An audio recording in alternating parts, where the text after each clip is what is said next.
In the autumn, a chill wind whispers through the air. On a vast, square stone plaza, over 200 young men and women stand resolutely, each poised with impeccable precision. Their gazes are fixed ahead, directed towards an elderly man. His hair and beard are as white as snow, and the trials of time have etched deep lines across his face, resembling the cruel strokes of an artist's chisel. Though he may be advanced in years, his spirit remains unyielding, and his eyes shimmer with an intensity that cuts like a blade. A man may age, yet his resolve remains sharp. With a swift motion, the elder unsheathes his sword, its tip aimed at the heavens. The gleaming blade quivers slightly, emanating a resonant hum. A chill radiates from the sword, more piercing than the autumn breeze. Emblazoned on the hilt are the characters Fangyuan, rendered in a powerful and imposing script. The elder drives the Fangyuan's sword into the earth before him, and a mystical formation emerges beneath his feet, swirling and expanding, intricate patterns glowing with a white lig. His gnarled hand, resembling the bark of an ancient tree, lightly taps the blade, infusing it with a profound spiritual energy he has cultivated over more than 80 years. The Fangyuan's sword awakens as if roused by the scent of blood, unleashing a tempest that sweeps across the realm, a fierce wind that engulfs the entire plaza, like countless blades. Tearing through the surroundings, the once motionless young men and women finally stir, particularly those of lesser strength, who sway unsteadily. Their garments flutter wildly in the wind, and their hair dances in chaotic abandon. The monthly junior assessment, the old master truly revels in this endeavor, convening it with unwavering regularity each month. For the past 2 years, my abilities have stagnated, and I fear that after this test concludes, I shall once again become the subject of ridicule. Those loquacious individuals, oblivious to the potential repercussions of their words, seem unperturbed by the tempest of their own tongues. Amidst the crowd, a 17-year-old youth silently lamented. He possessed dark, arched brows and clear, piercing eyes, his stature average, clad in a pale blue garment. Though he did not stand out among the throng, there were always those who cast glances in his direction. The young man was named Fangyuan, an orphan taken in by the esteemed founder of the Lonely Desolation sect, much like the majority of those surrounding him. The Lonely Desolation sect is a well-known local faction, renowned for its unique mission of nurturing orphans within its fold. Absent such a sanctuary, the children in the vicinity, some barely 10 years of age, would likely find themselves homeless on the streets, and the fate of the girls would be even mo. Redire. Fangyuan had resided in the Lonely Desolation sect for as long as he could remember, harboring no knowledge of his parents nor any desire to uncover the truth. The sect's venerable leader had raised him, and he had long regarded the elderly man with white hair as a grandfather. The debt of gratitude for his upbringing could never be forgotten. Within the Lonely Desolation sect, the members, though largely lacking in blood ties, exhibited a unity and camaraderie that surpassed that of many established families. Though disputes frequently arise within the confines of the sect, when confronted with external peril, the internal discord of the Gujiu sect swiftly dissipates, uniting all fists against a common foe. The rules remain unchanged: those who cross the red line on the ground and advance towards the wind and CL. Oud sword shall prove their mastery of spiritual power.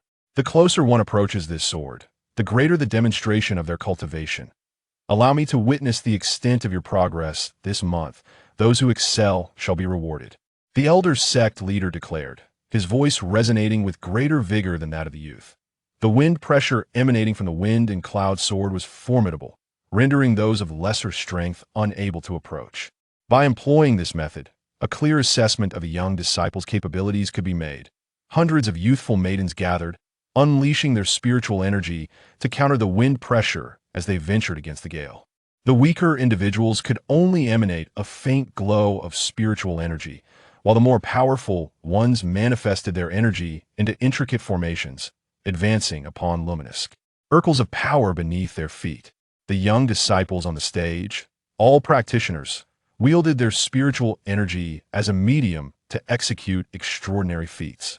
Among the crowd, Fangyuan summoned the energy within him, causing a radiant formation to materialize beneath his feet, shimmering with intricate patterns.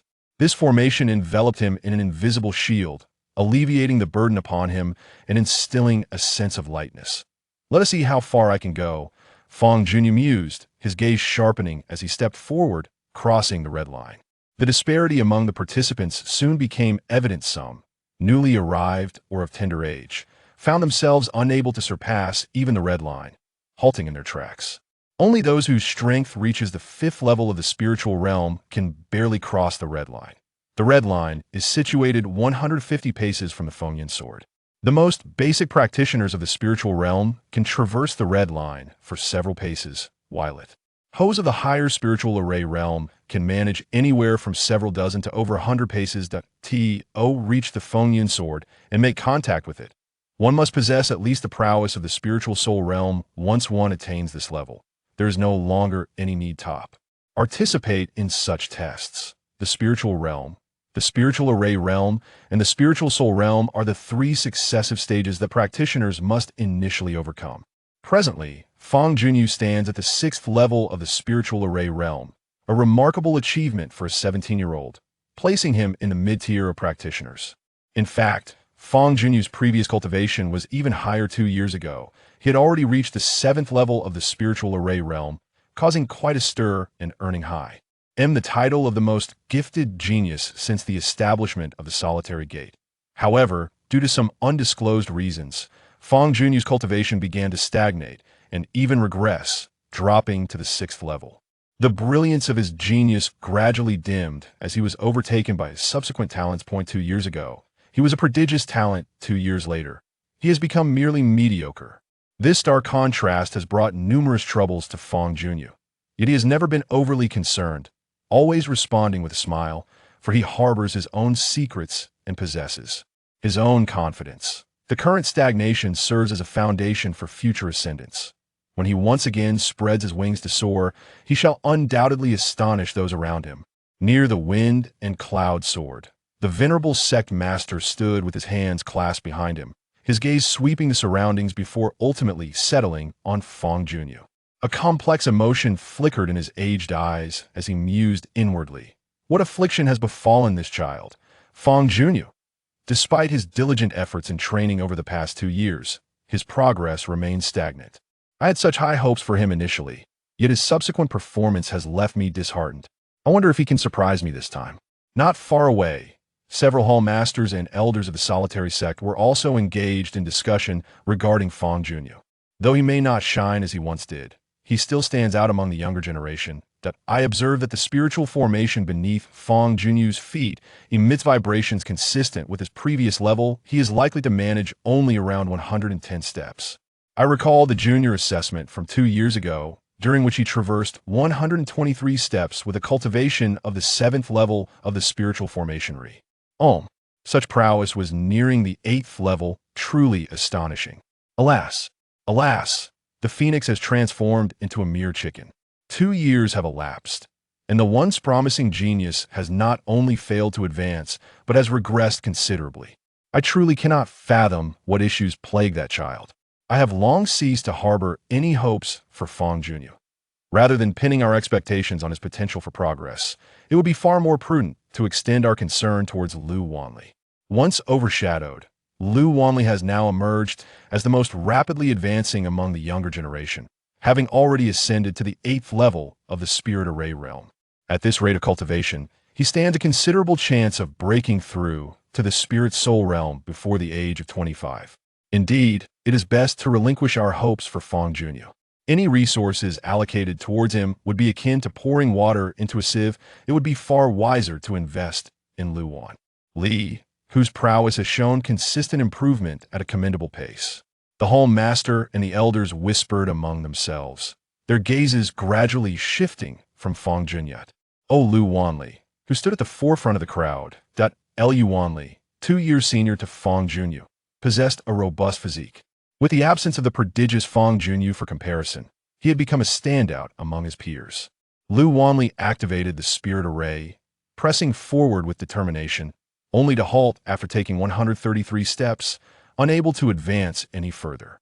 At that moment, he found himself merely a few paces away from the formidable Fangyuan sword, radiating an overwhelming aura. In contrast, among the younger generation lingering at the entrance, only a handful managed to surpass 100 steps, while most faltered after merely a few strides beyond Fed. Designated red line. Steadying himself, Lu Wanli ceased his forward motion and slowly turned to gaze back at Fangyuan, who was not far behind. At a glimmer of satisfaction danced in his eyes as he mused inwardly. Humph. Fangyuan, in the past you always overshadowed me, and everyone praised you as a genius, neglecting my own achievements in cultivation. Now, my cultivation has surpassed yours, establishing me as the strongest among the younger generation, leaving you far behind. The sensation of stepping on you so decisively is truly exhilarating. This is merely the beginning. The gap between us will only continue to widen. Fangyuan noticed Lu Wanli's gaze and exchanged a fleeting glance with him. Over the past 2 years, Lu Wanli had often sought to belittle him, and among all at the solitary and solate sect, none had a more strained relationship with him than Lu Wanli. Lu Wanli regarded Fangyuan with cold disdain, his lips barely moving to utter 2 words. Fangyuan deciphered the words through his lips. Lu Wanli had called him trash. Haha, so you deem me trash? It appears your resentment towards me runs quite deep. During my most glorious moments, I never wronged you, yet you chose to kick me when I was down, revealing just how narrow-minded you truly are. I hardly believe that such a petty individual can progress far along the path of cultivation. Fangyuan smiled faintly, his anger unfazed, merely looking down upon Lu Wanli even more. Deep down, Fangyuan was acutely aware that one day he would don a mantle of genius once again, radiating brilliance, and there was no need to squabble with Lu Wanli at this junction. In the past 2 years, due to a particular incident, he had experienced a regression in his cultivation. Yet this very event had also bestowed upon him a tremendous opportunity, one that could propel him to greatness. This secret was known solely to him and had never been disclosed to others. It was precisely this secret that fortified his composure in the face of all storms. As the test concluded, Lu Wanli emerged without surprise as the first, having taken 133 steps. 12 juniors took over 100 steps, with a particular young girl, second only to Lu Wanli, achieving a commendable 125 steps. However, Fangyuan performed even more poorly than anticipated, managing only 105 steps, a significant regression from his previous assessment. The old sect master gazed at Fangyuan and sighed inwardly. His fleeting hopes dashed once more. He slightly shook his head, seemingly resigned. The juniors who had previously been left far behind by Fangyuan now surpassed him, each displaying an unmistakable joy in their exp. Rations, their eyes gleaming with barely concealed pride.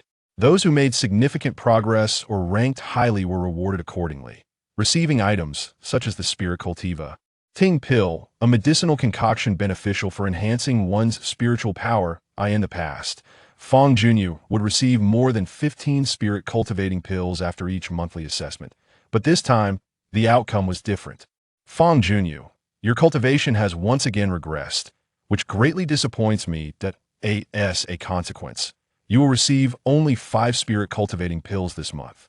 I hope you take this seriously and strive to improve, so as not to disappoint me further, the old sect master declared with a stern expression, casting 5 smooth, jade-like pills into Fangyuan's hands. While Fangyuan remained indifferent to the jibes from his peers, he was deeply affected by the disappointment of the old sect master, who had raised him like a grandfather. He did not wish to let him down, but some words remained unspoken. Thank you, esteemed sect master, for your generous bestowal, Fangyuan said, cupping his hands in respect towards the elderly figure before him, his heart heavy with guilt. The old master's gaze softened momentarily, yet he chose not to utter another word and simply swept away. After the test concluded, Fangyuan reclined upon a sturdy branch, gazing through the increasingly withered autumn leaves towards the sky adorned with drifting clouds. A young maiden approached with deliberate steps, standing beneath the tree and tilting her face upwards to him, her expression an enigmatic blend of emotions, gently biting her lip. Fangyuan, I have something to say to you, the maiden declared. Chapter 002, A Joyful Farewell. Fangyuan, with keen senses, had already detected the footsteps and caught a whiff of that familiar fragrance. Even without glancing down, he knew the visitor was his beloved, a radiant young woman named Yun Mengting. She was the one who had bravely traversed 125 steps against the wind, her cultivation only second to Lu Wanli. If Lu Wanli was the paragon among the male juniors of the solitary gate, then Yun Mengting was undoubtedly the belle among the female juniors. Fang Junyu and Yun Mengting shared a profound bond, having fallen for each other 3 years prior, even exchanging tokens of affection with a mutual promise that once they both ended to the spirit-soul realm, they would petition the master for their union. Shouting, "What is it you wish to tell me?" Fang Junyu turned to face her, seated on the branch with a smile directed toward his beloved. Yun Mengting, of the same age as Fang Junyu, had blossomed into a vision of grace, her eyes as dark as the night, her delicate nose and lips full and enchanting, her long ebony hair elegantly coiled atop her head, adorned with a jade hairpin. Today, Yun Mengting appeared markedly different from her usual self as she gazed at Fang Junyu. There was not a trace of a smile upon her face. "Fang Junyu, what I have to say is of great significance. You must come down first." Yun Mengting inhaled deeply, as if grappling with an exceedingly difficult decision. Sensing the ominous atmosphere, Fang Junyu's smile gradually faltered. He leapt down from the branch and stood before the young woman. With his descent, a flurry of withered yellow leaves cascaded down. The location was secluded, leaving only the two of them in each other's company. They locked gazes, and, after a moment, Yun Mengting steeled herself to utter, "Fang Junyu, I believe we should part ways. It has been 2 years, 2 entire years, yet your cultivation has shown no progress, and in fact has regressed significantly. At your current state, who can say when you might break through to the spirit-soul realm? The chasm between us will only widen. In a relationship, compatibility is paramount. Once we were well matched, but now." Yun Mengting did not continue, yet her meaning was abundantly clear. In truth, she had contemplated separating from Fang Junyu for over a year, yet out of lingering sentiment, he found herself unable to sever ties until today, when she finally made her resolute decision.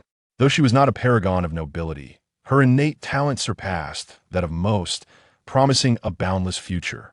Despite her youth, her aspirations were lofty, and she would not accept a partner who would hinder her progress. Fang Junyu was left in a state of shock. He could hardly fathom that the woman who once vowed eternal loyalty to him would utter such words. This is certainly no jest, for Yun Mengting never trifles with such matters, and the resolute beauty in her eyes speaks volumes that a sense of anguish quietly emerges, intensifying as if a ferocious beast lurks within Fang Junyu, clawing and gnawing at his heart. Shouting, "Do you truly care so much about my cultivation? I distinctly remember you once stating that you cherished me for who I am, not merely for my prodigious talents." Fang Junyu's smile was strained and tinged with bitterness. "Indeed, it was you as a person that captivated me initially, but the you of now is no longer the same as before. Back then, you resembled a dragon on the rise, unmatched among your peers. Yet now, that brilliance has faded." Yun Mengting's eyes dimmed. "Fang Junyu, I am truly sorry, sincerely sorry." The two turned to part ways as the autumn breeze swept through, stirring the fallen leaves beneath their feet. The entirety of the preceding exchange had been overheard by the old sect master, who stood in a nearby pavilion. It was not his intent to eavesdrop, rather, his acute hearing allowed him to capture every word from a considerable distance. The young couple, experiencing the throes of first love, navigating the complexities of affection and separation, is a natural occurrence, yet it inevitably evokes a sense of melancholy. When they first came together, I believe they were a match made in heaven. Little did I anticipate such an outcome. One cannot entirely blame shouting for a change of heart, rather. It is Fang Junyu's disappointing lack of progress that has led to this. After 2 years of diligent cultivation, his abilities have not only stagnated, but have even regressed. The old master sighed deeply. Long before Fang Junyu exhibited these peculiar symptoms, the old master had sought the expertise of a physician from the Baichao Hall to diagnose his condition, yet the cause remained elusive. The only aspect that raised suspicion was the striking weakness of the yang energy within Fang Junyu, which seemed to diminish at the slightest provocation. Generally speaking, a young man's yang energy is abundant. It is only those with frail constitutions or debauched young masters who exhibit such deficiencies. As a practitioner, Fang Junyu possessed a physique far superior to that of ordinary individuals. Moreover, being young and of impeccable conduct, he certainly could not be classified as a libertine. The mystery of why his yang energy was vanishing continues to baffle all. The regression of Fang Junyu's cultivation is likely connected to this loss of yang energy. In his quest to heal him, the old master expended considerable effort, investing in countless herbs to replenish his yang energy, yet all to no avail. The powerful tonics that entered Fang Junyu's body seemed to vanish without a trace, akin to a clay ox disappearing into the sea. After exhausting various methods to no effect, the old master was reluctantly compelled to relinquish his efforts. The esteemed family of the Gujua sect could not afford to allocate all their resources solely to Fang Junyu. Doing so would surely provoke discontent. Fang Junyu, in this world where strength reigns supreme, only formidable power can safeguard the most cherished people and matters around you. Should your cultivation continue to decline, you will undoubtedly lose even more. The old master gazed into the distance, pondering silently. The solitary gate had taken in numerous orphans. Those who had the potential to become cultivators received training and lived under favorable conditions, while those who were inherently incapable of cultivation were relegated to menial tasks within the gate, receiving no guidance whatsoever. Such is the harsh reality of the world. That evening, the moon was bright and the stars sparse. The solitary gate occupied a vast expanse of land, and every junior of notable status enjoyed their own private quarters, including Fang Junyu. Alone in his abode, he secured the doors and windows, then moved aside a bedside cabinet. Before him lay a ladder leading down to the basement. Over the past 2 years, he had traversed this ladder countless times. His greatest secret resided within that basement. With a lantern in one hand and a wine jar in the other, he descended the ladder into the subterranean chamber. The lantern cast a warm, yellow glow, illuminating the space. It was not large, merely 3 paces square, and at the far end, a curtain concealed a hidden presence. He placed the lantern on the table and reached out to draw aside the curtain. Behind it stood an exquisitely lifelike ice sculpture of a beautiful woman. The sculpture sat in a meditative posture, eyes closed, exuding an aura of tranquility. Her flowing hair had crystallized into ice, and every fold of her garments was rendered with remarkable clarity. Even the most skilled sculptor in the world could not replicate such a vivid likeness. This was evidently the form of a real person, preserved in ice rather than the product of a CR. Afsman's hand.it is precisely this exquisite ice sculpture of a beauty that has caused Fang Junyu's cultivation to stagnate and even regress. However, this is not the result of external pressure, but rather a voluntary choice made by Fang Junyu himself. Before the enchanting ice figure, a mat is placed. Fang Junyu, familiar with the ritual, gracefully settles onto the mat, uttering an apology before extending his palm to rest upon. The elegantly curved chest of the ice beauty, a chilling sensation, penetrating to the marrow, instantly coursed through his palm, prompting a shiver to run down his spine. He inhaled deeply, summoning the pure yang energy within him, which flowed in delicate threads into the heart of the ice sculpture. Within the deep blue ice, a flicker of warm light emerged, enveloping the entire figure as if seeking to melt it away. Chapter 003. 2 years of guardianship facing the biting cold. Fang Junyu tenderly warmed the exquisite ice sculpture before him. The frigid air seeped through his palm, rendering his entire arm numb. A layer of frost enveloped his sleeve, rendering it as rigid as iron. Moments later, even the breath he exhaled transformed into icy vapor, causing him to shiver uncontrollably. Fortunately, his cultivation in the spirit array realm granted him a physique far superior to that of ordinary individuals. Had a common person come into contact with this beautiful ice sculpture, they would have succumbed to the frost in no time. With a gentle shudder, he shook off the frost clinging to him, then harnessed the spiritual energy within his body to dispel the cold, gradually restoring his temperature and returning color to his face. This was the reason why, over the past 2 years, the yang energy within Fang Junyu had often dwindled. Every 7 days, he would descend to this underground chamber to channel his own yang energy into the ice sculpture. For the sake of this beautiful ice figure, Fang Junyu had endured 2 years of hardship, suffering not only from diminished yang energy and stagnated strength, but also from the torment of cold each time he came into contact with the sculpture, as if he had plunged into a hell of ice. Only those of immense willpower could possibly endure such trials. The seemingly inanimate ice sculpture emitted an imperceptible wave, transforming into a voice that resonated in Fangyuan's ear. The sound was reminiscent of a phoenix's song soaring through the heavens, melodious and enchanting. "Why have you brought a jar of wine today?" Hearing the voice of the ice sculpture, Fangyuan felt no surprise, for he had long grown accustomed to it. A hint of helplessness graced his smile as he approached the table, unsealing the jar of wine and inhaling its rich aroma. The scent of aged vintage filled the air. "Each time I offer you warmth, I feel as though I am half frozen. I have heard that consuming alcohol can invigorate the body, which is why I have brought a jar down." Fangyuan replied with a smile. Though he spoke thus, he truly wished to drown his sorrows in drink. The delicate threads of affection that have been woven over the years cannot simply be severed. The separation from Yunmeng Ting has struck Fangyuan deeply, igniting within him a strong desire for alcohol. "You have provided me with warmth for 2 years. If you truly needed to drink to warm yourself, you would have done so long ago.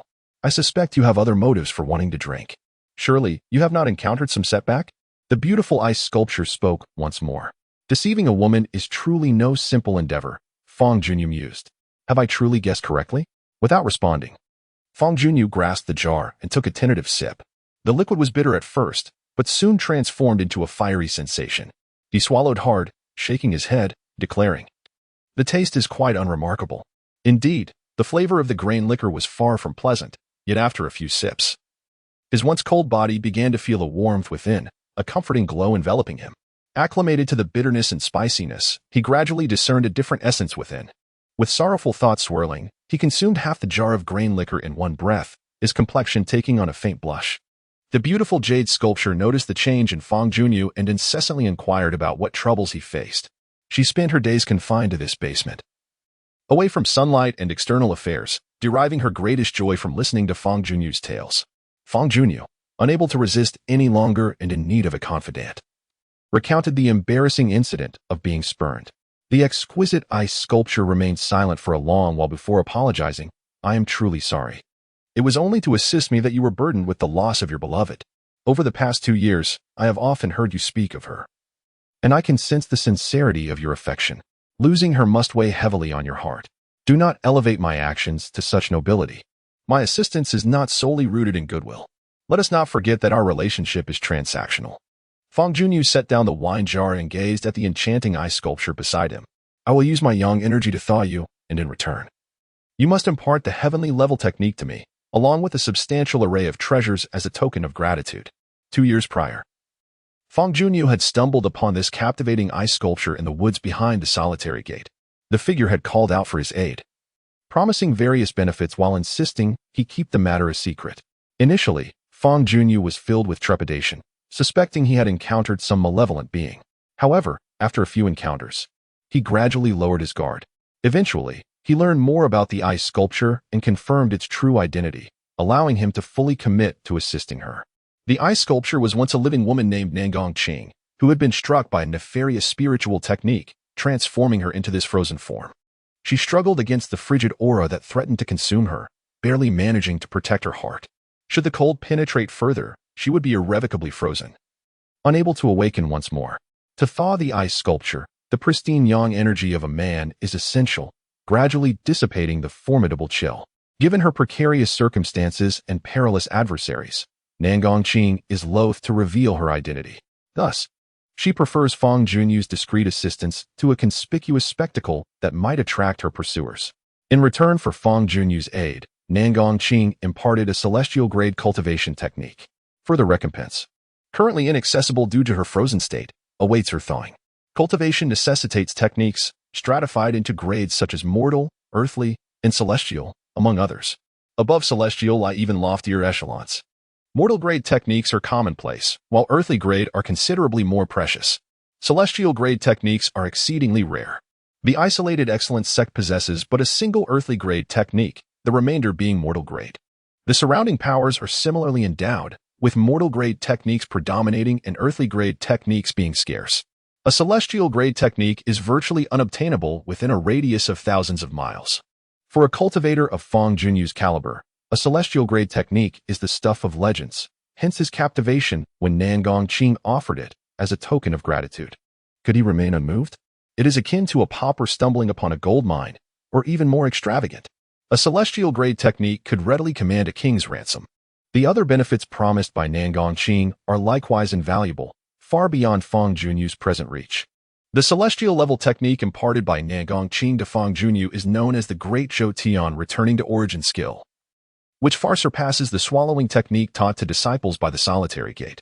Relying solely on verbal transmission, mastering such a complex technique proves to be exceedingly challenging, as higher-level skills often necessitate multifaceted guidance and demonstrations. However, Fang Junyu, through remarkable insight, has comprehended the first layer of the Great Zhou Tian returning to origin skill after a year of diligent practice. Thanks to the assistance of this technique, he has managed to withstand the encroaching chill and the loss of vital yang energy. Otherwise, he would have long succumbed. The Great Zhou Tian returning to origin skill is exceptionally unique. Upon completion, it enables practitioners to condense their life essence into a luminous orb during their cultivation, safeguarding the storage of spiritual power within the Niwen Palace. Henceforth, they become impervious to ailments, and malevolent forces are dispelled. The life orb cultivated through this technique enlarges over time, and the practitioner can choose to disperse it at a certain moment, utilizing the life essence contained within to refine their physique, thereby achieving a remarkable enhancement in their cultivation level. After more than a year of arduous training, the life orb within Fang Junyu has grown to the size of a walnut, imbued with an exceedingly rich essence of life. Were it not for the need to counteract Nangong Qing's chill, he would eagerly absorb this life orb, resulting in a significant surge in his cultivation. Silencing the voices that mock him, the enchanting ice sculpture, seated immovably, spoke once more, her melodious voice tinged with gratitude. Although we have an arrangement, you have indeed aided me.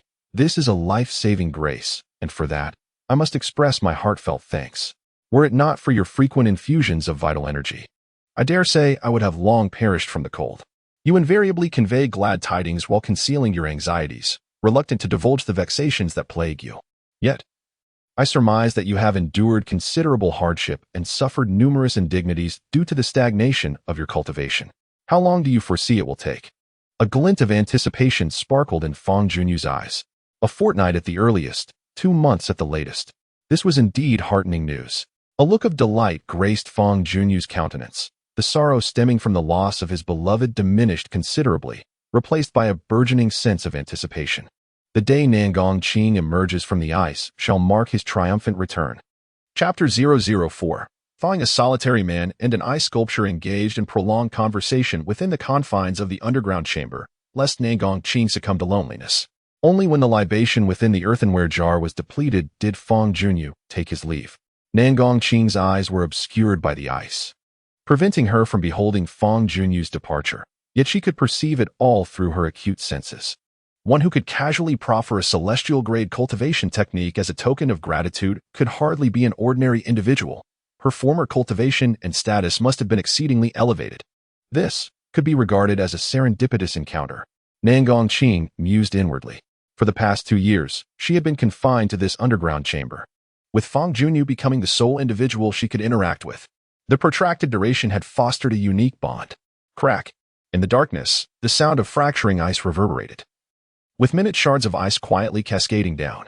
Martial arts arena of the solitary sect. The arena was expansive, partitioned into multiple zones, some designated for the elders and others for the younger generation. Along the walls stood numerous weapon racks, upon which could be found a plethora of armaments: sabers, spears, swords, halberds, axes, and tridents. Southwest corner. Fang Junyu stood motionless, holding his breath and concentrating, adjusting his internal state. After a moment, he suddenly opened his eyes, a fierce brilliance flashing within them.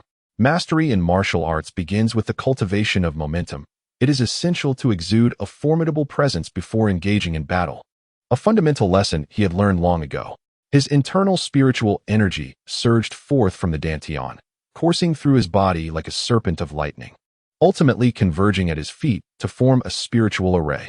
This spiritual array, also known as a formation, serves to connect with the natural elements of the universe, maximizing the utilization of spiritual energy to unleash various miraculous effects and significantly amplifying one's capabilities. There exists a multitude of spiritual arrays, each with distinct attributes and functions. Practitioners can draw upon different types of arrays according to their individual needs. For instance, one might create a wind attribute array to enhance wind-based sword techniques, or a fire attribute array to bolster fire-infused fist techniques. Should one sustain injuries, they could craft a healing array.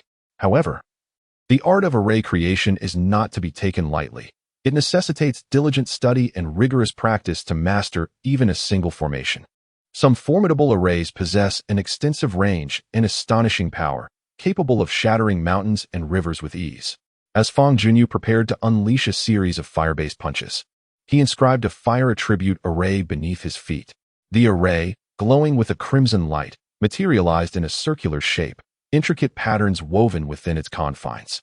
The surrounding air instantly became oppressive, as if a mere spark could ignite a conflagration. With a powerful punch, Fangyuan propelled himself forward, akin to a ferocious beast pouncing upon its prey, executing one strike after another as he unleashed the 100 Flames Fist. The 100 Flame Fist is an elementary martial art of the human level, remarkably practical and possessing considerable power. However, while it is easy to begin training, achieving mastery is a daunting challenge.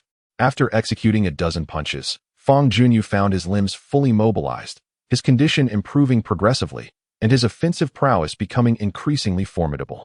As he unleashed his fists, they ignited bursts of flames that erupted midair. The 100 Flame Fist, being a fire attribute technique, allows for the fists to strike with blazing fire upon mastery. Initially, a single punch would produce merely one fiery explosion, but as one delves deeper into the art, a single strike can yield dozens, or even hundreds, of fireballs, hence the name 100 Flame Fist. Assessing the proficiency of this technique is straightforward. One merely needs to count the number of fiery punches produced. A single fireball signifies a beginner, 5 indicates proficiency, 10 denotes minor achievement, 50 represents significant mastery, and 100 constitutes perfection. Fangyuan's technique seemed to stoke the flames, causing the fire elements in the surrounding air to become increasingly turbulent, resulting in a greater number of fireballs from his fists. With a resounding boom, he unleashed a punch that resulted in 56 fireballs exploding, a sign of minor achievement.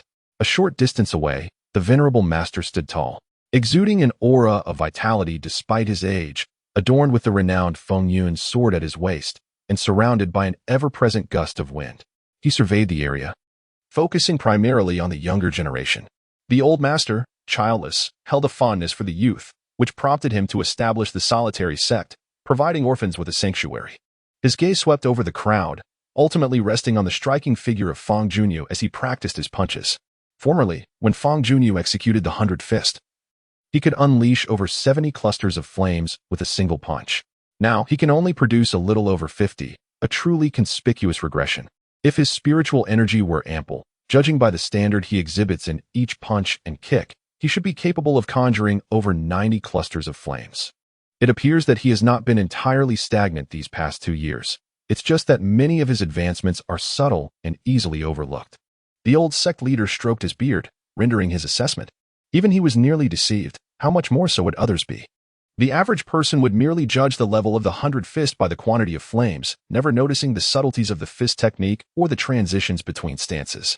Just then, several other young disciples approached Fangyuan's location, with Lu Wanli, who had supplanted Fangyuan as the leading light of the younger generation, at the fore.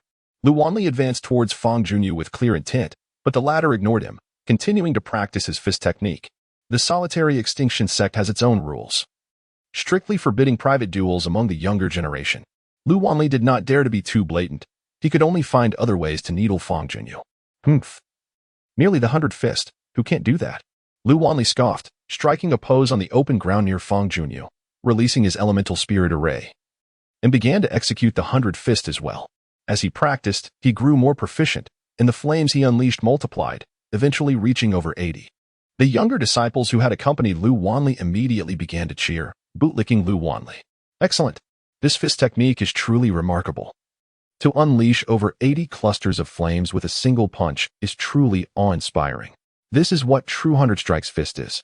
Unlike the flowery and superficial techniques of certain individuals, which amount to nothing more than a hollow shell. Brother Lu, you are exceptional. Truly deserving of being the foremost among the younger generation. Even on horseback, we cannot keep pace with you. A few young disciples showered praises upon Lu Wanli, their words laced with subtle wit, directly aimed at Fangyuan.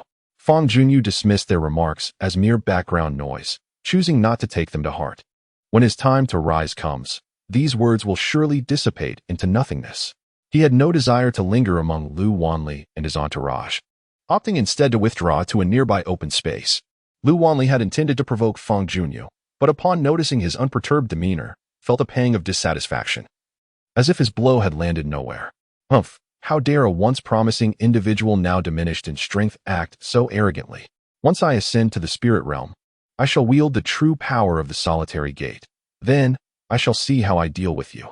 Lu Wanli seethed inwardly as he watched Fang Junyu's retreating figure.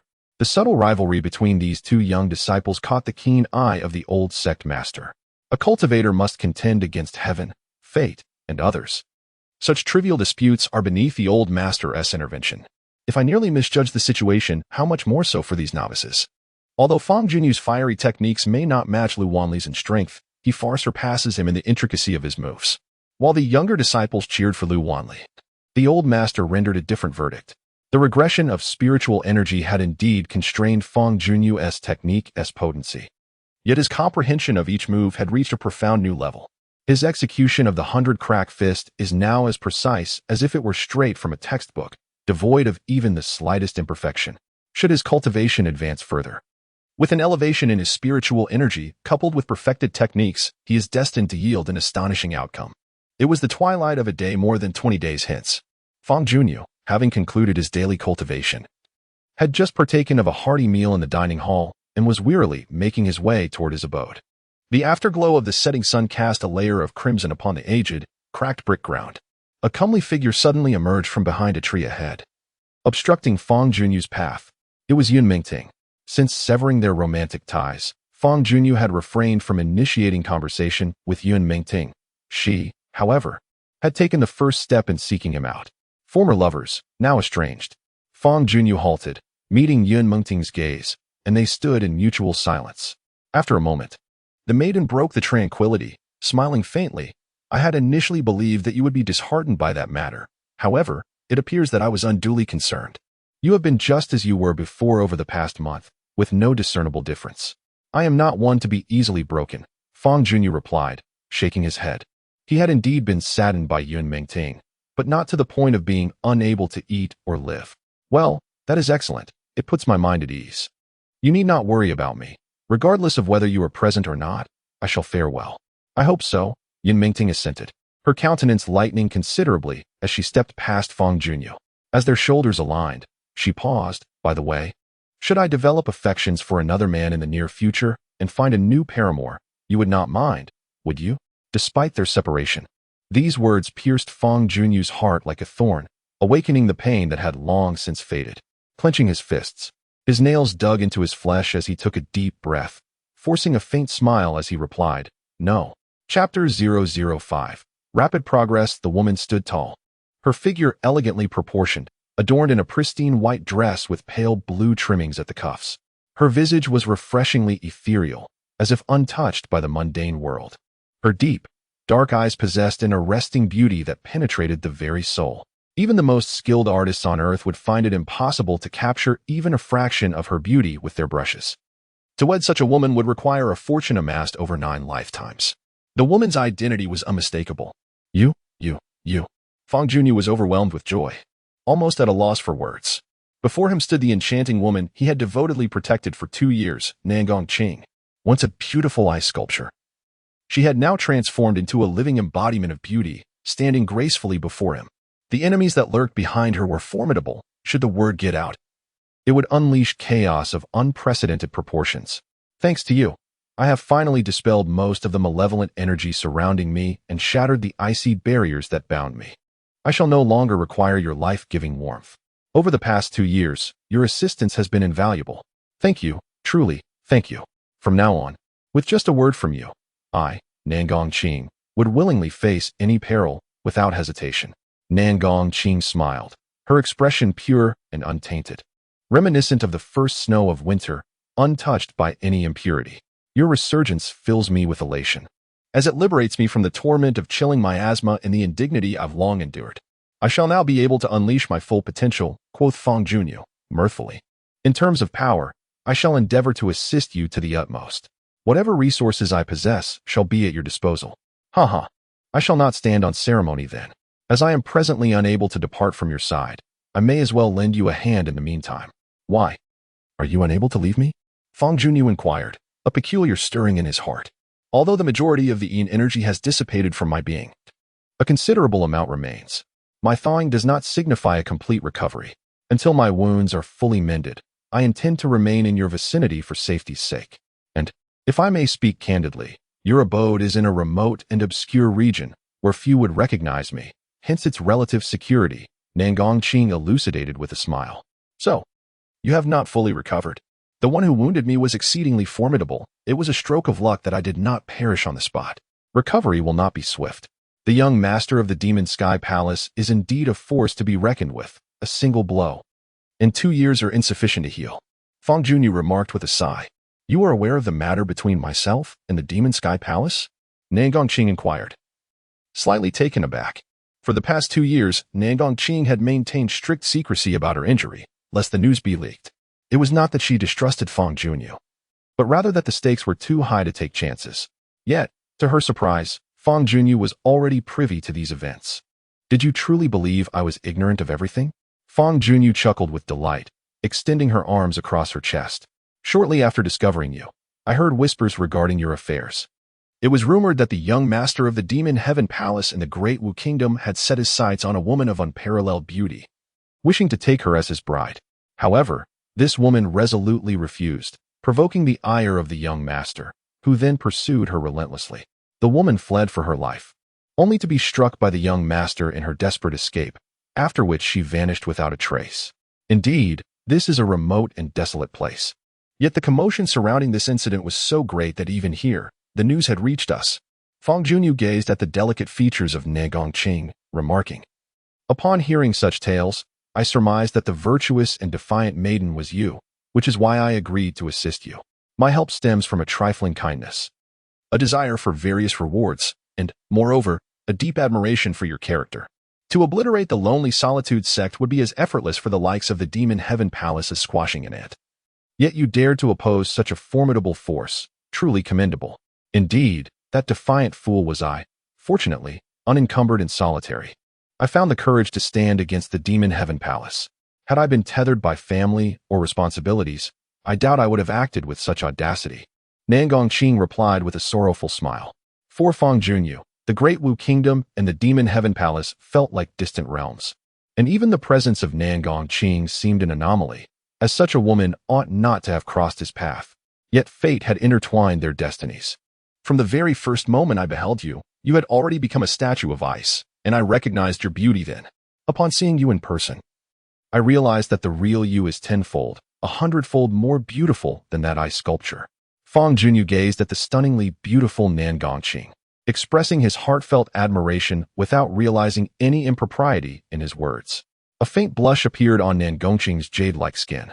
In the stillness of the night, Fangyuan sat alone on his bed, eyes closed, holding his breath, and focusing his spirit, beginning to attempt to absorb the life sphere within his Niwen Palace. With Nangongqing now thawed, he no longer needed the life sphere to stabilize his foundation and could freely absorb the essence energy it contained. After 2 years of arduous concealment, it was time to unleash his true potential. The Niwen Palace is a reservoir for spiritual energy, where all the energy painstakingly converted by cultivators is stored. The life sphere nurtured by Fangyuan through his cultivation of the great Zhou return to origin technique is also stored here, resonating with the surrounding spiritual energy. Fangyuan reversed the operation of this celestial level technique, much like an animal ruminating, feeding the life sphere back into his entire body. The once tranquil life sphere suddenly radiated brilliantly, its light permeating beyond the mysteriously profound Niwen Palace, seeping into his flesh, bones, internal organs, and even his hair. This life sphere, painstakingly condensed over more than 2 years, contained extremely rich essence, greatly benefiting the body. Under the refinement of the life sphere, Fangyuan's entire being rapidly enhanced, with the Niwen Palace being the most affected. For cultivators at the spiritual energy and spiritual array levels, the primary step in cultivation is to strengthen and expand the Niwen Palace to store more spiritual energy. Within Fangyuan's mind palace, a delightful expansion unfolded. its volume more than doubling. His cultivation soared from the 7th level of the spiritual array realm, ascending through the 8th and 9th levels, reaching the pinnacle of the 9th level, and ultimately arriving at the threshold of the spiritual soul realm. Fangyuan's personal cultivation surged relentlessly, nearly shattering the barrier of the spiritual array realm to become a spiritual soul realm cultivator. Alas, his sphere of life force was depleted at this crucial juncture, preventing further advancement. After 2 years of stagnation, a single night heralded a meteoric rise. Fangyuan's eyes gleamed with renewed vigor, his sharp aura reappearing as he rediscovered his former indomitable confidence. The gentle morning light bathed the earth, rousing all those slumbering within the Solitary Heights sect. The sect's stringent regulations forbade tardiness, punishable by penalty. Fangyuan strode forth from his abode, his countenance radiant with a confident smile, his entire being rejuvenated. Exuding an aura markedly different from the previous day, an inner confidence now radiating outward. He surveyed his surroundings, and though the scene was clearly one of autumnal desolation, it appeared to him as vibrant as the dawn of spring. Indeed, a joyful heart makes a cheerful countenance. For 2 years, I have lingered in your cellar, and now I can finally behold the world outside. I am filled with such elation. A melodious voice echoed, audible only to Fangyuan himself. Fangyuan raised his hand, gently caressing the silver ring adorning his index finger. This ring, known as the Qianquan ring, contained within its diminutive form an entire world, possessing a vast interior space. Nangongqing had entrusted him with this ring, which he wore upon his hand, while she herself entered the ring's inner world, concealed from prying eyes. The exterior and aura of the Qianquan ring are indistinguishable from an ordinary ring. Even when confronted by formidable adversaries, there is no need for concern about being discovered, ensuring a sense of security. After being unfrozen, Nangongqing regained many of her previous abilities, allowing for mental communication with Fangyuan. With merely a thought, they could understand one another's intentions. Who could have imagined that within the ring worn by Fangyuan lay a stunning beauty, an exceptionally powerful one at that? Staying in the basement is akin to being imprisoned. Should I not welcome you back and congratulate you on your release? Fangyuan smiled deepened as she conveyed her thoughts. Absolutely. Please bring me a variety of delectable treats today, along with a jug of fine wine, so we may celebrate together. It has been ages since I last enjoyed a meal, and my appetite is quite piqued. Chapter 006. Spirit Pill within the solitary confines of the Solitude sect. The only individual capable of dampening Fangyuan's spirits was Lu Wanli, a petty man who relished in causing him trouble, accompanied by a group of younger disciples. They all seemed to regard him with unwavering admiration. Upon noticing Fangyuan approaching, Lu Wanli narrowed his eyes slightly, a look of disdain crossing his countenance. Previously, he had viewed Fangyuan as an insurmountable rival. However, he no longer considered him a threat, having surpassed him in cultivation.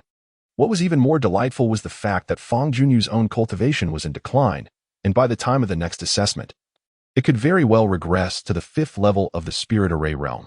What concern could there be for such an opponent? The only thing that irked Lu Wanli was that, despite Fangyuan's decline in strength, he never showed even a hint of disappointment, always maintaining a calm demeanor as if he didn't care about these matters. Lu Wanli always wanted to see Fangyuan in a state of utter despair, but he never got the chance. Only by witnessing what he desired would he truly feel a sense of triumph. Today, the two met again within the sect. Yet Fangyuan still wore a radiant smile, even more cheerful than usual. This infuriated Lu Wanli. Fangyuan, how can you still smile? Lu Wanli snorted coldly and stood in the middle of the path, blocking Fangyuan's way. The weather is so fine, and the autumn scenery is beautiful everywhere. Why shouldn't I smile? Fangyuan stopped and looked at Lu Wanli and his companions with composure. It seems your heart is indeed vast. Not at all concerned about tomorrow's junior test. If I were in your place, I certainly wouldn't be smiling now, because I have a sense of shame. Unlike you who seem to have none. Lu Wanli extended his finger and lightly tapped his own cheek twice. A former genius reduced to such a state. With his cultivation continuously declining, don't you feel ashamed? In the last test, you managed 105 steps. How many steps will you take this time? 100? 90? How many steps I take in the test has nothing to do with you. Lu Wanli, Fangyuan asked nonchalantly.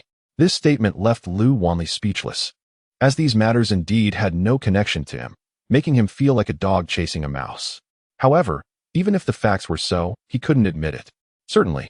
It pertains to me. Both you and I are individuals of the solitary gate, united within the same threshold. Hence how could one claim it bears no relation? I find it utterly intolerable that you, a person whose cultivation is in continuous decline, squander the resources of our sect. Those resources are invaluable. Bestowing them upon you is akin to casting them into the abyss, and it would be far more prudent to allocate them to other brothers within the sect. Do you still fancy yourself the prodigy you were 2 years ago? Pa, you have long ceased to deserve such a title, as there are countless juniors who surpass you. Since you are no longer a genius, it would be wise to abandon the pretentious airs of one, for they are utterly distasteful to behold. If you truly cared for the solitary gate, you would voluntarily relinquish your pursuit of cultivation, allowing others to benefit from the resources, and humbly engage in menial tasks alongside those lacking in innate talent. Lu Wanli's expression darkened as he seized a banner as a pretext. Ultimately, the truth remains, you simply harbor a disdain for me. How regrettable it is that I am not gold, incapable of pleasing everyone. If you find me displeasing, it is of no concern to me. Furthermore, I require no guidance from you in my endeavors. You lack the authority to dictate my choices regarding cultivation. As for the resources provided by the solitary gate, I assure you that I will not squander them, and in the future, I shall repay them 100-fold, if not 1,000-fold. Fangyuan spoke with unwavering conviction, his aura resonating with the intensity of his emotions. 100-fold, 1,000-fold repayment? It appears you are not only brazen, but also possess a flair for grandiloquence. Whether your claims hold merit will soon be unveiled in tomorrow's junior assessment. Are you not curious about how far I shall progress in the test? I shall present you with a delightful surprise. Fangyuan grew weary of further verbal sparring with Lu Wanli and strode directly through the crowd. Lu Wanli, unable to contain his anger, glared fiercely at Fangyuan's retreating figure, gritting his teeth and murmuring, "We'll see, by tomorrow, will you still be able to smile?"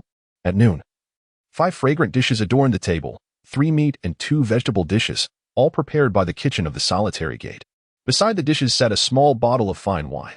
Having consumed such communal fare for over a decade, Fangyuan found it quite ordinary. However, the person seated opposite, Nangong Qing, relished every bite, savoring each dish with delicate, measured nibbles.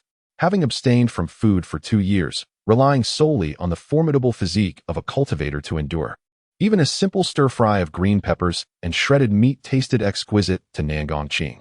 The room was sealed, with doors and windows shut tight, ensuring no one could witness the scene unfolding within.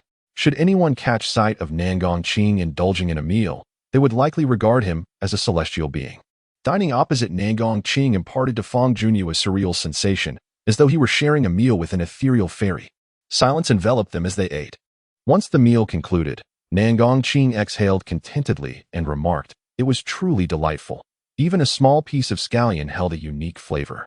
Unexpected indeed. You appear slender, yet your appetite is quite substantial." Having polished off all these dishes, Fangyuan replied with a smile. Now, the table bore 5 empty plates, merely remnants of broth left behind. The bowl that once held rice was impeccably clean, not a single grain remaining. In contrast, Nangong Qing's abdomen retained its slender, willow-like waist, showing no sign of bulging, leaving one to wonder where all that food had vanished. Nangong Qing retrieved a handkerchief to dab his lips and, diverting the conversation, said, "I have a gift for you.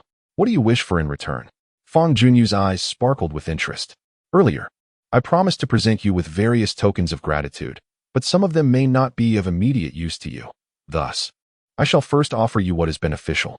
Now that you have reached the threshold of the spirit-soul realm and are on the verge of a breakthrough, I possess a type of elixir known as spirit-soul pill, which can assist you in your endeavor. Accept it." With a graceful flick of his hand, Nangong Qing conjured a pill that shimmered like jade in his palm, a delicate blue hue emanating waves of energy, with radiant light swirling within, appearing almost lifelike. The spirit-soul pill. Fangyuan's face lit up with fervor as he fixated on the small pill. This renowned earth-grade elixir is renowned for its singular purpose, to aid cultivators in transcending to the spirit-soul realm. Simple yet practical.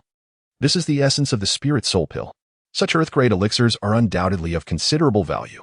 The common currency circulating in the market consists of copper coins, silver coins, and gold coins utilized for the purchase of regular supplies. However, cultivators often require a more advanced currency for their transactions, known as spirit coins.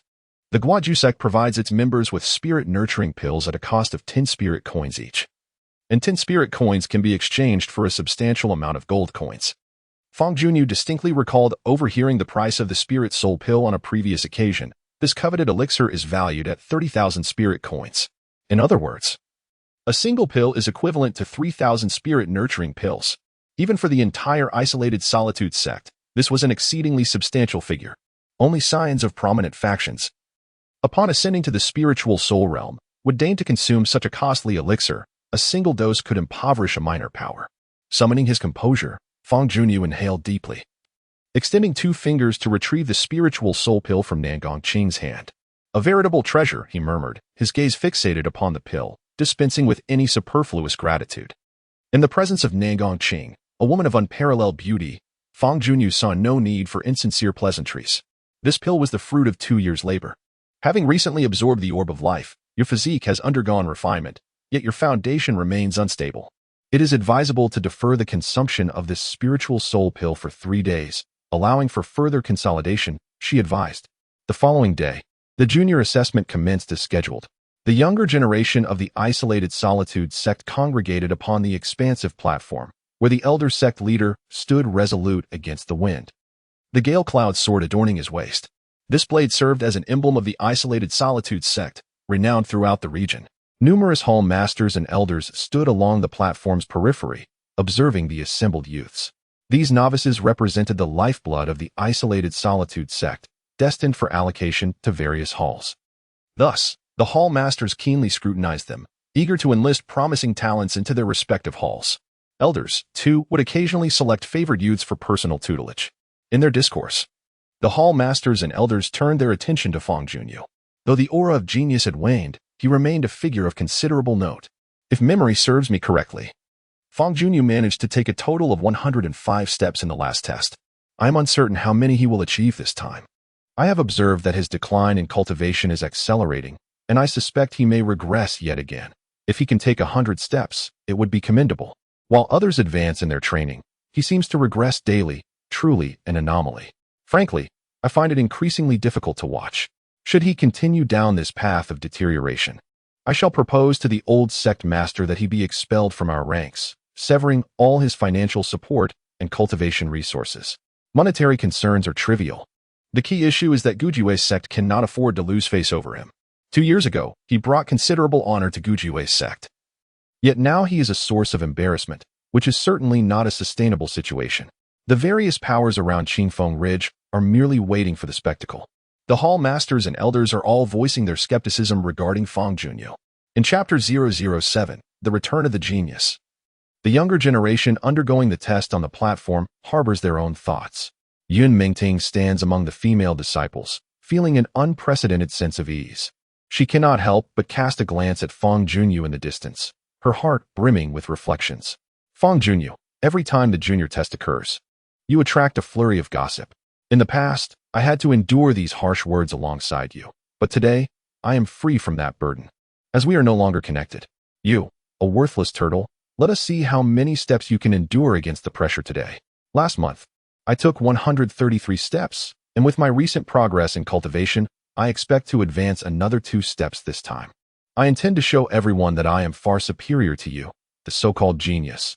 You are nothing but a useless waste. Lu Wanli glared, his gaze fierce, his heart roaring like an erupting volcano. For 2 years, he had been envious of Fangyuan, and this envy had gradually transformed into hostility, even hatred. As for the old sect master presiding over the junior test, he did not pay much attention to Fangyuan today, only glancing at him casually. 2 years had passed, and his expectations for Fangyuan had diminished to the extreme, becoming as placid as still water. Fangyuan stood among the crowd, took a deep breath. His heart filled with unprecedented elation. The day of vindication had finally arrived. After 2 years of diligent cultivation, today was the day of reaping the rewards. Fangyuan's eyes sharpened as he concentrated the robust spiritual energy within his body, shaping it into a wind-attributed spirit array. The spirit array spun down, settling beneath his feet. Shimmering with light, the wind-attributed spirit array could manipulate the surrounding wind, mitigating the impact of the wind pressure, which would aid in passing the test. Initially, he did not rush to exert his full strength, releasing a spirit array of only average quality. This level of spirit array was sufficient to help him complete the first 100 steps. Fangyuan took a step forward, moving slowly forward alongside many of his fellow disciples. 1 step, 10 steps, 50 steps. The number of his fellow disciples around Fangyuan continued to dwindle, and by the time they reached this point, there were fewer than 100 remaining. He still felt relatively relaxed, as the wind pressure had not yet overwhelmed him. Continuing forward, the wind pressure intensified, and each step required significant effort, stirring up a large amount of spiritual energy to counteract it. Yet, Fangyuan did not stop but continued to advance, already surpassing his previous record of 105 steps. For the past 2 years, Fangyuan's cultivation had either stagnated or regressed, never showing any signs of advancement. Today marked a momentous exception. This unprecedented scene immediately captured the attention of many. The normally composed old sect leader furrowed his brow, his aged eyes gleaming with a newfound intensity as he gazed at the radiant youth who strode forth upon the spiritual array. A sense of anticipation, long dormant, seemed to reawaken within him. The onlooking hall masters and elders were equally astonished, their gazes converging upon Fangyuan, sensing that something extraordinary was about to unfold. 110 steps, 113 steps, 115 steps. Fangyuan began to feel the strain and unleashed his true power. Like a phoenix rising from the ashes, radiating brilliant splendor. Boom! The power of the spiritual array beneath Fangyuan's feet surged, more than doubling in strength, expanding with intricate patterns and emitting waves of spiritual energy. This potent surge spread across much of the platform, rivaling the wind pressure emanating from the wind cloud sword. Each advancement within the spiritual array realm brings significant improvement. Fangyuan's meteoric rise from the 7th level of the spiritual array realm to the peak of the 9th level, nearly touching the spiritual soul realm, resulted in a remarkable increase in strength, almost doubling his previous power. As the spiritual array intensified, the pressure on Fangyuan lessened considerably. The wind attribute spiritual array operated at full speed, manipulating the surrounding wind pressure and diverting it elsewhere. Those who had previously doubted Fangyuan were now dumbfounded, their eyes wide with disbelief, as if witnessing a supernatural phenomenon. Such a formidable spirit formation, judging by the fluctuations emanating from it. It seems to have approached the realm of the spirit soul. The old sect master trembled, his palm tightening abruptly, the veins on his hand bulging. A whirlwind of emotions, excitement, astonishment, exhilaration, flooded his heart. Had it not been for his robust constitution, he might have succumbed to a heart attack. The various hall masters and elders were equally astounded, left in a state of disbelief. How could this be? Wasn't Fangyuan's strength supposed to be waning? Why has he suddenly become so powerful today? Surely, I must be seeing things. That wind attribute spirit formation was indeed conjured by this young lad, Fangyuan? You are not mistaken, it is true. With the passage of time and the enhancement of talent, such disparities will only grow more pronounced, becoming an insurmountable chasm. Even more perplexing is that just last month, Fangyuan had only displayed the cultivation of the 6th level of the spirit formation realm, and now, merely a month later, he has astonishingly surged to the pinnacle of the 9th level. No matter how rapid one's cultivation, such a leap seems implausible.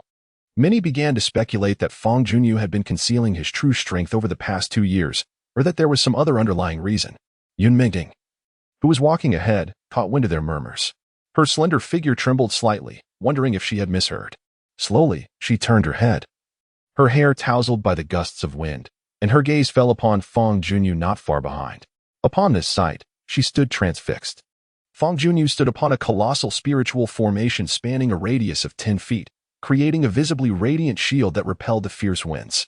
While the garments of others billowed and flapped wildly, his own attire merely fluttered gently, unaffected by the tempest. With a tranquil expression and a subtle smile gracing his lips, he exuded an aura of remarkable composure and grandeur, despite his seemingly ordinary appearance. The individual he had surpassed, the one he had disdainfully trampled upon, unexpectedly unleashed an overwhelming force. The spiritual formation beneath Fangyuan was vastly superior to the one under Lu Wanli, existing on an entirely different echelon. No, it was inconceivable. Lu Wanli had become a mere shell of his former self, a once mighty figure now in a state of decline. How could he possibly manifest such formidable spiritual energy? Once Fangyuan's brilliance radiated outward, Lu Wanli was instantly overshadowed, rendered insignificant, his words no longer capable of capturing attention. Just yesterday, Fangyuan had promised to deliver a surprise to Lu Wanli, yet this revelation was, in truth, a catastrophic blow for him. It was akin to a lightning strike, forcefully casting him down from his previously exalted pedestal. Fangyuan, having ascended, began to outpace his fellow disciples, surpassing them one by one. 115 steps, 120 steps, 125 steps. As Fangyuan brushed past Yun Mengting, he did not divert his gaze, remaining fixated on the Fangyuan sword before him, his true objective. Yun Mengting watched her former beloved walk past her. As their spiritual formations drew near, hers was compelled to contract, feeling a powerful tremor. In that moment, her delicate hand instinctively clenched, her nails piercing into her palm as a tumult of emotions surged within her. Akin to a bottle of mixed flavors spilled over.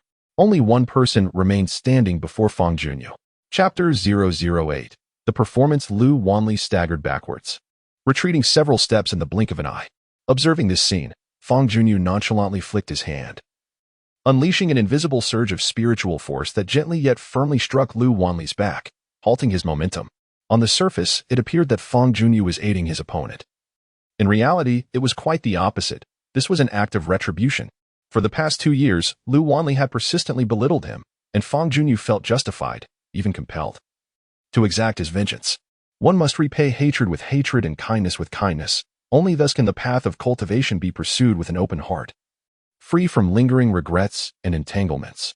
Be careful not to fall, my fellow disciple, Fangyuan said with a smile to the now steady Lu Wanli. This single phrase struck deeper than 1,000 profanities, leaving Lu Wanli with a sensation akin to blood rising in his throat. Among the ranks of the solitary Jew sect, Lu Wanli harbored the greatest disdain for Fangyuan. To be seen in such a disheveled state by his rival, and to have him extend a helping hand, was a humiliation more unbearable than death itself. He glowered at Fangyuan, his expression shifting dramatically to one of deep discomfort. Fangyuan turned away, no longer glancing at the nearly injured Lu Wanli, and continued his forward march, effortlessly leaving Lu Wanli behind. The true spectacle had only just begun. 135 steps, 140 steps, 145 steps. Fangyuan drew ever closer to the Fangyuan sword, feeling the terrifying pressure of the wind intensify with each stride, as if an immense and towering mountain were bearing down upon him with an overwhelming force. Even his utmost effort in unleashing the spirit array was beginning to falter, unable to fully dissipate all the wind pressure. Violent gusts tore through the protective layers of the spirit array, directly impacting him. With a sharp glint in his eyes, he activated the Great Zhou Tian return to origin technique, allowing his internal spiritual energy to circulate autonomously. This celestial-grade technique, replete with boundless applications, far surpassed earthly and human-grade methods, revealing its extraordinary capabilities at this critical juncture. Originally at the 9th level of the spirit array realm, Fangyuan's spiritual energy surged forth with a potency remarkably close to that of the spirit soul realm. Yet, this alone was insufficient. He needed to stoke the flames further. Fangyuan swiftly altered his hand seals and struck the spirit array beneath him, transforming its structure. The once massive array slightly diminished in size, becoming more compact and accelerating its rotational speed, harnessing this centrifugal force to draw in the all-encompassing wind pressure. A tempest rapidly took shape, swirling around the spirit array beneath Fangyuan, rendering his figure within it a mere blur. However, this was a test of his own resolve. He was acutely aware of when he required assistance and when he did not. A person who constantly needs aid is unworthy of pursuing the pinnacle of cultivation. No need. I can manage on my own. Fangyuan resolutely declined, striding forward with determination, closing the distance between himself and the Fangyuan sword. Heaven, if that were truly the case. It would be utterly terrifying. At the tender age of 17, a cultivator at the soul realm level is an exceedingly rare sight across the entire Qingfeng Ridge. Numbering no more than a handful, the hall masters, each harboring their own schemes, are eager to recruit Fangyuan into their own halls to bolster their strength. 148 steps. 149 steps. Exactly 150 steps. Battling against the fierce storm, Fangyuan arduously approached the Stormwind sword. As he extended his hand into the tempest, his sleeve was instantly torn, and his palm was cut, yet he pressed on, placing his hand on the hilt of the Stormwind sword and drawing it out. In the next moment, the wind ceased, and the biting wind pressure vanished. The rapidly swirling storm was devoured by the spirit array below, dissipating into nothingness. Exhausted, with most of his spiritual energy depleted, Fangyuan nonetheless wore a smile, exhaling a long-held breath of relief, a breath he had held in his heart for 2 years. With the cessation of the wind, the harsh words he had endured over the past 2 years also dissipated. From this day forward, no one would mock him for his stagnant cultivation. Lu Wanli, cease your nonsense, bellowed the old sect master, his voice resonating like the roar of an ancient dragon, stirring a gust of wind that sent Lu Wanli tumbling to the ground, leaving him in a state of disarray and agony. I refuse to accept this. Even if your cultivation has advanced, you cannot surpass me in actual combat. Just days ago, when you practiced the 100 fierce fists, you only managed to produce 50-some flames. Far fewer than I did. There must be one area where I am stronger than you stronger. Lu Wanli roared. A scholar who has been away for 3 days must be looked at with new eyes. The me from a few days ago is not the same as the me today, Fangyuan calmly replied. If you are truly unwilling to relent, the martial arts day within the gates is just a few days away. At that time, I shall engage you in a duel, Fangyuan stated mildly. All right, you said it. There shall be no turning back. Lu Wanli gritted his teeth, a fierce glint flashing in his eyes. Fangyuan was aware that Lu Wanli held a disdain for him. Yet he had not anticipated such intense animosity. It seemed he had underestimated the depths of human sentiment. Lu Wanli, your mind is consumed by a relentless desire for victory. Showing no regard for the bonds of brotherhood, it is truly disheartening. He commanded, bring him down, assess for any injuries, and confine him for 3 days to reflect on his actions in solitude. The former sect leader furrowed his brow in displeasure, issuing the order with a wave of his hand. Treating one's peers as adversaries indeed warranted punishment. The head of the enforcement hall leapt onto the platform, escorting Lu Wanli away. Before departing, Lu Wanli's gaze remained fixated on Fangyuan, brimming with resentment. Fangyuan performed a flourish with his sword, offering the Fangyuan sword back to the former sect leader with both hands. The elder sheathed the sword and said, "Follow me," indicating that he wished to speak privately. Inside the chamber adorned with calligraphy and paintings that danced like dragons and phoenixes, fragrant teacups were arranged upon the table. The former sect leader sat calmly in his chair, regarding Fangyuan with a gentle yet approving gaze. Fangyuan stood with his head bowed, displaying utmost respect. He articulated the answer he had long prepared. It was not that he intended to deceive the elder, but some matters were simply too delicate to disclose. Could you share the detailed account with me? I cannot. That esteemed individual has expressly instructed me not to divulge excessive information regarding her. The disciple bears unspoken hardships and seeks the master's understanding. It matters not. If words cannot be uttered, then silence shall suffice. The vast expanse of the Fangyuan continent is brimming with wonders, where extraordinary encounters unfold daily. It is not uncommon for those with immense fortune to unexpectedly receive guidance from esteemed mentors or inherit their legacies, leading to remarkable leaps in their prowess. Each cultivator possesses their own secrets. If you find it inconvenient to disclose yours, I shall refrain from prying. As the pressure on Fangyuan diminished suddenly, he bowed deeply to the old master, expressing his gratitude. Do not be deceived by my frail form. I too was once fortunate in my youth. This sword was obtained during one such fortuitous encounter. The old master seemed to regain his youth, winking at Fangyuan, who could not help but chuckle in disbelief. After a brief pause, the old master adopted a serious demeanor and shifted the conversation. Your performance over the past 2 years has been lacking, and I have had to reduce your resource allocation. It is an unfortunate necessity. After all, the lonely isolation sect is not solely mine. I hope you do not harbor resentment towards me. With your exceptional talent, it is inevitable that a small force like the lonely isolation sect cannot retain you in the future. I ask for nothing more than that you remember your fellow sect members when you ascend to greatness and do your utmost to protect them. I am aging, and my time is limited. This weighty responsibility shall now rest upon your shoulders. Upon hearing the old master's somber words about his dwindling time, Fangyuan felt a pang of sorrow at the tip of his nose, yet he refrained from offering empty platitudes. Instead, he nodded solemnly. Rest assured, master. Should I acquire the strength in the future, I will uphold the lonely isolation sect, even if the heavens themselves should fall. Chapter 009, The Realm of Spirit and Soul Beneath the Moonlight, with the gentle night breeze swirling around and autumn leaves dancing in the air. Fangyuan reclined on the sloping roof of his abode, toying with a small, blood-red ginseng in his hand. This particular ginseng, known as blood ginseng, had been bestowed upon him by the former sect leader before his departure, rumored to possess invigorating properties. The elder leader, ever concerned about Fangyuan's inexplicable loss of vitality, had thoughtfully gifted him this precious herb.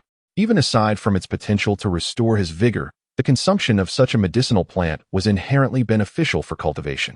The wise old leader had foresightly anticipated that with Fangyuan's innate talent, he was destined for greatness, far beyond the confines of their humble abode. It was an inevitable truth. Places like Qingfeng Ridge were severely limited in cultivation resources, lacking even a single decent manual, making it impossible to nurture formidable warriors. To ascend to such heights, one must venture beyond the familiar. Embarking on a journey into the world and seeking refuge at the solitary Gujue Gate were not mutually exclusive endeavors. Once one attained strength, mere words could ensure the safety of Gujue Gate. What mysteries did the outside world hold? A yearning to explore surged within him, riding forth with sword in hand.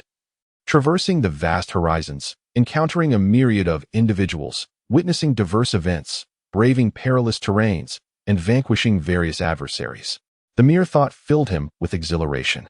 Fangyuan gazed at the myriad hues of the moons above, his grip tightening around the blood ginseng.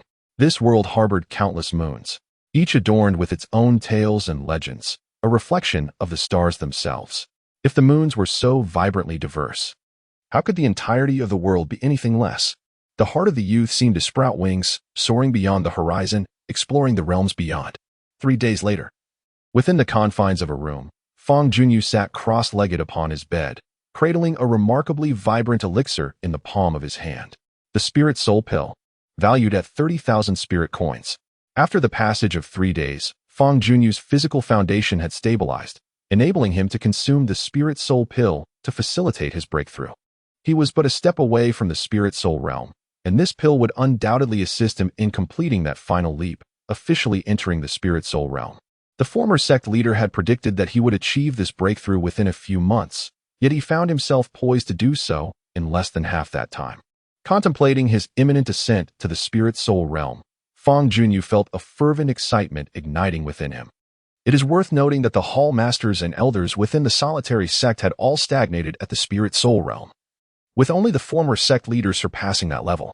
The Spirit Soul realm serves as a critical watershed. Many individuals spend their entire lives tethered to this stage, unable to transcend this barrier. It is only upon reaching the Spirit Soul realm that one is deemed a preliminary qualified cultivator, capable of unleashing sufficient power and executing various extraordinary spiritual techniques.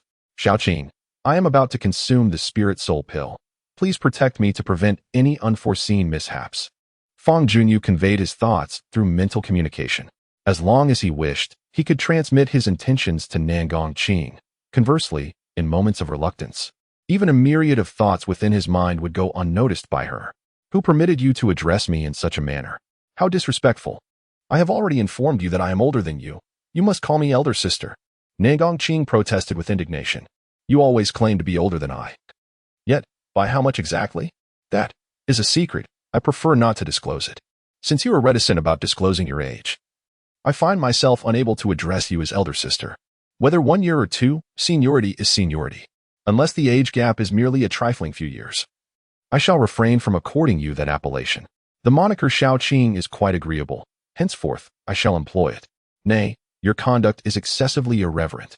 But who is to blame but yourself for your unwillingness to reveal your age? I am hardly at fault. Despite their playful contentions, Qing remained steadfast in her refusal to divulge her age, leaving Fangyuan with no recourse but to accept the appellation Xiaoqing. With matters of greater import at hand, Fangyuan swiftly composed himself, focusing his mind and meticulously preparing himself before consuming the Spirit Soul Pill in one gulp. The Spirit Soul Pill, befitting its designation as a terrestrial-grade elixir, proved to be truly wondrous. Upon ingestion, it metamorphosed into a warm current that flowed directly into his body, scarcely eliciting any sensation of swallowing. The warm current surged and meandered.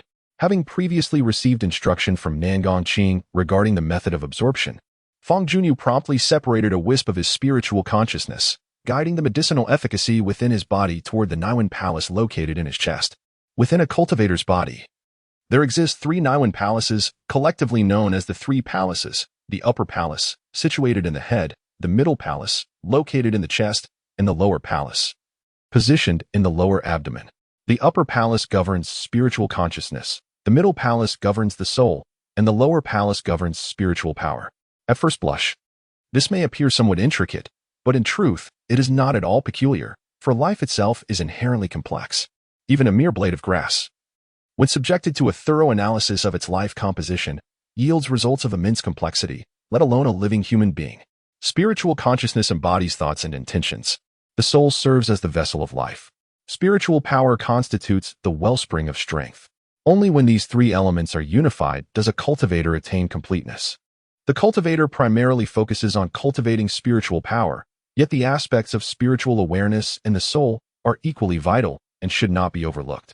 Once the medicinal potency converges within the central palace, it endeavors to penetrate this realm, dispelling the chaotic impurities that reside therein.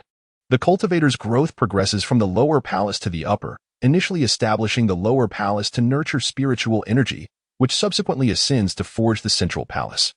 Prior to its establishment, the elixir chamber exists in a state of chaos, utterly unclear. Only by vanquishing this chaos can the central palace attain clarity, revealing the ocean of the soul.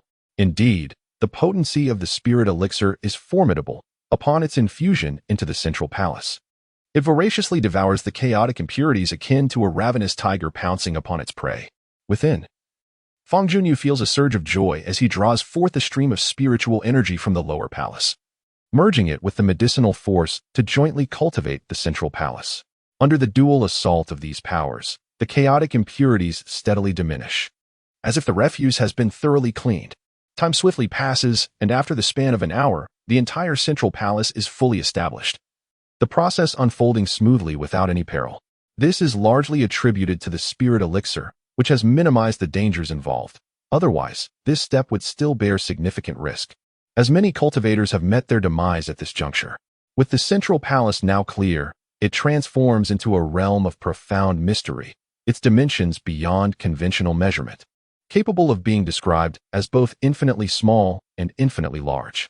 However, the establishment of the central palace is merely a precursor. The path to achieving the spirit realm remains untraveled. To transcend into the spirit realm, one must cultivate the spirit itself. Beneath the central palace lies a luminous liquid, shimmering with reflections. This is the fabled essence of the soul, often referred to as the ocean of the soul, wherein the spirit is birthed from this vast expanse. The soul and the spirit are merely a word apart, yet they share an intricate relationship of dependence.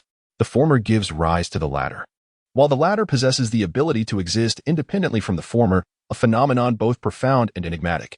Some assert that the spirit is the offspring of the soul, while others contend that it is an extension of the soul. The precise definitions remain elusive to all. From a pragmatic perspective, the spirit is immensely beneficial to practitioners, significantly enhancing their strength. Spirits can be classified into various types, such as the flame spirit, the water spirit, and the plant spirit, among others. Each individual's spirit is unique, and the nature of the spirit one manifests is often correlated with their character.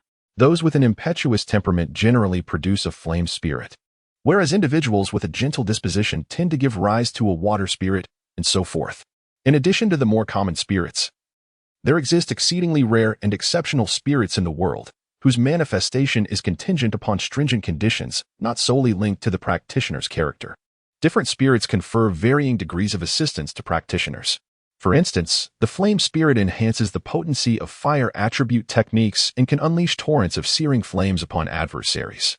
Indeed, the wonders of the spirit extend far beyond this. They cannot be fully encapsulated in mere words. Previously, a significant amount of medicinal potency remained, which, after devouring all surrounding chaotic impurities, naturally transformed its properties, losing its former ferocity and becoming considerably milder. Fangyuan skillfully directed this gentle medicinal energy, infusing it entirely into the Sea of Souls. The waters surged, sparkling with starlight. Following the infusion of medicinal potency, a substantial surge of spiritual energy was introduced, facilitating the gestation of a soul essence within the Sea of the Soul. The genesis and maturation of a soul essence is a gradual process, demanding a measured approach, as forced growth is counterproductive. Even with the assistance of a soul essence elixir, instantaneous maturation is unattainable. Currently, the task at hand for Fangyuan is merely to cultivate the nascent form of a soul essence. The anticipation is trying, and after another hour elapsed, the Sea of the Soul finally stirred. An orb of luminescence breached the surface, hovering in suspension midway. The sphere was perfectly rotund, encased in a hardened shell, and emanated a radiant emerald glow, possessing remarkable beauty. This is the initial form of a soul essence, aptly named the soul cocoon. Only through emergence from the chrysalis can it metamorphose into a true soul essence. What manner of soul essence is this? It bears no resemblance to any I am familiar with. Fangyuan, through the faculty of introspection, could clearly perceive the form of the soul cocoon, yet he was unable to discern its specific classification. The outward appearance of the soul cocoon allows for a preliminary assessment of the soulessence species. For instance, a crimson hue and the emanation of intense heat would invariably indicate a flame soulessence upon emergence. Fangyuan had yearned for a soulessence for many years. Having perused numerous texts on the subject and listened to countless explications, granting him knowledge of the appearance of most soul cocoons. However, the entirety of the soul cocoon within him differed from any known variety. Could it be that my soulessence is of an exceedingly rare breed? Fangyuan's heart quickened with excitement. Rare soulescences often possess peculiar effects, though some may prove to be rather trivial. Should he nurture a potent rare soulessence? It would be a most fortunate acquisition. From this moment onward, Fangyuan has officially entered the realm of the spirit cocoon, specifically the first tier of this domain. He opened his eyes and wiped the sweat from his forehead, feeling the tension in his nerves and body finally begin to dissipate. He concentrated his thoughts and transmitted a message to Nangongqing. Shaoqing, I have successfully broken through to the spirit cocoon realm and have nurtured a soul cocoon. However, its appearance is somewhat peculiar and unrecognizable to me. Given your extensive knowledge, could you assist me in identifying it? Chapter 010, The Day of the Duel Yet. Certain aspects do not quite align. Typically, a stone spirit cocoon is polygonal, with a rather dull surface, unlike what you described as radiant. A hint of uncertainty laced Nangongqing's voice. I am familiar with the soul cocoon of the stone spirit, and it feels distinct. Based on your description, the soul cocoon you have nurtured indeed seems unusual. Could it possibly be one of the exceedingly rare types? I share the same sentiment. Fangyuan responded. Please elaborate further on your observations. I have perused a few tomes detailing various spirits and soul cocoons in the past, which have imparted some knowledge of rare spirits' appearances. Unfortunately, Fangyuan was unable to depict the enigmatic spirit's likeness, as visual representation would have provided clarity. He could only articulate his observations as clearly as possible. After listening to the detailed description, Nangongqing fell into contemplation. Moments later, she suddenly emerged from the Qinkuan ring, transforming into a radiant beam of light that descended to the ground. A graceful figure clad in a pale pink gown stepped forth from the brilliance, her beauty unparalleled, and her face adorned with an expression of delight. I recall now, there exists a type of soul cocoon known as jade spirit cocoon that resembles your description closely.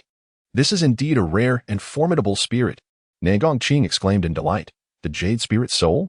Fangyuan felt a sense of familiarity, as if he had encountered fragments of its mention in certain texts, though he could not recall the specifics. The jade spirit soul is exceedingly rare and shrouded in mystery. I, too, have only glimpsed a scant portion of its records.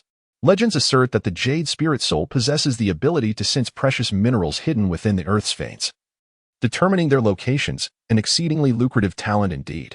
Precious minerals are worth their weight in gold, and those endowed with the jade spirit soul can utilize this gift to unearth these treasures, making wealth virtually inevitable. Nangongqing continued with enthusiasm. Is there truly such a boon? The advantages of the jade spirit soul extend far beyond this. It is said to possess combat capabilities, though the specifics remain largely undisclosed. A closely guarded secret. Nevertheless, even the singular ability to locate precious minerals is impressive in its own right. Fangyuan, your name contains the character for jade, and you possess the jade spirit soul. Is there a connection between the two? Fangyuan found himself at a loss for words. In truth, his name was bestowed by the former sect master, who, upon discovering him, noticed a circular jade pendant around his neck. The sect master, seeing the character Fang inscribed on the pendant, was reminded of the phrase "a gentleman is like jade," and thus named him Fangyuan, a name laden with significance. One would think this was merely a coincidence. The type of spirit soul is related to one's character. Could it be that my possession of the gentlemanly qualities akin to jade is the reason for my jade spirit soul? Yet, that seems implausible. I am far from a gentleman. In my youth, I even resorted to pilfering food from the dining hall. Fangyuan, lost in thought, could not arrive at any answers. Subconsciously, he touched the round jade pendant hanging around his neck, sensing that there seemed to be a hidden mystery entwined within the various events. Regardless, the ability to nurture a jade spirit was undoubtedly a joyous occasion. The prospect of discovering precious ores was exhilarating. It is essential to recognize that the treasures, weapons, talismans, and other artifacts in the world are all fashioned from these invaluable minerals, and even certain elixirs require the powdered essence of these precious stones as ingredients. As Nangongqing remarked, This is indeed a highly lucrative skill. 7 days later, the day of the martial arts competition arrived. Strong individuals are forged through the crucible of real combat. One cannot cultivate true strength within the confines of a greenhouse. Each sect, in their pursuit of training disciples, regularly organizes practical sparring sessions. Although the Jeju sect is not an ambitious faction, it still emphasizes this aspect of training, lest their disciples find themselves at a disadvantage when faced with formidable challenges in the future. Today marked another scheduled competition day. The rules of the Jeju sect's martial arts event are straightforward. The old sect master and the hall masters arrange the matches, pairing individuals of comparable strength for sparring. While some minor clashes are inevitable during these encounters, lethal force is strictly prohibited, with dire consequences for those who violate this decree. This particular competition day bore slight differences from the past. Firstly, it was the agreed-upon day for Fangyuan to duel with Lu Wanli, and the two would face off upon the stage. The entire Jeju sect was abuzz with anticipation for this duel, eager to witness the formidable combat prowess that Fangyuan could unleash following his restoration of cultivation. Moreover, this martial arts competition attracted several uninvited guests. In the audience, 3 outsiders sat poised in their seats, each adorned in garments emblazoned with a black character, signifying their affiliation with the He family. It is widely acknowledged that the He family ranks among the 3 dominant forces in Qingfeng Ridge, their overall strength surpassing that of the minor sects like Gujuman. These 3 great powers, collectively referred to as the 3 heroes of Qifeng, have maintained their supremacy in Qifeng Ridge for over a century, boasting a lineage far older and a foundation considerably more profound than that of Gujuman. Among the trio from the He family were 2 elderly gentlemen and a young woman disguised as a man. The young woman possessed a strikingly dashing appearance, and clad in masculine attire, she was even more handsome than many young men. However, the obvious curves of her chest and the delicate shape of her legs betrayed her true gender. Clearly, she did not intend to deceive anyone with her disguise. It was merely a reflection of her personal preference. Renowned in the vicinity of Qifeng Ridge, she was known as He Liuli, the second daughter of the He family's direct line. Not only was she beautiful, but she also exhibited remarkable talent, having achieved the 8th level of spiritual array cultivation, making her a treasure gem within the He family. Wherever she went, 2 elders accompanied her, as her family was anxious to prevent any mishaps. The 2 elders were engaged in light-hearted conversation with the leaders of Gujuman, sharing laughter and camaraderie, while the young lady paid them no heed, not even sparing them a glance. In her eyes, the so-called talents in such a gathering were merely individuals with marginally better abilities, hardly worthy of note. He Liuli scoffed softly, her disdain for the task assigned by her father evident even upon her countenance. "Miss He, it has been some time since I last saw your esteemed father. I trust he is in good health?" A master from the solitary gate smiled as he addressed He Liuli. Such a greeting is a mark of courtesy, a mere formality. Yet, He Liuli remained unmoved, her gaze fixed upon the arena before her, seemingly oblivious to the presence of the solitary gate's master, lacking even the most basic civility. The master, caught off guard, managed an awkward smile as the atmosphere around them grew increasingly tense. "When will we finally witness the prowess of that gentleman surnamed Fang? If he does not take to the stage soon, I might as well indulge in a shopping spree while you 2 linger here." Watching idly, He Liuli remarked, her brow arched in impatience. "Fear not, miss. I have just been informed that Fangyuan's match against Lu Wanli is scheduled to commence first. You shall see him shortly." An elder from the He family interjected, attempting to soothe her with a wry smile. "Very well, I shall wait a moment longer. I am curious to ascertain just how formidable this Fang is and whether he can rival my brother," she replied, her tone laced with anticipation. "Indeed, Fangyuan possesses notable talent. However, when compared to your brother, well," the elder from the He family left his statement unfinished, yet the implication was unmistakable. This exchange ignited frustration among the masters of the solitary gate, who dared not voice their discontent, silently hoping that Fangyuan would perform commendably, restoring their dignity against the mockery of these prominent families. I have said all that needs to be said. The competition is now officially underway. Fangyuan and Lu Wanli, you 2 are the most outstanding among the younger generation of the Gujua sect. Always in covert competition, today you shall settle your rivalry. Without a proper duel, neither of you would concede, and trouble would inevitably arise. After today's contest, you must cease your constant bickering or face severe punishment." The elder master waved his hand, signaling the 2 youths to step onto the stage. Lu Wanli, eager and impatient, leapt forward like a fierce tiger, positioning himself at the center of the arena. At 19, he was tall, robust, and notably mature. Fangyuan followed at a leisurely pace. At 17, he appeared more youthful compared to Lu Wanli, straddling the line between adolescence and adulthood. Despite his younger age, his demeanor was more composed than Lu Wanli's. His skills were mediocre. With a couple of moves from me, he could be easily subdued. The 100 Fists technique is a lower-tier spiritual skill. Fangyuan believed that mastering lower-tier skills was essential before advancing to higher ones. Hence, he did not rush to seek more advanced techniques from Nangonqing. This approach is undoubtedly correct. Mastering basic skills lays a solid foundation for future learning, ensuring no effort is wasted. It is unwise to discard the sesame for the watermelon. First secure the sesame, then pursue the watermelon. The two youths stood on the stage, facing each other from a distance as if invisible currents clashed between them. The elder master slowly stepped back, clearing the space for the duel. The battle was imminent, and all eyes were keenly focused. Chapter 011. 100 Fist. While it is undeniable that your cultivation surpasses mine at present, Fangyuan, I am confident that my practical combat skills are superior.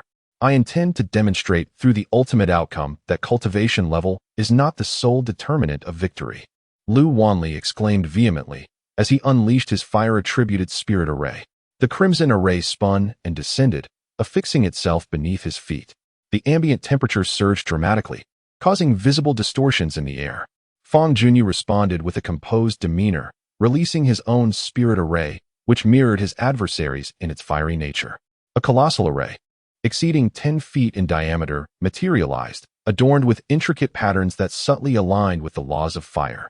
As it shimmered, sparks erupted, evoking the image of a prairie fire igniting.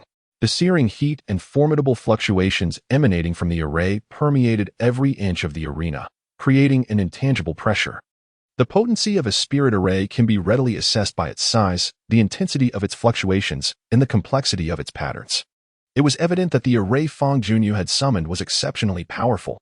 Concurrently, the soul cocoon within Fangyuan's spiritual palace contributed its power, emitting an additional surge of energy. Although the spirit soul had not yet emerged from its chrysalis, it possessed an amplifying effect, proving valuable in combat. The two combatants, with their respective spirit arrays, engaged in a collision even before initiating physical attacks. The outcome of this clash was unequivocal. Fangyuan's array utterly dwarfed his opponent's, like an eagle gazing down upon an ant. You have actually reached the spirit soul realm. Lu Wanli discerned Fangyuan's current cultivation level, his eyes widening in astonishment. The overwhelming battle intent he had harbored was suddenly doused, as if a bucket of cold water had been poured over him, leaving him in a state of despondence. The masters and elders present, all of whom were at the spirit soul realm, were taken aback by the fact that the young Fangyuan had ascended to their level.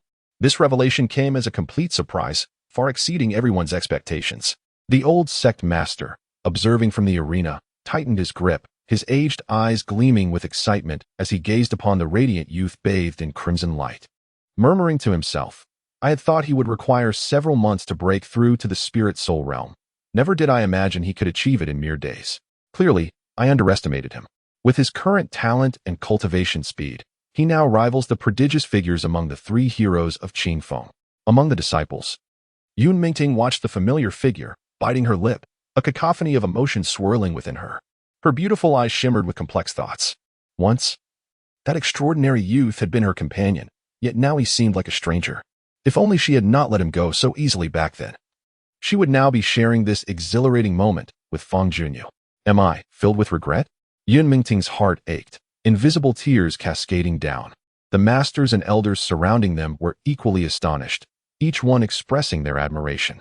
The previously disdainful He Liuli also underwent a transformation in expression, beginning to regard the young figure on the stage with newfound respect.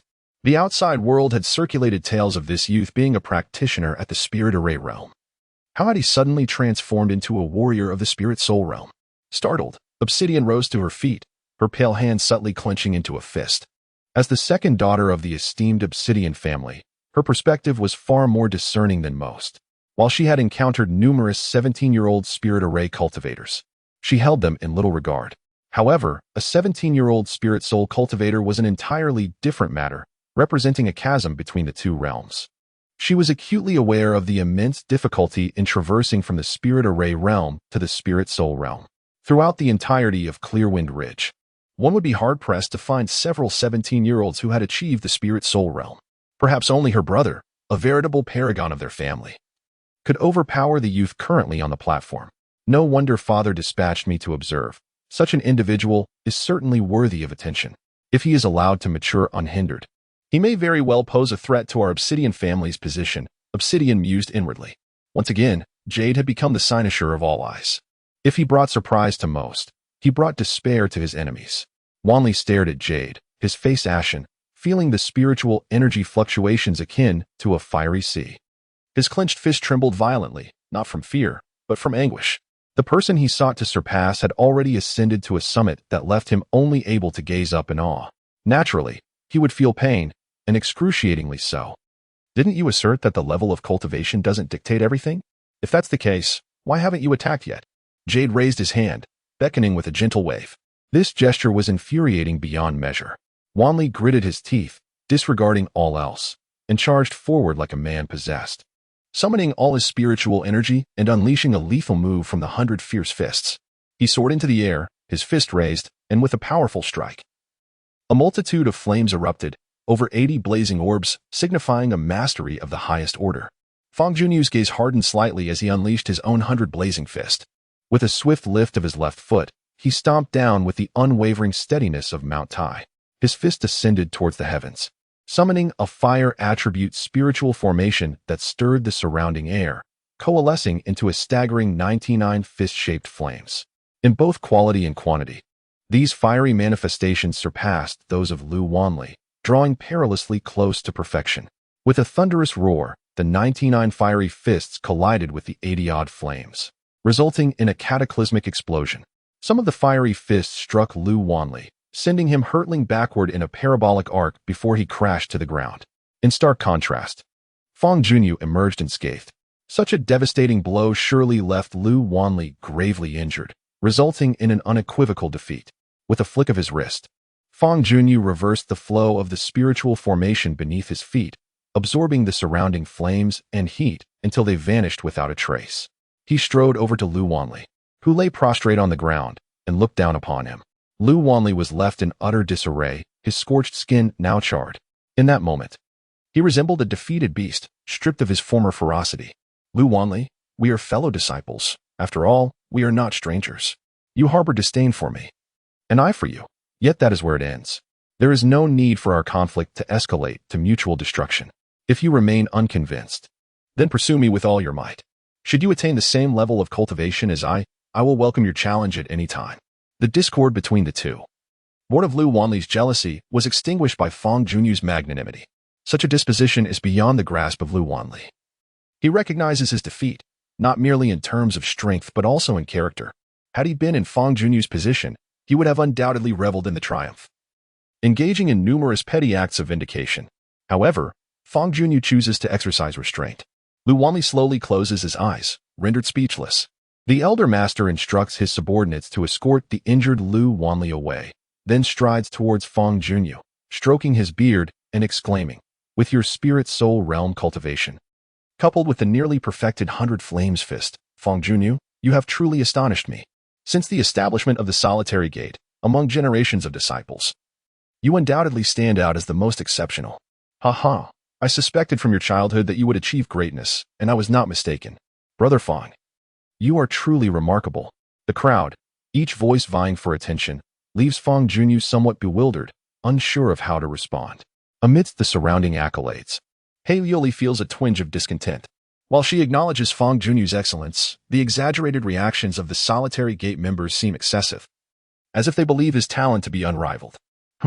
Such a small sect lacks perspective. They celebrate a single genius as if he were unparalleled, while our He family boasts 2 or 3 such talents without fuss. Moreover, his aptitude pales in comparison to my brother's. He Liuli pouts, displaying a rather petulant demeanor.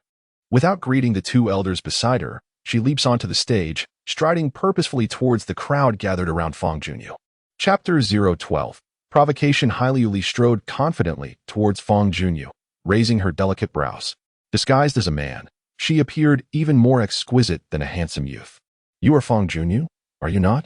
Li inquired with an arched brow. Indeed, Fang Junyu admitted with composure. Do you know who I am? Of course I do.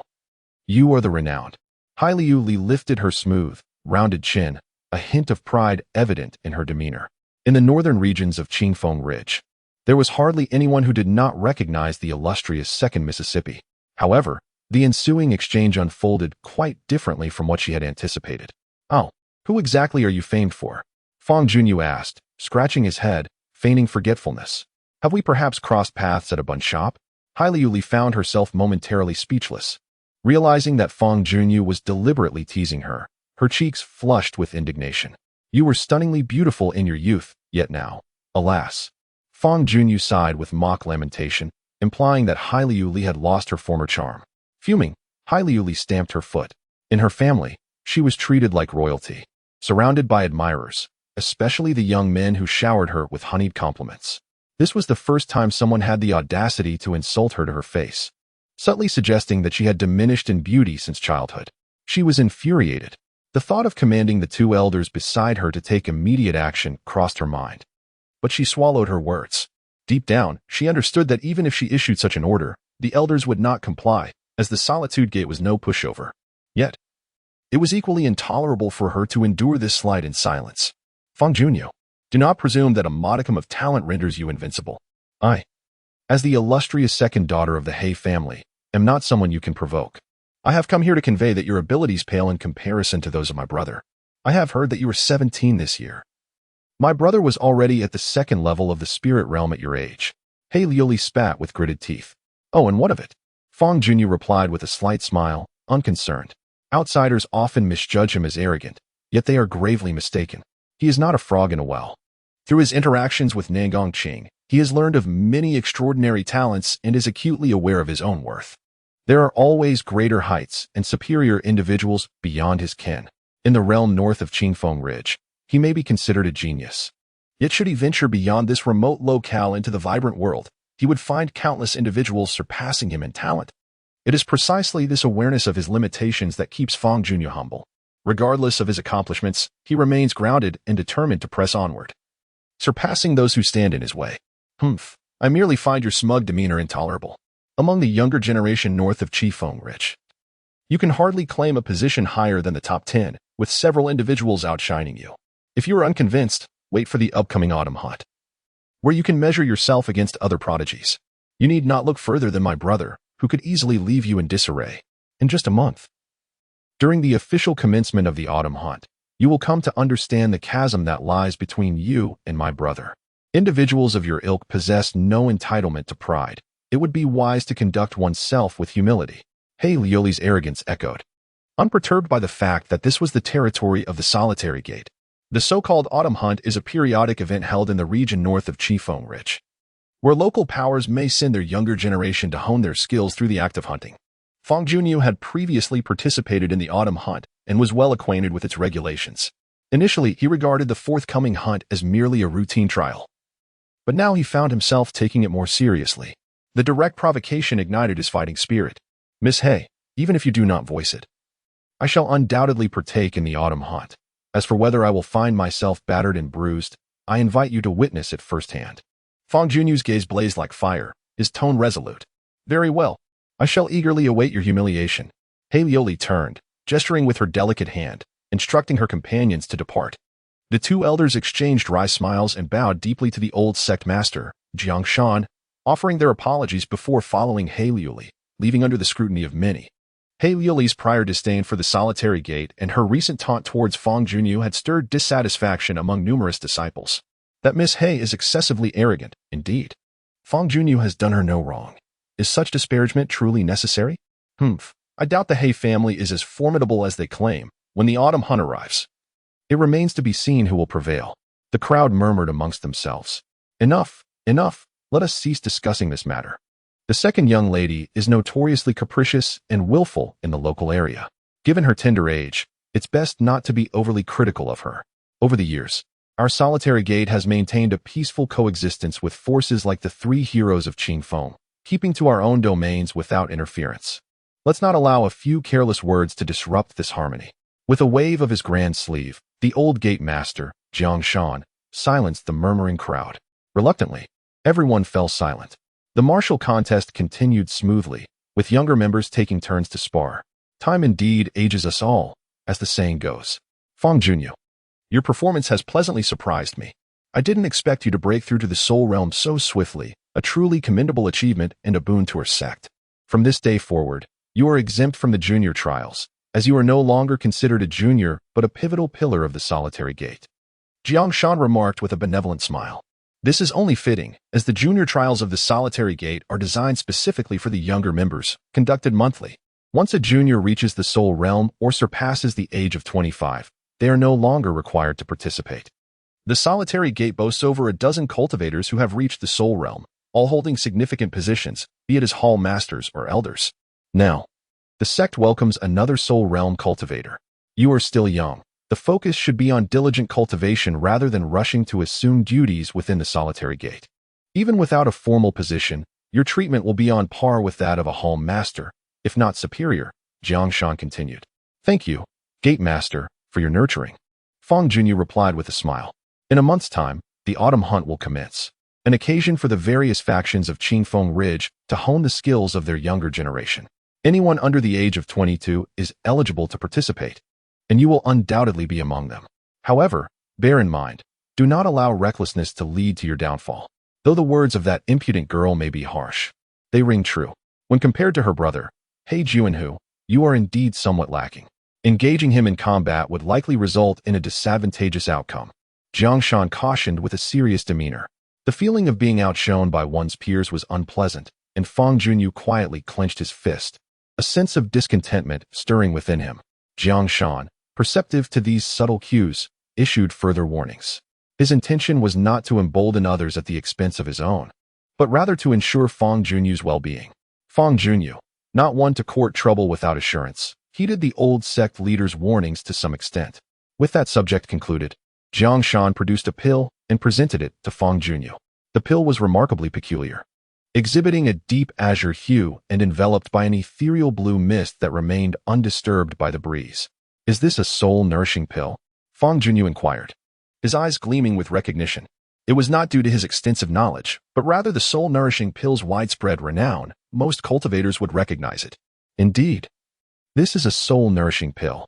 Absorbing the medicinal essence that graces its surface can remarkably nurture the soul cocoon, proving immensely beneficial for cultivators who have newly entered the spirit soul realm. To commemorate your advancement into the spirit soul realm, I present this soul-nourishing pill to you. Take it, Jiang Shan said with a genial smile. Fangyuan accepted it without hesitation, expressing his gratitude. A soul-nourishing pill can fetch around 800 spirit coins. While not as valuable as a spirit essence pill, it is still a precious commodity for the solitary extinction sect. Only hall masters and higher echelons are privileged enough to receive such rewards.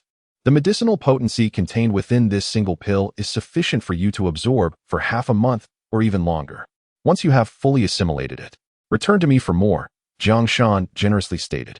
Does your offer imply that you intend to sustain me with these pills until I reach the second level of the spirit essence realm? Fangyuan jested. The initial formation of a soul cocoon signifies the first level of the spirit essence realm, and the emergence of the spirit essence from the cocoon marks the second level. A distinct demarcation. You overestimate my generosity. You are well aware of the cost of soul-nourishing pills. At most, I can provide you with 3 pills intermittently. I cannot afford more.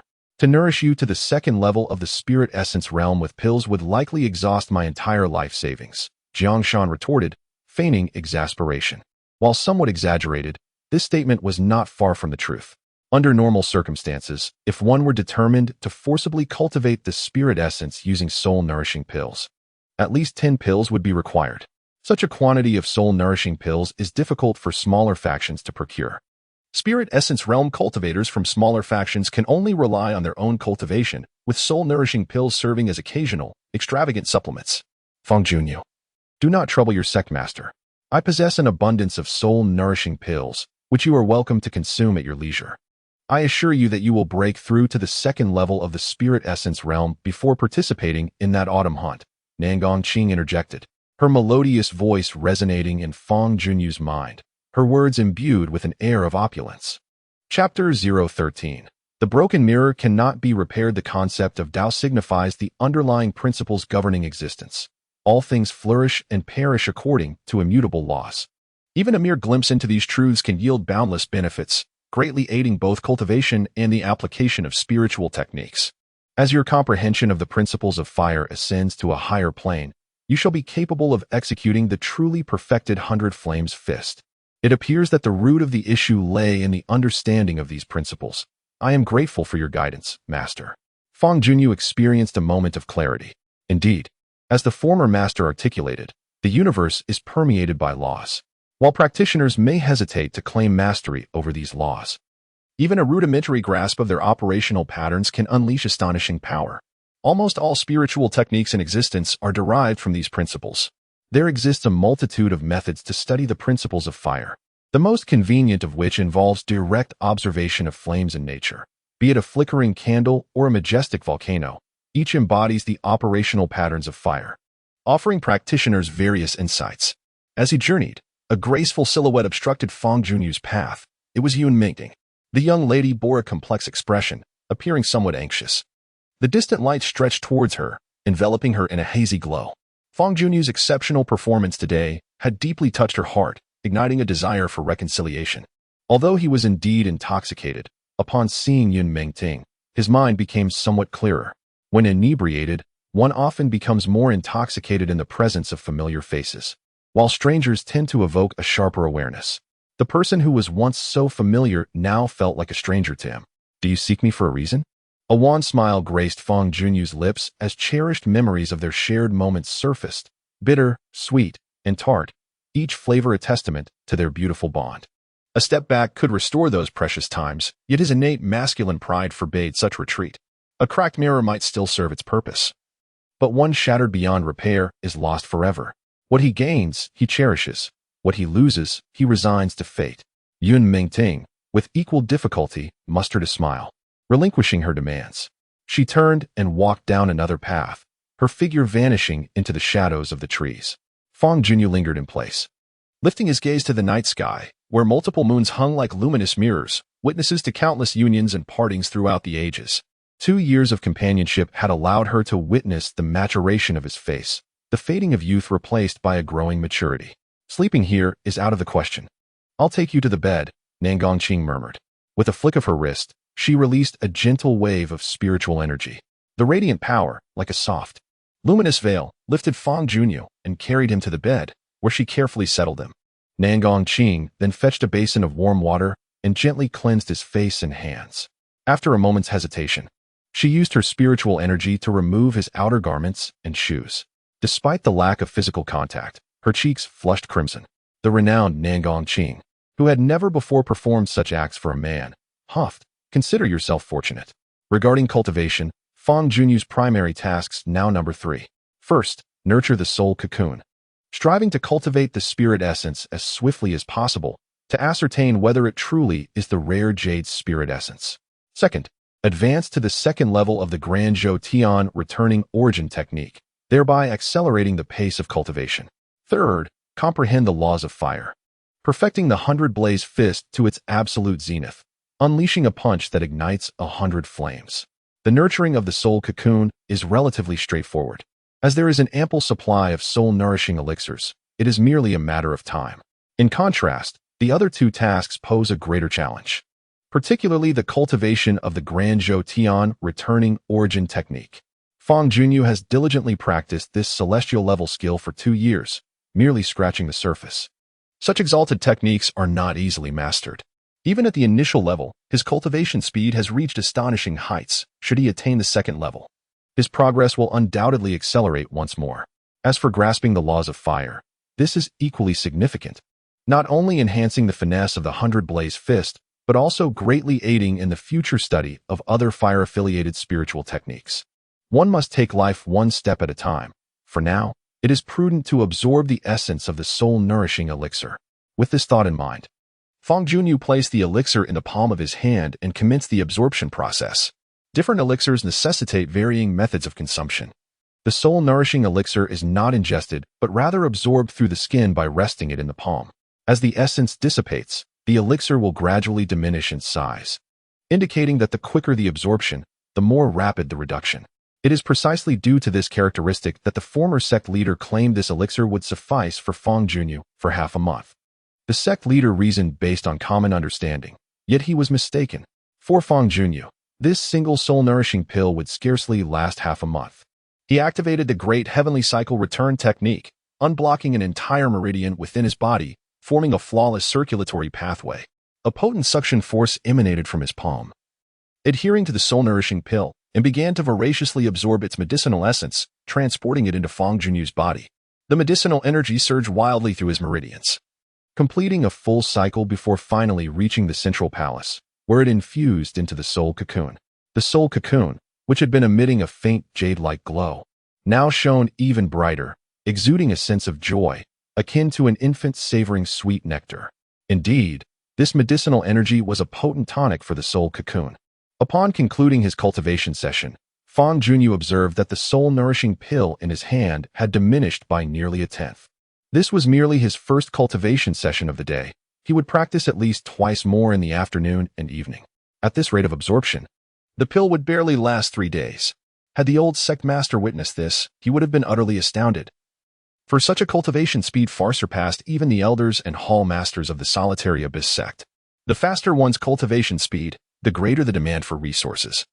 And in this regard, Fangyuan was akin to a ravenous glutton, a demand the solitary abyss sect could scarcely meet. Fortunately, he had the assistance of Nan Cheng, his hidden treasure, ensuring he need not worry about such matters. Having familiarized himself with the medicinal essence of the soul-nourishing pill, Fangyuan began to experiment with absorbing its energy while simultaneously advancing to the second layer of the Great Heavenly Cycle Return technique. Each progression in this technique allowed the unblocking of a new meridian. This process resembles the arduous endeavor of cultivating farmland amidst a chaotic heap of stones. A formidable task indeed. Prior to this, Fangyuan had exerted himself for over half a year, successfully unblocking nearly 80% of a meridian. With only a small portion remaining, his cultivation had significantly improved, thereby accelerating the pace at which he could clear the meridians. Just as Fangyuan was diligently practicing, the circular jade pendant adorning his neck unexpectedly exhibited an unusual response, emitting a subtle yet distinct fluctuation. Chapter 014. The spirit of the jade. This fluctuation was faint yet remarkably clear, entirely different from the fluctuations of spiritual energy, rendering it quite unique. Sensing something amiss, Fangyuan promptly paused to attune himself to the changes in the jade pendant, only for the fluctuation to vanish. He held the pendant in his hand, scrutinizing it repeatedly, yet found no visible irregularities. Could it be that I misinterpreted the sensation? It appeared that only he was capable of perceiving this peculiar fluctuation, while others were entirely oblivious. Out of curiosity, Nan Cheng utilized her spiritual sense to probe the circular jade pendant, yet uncovered no insights. The situation was indeed strange, truly perplexing. Fangyuan pondered over this matter for several days, and ultimately, after failing to discern any clues, he decided to let it go. The path of cultivation is enigmatic. Perhaps he had inadvertently triggered some extraordinary response, rendering it unnecessary to dwell on it. Time swiftly flew by, and in the blink of an eye, 25 days had elapsed since the last competition. During this period, Fangyuan had intermittently absorbed 9 soul-nourishing pills, and today he was set to absorb the 10th. Within the enigmatic confines of the Mud Pill Palace, the soul cocoon floated above the vast ocean of souls, emitting a radiance far more resplendent than before. The once solid shell had developed numerous fissures, clear signs that the spirit was on the verge of breaking free. The spirit, a profound boon for cultivators. Fangyuan's heart surged with elation, yet he diligently stifled his emotions, maintaining a tranquil mindset to continue his cultivation, endlessly absorbing and exhaling the medicinal essence. The soul cocoon, nourished by this potency, resonated with increasing intensity. The cracks on its surface gradually expanded, allowing brilliant emerald light to seep through the gaps. Everything unfolded seamlessly. And as the soul cocoon reached a critical juncture, it shattered spontaneously, its shell fragmenting into scintillating motes that descended into the ocean of souls. The cocoon shattered, and the spirit emerged. A jade-colored spirit ascended, unveiling its mysterious veil. Standing a foot tall, its body was oval-shaped, adorned with a pair of sparkling, watery eyes, and topped with a tuft of hair. Its head was the body, and its body was the head, devoid of limbs, resembling a verdant fruit. Visually, this was indeed the fabled jade spirit, not the commonplace stone spirit. After arduous days of cultivation, you have finally been manifested. A look of sheer joy broke upon Fangyuan's face. The newly birthed jade spirit, connected to its master's thoughts, sensed Fangyuan's delight, and its adorable jade-hued form twirled within the mud pill palace. The spirit, born from spiritual energy, radiated a potent aura of spiritual force. The jade spirit's energy surged outward, enveloping the surroundings and evoking a multitude of wondrous phenomena. Around the dwelling of Fangyuan, ethereal strands of emerald light materialized seemingly out of thin air, resembling a resplendent aurora transformed in hue. These luminous filaments stretched over a dozen zhang, swirling in various graceful forms. The tiles of the roof and lightweight objects trembled violently, producing a cacophony of sound. Nearby, the surrounding animals, overwhelmed by the surge of spiritual energy, instinctively knelt upon the ground, as if they had encountered a sovereign beast reigning over the wilderness. The disturbance reverberated throughout the entire Gujua sect, sensed by anyone attuned to spiritual awareness. Someone had manifested a spiritual soul. Within the confines of the Gujua sect, the individual closest to this monumental breakthrough was none other than Fangyuan. Undoubtedly the source of this extraordinary upheaval. Jiangshan, who was attending to matters within the sect, felt his eyes brighten with a mixture of astonishment and delight.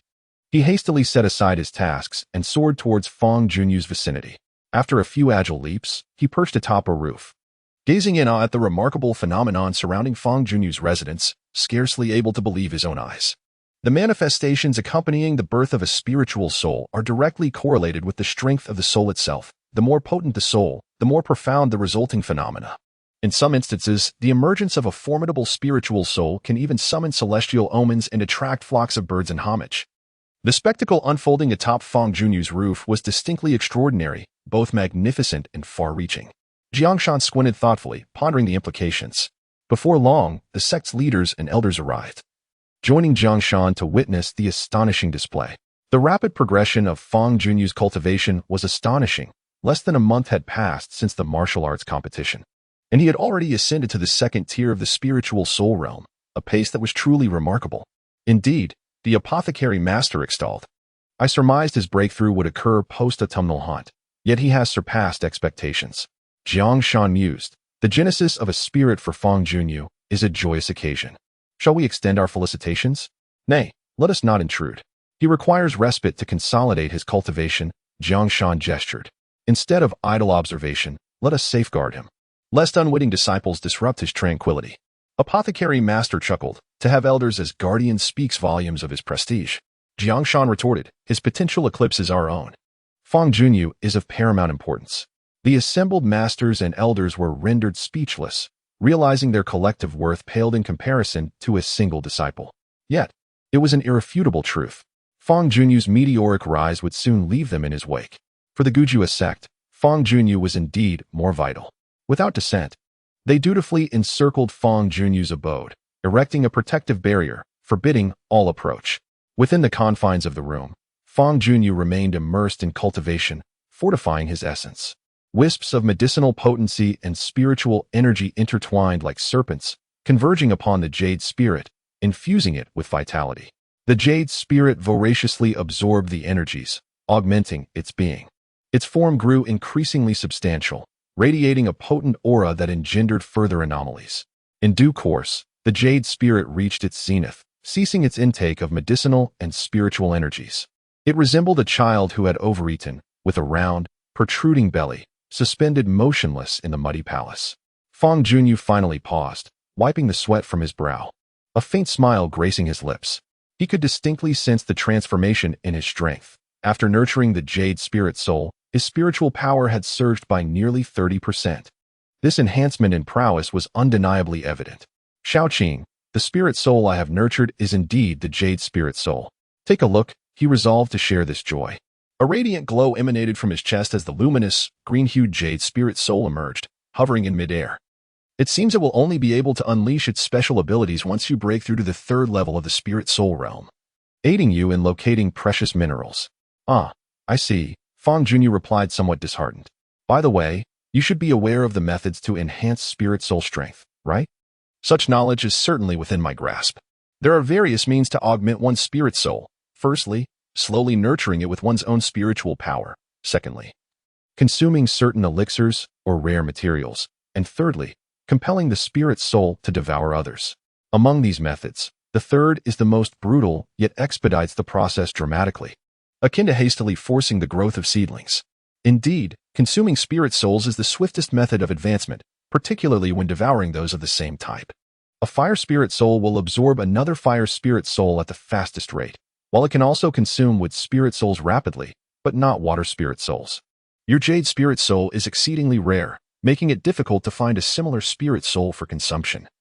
It seems you will ultimately have to rely on devouring rare materials for cultivation. It appears that the rarity of spirit souls also comes with its drawbacks. Fangyuan remarked with a wry smile. If it is an ordinary spirit soul, one can easily locate its kindred. However, rare spirit souls are a different matter altogether, as they are exceedingly difficult to find, let alone devour their kin to enhance oneself. In the world, numerous beings possess the ability to nurture spirit souls. Both humans and demonic beasts are capable of this. There are two principal avenues to acquire spirit souls.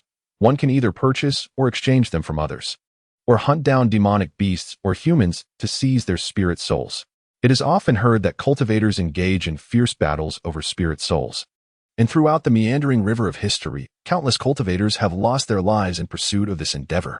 The path to success is often paved with the bones of the fallen, and the same holds true for spirit souls. Nurturing a spirit soul to greatness may require the devouring of numerous kindred souls. A commoner, innocent of wrongdoing, may find themselves in peril for possessing a precious gem. Your jade spirit soul is exceptionally rare and valuable. Should news of it spread, it is likely to attract nefarious individuals seeking to claim it for themselves. For your own safety, it is prudent to maintain discretion and refrain from broadcasting this matter, especially when in the presence of outsiders, advised Nangongqing. Your reasoning is sound, and I shall keep it confidential, responded Fangyuan with solemnity. As the extraordinary phenomena outside gradually faded, it signified the conclusion of Fangyuan's cultivation. Jiang Shan then entered, inquiring about Fangyuan's condition, having come alone without any companions. The matter of the jade spirit soul required secrecy from others, but with Jiang Shan, it was truly unnecessary to conceal the truth. Fangyuan disclosed the situation in its entirety.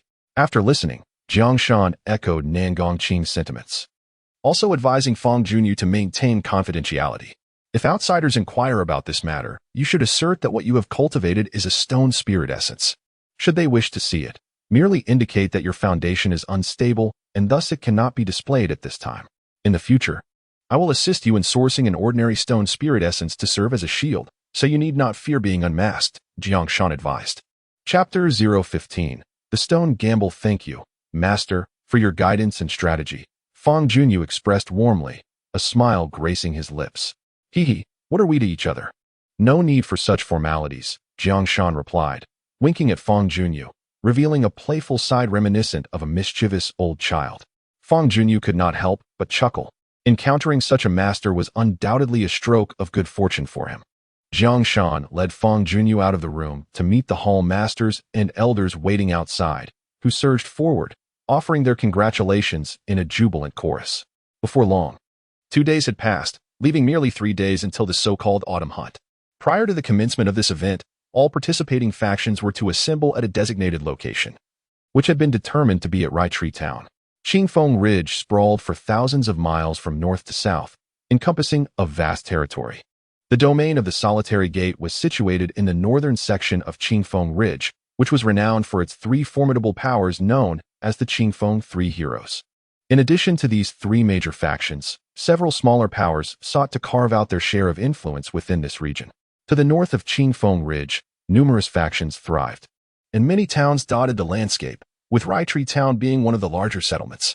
Legend has it that this town was once a mere village, where a crooked tree stood at the entrance for years on end, eventually earning the humble name of Raitree Village. As the village evolved into a town, it naturally transformed into Raitree Town. The Great Bao sect is a faction that subsists on hunting. The sect leader, formerly a hunter, is adept at archery, with pinpoint accuracy being effortlessly achievable for him. While the Great Bao sect might hesitate to compete in other areas, they fear no one when it comes to hunting. Each disciple within the sect is a remarkable marksman. In recent years, the Great Bao sect has participated in every autumnal hunt, consistently achieving commendable results. among the 5 factions, each sending 7 representatives, totaling 35 individuals. Only one can distinguish themselves and emerge as the ultimate victor. Whitetree Town's streets are bustling due to the approaching autumnal hunt. The town is considerably more vibrant than usual. Peddlers and merchants traverse the streets, their calls and shouts resonating incessantly. The solitary sword sect's contingent advances along the road in a grandiose manner, proceeding at a leisurely pace. The procession comprises 3 carriages, with Jiang Shan personally driving one. The other 2 carriages are entrusted to a hall master and Fangyuan, respectively. Major factions often prioritize pomp and circumstance during outings. However, smaller factions like the solitary sword sect tend to be more relaxed and less concerned with formalities. The sect leader is willing to drive, and disciples like Fangyuan can also take the reins, even foregoing the need for a coachman. Fangyuan, holding the reins, sits on the seat with spirited enthusiasm, controlling the carriage's speed and eagerly observing his surroundings. Having spent most of his time within the solitary sword sect, he becomes genuinely excited each time he ventures out. Although the solitary sword sect lacks any distinctive insignia, many people still recognize their group. Look, aren't those members of the solitary sword sect? It seems they've come to participate in the autumnal hunt. The solitary sect, a second-tier power at best in this locale, pales in comparison to the esteemed 3 heroes of Qingfeng. Their performance in the annual autumn hunt is typically unremarkable, leaving one to wonder why they bother to participate. Perhaps it is to temper their disciples, as the autumn hunt is known for its fierce competition and inherent dangers. Yet, no amount of training can elevate the disciples of a minor sect like the solitary sect to the level of the offspring of the 3 heroes of Qingfeng. Rumor has it that the prodigious talents from the 3 heroes' families will all be participating in this year's hunt, suggesting that the solitary sect is destined for another last-place finish. Should one venture into the gambling dens, it would be wise to avoid wagering on their victory. Such were the hushed murmurings that followed the solitary sect's procession. A cacophony of opinions swirling through the streets. Eventually, the group halted before a modest and named leasehold establishment. The proprietor shared a camaraderie with Jiang Shan, their bond forged through years of friendship. Jiang Shan led his charges into the inn, assigning each individual to their respective chambers. While only 7 disciples were slated to participate in the autumn hunt, over a dozen others had accompanied them, their motives driven by mere curiosity and a thirst for excitement. Restless and eager to explore, the younger members of the group soon dispersed from the inn in small clusters, their departure proving unstoppable. Fangyuan, accompanied by several close companions, ventured out into the city, their steps guided by a spirit of leisurely exploration. As fate would have it, their path led them to a stall peddling jade. Upon the stall were rough, uncut stones, alongside finished jade pendants and bracelets. Drawn by the exquisite craftsmanship of the pendants, the group halted in unison. Fangyuan, whose very name bore the character for jade and whose spirit resonated with its essence, felt a particular affinity for the gemstone. He bent down to pick up a jade pendant intricately carved with a double fish motif, examining it thoughtfully. The stall owner, a middle-aged man with exceptional eloquence, was engagingly promoting his wares with a torrent of persuasive words. Fangyuan sifted through the items on display, eventually lifting a rough stone. This so-called rough stone, or Mao Shi, was unrefined jade, its exterior appearing rather unremarkable, akin to an ordinary rock. "Hey there, young man. Would you be interested in purchasing a rough stone to test your luck?" The owner inquired with a grin. "How does one test their luck?" Fangyuan retorted, intrigued.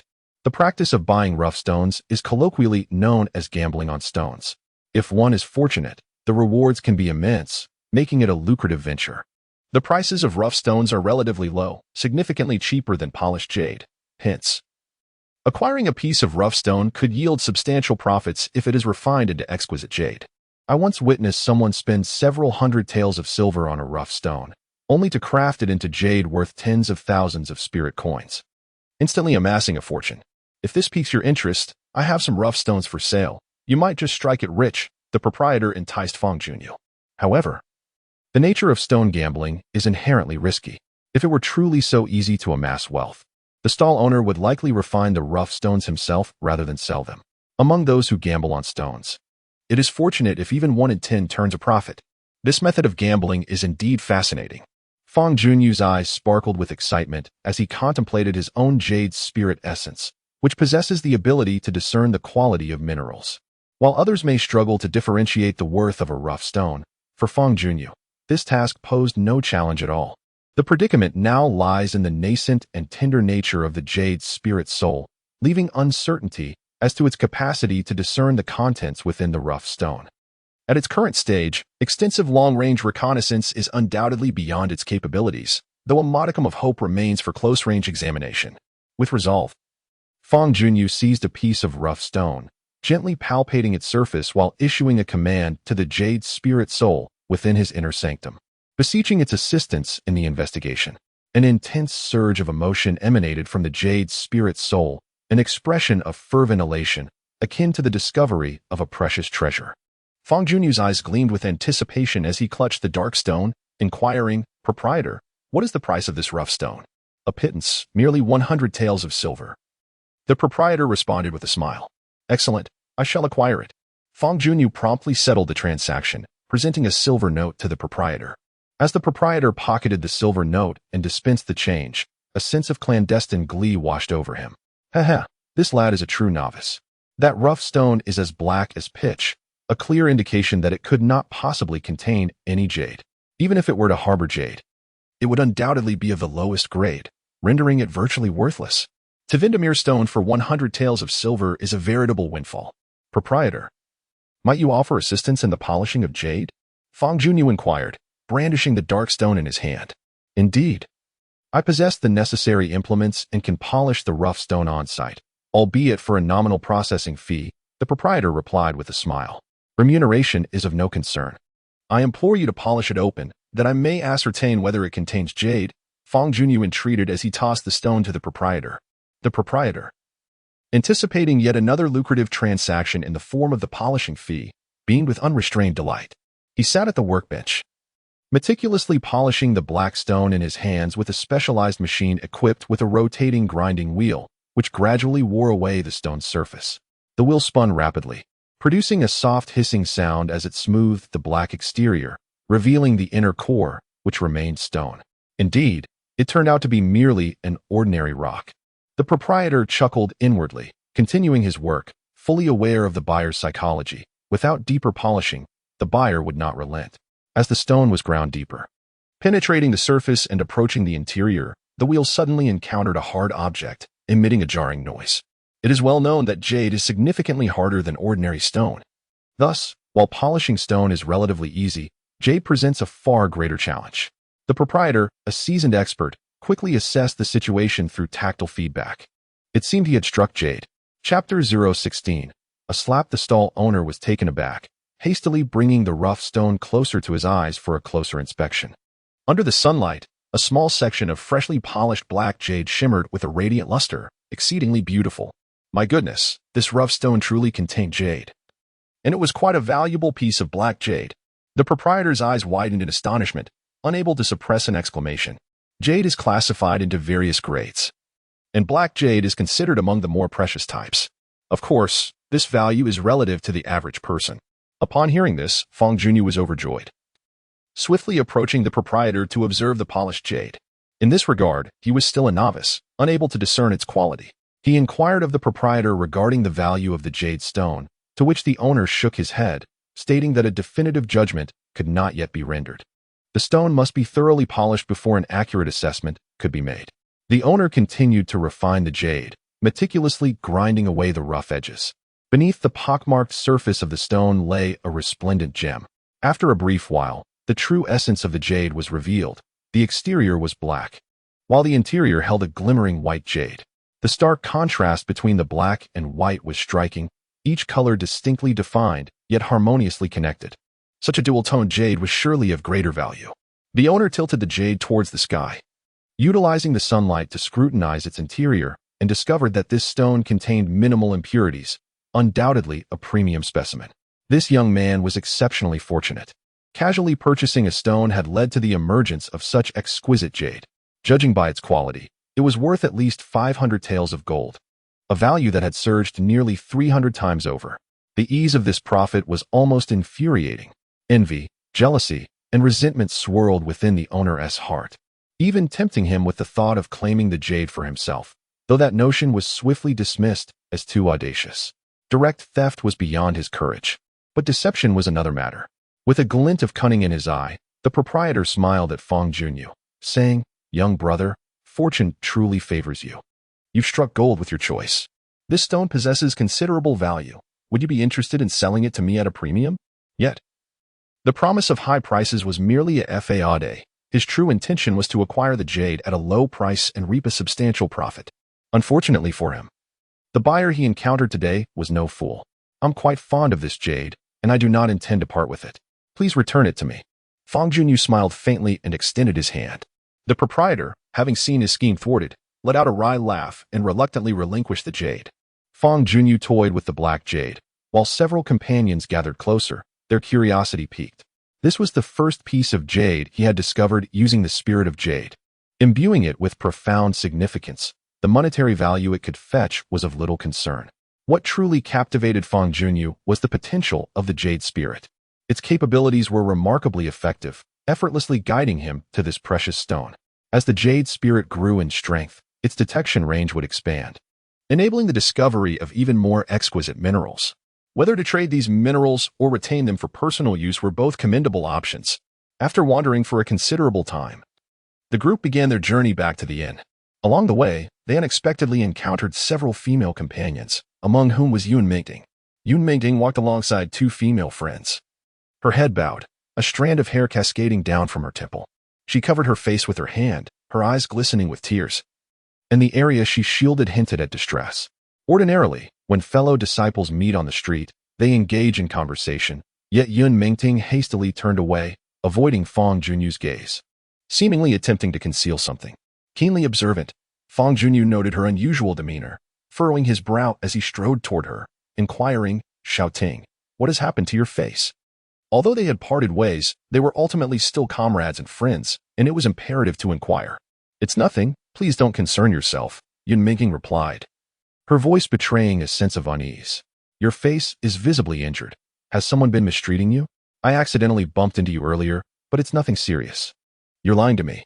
Fangyuan, not one to be deceived by such a low-level lie, turned his gaze to another female disciple, pressing for the truth of what had transpired. "We, out of respect for her status as a direct descendant of the He family, dared not retaliate, swallowing our grievances. Is this true?" Upon hearing this, Fangyuan was incensed, his eyebrows raised sharply, his eyes gleaming like unsheathed swords. Yun Mingting had once been his woman, and for that reason alone, he could not tolerate outsiders mistreating her. Protecting a woman he once loved is an innate instinct for any man. That He Liuli not only struck someone but also uttered many harsh words, claiming her noble lineage and calling us abandoned orphans, bastards. The female disciple bit her lip, her once rosy lips turning pale. Such insults are unbearable for orphans. Are the nobles and generals born of a different breed? Orphans are also born of parents, no less noble than anyone else. Fangyuan, burning with rage, clenched his fists and gritted his teeth, asking, "When did this happen? And where is that jewelry shop?" "It just happened. The shop is called Guangsui Jewelry on the next street. Just a slap. I can endure it." "You can endure it. But I cannot. The He family is nothing to fear. If someone from the He family has struck you, I will make them pay." Fangyuan glanced at Yun Mingting's swollen face, resolute. "But, no buts." Brushing aside Yun Mingting's hand, Fangyuan vaulted over several zhang, then sprinted away, disregarding all attempts to restrain him. Nan Gongqing confidently asserted that with such a powerful backer, there was no need to endure any further indignities. It was quite enough that Fangyuan refrained from bullying the He family. The notion of the He family lording over him was simply out of the question. After a brief search along the street, Fangyuan finally located the Guangsui gold shop. He paused before the entrance, observing He Liuli inside, who was selecting jewelry. Accompanied by two elders of the He family, both cultivators at the third level of the spiritual soul realm. With a face as dark as water, Fangyuan bellowed, "He Liuli, get out here." His voice reverberated like thunder through the street. Few in the entire northern territory of Qingfeng Ridge would dare utter such words. He Liuli, upon hearing the command, was momentarily stunned, scarcely believing her ears that someone would dare to insult her in such a place. Turning around, she immediately recognized Fangyuan standing outside the shop, instantly understanding the reason for his insolence. A hint of disdain flickered in her eyes. How utterly presumptuous. Daring to seek revenge against me, she sneered, waving her hand dismissively at the two elders beside her. "There's a dog barking outside. Accompany me to deal with it." Young miss, he is a disciple whom the Gujiwe sect is heavily investing in. If we take action against him, things will escalate. I think we should. A gaunt elder cautioned. Spare me the nonsense. Do as you are told, He Lioli retorted, dismissing the advice with a roll of her eyes. Two elders sighed, resigned to accompany the willful second miss as they ventured outside. The trio halted at the entrance, confronting the cold and menacing aura emanating from Fangyuan. Within the confines of the solitary gate, you are revered like a precious gem, yet in my eyes, you are nothing more than a dog, indeed, even less than that. I may have struck one of your sect's members, but what of it? Do not deceive yourself into believing you possess the capability to harm me, even if you did. Would you dare lay a finger upon me? Humph. Should you dare to sever a single hair from my body, the He family will surely flay your hide. He Lioli regarded Fangyuan with disdain, her words dripping with arrogance. Fangyuan's already frigid expression contorted into a more grotesque snarl. It was the first time in his life that someone had the audacity to speak to him in such a manner. A glint of menace flickered in his eyes as he unleashed a winded tribute spirit formation, rapidly enhancing his speed, while ferocious winds whipped around him, causing his garments to billow violently. Be careful, he intends to strike. One elder shouted, activating his own spirit formation and positioning himself defensively in front of He Lioli. The other elder mirrored this action, anxious to protect He Lioli from any potential harm. He Lioli was momentarily taken aback. Could it be that Fangyuan truly dared to lay a hand on her? Was this fool courting death? Chapter 017. It is you I aim to strike. The He family wielded considerable influence in the region, under normal circumstances. Lesser sect members would never dare to assault He Lioli. However, Fangyuan was an exception. He moved with an agility that was almost lightning-like, akin to a dragon leaping into the sea. As he soared into the air, the spirit formation beneath his feet lifting alongside him. The surrounding winds erupted, fiercely buffeting his back and providing a tremendous thrust. His gaze, sharp as a blade, fixated on the obsidian glass below as he leapt into a swift descent. I shall lend you a hand, came the resonant voice of Nangong Qing.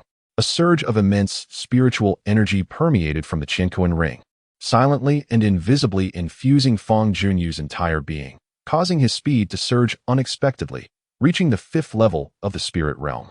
Whoosh! Fangyuan resembled an arrow released from a bowstring, transforming into a blur of light that, in an instant, pierced through the defenses of the two elders and surged toward the obsidian glass. What? The two elders were taken aback, utterly astonished that Fangyuan could unleash such astonishing speed. The obsidian glass, slightly weaker in strength, failed to react in time, merely perceiving a fleeting blur before her. Clap! The sharp sound of a slap echoed as the obsidian glass was sent tumbling to the ground. Fangyuan steadied himself, his palm suspended in the air. A tingling sensation coursing through his hand, the impact of the slap undeniably fierce. The onlookers were left dumbfounded. Why you dare strike me? The obsidian glass, clutching her face and feeling the searing pain, could scarcely believe the reality of the situation. Gazing closely at Fangyuan's face, she was met with an expression of chilling coldness that sent a shiver down her spine. Put me down at once, she cried out. Fangyuan remained silent, instead raising his hand to deliver another resounding slap to the obsidian glass's face, this time with even greater force. Clap, clap. 2 more sharp sounds rang out. The two elders, wary of the repercussions, hastily restrained their movements. Fangyuan's hand descended once more. Clap, clap, clap. This time, it was 3 slaps. He Li slapped Yunmeng Ting, and Fangyuan was determined to retaliate tenfold. The two elders observed this scene, their minds teetering on the brink of madness. Has this man lost his senses? Not only has he struck our second young lady, but he has done so repeatedly. The clan leader will undoubtedly seek his life. Fangyuan's actions not only insulted He Li, but also brought disgrace to the entire He family. A slap that resonated loudly and profoundly. He Li was rendered dazed, staring blankly at Fangyuan, her mind a complete void. Those who show respect to others are invariably respected in return. Those who humiliate others are met with perpetual humiliation. This encapsulates the experience of being oppressed. May you remember it well. Once Fangyuan had had his fill, he discarded the dazed He Li as one would dispose of refuse. With a thud, she collapsed to the ground. The two elders swiftly leapt to her side, exchanging glances. One remained with He Li while the other, filled with fury, launched an attack on Fangyuan. The roar echoed, shaking the rooftops along half the street. akin to a tiger's roar reverberating through the mountains. Haihei, the second young lady of the Haihei family, claimed to be the sister of the formidable Haihei family's eldest son. A month prior, she had fervently demanded that her brother teach Fang Junyu a lesson so severe that he would be left searching for his teeth. Fang Junyu's heart stirred. He steadied himself and fixed his gaze upon the source of the voice, immediately recognizing the renowned young master of the area, Haihei Jiwenhu. Clad in black attire, adorned with armor on his shoulders and chest, and wearing boots crafted from beast hide, he exuded an air of striking charisma. While Haihei possessed striking beauty, her brother appeared quite fierce and unappealing. Heiyun, who stepped onto the spirit array, enveloped by a dark wind. With each stride, he leaped several zhang forward, and in just a few bounds, he closed the distance. Having sensed the intense fluctuations of spiritual energy nearby, he hurried over, only to witness the scene of his sister being assaulted. As an elder brother who dotes on his sister dearly, the sight of her being harmed ignited a fury within him. Despite being merely 20 years old, Heiyun, whose strength surpassed that of the two accompanying elders, possessing the cultivation of the 4th level of the spirit soul realm. You scoundrel, how dare you harm my sister? Taste my palm, Heiyun, suspended in midair. He flipped his hand and unleashed a strike, summoning the surrounding dark wind to form a tempestuous whirlwind that surged towards Fang Junyu's chest. Intent on gauging Heiyun's capabilities and the disparity between them, Fang Junyu did not evade, but instead met the strike with a punch. The spirit array beneath his feet subtly altered its attributes, radiating a brilliant crimson light as its intricate patterns underwent a dramatic transformation. The temperature of the air around them surged. Boom! A full 100 flames erupted alongside Fang Junyu's fist, hurtling towards the oncoming dark whirlwind.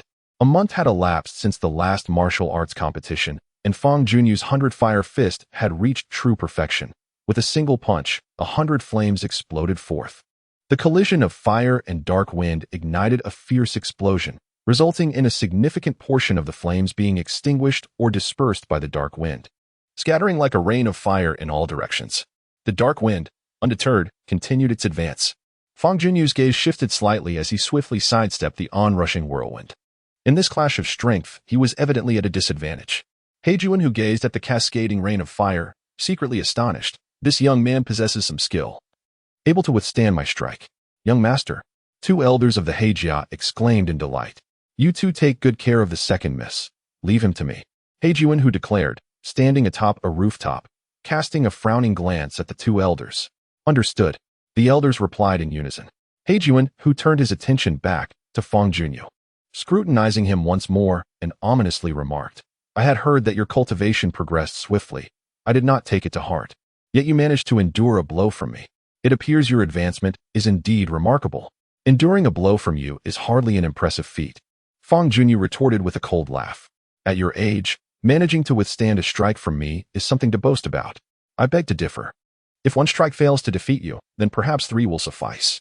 Come, let us see how you handle another 2. Heiyun, whose gaze turned icy as he once again launched an attack at Fang Junyu, extending his hand into a claw-like form and forcefully thrusting it forward. A circle of black spiritual array formed between his palms, soaring forth directly towards Fang Junyu. The application of the spiritual array is not limited to a single form.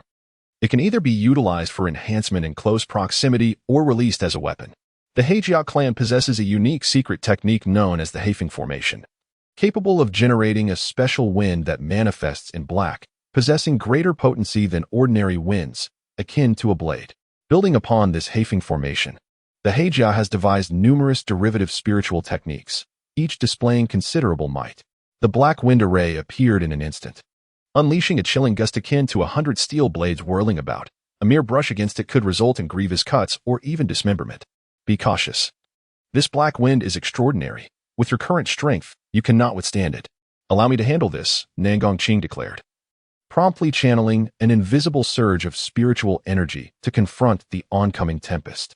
Aware of his own limitations, Fang Junyu refrained from forcing the matter, instead following Nangongqing's spiritual energy to deliver a feint strike. The ethereal force collided with the menacing black wind array, causing it to disintegrate instantaneously, dissipating into the void. To the observers, it appeared as though the black wind array had been entirely neutralized by Fang Junyu's solitary palm strike, with no external assistance. Black Juanhu, witnessing the thwarting of his attack, widened his eyes in disbelief, exclaiming, "Impossible." It is widely rumored that Fangyuan has only just ascended to the second level of the spirit soul realm. The disparity in strength between him and Black Juanhu is immense, and given that this was a full-force strike from Black Juanhu, it is inconceivable that Fangyuan could have deflected it so effortlessly. Not even a practitioner at the 5th or 6th level of the spirit soul realm could achieve such a feat. The events that had just transpired were exceedingly anomalous. Standing on the street, He Lioli and the two elders were equally astonished. The trio understood Black Juanhu's capabilities and recognized the sheer difficulty of withstanding such a blow. He managed to gain the upper hand against my brother in battle? Could it be that he is more than just a practitioner at the second level of the spirit soul realm? This is truly embarrassing. I refuse to believe it. Haikenhu's expression grew more sinister as he unleashed his third offensive, releasing his own spirit. His spirit, a wind spirit, took on the form of a bird. Though devoid of feathers, appearing stark and bare. The fact that he had resorted to manifesting his spirit indicated that Haikenhu had tapped into his utmost strength. Among the youth in Qingfeng Ridge, few could compel Haikenhu to such extremes. Fangyuan's countenance turned frigid as he contemplated harnessing Nan Gongqing's power to vanquish Haikenhu. Suddenly, an overwhelming aura of pressure surged forth, akin to a ferocious beast emerging from hibernation, ravenous and eager to feast upon the unwary. This formidable pressure enveloped the surroundings, weighing heavily on everyone's hearts, sending shivers through their spines. Such pressure could only emanate from a true powerhouse. Chapter 018. Unscathed, different powerhouses exude varying degrees of pressure. Haikenhu felt this was the pressure of his father. Initially stunned, he then displayed a look of joy and called out, "Father, you have come." His father was none other than the patriarch of the Heiqing clan. Though the patriarch had yet to arrive in person, his aura had already made its presence felt. It was unclear whether this was a warning to Fangyuan, an assertion of dominance, or perhaps both.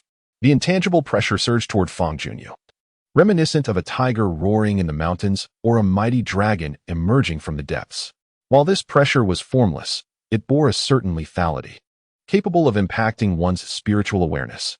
Should an ordinary person confront such pressure, they would undoubtedly tremble in fear, or perhaps even faint from sheer terror. Fortunately, Fangyuan had the covert assistance of Nan Gongqing, enveloped by an imperceptible layer of protection, rendering her impervious to the overwhelming pressure, to the extent that she felt no burden at all. At that moment, an imposing voice resonated. What a grand display from the Black Clan leader. Just as the words faded, a second wave of oppressive force emerged, clashing fiercely with that of the Black Clan leader.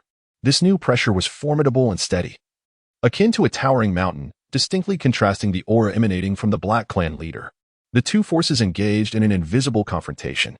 Fangyuan discerned that this second wave of pressure originated from the old sect master. Jiangshan had arrived.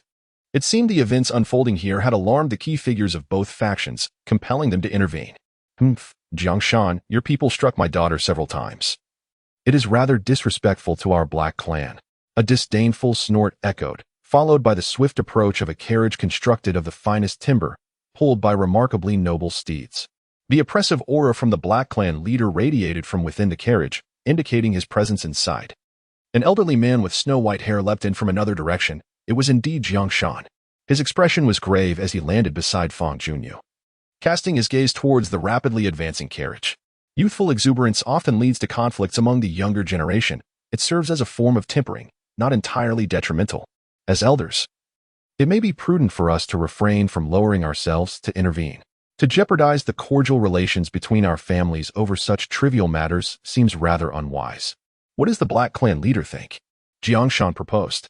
I do not consider this a trivial matter. If it were, then there would be no significant events in the world. My daughter can only be reprimanded by me. It is not for others to impose such lessons upon her. If my daughter were to be harmed and treated as though nothing had occurred, it would only serve to make a mockery of the people of Qingfeng Ridge. The He family shall not tolerate such indignity. Today, the Gujua sect must provide me with a satisfactory explanation. A chilling voice emanated from within the carriage. What kind of explanation does the clan leader of the He family seek? Quite simple. You must compel that little rascal to emerge and publicly sever one of his hands, the very hand that struck my daughter. Should this be done, the matter shall be considered resolved. Upon hearing this, both Jiangshan and Fangyuan, the elder and the younger, simultaneously raised their eyebrows, their expressions betraying discontent. Forcing Fangyuan to sever a hand was clearly an impossible demand. Not only they, but even Nangong Qing, who was concealed within the Qiankuan ring, felt a surge of indignation, radiating waves of furious intent. Jiang Shan's countenance darkened, and after a moment's contemplation, he shook his head, stating, "Such a demand is excessively burdensome. The Gujue sect cannot comply. If you refuse to acquiesce, do not blame us for being impolite." The carriage door swung open, revealing a robust middle-aged man who stepped forth. With his sword-like brows and fierce eyes, he exuded an imposing aura. It was none other than the clan leader of the He family, He Tianxing. Clan leader He. While it is true that the Gujue sect may not rival the He family, we are by no means a soft persimmon to be easily manipulated. Should a conflict arise between our two families, the He family would not emerge unscathed. If the He family's strength were to suffer greatly, preserving the position of the Qifeng three heroes would undoubtedly prove to be a formidable challenge. The other two factions of the Qifeng triad are indeed observing your every move, Jiang Shan remarked, turning his gaze around. On the rooftops, figures had materialized, including significant members from the other factions of the Qifeng triad, who seemed to have been alerted by the unfolding events. Clearly, these factions would relish the prospect of a conflict between the He family and the Gujue sect, allowing them to reap the benefits from the ensuing turmoil. He Tianxing surveyed his surroundings, letting out a cold snort, fully aware of the precarious situation. He clan leader. It is wise to resolve enmities rather than escalate them. Allow me, an old relic, to bear the punishment on behalf of the younger generation, thus providing your clan with a satisfactory resolution. You may strike me once. I shall endure it without retaliation, allowing you to vent your frustrations. After this single strike, no one shall seek retribution for what has transpired here. What do you think? Jiang Shan inquired with a smile. To defuse this conflict, it was essential to provide the He family with a means to step back, albeit at a cost. Enduring a blow from He Tianxing was no trivial matter. And Fangyuan gasped, "Old sect master, this is utterly unthinkable." Jiang Shan waved his hand, signaling Fangyuan to refrain from intervening. "Fangyuan, worry not. I shall discreetly ensure the safety of your sect master and prevent any grave injuries. It would be best to resolve this matter simply rather than allow it to escalate." At that moment, Nangong Qing also conveyed a message, assuring Fangyuan of assistance. With the reassurance from Nangong Qing, Fangyuan finally relaxed, ceasing his objections. He Tianxing narrowed his eyes, a flicker of menace gleaming within them as he weighed the pros and cons of the situation. Compared to severing Fangyuan's hand, inflicting grave injuries upon Jiang Shan, or even slaying him is evidently far more enticing. Should this endeavor prove successful, the entire Gujue sect would crumble. At that point, not only would it be trivial to incapacitate Fangyuan, but devouring the Gujue sect whole would also pose no challenge. You old fool, your arrogance knows no bounds. Do you truly believe you can casually withstand a strike from me, Haixingxing? Since you have chosen the path to your own demise, allow me to oblige you. After this strike, we shall erase the events of earlier. Haixingxing slowly raised his hand, revealing a diminutive black wind formation within his palm. Despite its modest size, the spiritual energy emanating from this formation was terrifying, far surpassing the black wind formation previously unleashed by He Jianhu. "Ah, I shall indulge in youthful exuberance today." Jiang Shan laughed heartily, embodying a touch of madness. He stepped forward, grounding himself on the street, his stature resembling an ancient pine tree, steadfast and unyielding. With his hands clasped behind his back, he awaited Haixingxing's strike, displaying no extraneous movements on the surface, yet within, a torrent of spiritual energy surged vigorously. Old fool. Once you wielded the wind and cloud sword, arriving here alone to establish the Gujue sect with your own hands. Though countless forces sought to marginalize you, you persevered through it all. I must concede, you are indeed a formidable figure. After all these years, we have not clashed in quite some time. Today, I shall test your prowess once more, and see if this old man has made any progress. With a fierce bellow, Haixingxing surged forward like a shadow. In the blink of an eye, he was upon Jiang Shan, swinging his hand to deliver a powerful blow. The black wind array at the palm center struck fiercely against Jiang Shan's chest. With the might of this blow, even iron could be penetrated. Jiang Shan's eyes narrowed, and he drew a deep breath, causing his chest to swell dramatically, stretching his clothes to the brink. Simultaneously, another surge of spiritual power emerged, unbeknownst to him, shielding Jiang Shan and countering the force of Haixingxing's strike. The black wind array within Haixingxing's palm spun rapidly, unleashing a tempest reminiscent of a writhing azure dragon. The buildings lining the street suffered greatly, Windows shattered in succession, rooftops were torn away, and the ground was engulfed in flying sand and stones. The objects caught in the whirlwind twisted and fragmented, diminishing in size. Boom! Haixing's gust struck Jiang Shan's chest, resulting in a deafening roar. On the surface, it appeared as though Jiang Shan had withstood the blow, but in reality, it was Nangong Qing who had silently absorbed the majority of the force. Jiang Shan staggered back slightly from the residual impact, quickly regaining his composure, completely unscathed. How could this be possible? This old man had suffered no harm at all. Had his cultivation reached such an extraordinary level? Haixing was taken aback, his eyes wide with astonishment and terror. Why did Haixing's attack feel so feeble? I expected to sustain at least some injury to block this blow. Was he deliberately holding back, or had I overestimated his capabilities? Jiang Shan gazed at his chest, equally bewildered, silently musing. Both the assailant and the victim were momentarily stunned. The outcome defied all logic. Their levels were closely matched, with Haixing possessing a slight edge over Jiang Shan. Ordinarily, a forceful strike from He Tianqing would have undoubtedly injured Jiang Shan, potentially even endangering his life. However, the blow just now caused no harm whatsoever. Jiang Shan was utterly perplexed by this outcome, but relieved to be unharmed. He chuckled and said, "Well, the strike has been delivered, so let bygones be bygones. I trust our two factions can remain amicable allies in the future." I believe a man of Chief He's stature would not renege on his word. Chapter 19. Gathering storms inside a room at the Li family's old establishment. Only the elder sect leader and Fangyuan were present. Fangyuan, it is commendable that you stood up for our disciples who were humiliated. I do not fault you for that. However, your actions today were somewhat impetuous. Charging off alone to seek vengeance is a risky endeavor. What if something were to happen to you? Remember, your safety is not just your own concern. It also affects the very fate of the solitary severance sect. Jiang Shan spoke with earnest sincerity. I was indeed a bit rash today. I will be more mindful in the future. Fangyuan offered no retort. A true man knows when to yield and when to stand firm, and must master the art of discerning the appropriate measure. In the path of cultivation, one will inevitably encounter adversaries stronger than oneself. When faced with such foes, sometimes it is best to choose avoidance. There is no need to risk one's life for a moment's bravado. Remember, he who laughs last laughs best. Fangyuan nodded, internalizing the wisdom of these words. The He family is powerful, certainly more so than our solitary severance sect. If conflicts with them arise again, allow me to handle them. Indeed. Jiang Shan observed Fangyuan with a favorable demeanor. His expression softened slightly as he smiled and remarked, setting aside the right and wrong for now. Your performance in battle today was quite commendable. To remain unscathed amidst the assaults from two elders of the He family and He Jianhu is no small feat. Even the masters or elders of the solitary absolute sect might not achieve such a result. I merely relied on a stroke of luck, Fangyuan humbly replied. In 3 days, the autumn hunt will commence. I hope your fortune continues to favor you. As the participants are all elites from various factions, He Jianhu of the He family, Wan Tianlin of the Wan family, and Tian Lai of the Blade Fist Martial Arts School, each more formidable than the last. Rest assured, my luck will not abandon me. Fangyuan said with a slight smile, instinctively touching the Qianquan ring on his finger.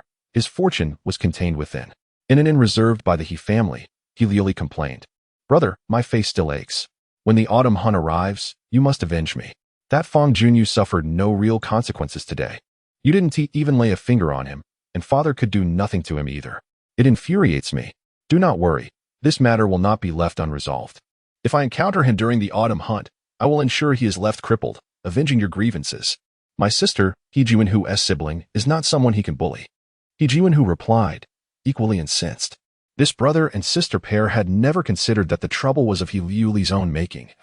Had she not provoked the members of the solitary absolute sect, Fangyuan would not have intervened on their behalf. In a cave near Huaiyang town. In the cavern, candles flicker, emanating a gentle warmth. Yet they fail to dispel the dampness and chill that permeate the air. Within the cave, 3 individuals and a mystical beast reside. The trio is clad in similar attire, each adorned with an emblem resembling a blade. Anyone hailing from Qingfeng Ridge would instantly recognize this blade-embroidered garb as the uniform of the Ba Dao Martial Arts Academy. The Ba Dao Academy ranks among the 3 formidable forces of Qingfeng, its prowess rivaling that of the He family. The beast, a remarkable creature, lies prostrate on the ground. Measuring nearly 6 meters in length, it resembles a tiger, albeit its form is not of flesh and blood, but rather of wood. Its surface embellished with blooming flowers and entwined with verdant vines. This entity is known as the Qingmu Yao, a wooden attribute beast, inherently possessing the spirit of wood. Upon reaching maturity, it boasts formidable combat capabilities, capable of effortlessly vanquishing practitioners below the sixth realm of the spirit realm. Among the trio, one is the esteemed master of the Ba Dao Academy, an elder with long eyebrows and hair streaked with gray. He gently caresses the head of the Qingmu Yao, which lowers its head ever so slightly, appearing surprisingly docile. For 8 years, I have nurtured this Qingmu Yao in secrecy, never unveiling it before outsiders. After all these years, it is finally poised to serve its purpose by applying a specially crafted scent upon the younger generation participating in the autumn hunt. The Qingmu Yu will unleash its fury upon those marked by the fragrance. Given the capabilities of those young disciples, none shall stand a chance against the Qingmu Yao. I intend to utilize the Qingmu Yao to eliminate the elite disciples of rival factions, eradicating future threats. The old master gazes at the Qingmu Yao, a wicked smile curling at the corners of his lips. As the name suggests, the Valley of Lost Souls is an exceedingly perilous locale, spanning a vast expanse. It is flanked by continuous mountain ranges, boasting a complex topography and flourishing vegetation. It is home to a multitude of wild beasts and low-ranking demonic creatures, rendering it an ideal venue for events such as the autumn hunt. Demonic creatures are formidable beings, far surpassing ordinary beasts. They possess a unique hierarchical system denoted by numerical ranks, corresponding to the cultivation realms of human practitioners. A first-rank demonic creature is equivalent to the spiritual energy realm, a second rank to the spiritual array realm, and a third rank to the spiritual soul realm, and so forth. While both factions are of comparable strength, their paths to advancement diverge significantly. Demonic creatures are incapable of cultivating human techniques, relying instead on natural growth to augment their power. The 5 factions have convened here, each occupying a designated area. In addition to these powerhouses, the autumn hunt has drawn a considerable number of onlookers, even outnumbering the participants. The scene is a bustling tableau of people, alive with activity. A master of ceremonies, standing before the 5 factions, eloquently expounded upon the particulars of the autumn hunt. The annual autumn hunt has commenced once more, with no deviations from the established customs of previous years, to incentivize the younger generation participating in the autumn hunt. The 5 factions have collectively provided prizes, each valued at no less than 5,000 spirit coins. Allow me to briefly present these prizes. Should one distinguish oneself in the autumn hunt, these rewards shall be bestowed upon them. The host gestured towards the large table before him, which displayed 5 items, collectively referred to as the prizes. He began to introduce each of these treasures in turn. The He family presented a protective talisman, a one-time use stone that could withstand a powerful attack before shattering. The Ba Dao martial arts school offered a low-grade earth-level Yanling knife, its blade gleaming and its hilt adorned with gemstones, clearly a remarkable artifact. The Wan family revealed a sealed spirit stone encased in a glass jar, its origins unknown, whether derived from a human or a mythical beast. The Zhugong sect displayed 5,000 spirit coins in cash, a requisite for participation in the autumn hunt. Without tangible prizes, spirit coins would serve as substitutes. The Guju sect contributed a century-old ironwood, a material so resilient it surpassed that of ordinary metals, suitable for crafting treasures. The combined worth of these offerings exceeded 5,000 spirit coins, representing a highly enticing fortune. The primary objective of the autumn hunt was to cultivate the younger generation, while simultaneously serving as a strategic contest among various factions. The victorious would reap substantial rewards, while the defeated would incur significant losses.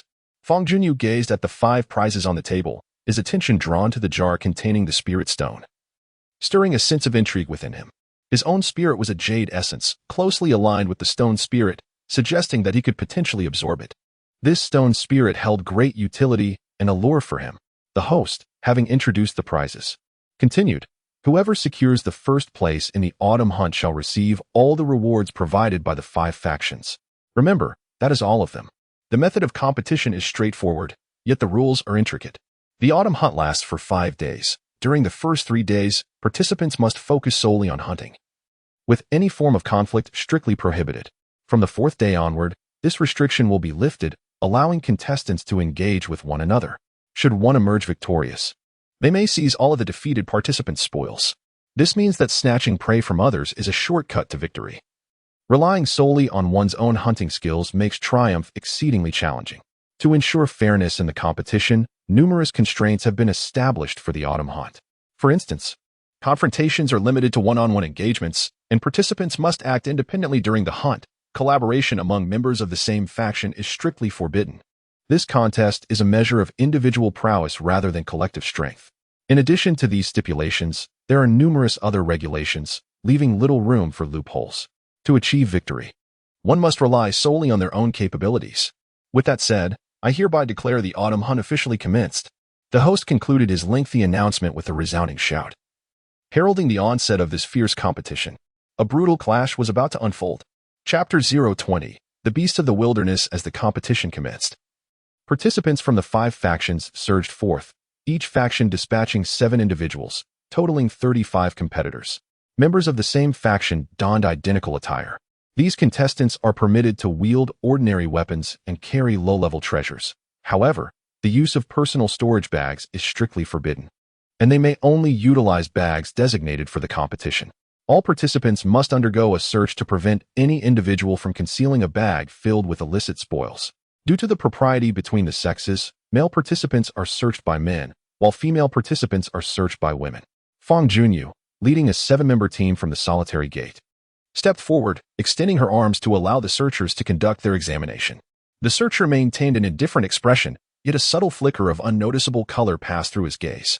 He reached out to pat Fangyuan, applying a special fragrance onto her skin, which he had previously been paid to administer to specific participants, one of whom was Fangyuan herself. The searcher was unaware of the fragrance's purpose, nor did he wish to know. His role was merely to follow orders, as knowing too much could pose a risk.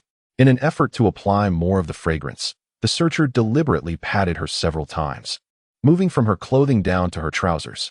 Have you finished? Are you searching me or swatting flies? Fangyuan jested. The searcher, visibly embarrassed, waved his hand, signaling for her to proceed. With a light chuckle, Fangyuan approached a table, picked up a specialized bag, and after squeezing it twice, fastened it to her waist. This bag, known as a Chinquan bag, possesses a unique space within, capable of holding items exceeding 1,000 times its own volume. While it serves a similar function to the Chinquan ring, its capacity is significantly smaller and its price markedly lower. In essence, the Chinquan bag is a common commodity, whereas the Chinquan ring is a luxury treasure, accessible only to the affluent. Fangyuan still wore the Chinquan ring, concealing its true nature as a vessel for Nangong Qing, and deceitfully claimed it to be merely an ordinary ring, successfully evading detection. This Chinquan ring possesses a cloaking effect, appearing indistinguishable from a commonplace ring. Thus, the surrounding inspectors, with their limited abilities, could never discern its true identity. Even if Fangyuan were to confess that he wore the Chinquan ring, it is unlikely anyone would believe him, for the ring's exorbitant price far exceeds what a mere disciple of the solitary void sect could afford. Indeed, even selling the entire sect would not suffice to purchase such an item. The Chinquan bags provided for the autumn hunt are of the most basic variety, containing only provisions, fresh water, and a few flares, nothing more. Having donned the Chinquan bag, Fangyuan strode towards the valley's entrance.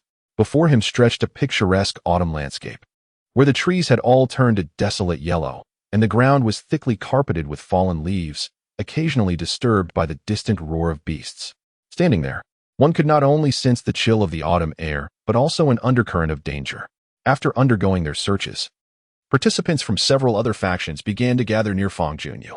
Sensing the weight of their gazes upon him, he slightly turned his head, locking eyes with several others.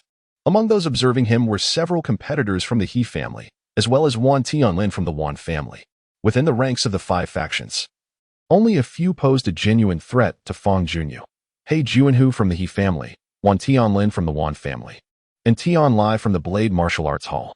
Each of these young heirs hails from formidable lineages, boasting cultivation levels exceeding the 2nd tier of the spirit soul realm. And they not only possess slightly greater prowess than Fangyuan, but are also older than him. The recent discord has exacerbated the animosity between the He family and Fangyuan. The scions of the He clan cast their gazes, rife with unmasked hostility. As for Wan Tianlin, he is a figure reminiscent of a dandy, clad in delicate attire, impeccably dressed, exuding an air of elegance, and wielding a fan. From what he knows, he is akin to a smiling tiger, far more formidable than the straightforward adversary He Juanhu. Fang Junyu shifted his gaze to another potential rival. Tian Lai. Tian Lai is a rather diminutive and unattractive young man, yet his physique is remarkably robust. He carries a gleaming steel blade on his back, unsheathed and bound by a cord, glinting menacingly in the sunlight. The other three factions, however, have not followed suit and have distanced themselves. Deep within the valley, Fang Junyu halted, surveying his fellow disciples, and remarked, "The autumn hunting regulations dictate that we must hunt alone. Congregating serves little purpose, so let us part ways. Hunting can be perilous. Once separated, exercise caution. Should you encounter any trouble, remember to call for help loudly and deploy the signal flares from your Chinquan pouch." 5 of the 6 others nodded in agreement, including Fang Junyu's former love, Yin Mingting. The sole one to disregard Fang Junyu was Lu Wanli, who also participated in this autumn hunt. Humph. Lu Wanli scoffed, turning his back and walking away in another direction. Fang Junyu dismissed Lu Wanli's presence, turning his attention to Yin Mingting. After a moment's hesitation, he could not help but urge her, "Take care." He transformed into a fleeting shadow, stirring a tempest as he moved, sweeping up the fallen leaves strewn across the ground. With a swift motion, Fang Junyu leapt onto a branch as thick as an arm, positioning himself high above to survey the surroundings in search of prey. "Shall I use my spiritual awareness to assist you in locating the game?" Came the melodious voice of Nangong Qing, as light and pleasing as that of a lark, filling the air with a sense of tranquility. Even someone with a name as delicate as Xiaoyu could accept it. Truly, one must have a thick skin as a man. After exchanging a few casual remarks, they turned to the task at hand. Nangong Qing unleashed her intangible spiritual perception, enveloping the area within a radius of several miles to ascertain what lay within this territory. Straight ahead, 2 miles away, there is a wild boar. 3 miles to the north, 2 wild rabbits, and 2.5 miles directly north, a crimson python beast. Behind you, a few individuals are trailing, 1 from the solitary gate and 3 from the He family. Nangong Qing relayed the information with clarity. Humph. The He family's presence is indeed persistent. It appears they are waiting for an opportunity to strike against me. For the next 3 days, we must avoid conflict. I doubt they will dare to act. Hunting mystical beasts yields greater rewards than mere game. So let us first deal with the crimson python to ensure no one seizes the chance before us. With that, Fang Junyu sprang down, hastening his pace toward the north. Moments later, he arrived at the location of the crimson python. At first glance, the surroundings appeared calm, devoid of any life. However, hidden among the fallen leaves lay a treacherous serpent. With a swift motion, Fang Junyu unsheathed the sword that hung at his waist. Aside from his mastery in hand-to-hand combat, swordsmanship was his greatest skill. Hunting with a sword is evidently more fitting than relying solely on one's fists. The sword in his possession is a human-grade treasure, brought forth from his sect, for this autumn hunt permits only such low-tier weaponry. Although Nangong Qing possesses several fine swords, Fang Junyu's cultivation level is too meager to unleash their full potential, rendering them ineffective in his hands. Having grown accustomed to this particular sword, he finds no immediate need for a replacement. The red-scaled snake, classified as a second-tier beast, is manageable on my own. There is no need for your intervention, merely observe the spectacle. After imparting this instruction, Fang Junyu raised his sword and struck at the seemingly tranquil pile of fallen leaves. The blade traced a graceful arc, unleashing a crescent-shaped wave of sword energy that soared forth with a piercing hum, cleaving through the leaves. The razor-sharp energy severed the leaves it encountered with immaculate precision. The swordplay he employed, known as the Moon Rainbow Sword Technique, belongs to the human-grade medium tier and comprises 18 distinct moves. This technique, imbued with the chill of the moon and the momentum of a rainbow, is aptly named. A spray of crimson erupted from the leaf pile, splattering around and exuding a pungent, metallic scent. The red-scaled snake, concealed amidst the leaves, unleashed an enraged hiss as it launched itself from its hiding spot, mouth agape, and charged directly at Fang Junyu, spanning roughly 10 feet in length. The snake's body is as thick as a forearm, its entire form a vivid crimson, showcasing astonishing speed and strength. With such prowess, this serpent possesses the capability to effortlessly slay a ferocious tiger. Chapter 021, The Greenwood Demon. Fang Junyu, undaunted, unsheathed her sword and confronted the foe head-on, executing a technique known as moonlight spreading across the sky. Her long sword swept horizontally, releasing a cascade of pure, crescent-shaped sword energy that seemed to bathe the ground in silvery luminescence. The leaping red serpent collided with the sword aura, suffering grievous wounds that cut deep, more than 2 fingers in width. The serpent, severely injured, emitted a piercing shriek, its body writhing violently as torrents of blood gushed from its wounds, staining the fallen leaves around it.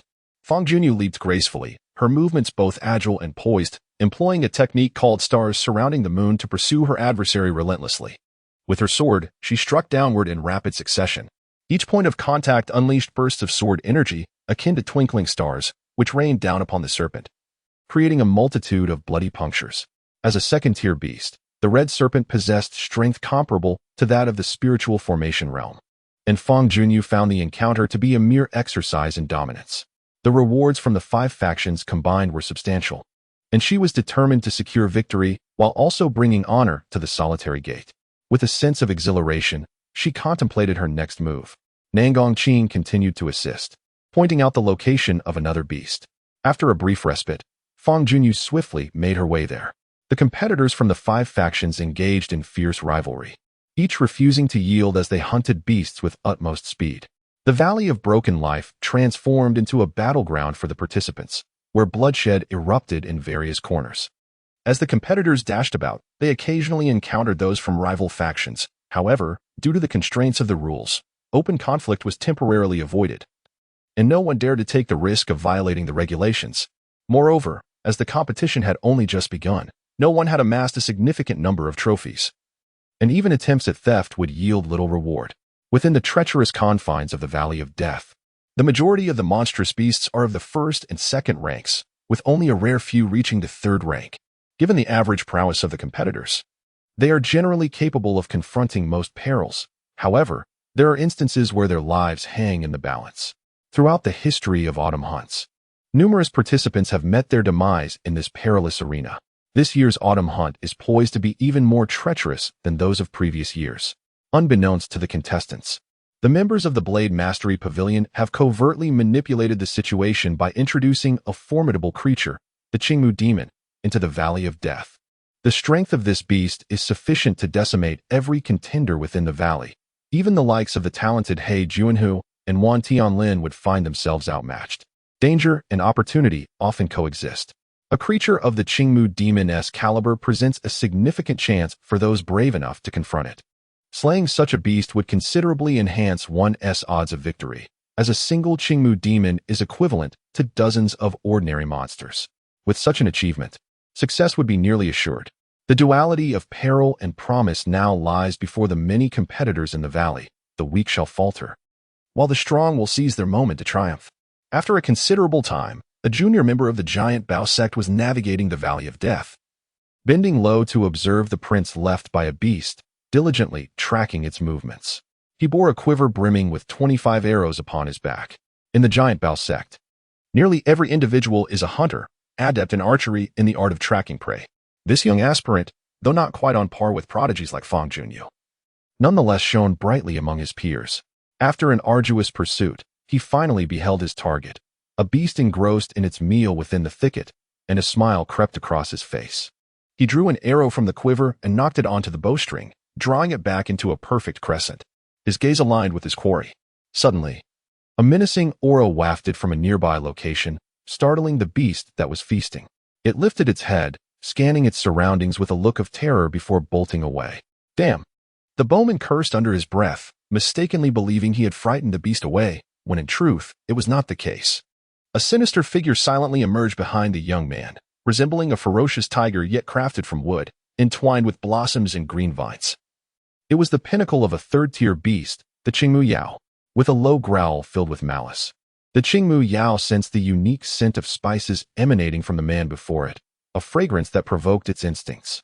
Unfortunately, the young man's speed paled in comparison to that of the Qingmu Yao. In an instant, the beast leapt, crashing onto the bowman's back with a violent force that shattered his spine, producing a chilling crack.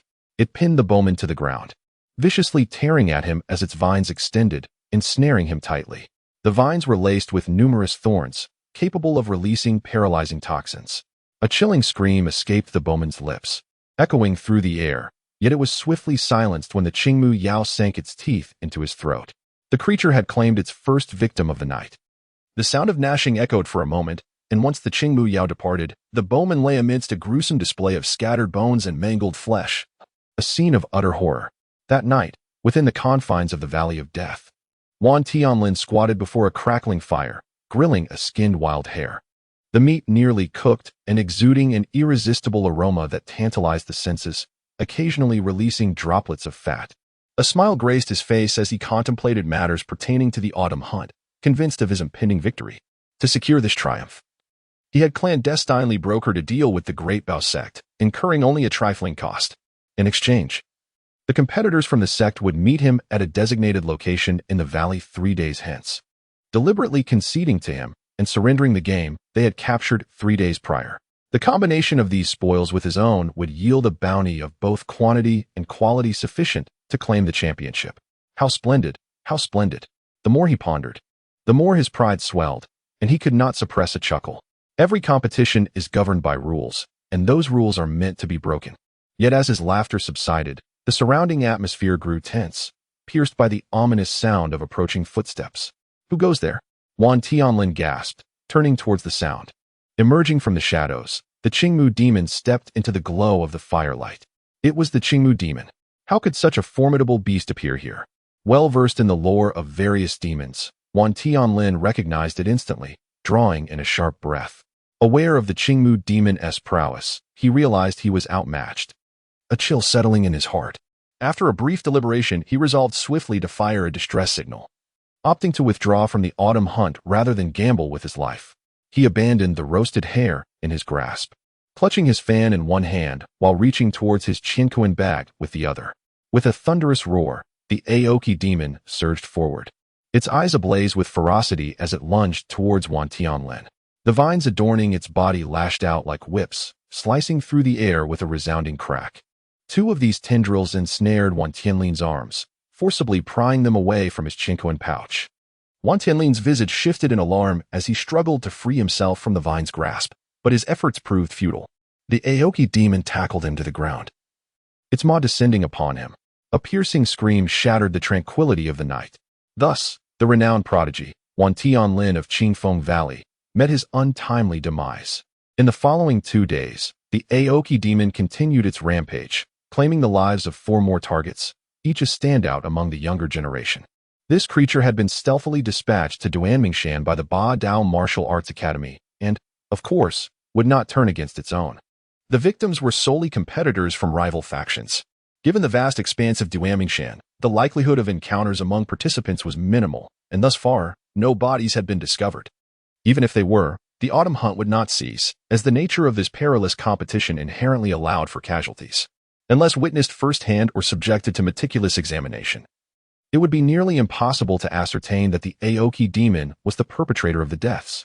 Only 2 individuals remained who had been clandestinely marked, He Juanhu of the He family and Fangyuan. These 2 would soon become the Aoki demon's next targets.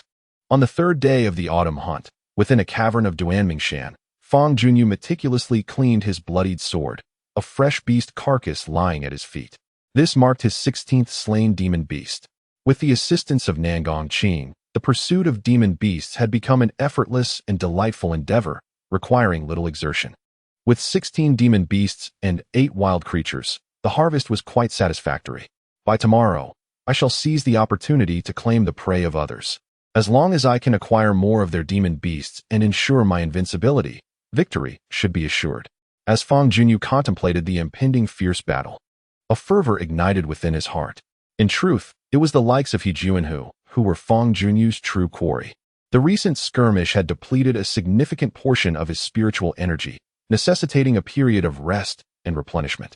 He sat cross-legged within the cave, retrieving a pill gifted by Nangong Qing, and swallowed it in one swift motion, harnessing the medicinal properties to restore his spiritual energy. In addition to absorbing the pill's potency, he initiated the 2nd level of the Great Zhou Tian returning origin art, utilizing the technique to draw in the surrounding spiritual energy. This energy, known as the essence of heaven and earth, is an omnipresent force, greatly beneficial to practitioners. Cultivators enhance their abilities by absorbing this spiritual energy. However, in most locales, the energy is sparse, necessitating the use of pills or other rare treasures to augment its presence and accelerate cultivation.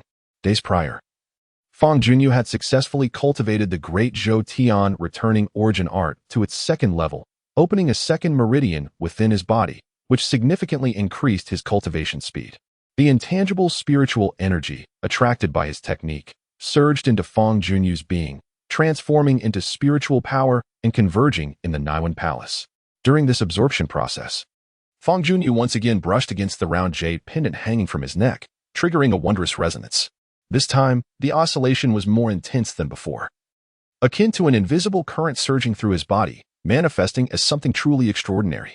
Chapter 022, The Mystery of His Origins. The round jade pendant emitted a soft white light, radiating an intangible power that struck upon Fangyuan's sea of consciousness. Suddenly, his vision darkened, severing the connection between his spirit and body, plunging him into an enigmatic and unfathomable state.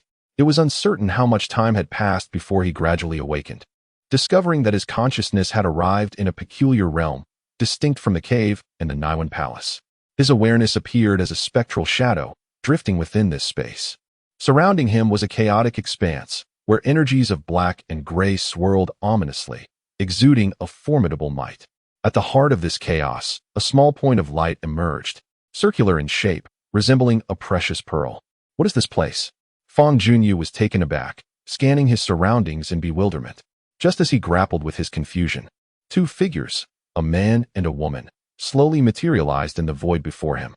Both appeared strikingly youthful. The man's eyes sparkled like stars, embodying the might of a dragon and tiger, clad in extraordinary armor that shimmered with brilliance, yet bore signs of damage and injury.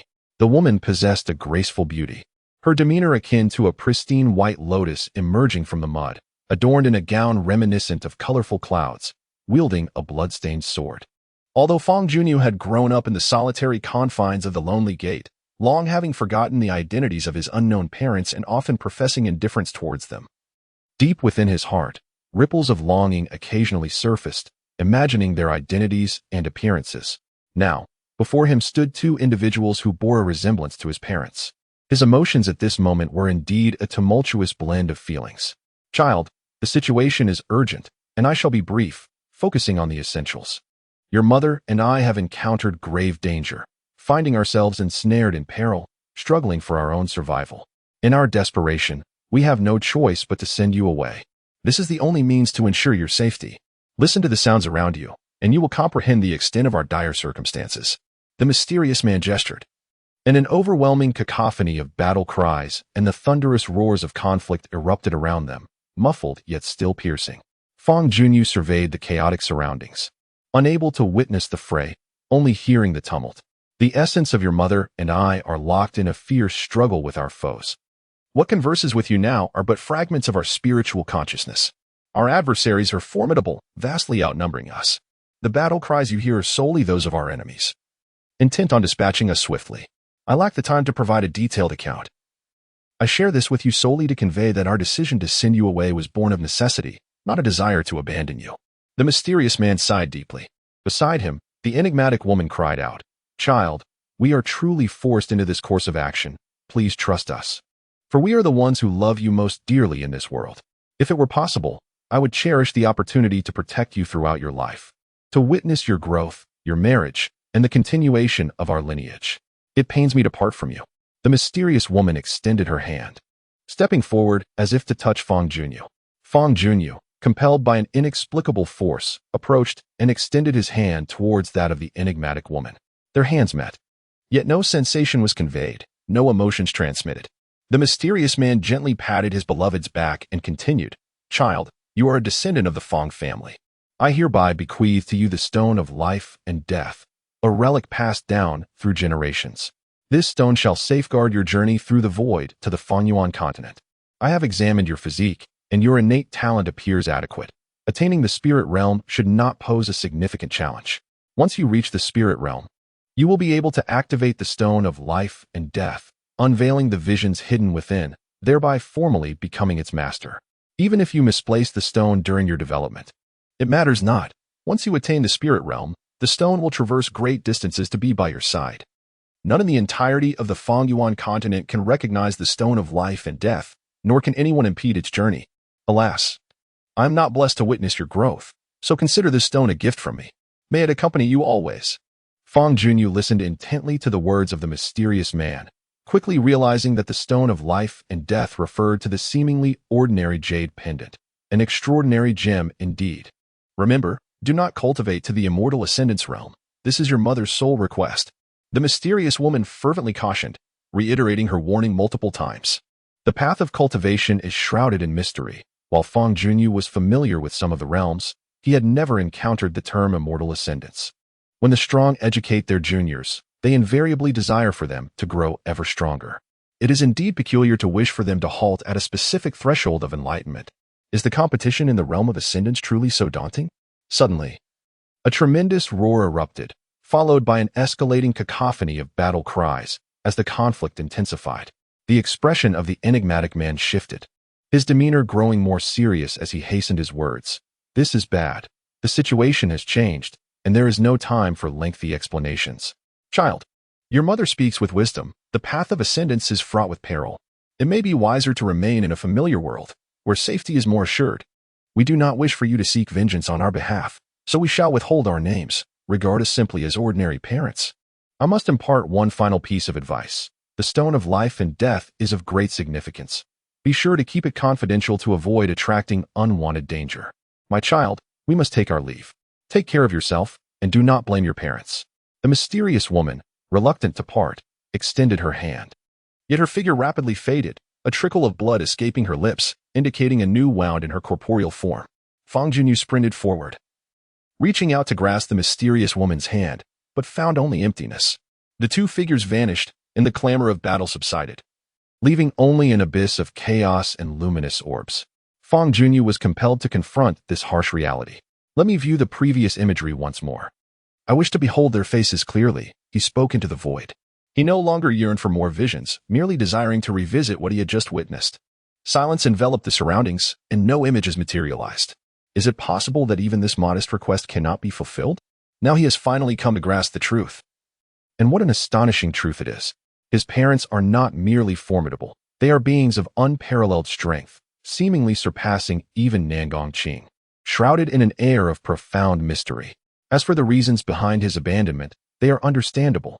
If blame is to be assigned, it must rest upon those adversaries who besieged his parents. Rest assured, I have never held it against you.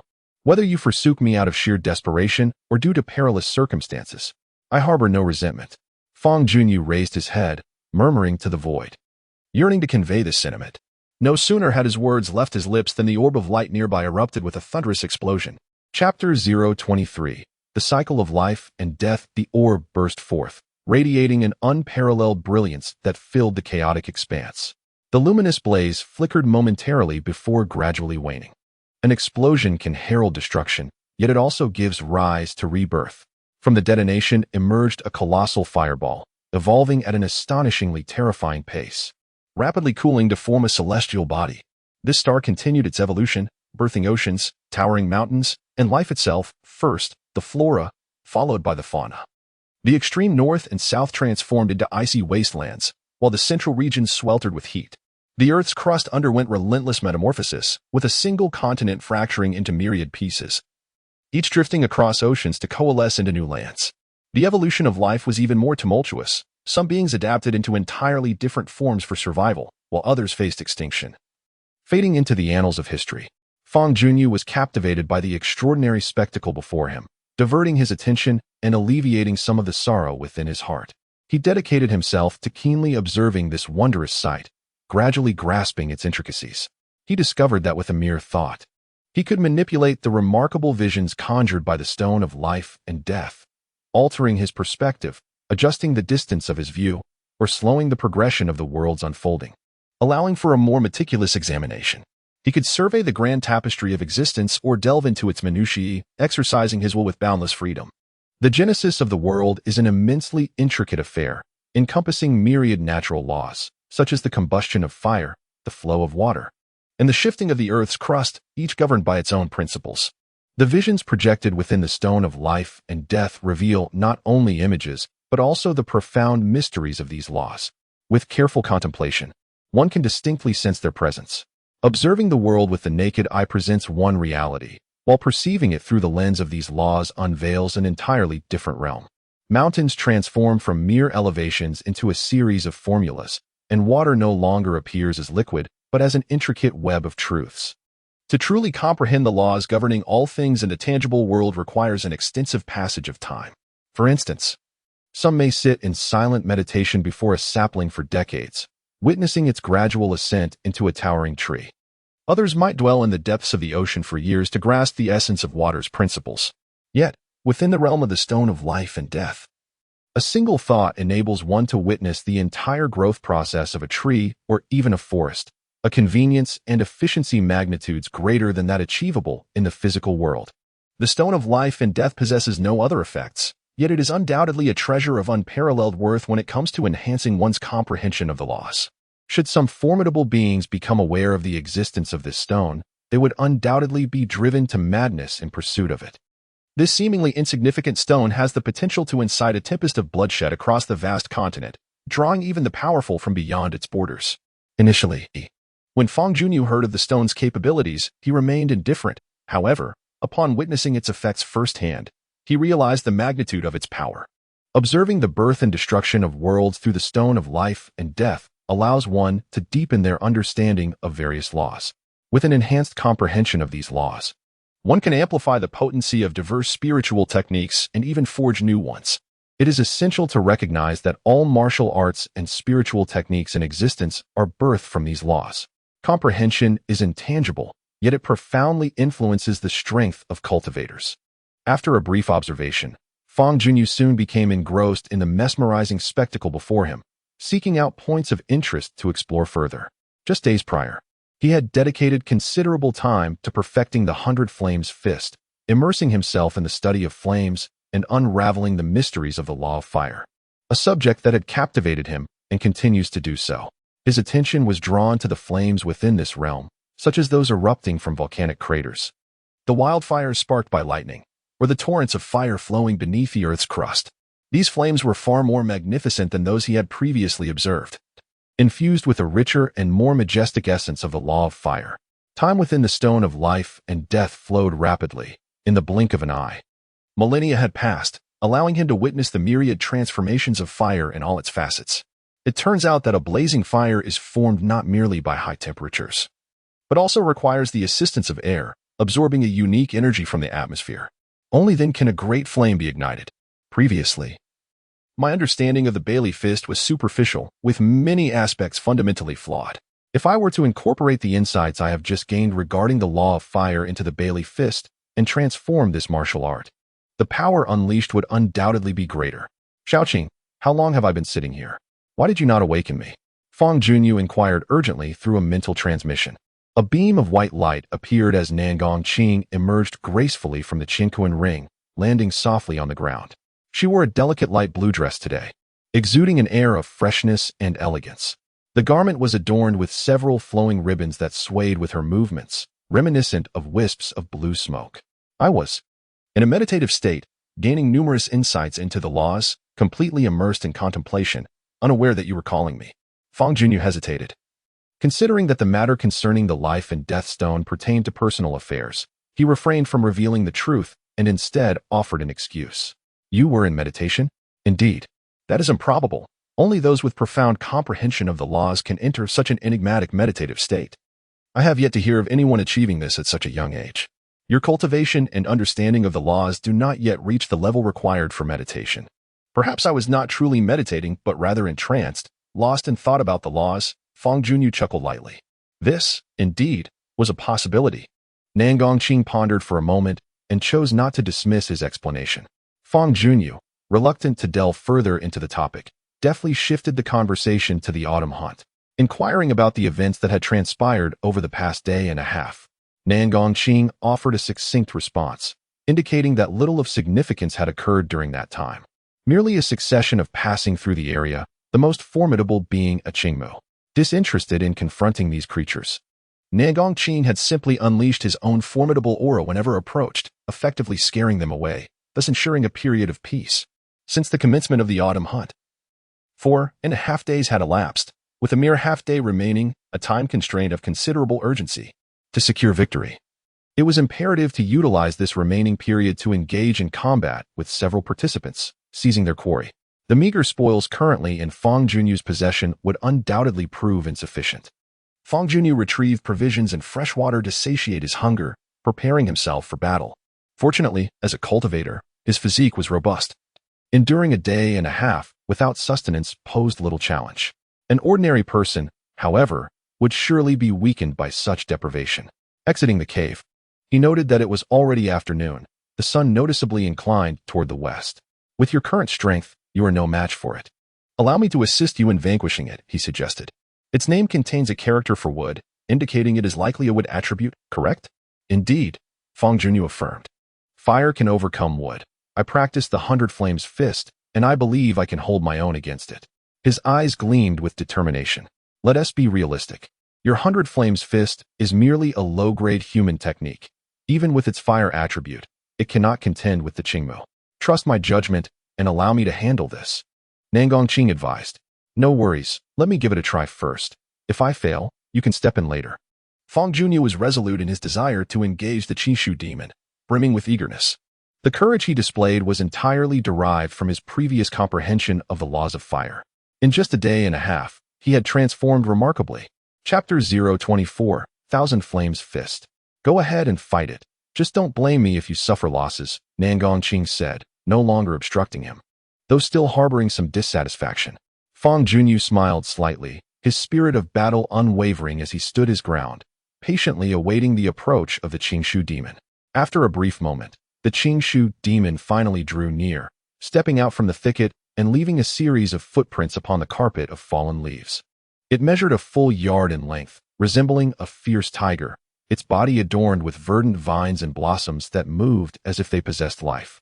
A faint yet palpable aura of menace emanated from the Qingshu demon, unsettling to the heart.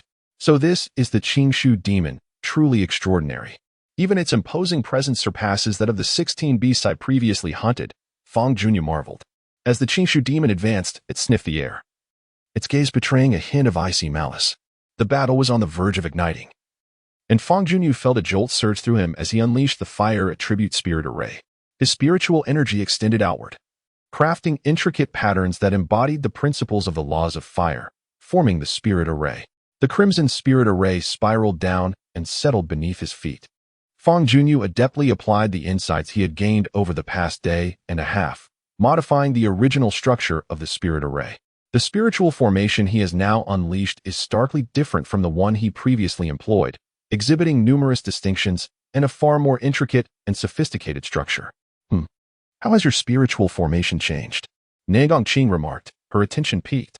Possessing exceptional cultivation and discernment, she immediately recognized the brilliance of this formation. If the spiritual formation originally crafted by Fang Junyu resembled a mere child's toy, then the one he has now constructed is akin to a complex and precise machine, with levels of sophistication that are worlds apart. Nangongqing was taken aback. She had long contemplated imparting knowledge of spiritual formations to Fang Junyu, but had hesitated to act, believing that he was not yet ready to grasp such concepts. To her astonishment, before she could personally instruct him, Fang Junyu's proficiency in this area had suddenly ascended to a new level, an advancement so remarkable that it defied logic. Could it be that Fang Junyu truly entered a meditative state? Only such a state could account for the tremendous transformation he has undergone, as meditation significantly enhances one's comprehension of the laws. Under normal circumstances, even a prodigy like Fang Junyu, working in isolation, could not achieve progress at this pace. The enhancement of one's understanding of the laws is not something that occurs overnight. Nangongqing had initially anticipated witnessing Fang Junyu being overwhelmed by the Qingmu demon, but her perspective shifted, and she sensed that intriguing developments might soon unfold. The Qingmu demon, being of the wood attribute, harbors an innate aversion to flames. Upon sensing the waves of heat emanating from the fire attribute spiritual formation, it let out a furious roar, its beastly ferocity fully ignited. Roar. With a thunderous roar, the Aoki demon lunged towards Fang Junyu, its entire body erupting with thorny vines, transforming into a swift green shadow, as rapid as lightning. Fang Junyu stood motionless, taking a deep breath as he channeled all of his spiritual energy, coalescing it within his fist. Invoking the elemental laws of fire, as if merging with the very fabric of the universe. His intent resonated with the will of nature itself. He desired a conflagration of monumental proportions, and the cosmos responded in kind. With a powerful uppercut, Fangyuan's fist ascended from below, akin to fishing for the moon at the bottom of the sea, ultimately crashing into the sky. His punch unleashed a crimson radiance that spread outwards, enveloping a radius of 5 zheng and ensnaring the advancing Aoki demon within its grasp. From within the crimson light, fierce flames materialized, surging from all directions to bombard the Aoki demon, erupting upon contact. The flames multiplied exponentially, 100, 300, 500, 800, 1,000. The relentless onslaught of fire cascaded upon the Aoki demon, propelling it high into the air, sending it soaring over 10 zheng away. The inferno consumed the Aoki demon, igniting its wooden form and reducing it to splinters as its vine snapped under the fiery assault. Fangyuan unleashed the modified 100 Fire Fist, and with merely one strike, its power surpassed that of 10 blows from before. This technique transcended the realm of the 100 Fire Fist, based on the formidable might displayed. It could at least be classified as a superior human-grade spiritual technique, verging on earth-grade prowess. You have indeed augmented the 100 Fire Fist. Nangongqing, witnessing the entire process through her spiritual senses, was left utterly astonished. She was acutely aware of the challenges involved in enhancing a spiritual technique. Even a technique of the human level posed significant difficulties for enhancement, let alone amplifying its power tenfold. Such feats were not something an ordinary spirit realm cultivator could achieve. Only 2 types of individuals could accomplish this: geniuses and prodigies. The various accomplishments of Fangyuan, in Nangongqing's eyes, could only be deemed mediocre. She was not particularly astonished. However, Fangyuan's recent performance genuinely astonished her heart. In merely a day and a half, to elevate his comprehension of the laws to an entirely new level and to enhance a human-level spiritual technique to the brink of reaching the standards of an earth-level technique was nothing short of miraculous. Although he had received considerable assistance from me prior, even without my aid, his innate talent and insight would undoubtedly lead him to great achievements in the future. A strong individual cannot rely solely on the assistance of others. Ultimately, it is oneself that matters. Nangongqing reflected on this, regarding Fangyuan with newfound respect. In this world, few could earn such regard from her. In the air, the fiery Qingmu demon let out a piercing shriek as it began to plummet downwards, resembling a fiery orb. Fangyuan gazed up at the descending Qingmu demon, swiftly drawing his sword. He aimed the tip of his blade towards the sky, calculating the position and distance. When the Qingmu demon fell within merely 3 zheng of the ground, he struck the sword hilt with a decisive palm. The sword, propelled by this force, flew off at an angle, transforming into a streak of light, much like an arrow released from a bow or a meteor streaking across the sky, hurtling towards the airborne Qingmu demon. This technique is known as charming rainbow pursuing the moon. In this maneuver, Fangyuan intricately incorporated a fragment of the principles governing the fire element, causing the sword's blade to emanate a crimson glow, its temperature soaring to extremes akin to a red-hot iron. Whoosh! The scarlet light sliced through the air, piercing the body of the Qingmu demon to a depth of 2 inches. As the blade struck its target, it unleashed a tremendous explosive force, detonating within the demon's form and causing flames to erupt from its 7 orifices. The Qingmu demon was instantly slain, crashing to the ground, ablaze like a charred log. Previously responsible for the demise of several talented youths, this demon now appeared feeble before Fangyuan. That strike was truly exhilarating. Fangyuan gazed intently at his fist, reveling in the surrounding surge of fire element energy, his heart brimming with joy. For a cultivator, there is no greater delight than the enhancement of one's power. Such elation rivals even the joy of a wedding night or the triumph of achieving academic honors. Fangyuan, was that punch derived from your modification of the 100 Flames Fist? Although Nangongqing discerned the essence of the technique, he could not help but inquire. Indeed, that move was entirely based on the 100 Flames Fist. Its application of the fire element was woefully inadequate. After my adjustments, its power has significantly surged. Fangyuan replied with evident delight. Had I not witnessed your earlier strike, I would never have believed you could achieve a state of meditation. It seems you truly have reached that state. Otherwise, your comprehension of the principles would not have improved so drastically. This martial art has undergone a complete transformation and warrants a new name, since it is derived from the 100 Strikes Fist.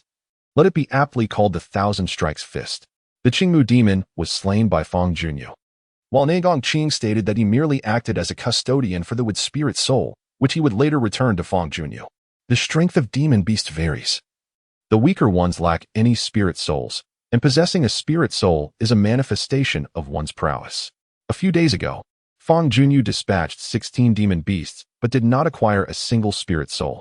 Having just reached the second level of the spirit soul realm, he is unable to forcibly absorb the spirit souls of external entities. It is only upon attaining the third level that one gains the capability to absorb spirit souls. The recently acquired wood spirit soul can only be temporarily held by Nagong Qing. The distance to the valley's entrance is considerable and time is of the essence. He hopes to encounter several adversarial participants along the way. With a glimmer of anticipation in his eyes, Fangyuan collected the remains of the Qingmu demon and hastened towards the entrance of the Broken Life Valley.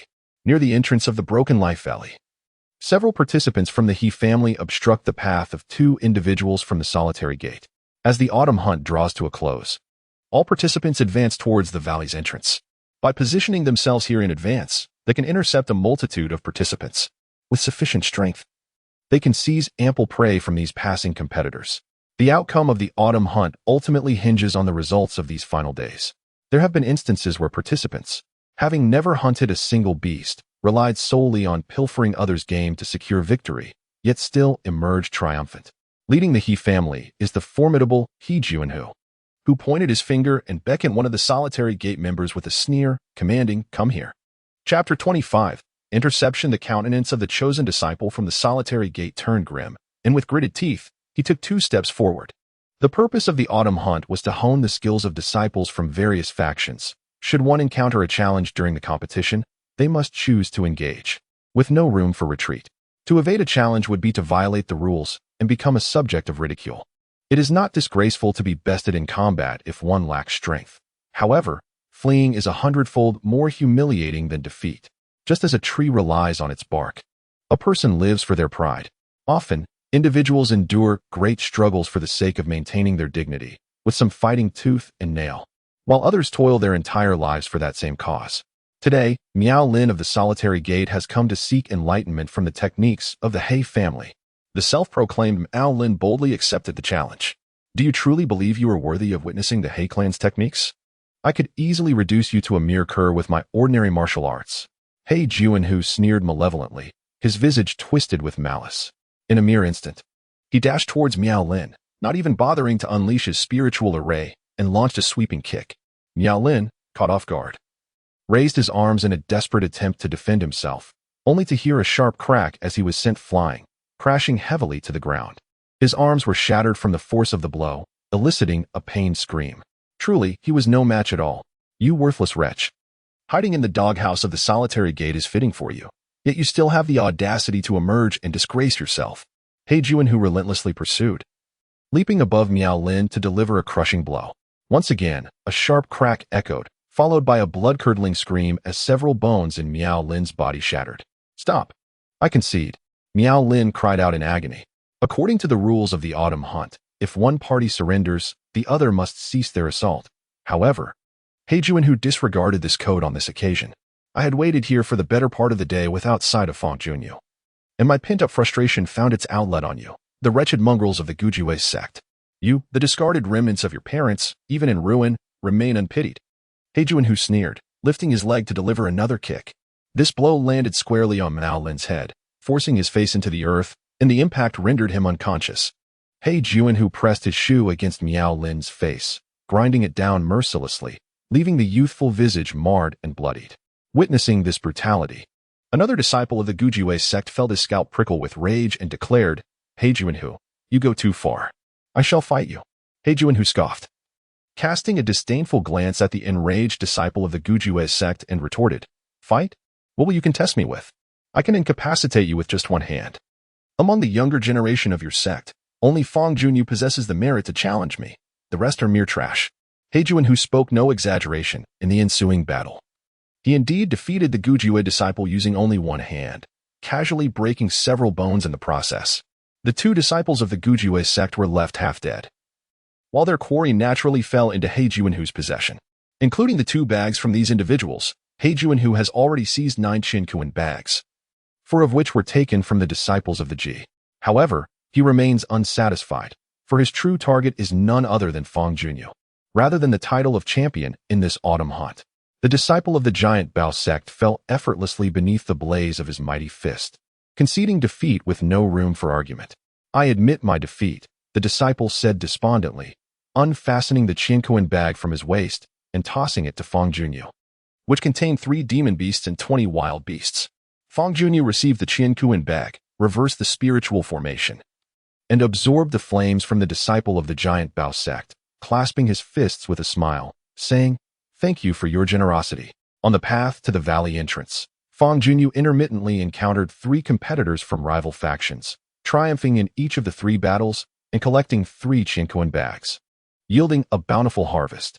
The recent skirmish marked his 3rd victory. After bidding farewell to the disciple of the giant Bao sect, Fangyuan pressed on. Along the way, a familiar figure appeared. It was his rival, Lu Wanli.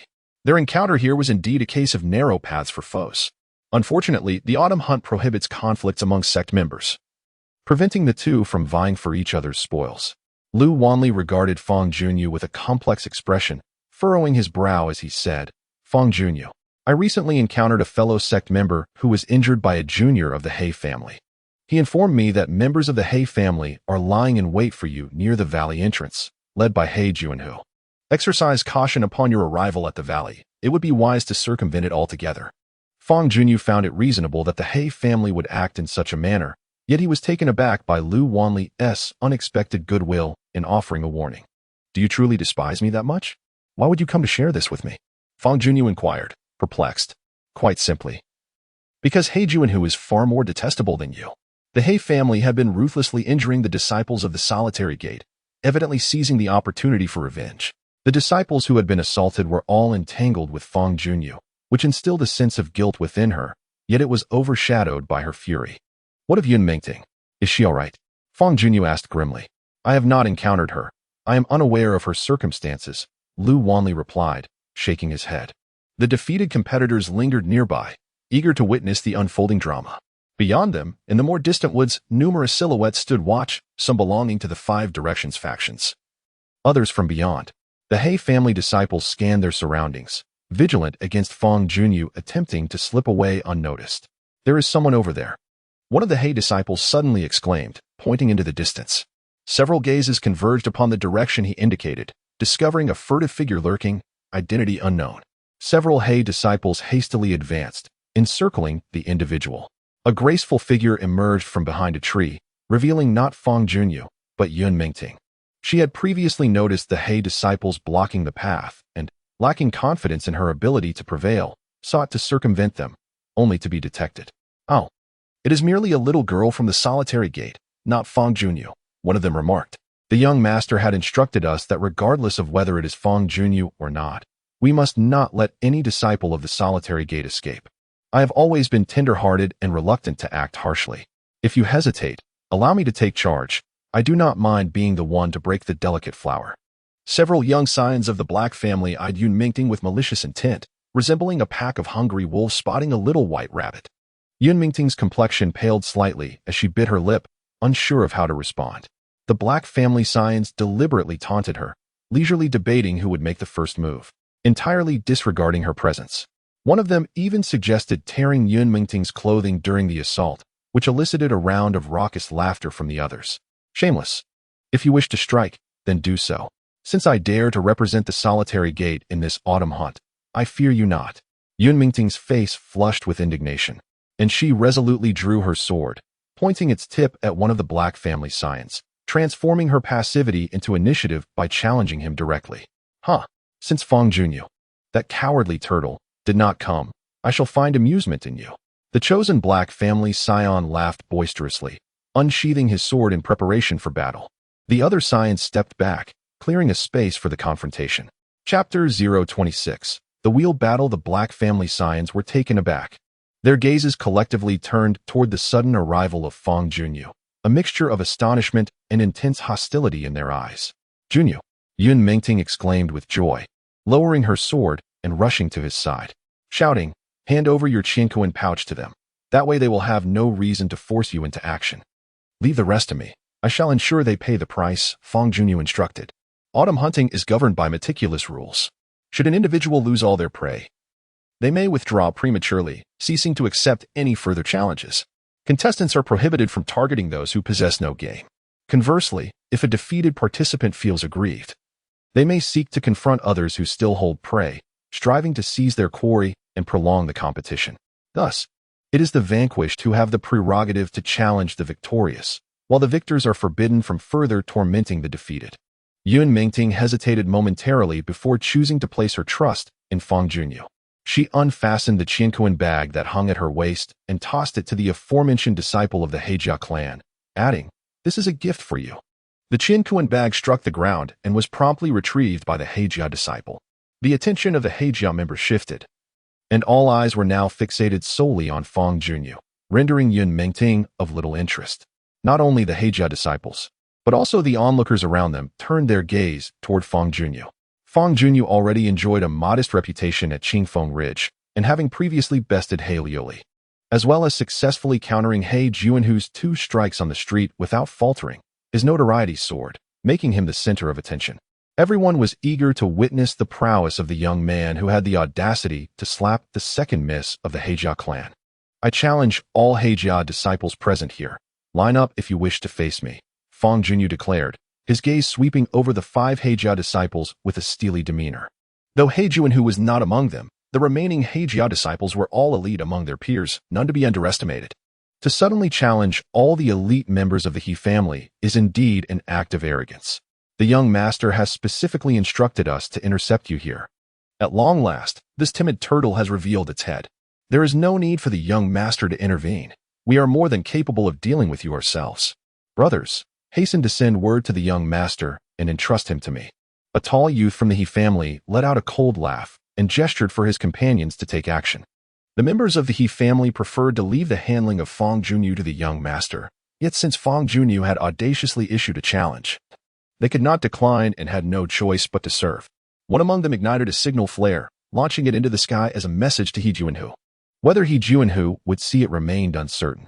Fangyuan exchanged a knowing glance with Yun Mingting, who understood and slowly retreated. Within a radius of several meters, only Fangyuan and the He family youth remained. On this fine day, with no wind stirring in the valley, an unseen force whirled around them, rustling the dry leaves and grass. "Today, you shall learn the consequences of striking our second young lady," the He family youth bellowed. A surge of spiritual power coursing through him as a black wind formation emerged beneath his feet. Stepping onto the black wind array, his figure transformed into a blurred shadow. Lunging toward Fangyuan, the surrounding dry grass bowed before him, and the ground cracked under the weight of his momentum. With an overwhelming force approaching, Fangyuan chose to retreat to advance. He sidestepped 2 paces to evade the fierce onslaught of the wind, and then clenched his fist, channeling 30% of his strength to strike at his adversary. With a resounding boom, over 100 flames erupted, sending the young man from the He family hurtling away. The technique employed by Fangyuan bore a striking resemblance to the 100 Flames fist. However, the power and execution were markedly different, imparting a sense of ambiguity. Is there such a move in the 100 Flames fist? Yun Mingting observed the scene, utterly astonished. In a mere exchange, 2 techniques had already concluded this battle. "It hurts terribly. Come save me." The He family youth, engulfed in flames, rolled desperately on the ground. He had sustained 2 severe injuries, his meridians disrupted, rendering him incapable of unleashing a spiritual array, and thus unable to extinguish the fire. The remaining members of the He family were taken aback. They were aware of Fangyuan's strength, yet they had not anticipated it to be to such an extent. Moreover, Fangyuan's ruthless approach incited their fury. Several He family members rushed to tend to the injured, expending considerable effort to quench the roaring flames. Upon examining the victim, they found his hair singed away, his skin charred in several places, leaving him in a pitiable state. "I have triumphed. Hand over the Qiankuan bag," Fangyuan declared coldly, regarding the injured with a condescending gaze as he extended his hand to demand it. Not long before, the family members had bullied the participants from the solitary gate in such a manner, and now the tables had turned, leading them to their downfall. Several He family members gritted their teeth in anger, yet refrained from violating the rules in full view of the crowd, obediently relinquishing the Qiankuan bag. Fangyuan received the Qiankuan bag, inspected its contents, and discovered it held 8 demon beasts and 17 wild beasts, a rather bountiful haul. Casting a challenging glance at the remaining members of the He family, he provocatively declared, "Next." The young warrior from the He family, who had just fought, was undoubtedly the strongest among them. Should another contender step into the arena, they would only face defeat, with no hope of victory. The He disciples exchanged glances, their spirits dampened. After all, the torment of being scorched into charred remains was a painful experience. Even if they could be healed with medicine later, the suffering would be immense. "I said, next," shouted Fangyuan, raising his voice. "Weren't you all quite vocal just a moment ago? Why the sudden silence?" His authoritative challenge rendered the He disciples crimson with embarrassment. "Brash young man, do not be so arrogant.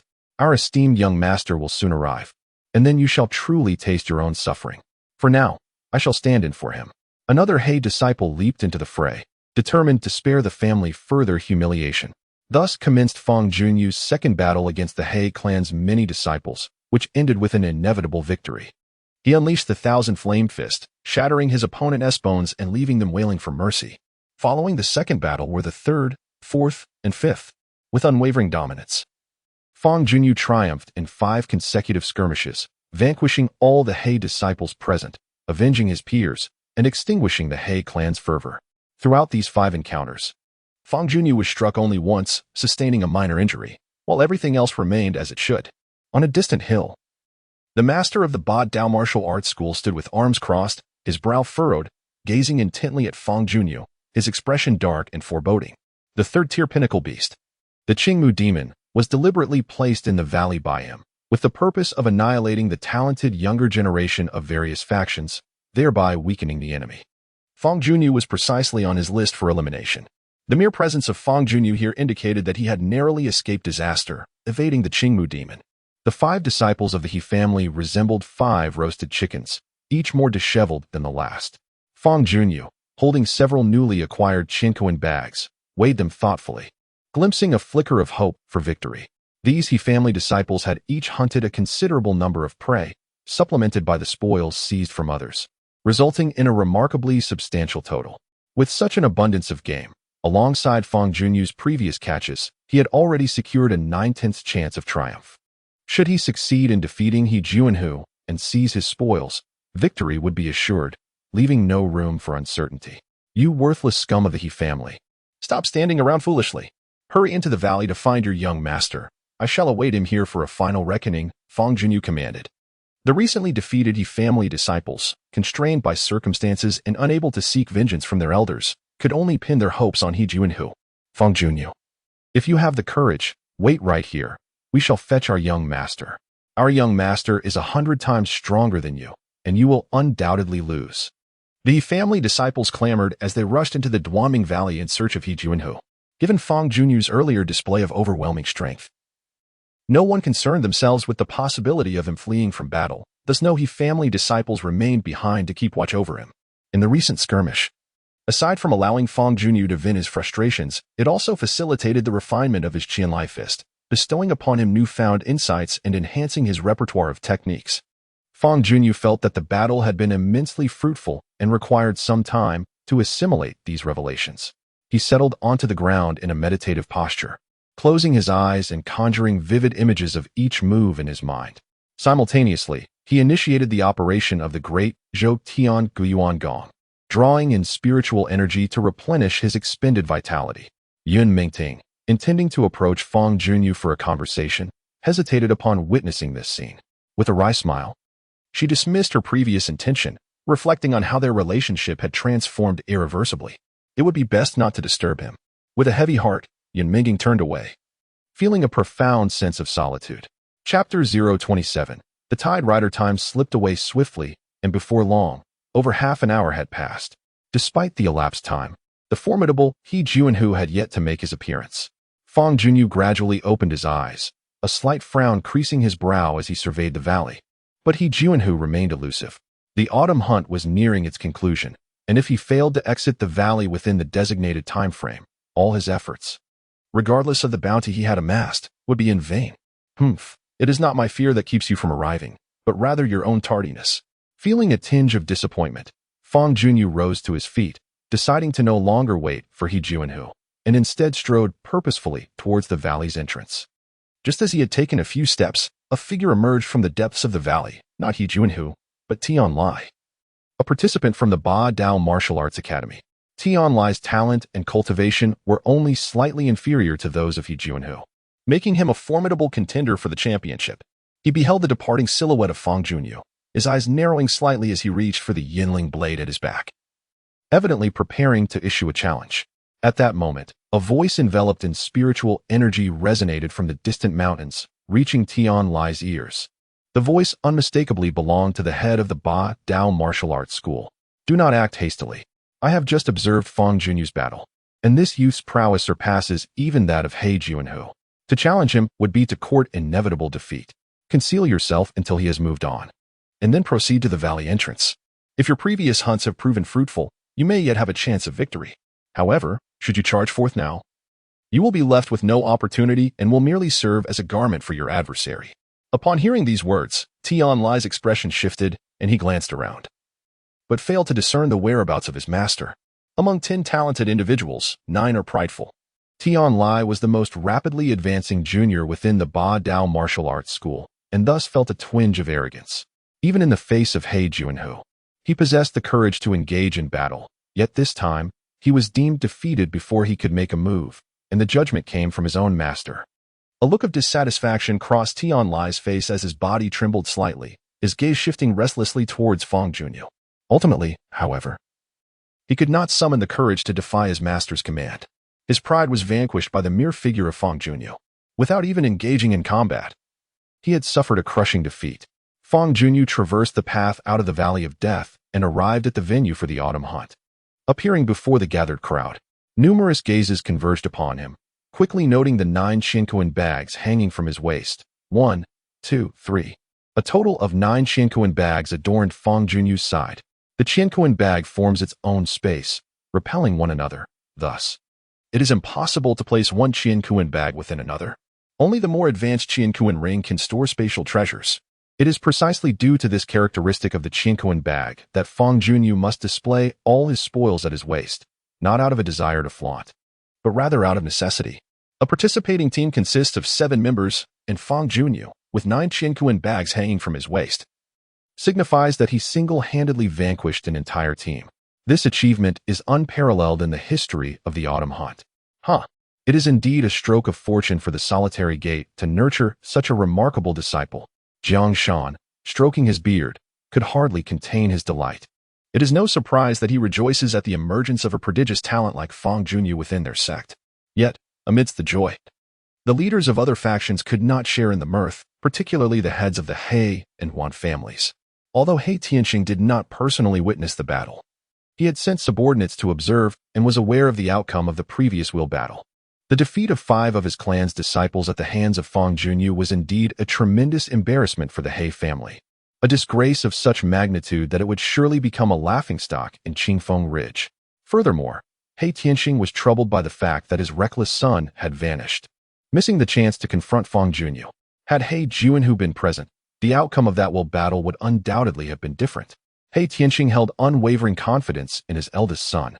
At another seat, the patriarch of the Wan family wore a furrowed brow, troubled by the prolonged absence and silence of his beloved son, which filled him with deep concern.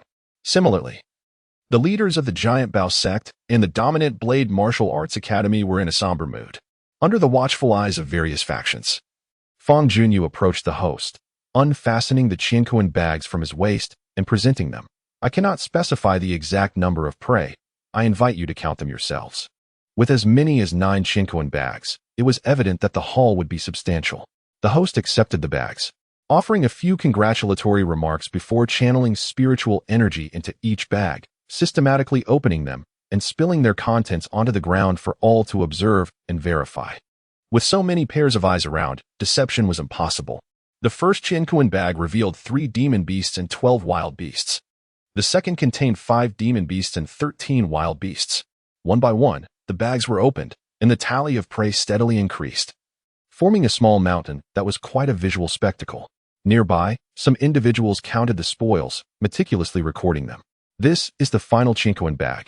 Let us see how much prey lies within. With a swift motion, The host shook out the contents of the last bag. 16 demon beast heads, along with a complete corpse of a greenwood demon, were heaped on the ground. The appearance of the greenwood demon corpse instantly captivated many gazes. Despite being charred, its identity as a greenwood demon was still discernible. Could this truly be a greenwood demon? Jiang Shan exclaimed in astonishment, rising abruptly. The leaders of the other factions were equally astonished, particularly Zhang Laoba, the master of the Blade Martial Arts Hall. For the Qingmu demon was the very creature he had cast into the Valley of Death. Impossible. Zhang Laoba's eyes widened in disbelief, his body trembling as the chair beneath him shattered into countless fragments. The magnitude of his astonishment was overwhelming. Fangyuan, a practitioner at the second level of the spirit realm, had actually managed to slay a peak third-tier demonic beast, the Qingmu demon. It was common knowledge that the Qingmu demon could effortlessly eliminate practitioners below the 6th level of the spirit realm, and even those at the 7th and 8th levels were not safe. To think that one could vanquish a Qingmu demon with merely 2nd-level cultivation was an endeavor as daunting as scaling the heavens. What should not have occurred, indeed did, leaving Zhang Laoba astounded, even bordering on the loss of composure. He had intended to utilize the claws of the Qingmu demon to eliminate the younger talents of rival factions in one fell swoop, yet the demon had been slain instead. Thwarting his plans, He Gongxing and the patriarch of the Wan family were similarly taken aback. Both were well acquainted with the various demonic creatures and fully aware of the Qingmu demon's formidable power. They questioned within themselves, considering that not a single young member of the Heikong or Wan families would have been capable of defeating the Qingmu demon.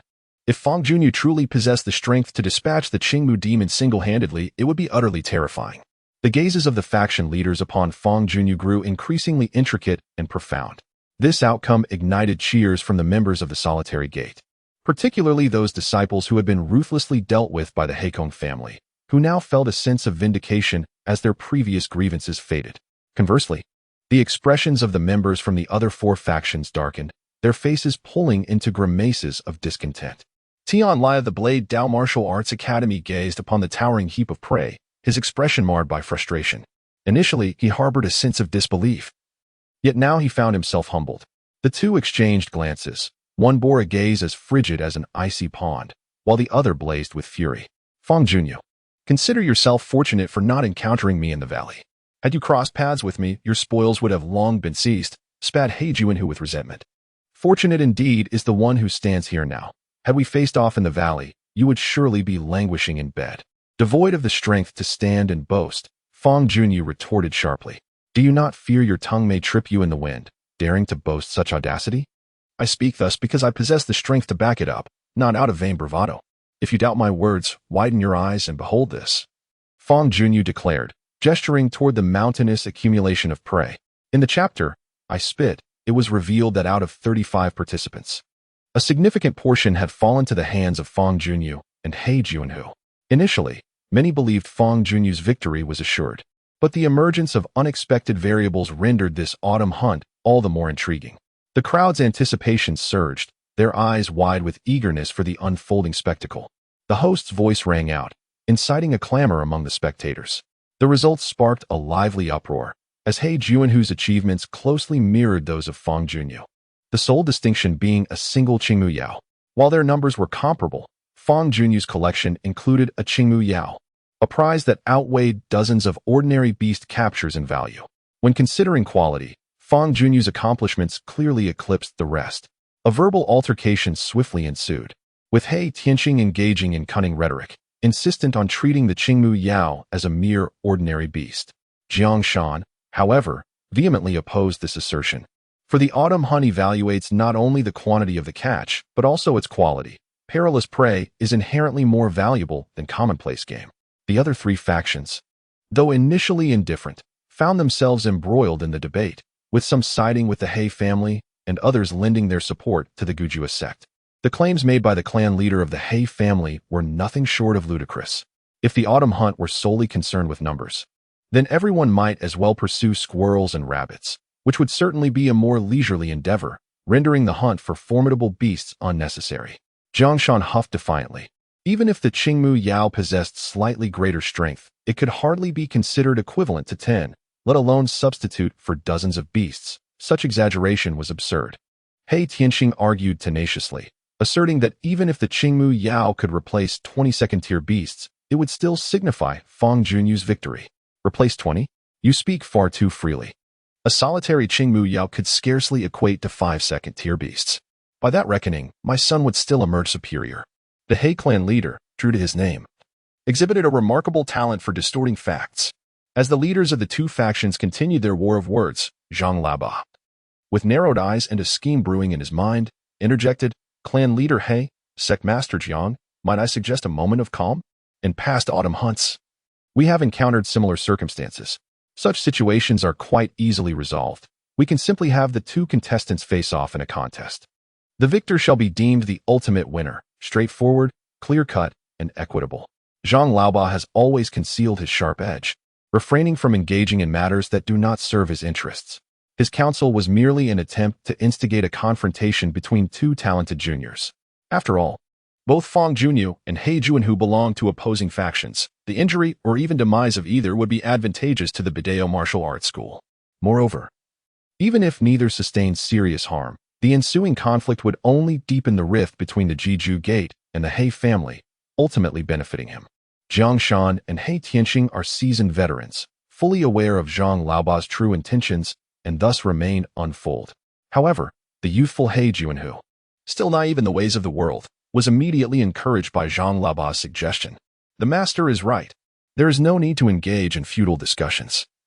Since both sides are at an impasse, why not settle it with a fight? He Juanhu declared, pointing a finger boldly at Fang Junyu's nose. Do you dare to accept the challenge? What is there to fear in a duel? Fang Junyu, with a glint of determination in his eyes, readily agreed. Very well. We shall determine the victor through combat. However, the stakes of this contest seem rather insufficient. Let us enhance the wager, shall we? What do you propose to add? Fang Junyu inquired. It's simple. Your hands. He Juanhu replied, his voice laced with venomous intent as he recalled the incident involving his sister's humiliation. If I win, you must publicly apologize to my sister and sever your own hands as penance. And if you lose? Fang Junyu retorted with a cold smile. If I am defeated, I too shall sever my hands. He Juanhu declared resolutely. Very well then. I have no interest in your hands. If we are to raise the stakes, let us consider another wager. Haixingxing listened attentively to his son's words. Upon hearing his son express his intention to wager his own hands, he felt a surge of anxiety. However, when he learned that Fang Junyu dismissed the idea of his son's hands being at stake, his heart calmed slightly. Regardless of the confidence he possessed, Haixingxing would never allow his beloved child to gamble with his own hands. He slowly rose to his feet, interrupting the dialogue between the two parties, and turned his gaze towards Jiang Shan, stating deliberately, should Xiaohu lose, the He family is willing to relinquish 18 shops in the bustling market of Weishishen. I wonder if this wager would satisfy the esteemed Ji? This proclamation immediately stirred a wave of astonishment among the onlookers. Weishishen is a significant stronghold located north of Qingfeng Ridge, strategically positioned to command vital transport routes, with a flourishing commercial and transport industry. The market within the town is a thriving commercial street, yielding substantial profits. A total of 18 shops, even if merely vacant storefronts, would be valued at over 70,000 spirit coins, not to mention the subsequent benefits of owning those establishments. The worth of this wager surpassed that of all stakes in the autumn hunt combined. Haixingxing understood that one must take risks to reap rewards. Without presenting an enticing wager, it would be impossible to persuade the cunning Jiang Shan to agree to the bid involving severed hands. Thus, he proposed the 18 shops as the stake. If victorious, he could incapacitate Fang Junyu, avenging himself and severely weakening Ji. Even in the event of a loss, such a setback was within Haixingxing's capacity to bear. Although the duel was to be fought by two younger individuals, everyone understood that the true decision-makers in this contest were the heads of their respective factions. All eyes turned towards Jiang Shan, awaiting the judgment of this venerable master. Jiang Shan rose slowly, exhibiting a reaction that astonished all present. Bah! He spat vehemently onto the ground, his old face flushed with indignation. How can you, the He family, even utter such nonsense? I cannot fathom what you were thinking when you dared to compare your mere 18 shops to the prowess of Fang Junyu's hands. In my eyes, your 18 establishments are insignificant, worth less than a single fingernail of Fang Junyu. Do not even suggest a contest over a few dilapidated shops. Even if you were to wager your entire fortune, I would refuse such a farcical duel. It is evident to all that Fangyuan has triumphed in this autumn hunt, rendering any further competition utterly unnecessary. Though I may be aging, I am not so foolish as to be led around by the nose by your petty schemes. Listen well. Hey, you would do well to concede gracefully rather than resort to such underhanded tactics. You are a notable figure in Qingfeng Ridge. To squabble over a prize of mere tens of thousands of spirit coins is a disgraceful loss of face. With your antics, do you not fear the scorn of the countless souls in Qingfeng Ridge? Your barrage of scornful jibes left He Tianqing's complexion shifting dramatically, alternating between shades of green and white. The He family is indeed grasping at straws, engaging in unreasonable contention. In a war of words, they cannot hope to compete with Gujuei Gate. Jiang Shan's tongue is as sharp as a blade. Not only did He Tianqing grow increasingly unsettled, but even Zhang Laoba's demeanor became strained, as Jiang Shan's remarks clearly included him among those petty individuals. Fangyuan felt a warm sensation in his heart as he witnessed the old sect master's unwavering support for him. The master regarded him as a disciple rather than merely a tool for profit. Indeed, as Jiang Shan had stated, the 18 shops could not compare to the capabilities of his hands, which were far from being inexpensive. If he did not possess absolute confidence, Fangyuan would never acquiesce to such a duel. However, he had transformed significantly. His understanding of the laws surpassed that of the seasoned veterans surrounding him. Moreover, with Nangong Qing as his backing, what was there to fear? Not only could he reap substantial rewards and acquire the 18 shops, but he could also avenge his fellow disciples who had suffered at the hands of the He family. Why not seize the opportunity? Master, allow me to contend with He Juanhu. Consider it a chance to earn some pocket money. As for my hands, you need not worry at all, as I am assured of victory. Fangyuan smiled confidently at Jiang Shan, even extending his hand to point at the Qianquan bag containing the Qingmu demon as a reminder. Jiang Shan gazed into Fangyuan's clear eyes and then at the Qianquan bag, comprehending his intent. If Fangyuan could defeat the Qingmu demon, then surely he could best He Juanhu. Well then, you are no longer a child. You possess your own judgment. Since you are determined to fight, then go ahead and give it your all. After a moment of deliberation, Jiang Shan finally acquiesced. Chapter 29. Self-reliance. Fangyuan nodded, turning his gaze towards the distant He Juanhu, who wore a menacing expression and licked his lips, saying, "Good lad, you've got guts for accepting this challenge. In challenges that guarantee victory, I am willing to face them regardless of the number of times, for it bears no relation to courage or cowardice," Fangyuan remarked calmly. "I hope your prowess matches your eloquence," He Juanhu replied, turning his head and waving his hand. "I am ready to fight, everyone. Step aside to avoid being splattered with blood." The crowd swiftly parted, creating a spacious arena ample enough for the two to engage freely. He Liuli, rising from her seat, shouted towards He Juanhu in the arena, "Brother, you must avenge me and teach this brat a lesson. Rest assured, it is my responsibility as your brother," He Juanhu declared, thumping his chest with conviction. With the imminent battle at hand, Fangyuan communicated with Nangong Qing through thought. "Xiao Qing, do not intervene in this fight. Allow me to rely solely on my own strength, for I wish to defeat him with honor." In their previous encounter with He Juanhu, Fangyuan had entirely depended on Nangong Qing's assistance to emerge unscathed. However, this time he yearned to take matters into his own hands. Deep down, Fangyuan possessed a sense of pride. "Very well, as long as you remain unharmed, I shall not interfere," Nangong Qing consented, implying that should Fangyuan find himself in peril, she would not hesitate to assist him. Fangyuan took a deep breath, channeling his spiritual energy, which coursed through his meridians like a playful dragon, creating a subtle yet perfect cycle. At the same time, He Juanhu unleashed his dark wind formation, causing a tempest of black winds to swirl around them, accompanied by eerie, ghostly wails that sent shivers down the spines of those who listened. The two spiritual arrays expanded simultaneously, spreading outward in a circular manner until they ultimately collided with one another. The fiery spirit array manifested a semi-arc of crimson light, while the black wind array emanated a dark arc of illumination.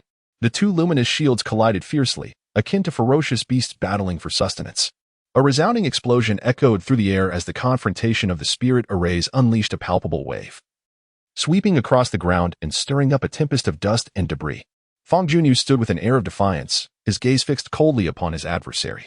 Gradually, he raised his palm, commanding the surrounding principles of fire. The deeper his comprehension of these principles, the greater his dominion over them became. Under his influence, the elemental fire surged dramatically, resembling an overwhelming sea of flames, advancing relentlessly towards the opposing black wind array. This was not merely a contest between fire and wind. It was a clash of principles themselves. Within the same expanse, as one principle intensified, the others diminished, maintaining a wondrous equilibrium. In previous contests of spirit arrays, he rarely found himself at a disadvantage, yet today he faced a dismal defeat, clearly outmatched. From a distance, Jiang Shan squinted his eyes in surprise, pondering. The spirit array unleashed by Fangyuan is not one I imparted to him. It appears remarkably intricate and profound, beyond my understanding. The other spectators shared similar sentiments of astonishment, not anticipating that Fangyuan would dominate He Jianhu from the outset. Many believed this would be a balanced confrontation, yet the reality defied their expectations. Sensing an ominous shift, He Jianhu swiftly altered his strategy. No longer would he engage in a contest of spirit arrays. Instead, he rapidly consolidated his array for self-protection and charged toward Fangyuan, intent on a close-quarters melee. A surge of black wind penetrated the fire spirit formation, scattering a multitude of sparks.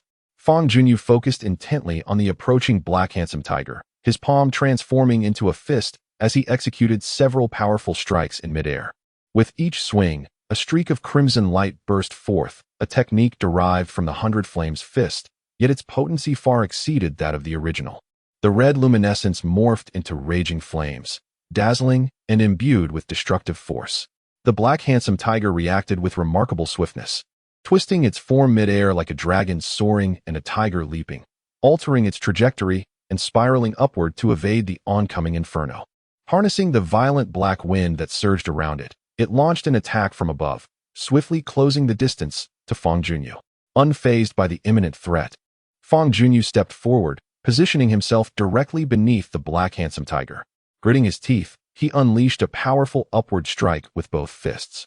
The surrounding air trembled from the force of his attack, igniting into searing flames that surged forth in unison with his fists. Such a formidable display of power was beyond what a mere second-realm spirit realm cultivator could typically muster, yet Fangyuan achieved it nonetheless. Witnesses to this spectacle began to question Fangyuan's true cultivation level, with many speculating that he might actually be at the 4th realm of the spirit realm, or perhaps even higher. The roaring flames engulfed the black handsome tiger midair, as the ferocious black wind struggled against the encroaching fire, scattering tongues of flame like a rain of fire. Despite facing the blaze directly, the black handsome tiger managed to reach above Fangyuan, barely preserving its own existence. Though its black wind was nearly depleted, the distance between the two had dwindled to mere inches. "Yield to me." He Jianhu opened his eyes wide and let out a thunderous roar, unleashing one of his family's secret techniques, the black wind palm. As he struck down towards Fangyuan's head, Fangyuan's figure swayed, his legs coiling like serpents, which in turn propelled his waist and ultimately his entire body. Resembling a fierce dragon sweeping its tail, he summoned all his spiritual energy and executed the technique that had previously annihilated the Qingmu demon, unleashing an even more ferocious blaze. The 1,000 Flames fist. Boom, boom, boom. The resounding echoes reverberated as thousands of fireballs erupted simultaneously, showcasing an overwhelming might. Flames surged from all directions, crashing into He Jianhu, instantly disrupting his offensive momentum and sending him soaring into the sky. He Jianhu let out a wretched cry, shifting from offense to defense, releasing his wind spirit soul, which took the form of a bird, unfurling its wings and conjuring a circle of black wind to shield him. This protective barrier momentarily withstood some of the fiery onslaught, but it was swiftly obliterated. Such feeble resistance was utterly futile in the face of the overwhelming disparity. The flames breached the defense, incinerating the wind spirit soul, which transmitted a wave of anguish to its master before disintegrating into ashes amidst the inferno. "No!" He Jianhu screamed in agony, his voice quickly drowned out by the cacophony of the exploding flames as hundreds of fireballs relentlessly pounded upon him. Jiang Shan gazed at the airborne He Jianhu, his face a mask of astonishment. He recognized the technique as a variation of the 100 Flames fist, but it had undergone significant modification and enhancement, elevating it to a higher echelon of spiritual methods. The ability to amplify the 100 Flames fist to such an extent was truly astonishing. Given Fangyuan's comprehension of the laws, it seemed improbable that he could achieve such a feat previously, He mentioned having received guidance from a wise mentor, and it is likely that this esteemed figure is once again aiding him from the shadows. The assistance that Fang Junyu has garnered from such a remarkable individual is indeed a considerable fortune. Jiang Shan, filled with both astonishment and joy, speculated inwardly. As they witnessed the decisive move that would determine the victor, everyone finally comprehended how the Qingmu demon met its demise, unraveling the enigma that had lingered in their minds. With a spiritual technique approaching the level of Earth, coupled with the elemental counteraction, it was hardly surprising that the Qingmu demon could be vanquished. At that moment, the Qingmu demon must have been struck down by such a formidable attack. He Junhu, battered by the thousand flame fist, was left in a state of near death. Engulfed in flames, with his bones and meridians presumably shattered beyond measure, even the mud pill palace had suffered a blow. Adding to his plight, the wind spirit orb had been reduced to ashes. The severity of his injuries was truly overwhelming, bordering on the brink of death. Had this been a life-or-death battle, Fang Junyu could have easily dealt a final blow, leading to the fall of this brilliant genius, He Junhu. Among his peers, only another genius could hope to defeat a genius. Little Tiger. He Tianqing's expression changed dramatically. He could no longer remain seated. In a flash, he leaped into the air, grasping his beloved son's arm and using his palm to disperse the surrounding flames. With such a casual maneuver, it was evident that He Tianqing, the clan leader, was not to be underestimated. He possessed genuine prowess far beyond that of the younger generation. Simultaneously, another aged figure soared onto the battlefield, positioning himself protectively in front of Fang Junyu. It was Jiang Shan.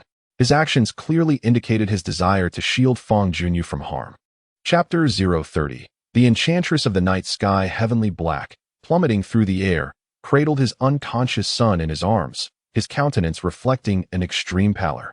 Saturated with an overwhelming aura of murderous intent, teetering on the brink of losing control, the members of the Black family, witnessing the grievous defeat of their illustrious eldest son, were consumed with indignation, casting fierce glares towards the seats of the solitary gate.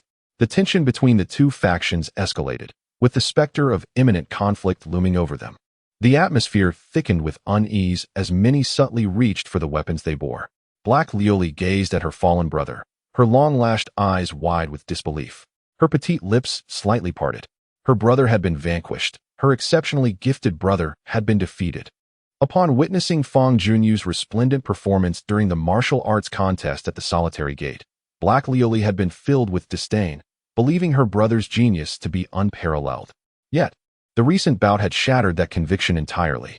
Among the younger generation of Qingfeng Ridge, Fang Junyu had ascended to the pinnacle, mercilessly trampling all others beneath his feet. Even her brother was utterly outmatched. A profound sense of helplessness enveloped Black Lioli's delicate frame. The gazes of hundreds converged upon the leaders of both factions, awaiting their next moves.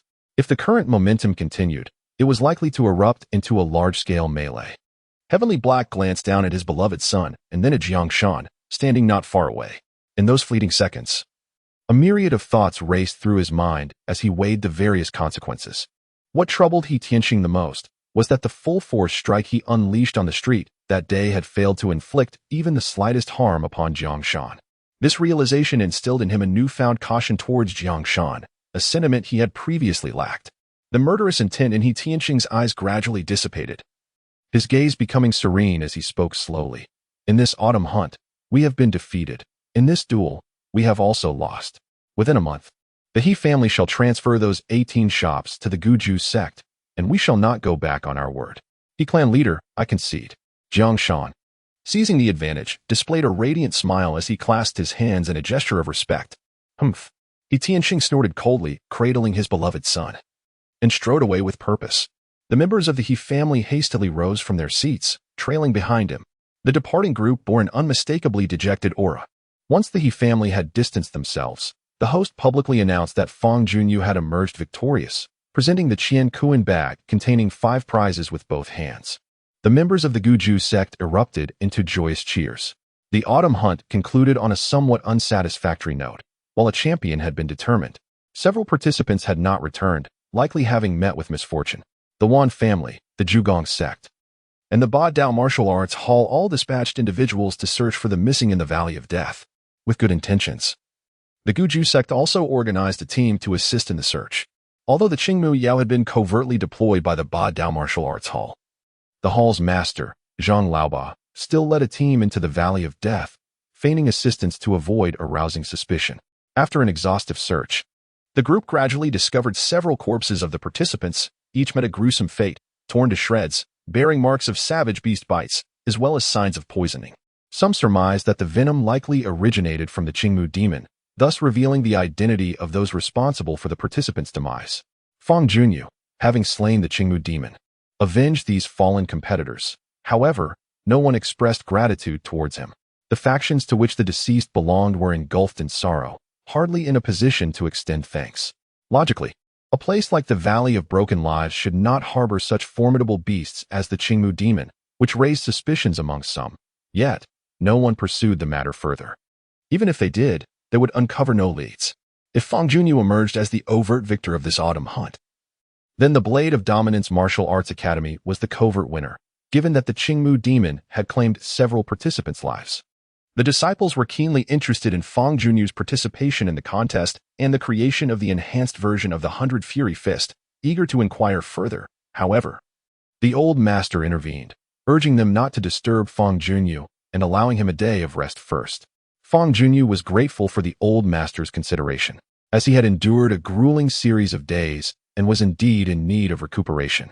As for the safety of his parents, the outlook seemed grim, with little hope for their survival. Before the images faded, his parents had jointly cautioned him against breaking through to the immortal flight realm and warned him against seeking vengeance. For Fangyuan, the adversary who harmed his biological parents is indeed formidable beyond imagination. The disparity between them akin to that of a minuscule mayfly standing against a towering deity. It is not merely a matter of vengeance. Even uncovering the identity of this foe proves to be an insurmountable challenge, leaving him in a state of helplessness. While you may wish for my forbearance, considering my well-being, how can I find solace upon learning such truths? A fiery determination flickered in Fangyuan's eyes as he slowly extended his fist towards the night sky, veins bulging like an enraged dragon. I regret to inform you, as your son, that I fear I shall disappoint you. Even if you prohibit me from advancing to the realm of immortality, I shall relentlessly strive towards that pinnacle. Should the faintest glimmer of revenge present itself in the future, I shall pursue it without hesitation. The enmity towards my parents is a matter of life and death. I cannot simply turn a blind eye to it. Fangyuan's gaze shimmered, and the resolve within him emerged like a drawn sword, sharp and unyielding. I wish to hear more, he inquired tentatively, his recent contemplations igniting a curiosity about Nangongqing's past. Despite their 2 years of companionship, their understanding of one another remained woefully limited. Aware that his question might be somewhat abrupt and encroach upon private matters, he added, if you prefer not to share, it is perfectly acceptable. Why, all of a sudden? Are you interested in such matters? Nangongqing's gaze remained fixed upon the starlit sky as she spoke. It's nothing. I simply found myself wanting to hear someone else's tale, replied Fangyuan. I don't mind sharing, she consented. I was born in an ordinary town within the Great Wu Kingdom, a place reminiscent of the crooked tree town of Qingfeng Ridge, where my parents were but simple townsfolk. Nangongqing softly recounted her experiences, her ethereal voice devoid of excessive emotion, as though narrating a tale detached from her own existence. Fangyuan listened in silence, refraining from interjecting. Nangongqing had lived a tranquil life in her modest town until the age of 7, when an extraordinary event transpired, irrevocably altering the trajectory of her life and steering her towards a different path. Chapter 031. Bearing it all at the age of 7. An inexplicable phenomenon began to occur in Nangongqing's life. She started to hear mysterious voices, distinctly feminine, urging her to venture to a certain location. Young and naive, she chose not to confide in her parents but instead heeded the call of the voice, proceeding to the designated site. It led her to a concealed cave, its entrance obstructed by massive boulders. Upon her arrival, the stones inexplicably parted, granting her passage into the depths of the cave. Inside, she discovered a hidden world, replete with the legacy of a female predecessor, encompassing techniques, treasures, elixirs, and more. What drew her into the cave was a lingering remnant of spiritual consciousness left by this predecessor, a vestige that had grown faint, retaining but a wisp of existence. The remnant had chosen her due to her fulfillment of specific criteria, aligning with the standards necessary to inherit the legacy. Regrettably, the elder expressed her intention to impart all her knowledge and heritage, Yet there was a singular condition. It would curtail Nangongqing's freedom. Only upon reaching a specific realm and becoming a formidable figure could she be released. Otherwise, she would remain imprisoned within the cave. Although still young, Nangongqing grasped the elder's meaning and, frightened, rushed towards the cave's entrance, yearning for escape. However, upon arrival, she discovered the entrance was obstructed. Beyond the massive stones piled at the entrance, layers of restrictive barriers ensnared her completely within the cave. Inside, there was a pool of water and elixirs, ensuring she would not perish from hunger, even if confined for an extended period. The true torment arose from the anguish of separation from her loved ones. It is crucial to note that at that time, Nangongqing was merely 7 years old, trapped within the cave with no means of escape. She had no choice but to accept the elder's legacy and commence her cultivation journey. Her innate talent was exceptional, and with the abundant supply of elixirs within the cave, her progress was remarkably swift. Yet, regardless of her rapid advancement, it would still require considerable time to meet the elder's expectations. Nangongqing diligently cultivated within the cave, enduring numerous seasons, though she was reluctant to disclose the exact duration. Upon finally fulfilling the elder's requirements and emerging from the cave, she found the world outside irrevocably altered, transformed beyond recognition. Alas, her solitary strength proved ultimately limited. Later, after refusing the proposal of the young lord of the Demon Cloud Palace, she incurred the ire of this malevolent sect, resulting in an extensive pursuit and ultimately being struck by a foe's palm, leaving her encased as an ice sculpture. It was then that she encountered Fangyuan, her savior. "These are my experiences. Are they not simple?" Nangongqing inquired with a smile. "I do not perceive them as simple at all. Those years you spent trapped in the cave must have been exceedingly arduous." Fangyuan, after absorbing Nangongqing's narrative, felt a profound shock within. He could vividly imagine the emotions she must have endured. Gazing upon Nangongqing's exquisite and ethereal beauty, coupled with the tribulations she faced, any man would inevitably feel a sense of compassion and protectiveness. Nangongqing extended her delicate, porcelain-like hand, seemingly yearning to caress the gentle night sky. "Perhaps so," Fangyuan softly concurred. The following day, within the council hall of the Solitary Gate, Jiangshan and the gate's administrators gathered in unison. Nearly all were present. Jiangshan occupied the foremost position, while the others were seated on either side, with only Fangyuan standing solitary amidst the assembly. Despite facing such a multitude of elders, Fangyuan exhibited no signs of trepidation. He appeared remarkably composed. The gazes surrounding him were a medley of admiration, anticipation, and seriousness. "Fangyuan, regarding your performance during the autumn hunt, I am exceedingly pleased, even surpassing my expectations for you. Particularly your feats of vanquishing the Qingmu demon and decisively defeating the Heijuan tiger were nothing short of magnificent," Jiangshan remarked, stroking his beard and nodding with a smile. The hall masters and elders all nodded in agreement, extolling Fangyuan's virtues, yet the master of the Wealth Hall remained silent, his countenance devoid of joy, the reason for which remained a mystery. After the applause subsided, Jiangshan continued, "You have transformed the 100 Fury Fist through your understanding of the laws, creating the more formidable 1,000 Fury Fist. Such a remarkable feat could scarcely be accomplished without the assistance of that extraordinary sage behind you. Wouldn't you agree?" On the way back, Jiangshan had pondered this question and had instinctively connected it to that enigmatic master. Indeed, it was that revered figure who had reformed the 100 Fury Fist, subsequently naming it the 1,000 Fury Fist and imparting it to me. Fangyuan, reluctant to disclose the existence of the life and death stone, chose to affirm the old master's conjecture. In truth, this martial art was entirely the result of Fangyuan's own innovation, without reliance on external aid. Such an extraordinary achievement would likely be met with skepticism if revealed. The sage's ability to elevate a low-grade human-level spiritual technique into a top-tier one is truly admirable. It is regrettable that this master remains elusive, preferring not to appear in public. Otherwise, I would certainly express my gratitude on behalf of the Solitary Gate." Jiangshan mused. "Master, that sage indeed prefers to remain hidden. Yet they have consented to my offering of the 1,000 Fury Fist to the sect. Once I have fully mastered this technique, I will document it in a manual for your possession," Fangyuan replied with a smile. "Excellent. This 1,000 Fury Fist rivals Earth-grade spiritual techniques, a treasure beyond measure. And we are fortunate to acquire such a technique for the Solitary Gate," Jiangshan exclaimed with joy. Following this, Jiang Shan inquired about numerous matters, such as Fang Junyu's experiences during the autumn hunt, to which Fang Junyu responded, sharing all that could be divulged. The recent gains of the solitary gate are truly remarkable and worthy of celebration. Indeed, Fang Junyu not only assisted the solitary gate in winning the wagers against 4 rival factions, but also triumphed over the He family, acquiring 18 lucrative shops. These 18 establishments hold significant value, akin to a sumptuous feast. Ha ha ha, the future income of the solitary gate is bound to increase. Everyone rejoiced. Yet one individual appeared distinctly displeased, dousing the enthusiasm with a splash of cold water, sardonic in tone. Isn't it a tad premature to celebrate? The laughter within the assembly came to an abrupt halt as all eyes turned to the speaker, none other than Xia Jin, the master of the fortune hall, who had worn a sour expression since earlier. Xia Jin, portly and rotund, resembled a prosperous merchant overflowing with wealth. To attain the position of master at the fortune hall, one must possess exceptional business acumen, for the solitary gate's enterprises are managed by this very hall. The gathered crowd understood that there must be a reason behind Xia Jin's words, eagerly awaiting his elaboration. Nods of agreement spread through the assembly as the joy on their faces gradually faded. The He family is not easily trifled with.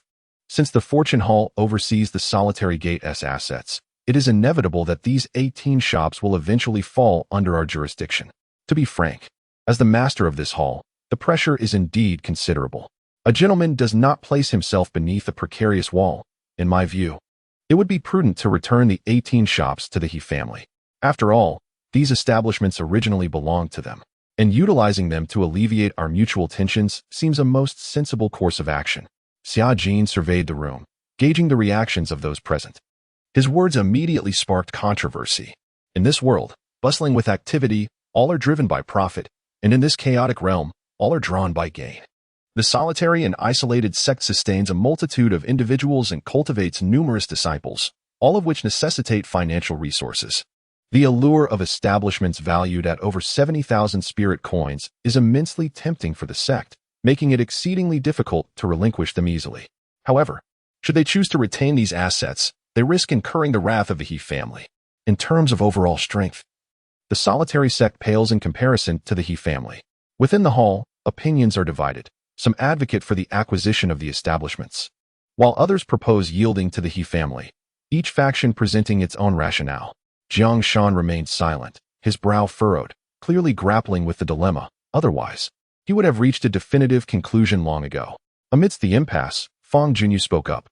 Sect master, esteemed hall masters, and elders, I implore you to hear my words. These 18 establishments were won through considerable risk and effort. They cannot simply be surrendered to the He family. Moreover, given that a conflict has already arisen, even if we were to relinquish these 18 establishments, the discord between us would not be resolved. The He family is not easily appeased. Hall Master Xia's concerns regarding potential retaliation from the He family are entirely valid and understandable. I do not wish to burden Hall Master Xia with this dilemma, therefore, I shall shoulder this pressure myself. Once the He family relinquishes the 18 establishments, I am willing to take charge of them and confront the He family. Fang Junyu's words were sharp and resolute. The individuals in the room exchanged glances, each feeling that Fang Junyu was speaking recklessly. Particularly, Xia Jin scoffed. Though he refrained from voicing his thoughts, his disdain evident on his face. How could the He family be so easily dealt with? Jiang Shan perceived that Fang Junyu was somewhat presumptuous. However, an epiphany struck him as he recalled the extraordinary figure behind Fang Junyu, causing his eyes to gleam with newfound understanding. Jiang Shan recognized that Fang Junyu was not the type to boast frivolously, which instilled confidence within him. He clapped his hands and declared, "Excellent. I, the leader of this sect, place my trust in you. Since you wish to take charge of those 18 establishments, by all means, proceed. From this moment forth, you shall serve as the vice master of the Zhao Kai Hall, with your current cultivation. You are more than capable of fulfilling this role." This decision left the others in the room momentarily stunned. Could a mere 17-year-old truly shoulder such a significant responsibility? The most vociferous reaction came from Master Xia Jin, who had hoped the old leader would heed his counsel and make some concessions to reconcile with the He family. Instead, the old leader dismissed his words as mere background noise, choosing instead to believe the grandiose claims of a young subordinate. Xia Jin privately harbored discontent, his gaze toward Fang Junyu betraying his dissatisfaction. Fang Junyu, noticing the disapproving look from Master Xia, paid it little mind, merely smiling with an air of nonchalance. Elevation from disciple to vice master entailed far more than mere rhetoric. The privileges conferred upon a vice master vastly surpassed those of a disciple. The former received a Fangyuan bag and a superior grade weapon as rewards, enjoyed a more substantial monthly stipend, and resided in the main courtyard, attended to by dedicated servants. Living a life of ease as all matters of sustenance and care were delegated to others. Jiang Shan assisted Fang Junyu in selecting a new residence and even allocated 2 maidservants to attend to him.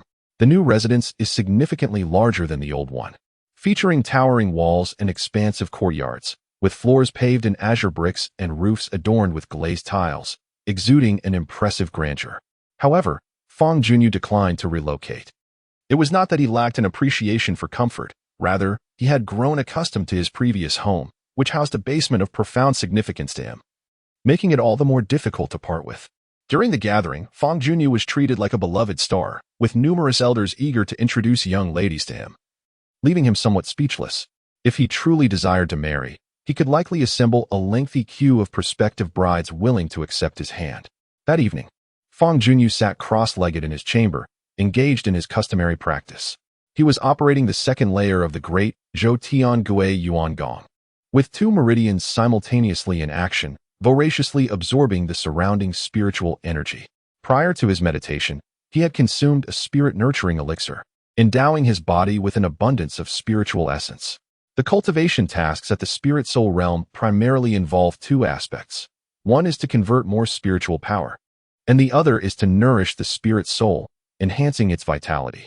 These 2 endeavors can proceed concurrently without hindrance. The twin streams of spiritual energy course through Fang Junyu's meridians like luminous dragons, following a unique trajectory to complete a cycle, transforming into pure spiritual power, which was then infused into the Niwen Palace. The spiritual energy first descended to the lower palace, then ascended to the middle palace, where the spirit soul resided. Of course, being at the same tier does not imply equal strength. A first-tier spirit soul could not contend with a first-tier beast, as the spirit soul ultimately serves a supplementary role. After a considerable duration, Fang Junyu concluded his evening practice and gradually opened his eyes. The growth rate of the jade spirit was quite commendable. In approximately 2 months, it would be ready to advance, at which point it could be utilized to refine other spirits. Fang Junyu wiped the fine beads of sweat from his forehead, and despite feeling weary both inside and out, a faint smile graced his lips. He was filled with anticipation regarding the advancement of the jade spirit. Strengthening the spirit through various means, growing alongside it, and battling together was indeed a remarkable affair for a practitioner. After concluding his training and refreshing himself, Fang Junyu prepared for sleep. As he touched the life and death stone around his neck, a sudden thought crossed his mind. Could it be that this stone could only be entered once? He quickly dismissed this notion with a shake of his head. His father had specifically passed the life and death stone to him and clarified its effects, indicating that it had been used previously. Therefore, this divine stone should not be a one-time use, but rather capable of being utilized multiple times. During his initial use, he must have triggered a particular condition that allowed him to enter the stone. Once he discerned the activation criteria, he should be able to enter again without concern. Relieved, he decided against hastily uncovering the truth and simply fell into a deep slumber. 7 days later, the He family sent invoice, claiming they were prepared to transfer the contracts for the 18 shops and requested the members of the Guju sect to come and receive them. Having suffered significant losses, it was inconceivable that they would voluntarily send the contracts for the 18 shops. The request for the Guju sect to retrieve the land deeds carried a hint of warning, accompanied by a certain degree of peril. Such matters can only be personally addressed by the head of the family, Jiang Shan. No one else can substitute. Fang Junyu, apprehensive of the He family's potential deceit and traps, proactively volunteered to accompany Jiang Shan. Being a seasoned veteran, Jiang Shan understood that having Fang Junyu by his side was akin to carrying a protective talisman, and thus he consented. The He family's people merely instructed those from the Jiju gate to wait, yet they delayed their appearance, evidently intent on wasting time and toying with the Jiju members. Jiang Shan merely smiled at such trivial tactics, dismissing them entirely, and instead engaged everyone in cultivating within the room, urging, inhale deeply, draw in all the He family's spiritual energy. Jiang Shan's playful demeanor alleviated the group's impatience, prompting them to sit down and cultivate without haste. After a considerable time, He Tianqing finally made his entrance, accompanied by 2 elders. Upon surveying the room, he was taken aback to find the Jiju members cultivating on his territory, his eyes twitching slightly. Jiang, the sect master, is indeed diligent. He never forgets to cultivate no matter where he goes. No wonder he is yet to meet his grave despite his advanced age. He Tianqing scoffed mockingly. The essence of longevity lies in having an open heart and a cheerful disposition. If one can achieve this, even without being a cultivator, they may live for centuries. Some individuals, however, possess narrow minds and petty hearts. They are unlikely to enjoy a long life. It would indeed be a source of amusement for me, a white-haired man, to send off a black-haired one. Jiang Shan retorted with a sharp quip, secretly cursing He Tianqing's impending demise. Haishengxing's expression changed drastically, and the fluctuations of his spiritual energy trembled noticeably, causing the tea set on the table to rattle incessantly. The atmosphere in the room grew tense, as if a handful of gunpowder had been scattered in the air, ready to ignite at any moment. The 2 heads of the families exchanged glances, each refusing to yield. Chapter 033. The Stronghold. A senior elder from the He family, sensing the precariousness of the situation, gently patted Haishengxing's shoulder twice and shook his head, signaling him to remain calm. Haishengxing took a deep breath, his expression slightly easing. Jiang Shan, I shall dispense with the pleasantries. Here are the deeds for the 18 shops. You may keep them. These 18 establishments now belong to your Gujua sect. Haishengxing produced a stack of papers from his voluminous sleeves and tossed them towards Jiang Shan. Jiang Shan rose to catch them, quickly perusing the documents and confirming their authenticity, a radiant smile spreading across his aged face. Thank you, Chief He, for your generous gift. The He family is truly commendable for their promises kept, Jiang Shan replied with a respectful bow. As the ancient saying goes, greed can lead to ruin. For one who swallows a morsel larger than their own capacity may find themselves in peril. Haishengxing coldly warned, there is no need for Chief He to fret. Should the morsel be too large, it can be consumed gradually. Moreover, this particular bounty is not so immense. It is indeed within the capacity of the Gujue sect. Jiang Shan lightly dusted the stack of deeds in his hand, seemingly dismissive of their significance. Humph. The He family does not welcome disturbances from outsiders. I must ask you to take your leave, Haishengxing declared frostily, signaling the end of the conversation, clearly unwilling to host the Gujua sect any longer. Farewell. Jiang Shan, with a graceful bow, was reluctant to linger in this den of danger and promptly led the members of the solitary gate out of the parlor. As Fangyuan approached the doorway, a chilling voice, resonating with a lingering malice, whispered in his ear, audible only to him. It was the voice of He Tianqing. You insolent wretch. My son still lies bedridden, and with the recent incident involving my daughter, I have taken note of both grievances. We shall settle these scores in due time. Upon hearing this, Fangyuan halted, turned slightly, and gazed at He Tianqing with a smile. If Chief He has something to say, I implore you to speak openly rather than resorting to secretive whispers directed solely at me. Such clandestine tactics are unbecoming of a clan leader. This scornful remark cut deeper than any vulgarity. He Tianqing, already simmering with rage, found his fury ignited by Fangyuan's words. The He clan is not a place where you may linger. While I have yet to change my mind, I suggest you depart immediately. He roared in anger. Should the conflict escalate further, a bloody confrontation was inevitable, which would undoubtedly disadvantage the solitary gate in such a setting. Junyu, refrain from your reckless words. We must leave, Jiang Shan said calmly, placing a hand on Fangyuan's back to guard against any sudden aggression from He Tianqing as he led the members away with utmost caution. He Tianqing glared furiously at the departing figures of the solitary gate, his eyes glinting with menace. An elder approached, attempting to soothe the chief. Chief, we previously made a public promise to gift the 18 shops to the solitary gate. If we were to act violently today, it would surely invite criticism. As one of the esteemed 3 heroes of Qifeng, we must consider our reputation. I comprehend that if it were not for the reputation of the He family, I would not have relinquished the 18 shops. He Tianqing gritted his teeth and declared, Patriarch, the Jiju gate will not remain triumphant for long. I have already established contact with the Wan brothers and can summon them at any moment. With the prowess of the Wan brothers, they are more than capable of delivering a significant blow to the Jiju gate, causing them considerable distress. He Tianqing nodded, his expression considerably brighter. Arrange for me to meet with the Wan brothers at a convenient time. I wish to personally discuss our grand strategy with them. Upon departing from the He family, The members of the Jeju Gate hastened to W-ish town, arriving at their destination by dusk. A small contingent from the He family awaited them in W-ish town. As for the shops, they had all been shuttered, their doors securely locked and sealed. The He family members handed over the keys to the 18 shops, their faces betraying reluctance, yet they did not resort to any tricks. The handover proceeded smoothly. From this moment forth, the 18 shops would belong to the Jeju Gate. Although these establishments were won by Fangyuan, he had already made his stance clear, expressing his willingness to offer the shops to the Jeju Gate as a gesture of gratitude for their nurturing. For the Jeju Gate, these shops represented a lucrative opportunity, yet for Fangyuan, they held little significance.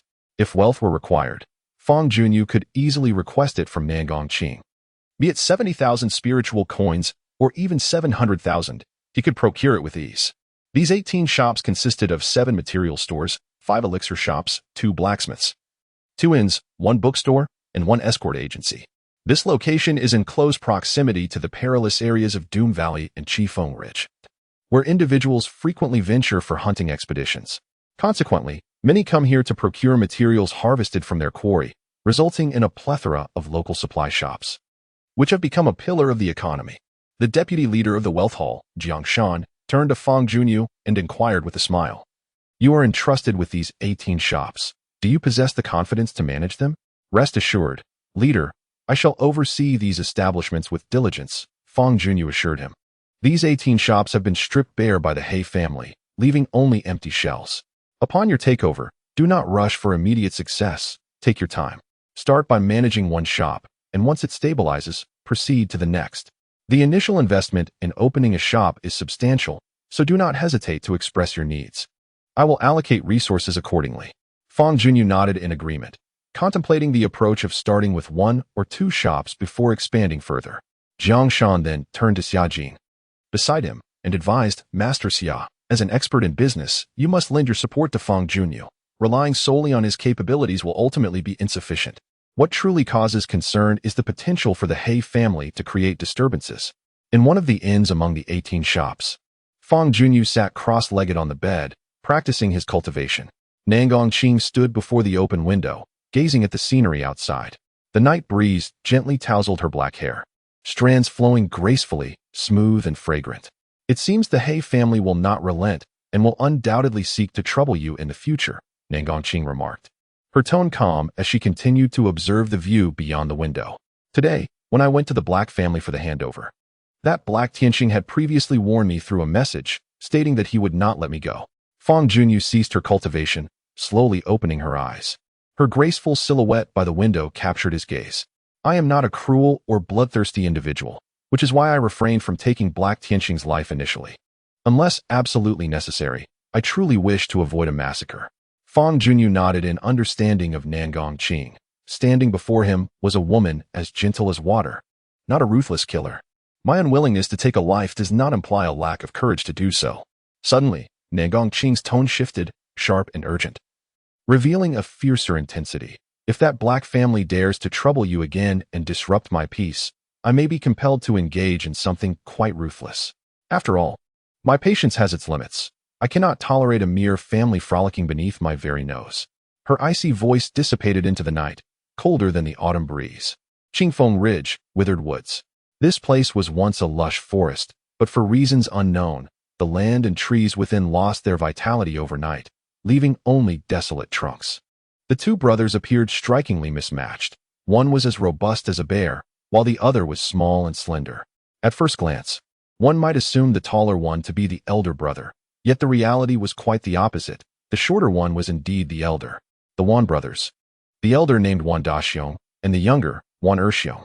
They halted their steps 20 zhang from Black Tianqing, becoming increasingly cautious.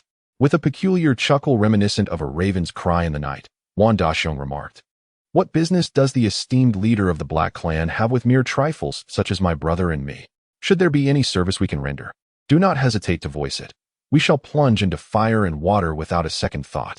The gloomy gate has usurped 18 of our family's establishments, an affront that has left me in discontent.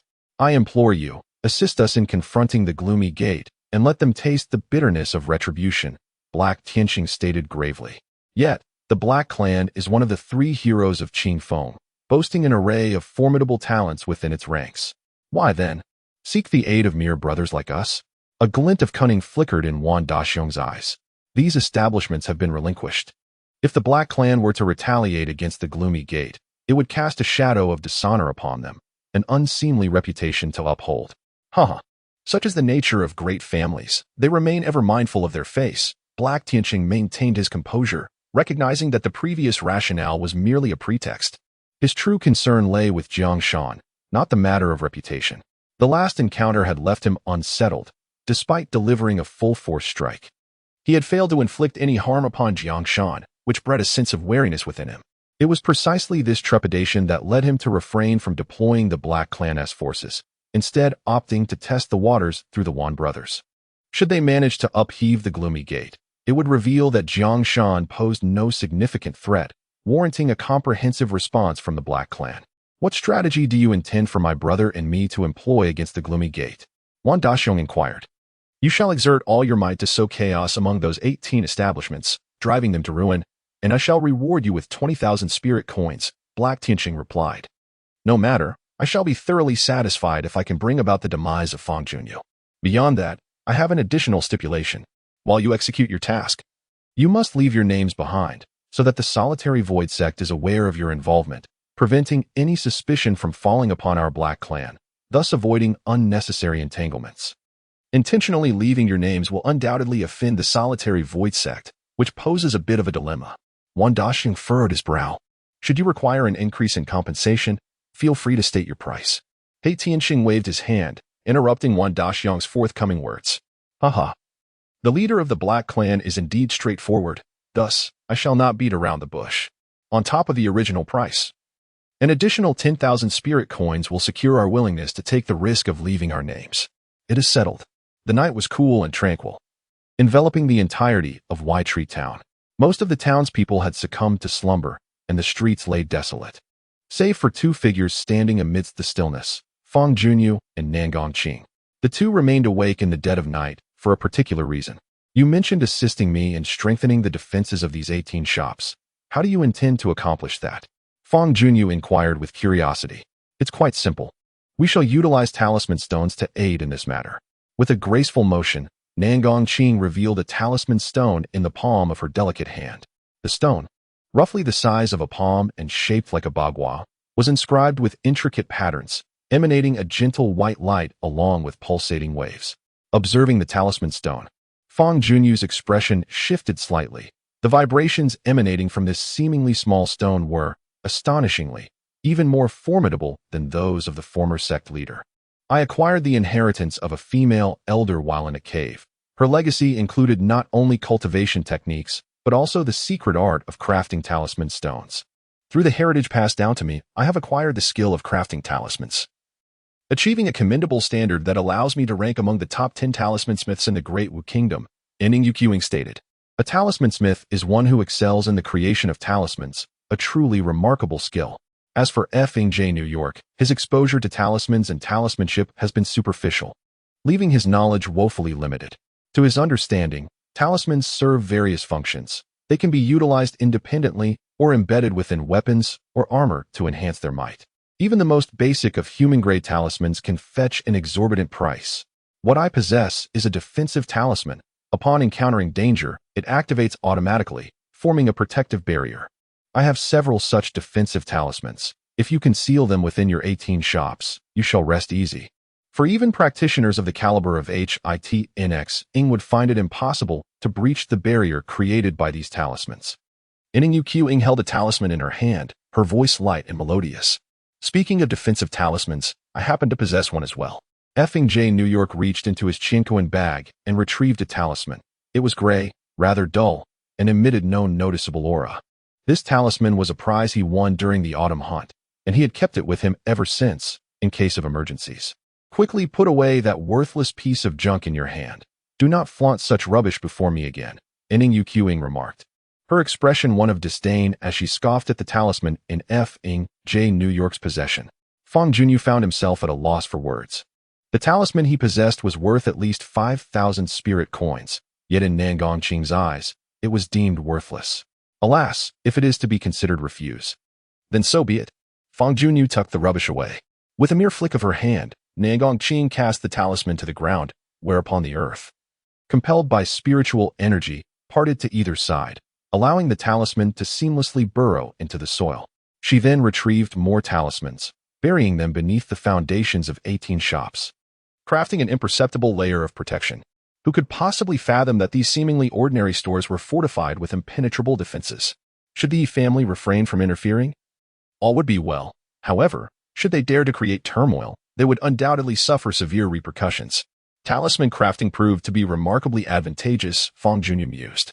Are you intrigued by talismans? Qing inquired with a smile. Indeed, I am very much intrigued, he replied. If you find this captivating, once you reach the spirit recognition realm, I can personally guide you in becoming a talisman maker. Really? Fang Junyu's heart raced with joy, overwhelmed by the prospect. Your innate spirit is the jade spirit, which aids in talisman crafting. You are quite suited to become a talisman maker. However, your current cultivation is insufficient. I can only teach you once you attain the spirit recognition realm. Very well, it is settled then. Once I reach the spirit recognition realm, I shall begin learning the art of talisman crafting from you. Fang Junyu nodded in agreement, filled with anticipation. He currently stood at the spirit soul realm, and the transition to the spirit recognition realm was not far off. The marketplace comprised 3 streets, lined with over 100 shops. Every street buzzes with vibrant activity, teeming with a myriad of individuals, including those adorned in eccentric attire. Among the bustling crowd, a significant portion consists of outsiders. Fang Junyu strolls alongside several fellow disciples, passing by a series of shuttered shops. A middle-aged man, donning a square scarf and sporting a goat-like beard, walks beside him, exuding an air of astuteness and competence. He is known as Old Wang, a trusted aide of Xia Jin, dispatched to assist Fang Junyu in strategizing. Deputy Hall Master. There are 10 shops on this street, with the remaining 8 scattered across 2 other streets. Old Wang remarks as they walk. The shops here primarily deal in materials. We should commence our operations with them. There are frequent transactions involving supplies, and as long as we offer fair prices, profitability is assured. Are material shops truly lucrative? Fang Junyu inquires. The prices for materials are generally stable and experience only minor fluctuations, by acquiring at lower prices and selling at higher rates. While we may not amass a fortune, we can rest assured that losses are unlikely. Your tone suggests that the profits may not be substantial, Fang Junyu muses, displaying a contemplative expression. He is not particularly intrigued by a venture that offers little in terms of profit or loss. Standing still, he surveys the nearby shops, noticing one adorned with cheap, multicolored jade as decoration. Jade. An epiphany strikes Fang Junyu, illuminating his thoughts with a newfound vision for prosperity. I shall open a jade shop, he exclaims, brimming with excitement and his eyes ablaze with enthusiasm. A jade shop? Old Wang is momentarily taken aback. Indeed, a jade shop, Fang Junyu affirms confidently. Qingfeng Ridge indeed harbors several jade mines, yet our solitary sect has never ventured into the jade business. To rashly embark upon such an unfamiliar trade may lead to unforeseen consequences. Fear not, I am well aware of the intricacies involved. While I may lack confidence in other enterprises, I am utterly assured in this endeavor. Fang Junyu smiled at Old Wan, winking slyly. Just wait, and soon you shall count the riches alongside me. Old Wan was momentarily taken aback, unable to fathom the source of confidence emanating from this beardless deputy leader. Business is not as easily navigated as one might presume. However, Fang Junyu was indifferent to others' opinions and promptly set his plans in motion. He selected the largest shop, replaced the signboard, draped it in red cloth, and prepared for the grand opening. He took charge of the jade store while delegating the establishment of a materials shop entirely to Old Wang. To open a jade store, it is imperative to procure some jade stones and jade artifacts. The following day, Fang Junyu arranged for a meeting with 2 local jade mine owners, treating them to a meal to familiarize himself with them for future collaboration. That very afternoon, he accompanied these mine owners to their respective jade mines to select the stones that caught his fancy. Though Fang Junyu was a novice in jade identification, this posed no obstacle, for he possessed the jade spirit within him. Those jade stones, encased in their rocky exteriors, appeared before him as unadorned maidens, devoid of any secrets. Within the confines of a local jade mine's warehouse, the ground was strewn with raw jade materials, freshly unearthed stones. Untreated jade lacks refinement before it is carved. It merely resembles a somewhat attractive stone, devoid of any extraordinary allure. Some jade is enveloped in a layer of stone. Only by breaking through this stone can one behold the jade within. Fangyuan, much like one selecting a watermelon, meticulously touched each piece of jade material. Suddenly, his jade spirit resonated with a tremor. Chapter 035, Jade Within Stone. This piece of jade material shall be mine. Fangyuan's eyes sparkled as he lifted the jade that had elicited a response from his jade spirit. This particular jade was encased in a thick stone skin, revealing only a hint of green, with no additional distinguishing features. Judging solely by its exterior, one could hardly ascertain the quality or quantity of jade contained within. Yet Fangyuan was confident that it harbored exquisite jade. This one, and this one. Fangyuan continued to select several pieces of jade material. Only after he had extracted every piece that elicited a reaction from his jade spirit did he finally cease, feeling a sense of satisfaction. He then negotiated the price with the mine owner, engaging in some haggling, and ultimately purchased the materials for 1,200 spirit coins. In total, there were 9 pieces of jade, all sold by weight, amounting to over 800 pounds, each pound valued at just over 1 spirit coin. Another craftsman was quick to flatter the owner. There exists an unwritten rule in this trade. When a craftsman assists the owner in cutting out fine jade, it is customary for the owner to reward them, hence the eagerness of these two men. Fangyuan swiftly approached 2 pieces of jade. The jade that had been cut and polished looked remarkably different, far more appealing than its original state. One gleamed of vibrant green, while the other exhibited a harmonious blend of yellow and green. A craftsman with a dark complexion scooped a bowl of water and poured it over the jade, which immediately transformed into a radiant spectacle, exquisite and translucent. Truly beautiful, Fangyuan exclaimed with heartfelt admiration. The jade itself possesses an inherent beauty, and when meticulously carved into exquisite jade artifacts, its allure is undoubtedly amplified. The 2 artisans were equally astonished and offered professional appraisals. In your expert opinion, how much do you believe these 2 pieces of jade are worth? Fangyuan inquired with keen interest. The green jade, if sold by weight, would fetch at least 20 spirit coins per pound. As for this piece that exhibits both yellow and green hues, its value is even higher, easily commanding 20 spirit coins per pound, replied the artisan with the dark complexion. The other craftsman nodded in agreement, affirming the valuation. Fangyuan had previously acquired these jade materials for a price slightly exceeding 1 spirit coin. After peeling away the stone's outer layer, the value of the 2 pieces skyrocketed by more than tenfold. Even after accounting for the weight of the stone's surface, the profit margin remained substantial. In any business endeavor, achieving profits exceeding 10 times the initial investment is indeed gratifying. This sensation of effortlessly turning a profit was quite exhilarating for Fangyuan. In high spirits, and following the artisan's suggestions, he generously rewarded them with 20 spirit coins. For these craftsmen, this amount represented a significant sum, sufficient to sustain them for a year or more. Fangyuan carefully stored the 2 pieces of jade in his dimensional bag and subsequently retrieved 2 additional materials, instructing the artisans to continue their cutting and polishing work.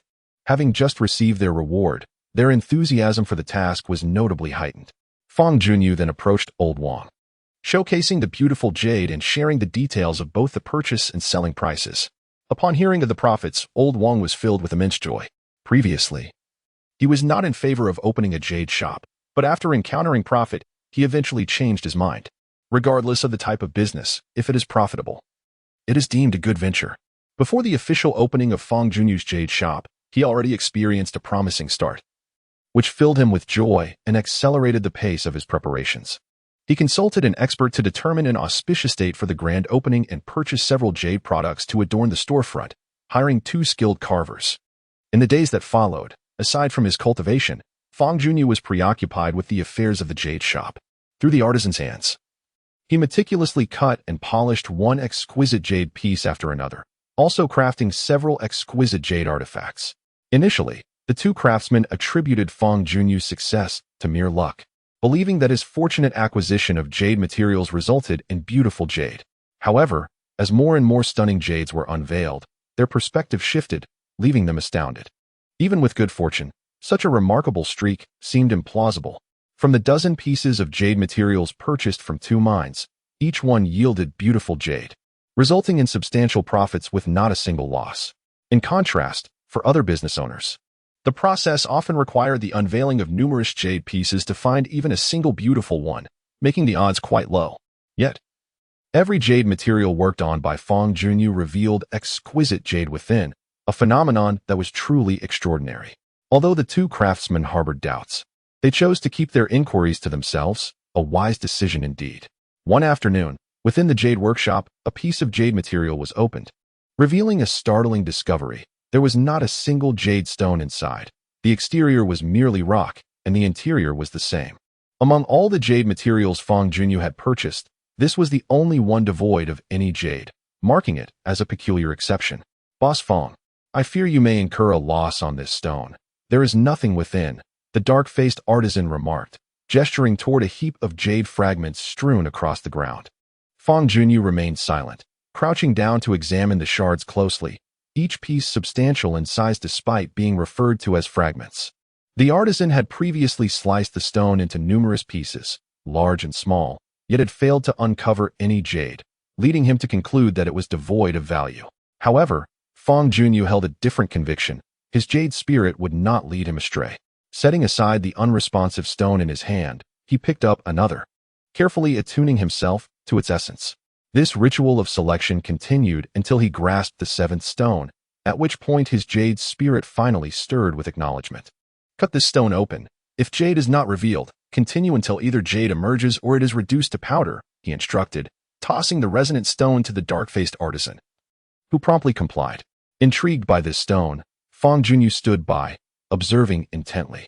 The sharp, jarring sound of cutting reverberated throughout the workshop as the artisan meticulously worked, showcasing his considerable skill. As the blade penetrated deeper, the stone was ultimately cleaved in two, yet still, no jade materialized. The artisan cautiously sliced a minuscule portion of the remaining jade material. Suddenly, the dull exterior flaked away, revealing a dazzling brilliance that illuminated the entire workshop. After several rounds of cutting, they finally unearthed the exquisite jade hidden within. This jade, strikingly distinct from ordinary varieties, emanated a captivating green luminescence, a sight to behold. The black-faced craftsman gazed intently at the jade stone in his hand, his expression transforming into one of astonishment, his breath momentarily stilled as he exclaimed, "Jade essence. It is jade essence." "What is jade essence?" Fangyuan queried, bewildered. Before the black-faced craftsman could respond, the melodious and enchanting voice of Nangang interjected, "Jade essence, in essence, represents the quintessence of jade, a particularly rare substance infused with abundant jade's spiritual energy. It serves as a remarkable aid in cultivation, indeed exceedingly precious." Chapter 036. The grand opening. Just as Fangyuan reveled in this revelation, he suddenly felt a fervent pulsation emanating from his jade spirit core, akin to a famished beast discovering a bountiful prey before it, launching itself with fervor. A potent force pulled at Fangyuan's hand, gravitating towards the jade essence, greedily absorbing the energy it contained. The radiant light that could have illuminated the entire workshop dimmed significantly. All present were taken aback, especially Fangyuan himself. As Fangyuan sensed the unusual phenomenon within him, he discovered a stream of pure energy coursing through his meridians, ultimately converging in his dantian, where it was voraciously devoured by the jade spirit core. At that moment, the jade spirit core resembled a gluttonous child, ravenously consuming the energy. This energy, known as jade's spiritual energy, appeared to be extraordinarily palatable to it. Do not be alarmed. This is merely the jade spirit core absorbing the jade's spiritual energy. Jade essence is the essence of jade, serving as a natural tonic for the jade spirit core, and absorbing this jade's spiritual energy will expedite its growth, Nangang reassured. Is that truly so? That is splendid news. Fangyuan exclaimed, his astonishment transforming into elation. The jade spirit core was exceedingly rare, unable to consume its kind for enhancement, rendering its growth particularly challenging. The spirits of fire, water, and wood, such as the commonly encountered fire spirit, water spirit, and wood spirit, can be easily enhanced, facilitating the discovery of similar entities for absorption. How much can this jade essence elevate the jade spirit? Fangyuan inquired further. This piece of jade essence is rather diminutive. It is likely only sufficient for the jade spirit to ascend to the second tier. However, do not fret. As you can seek additional jade essence for the jade spirit to absorb in the future, Nangang replied, recognizing that this was not a suitable place for cultivation. Fangyuan commanded the jade spirit to temporarily cease absorption and stored the jade essence away. In high spirits, he casually tossed 50 spirit coins to the two craftsmen, who beamed with delight. Henceforth, Fangyuan would take out the jade essence daily, allowing the jade spirit to absorb it. The jade spirit rapidly advanced through this method, making remarkable progress, with a breakthrough to the second tier imminent. Achieving this breakthrough would signify that Fangyuan had attained the third level of spirit realm. As time slipped away like sand through one's fingers, 10 days had passed since Fangyuan assumed control of the 18 shops. Today marked the grand opening of the Jade Shop and several material stores, with an abundance of firecrackers prepared and a jubilant band hired for the occasion. Given the significance of the day, Fangyuan had informed the lonely Absolute sect 2 days in advance, requesting their attendance. Those factions with amicable ties to the sect also received the news and arrived to extend their congratulations. The former sect master, occupied with pressing matters, could not attend but sent several hall masters, including Xiajin, in his stead. Standing before the Jade Shop, Xiajin furrowed his brow slightly. He had previously refrained from involving himself in Fangyuan's affairs and was unaware of what the newly appointed vice master had been preoccupied with until now. To his surprise, he discovered that this recent appointee had opened a Jade Shop. This action confounded him and even elicited a hint of disdain. Vice Master Fang, do you possess a profound understanding of jade? Xiajin inquired, tilting his head with a hint of sarcasm. Not particularly, Fangyuan replied with a smile. Until recently, I had only acquired a cursory knowledge through study. Do you have acquaintances in the jade industry? I had none previously, but I have recently made a few connections. Without knowledge of jade and lacking a network, isn't opening such a shop tantamount to inviting losses? Xiajin scoffed, though he withheld his comment to avoid offending anyone. Fangyuan, not oblivious to Xiajin's air of disdain, felt a flicker of irritation within him. He tempered his frustration, choosing not to stoop to Xiajin's level, and proceeded to oversee the opening festivities. As the red cloth was lifted from the sign, it revealed the name of the Jade and Material Shop, emblazoned with the emblem of the Jeju Gate, indicating that this was indeed a venture of their establishment. Bang, bang, bang. The sound of firecrackers erupted, scattering red remnants and a shower of sparks as a band followed suit, filling the air with jubilant melodies that echoed through the streets. Fangyuan opened the doors of the Jade Shop, warmly inviting guests from all walks of life to enter. Xiajin and others stepped inside, their eyes landing on the jade and jadeite displayed within. Ah! Xiajin exclaimed softly, taking in the surroundings. The quality of the merchandise far exceeded his initial expectations. A multitude of exquisite jade stones lay elegantly displayed upon the counter, their vibrant hues and pure textures polished to a brilliant sheen. Beneath some of these precious stones, tags clearly marked with enticing prices caught the eye: 800 spirit coins, 1,000 spirit coins, 2,300 spirit coins, 3,100 spirit coins, 4,000 spirit coins. Each jade piece was more beautiful than the last, and correspondingly more expensive. Together, their total value soared beyond 40,000 spirit coins. Upon discerning these prices, Xiajin couldn't help but gasp in astonishment. To his knowledge, the former sect leader had only entrusted Fangyuan with an initial capital of 10,000 spirit coins. With such a modest sum, affording the jade displayed within this establishment seemed impossible. Where had Fangyuan procured such wealth to establish such an expansive shop? Xiajin marveled silently. He was not alone in his surprise. The other patrons who entered to show their support were equally taken aback. The jade displayed in the shop was remarkable, and the prices were surprisingly low, evidently beneath the market value. Any connoisseur could instantly recognize the business potential contained within these offerings. Vice Master Fang, is this jade truly priced at 3,100 spirit coins? Inquired a wealthy merchant eagerly. Indeed, no problem at all, Fangyuan responded with a smile. The merchant promptly produced a spirit ticket valued at 500 spirit coins, handing it over to Fangyuan. The spirit ticket functioned similarly to a banknote, easily exchanged at various money houses, making transactions remarkably convenient. This sale was executed with remarkable efficiency, raising suspicions that Fangyuan might have employed a shill. However, the transaction was entirely legitimate, devoid of any deceit. It was a mutually beneficial deal, with the three buyers reaping profits while Fangyuan garnered even greater rewards.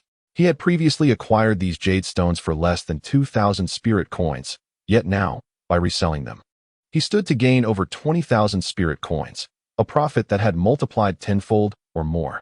This spectacle unfolded before Xiajin's eyes, causing his cheeks to flush as if an invisible hand had sharply struck his face.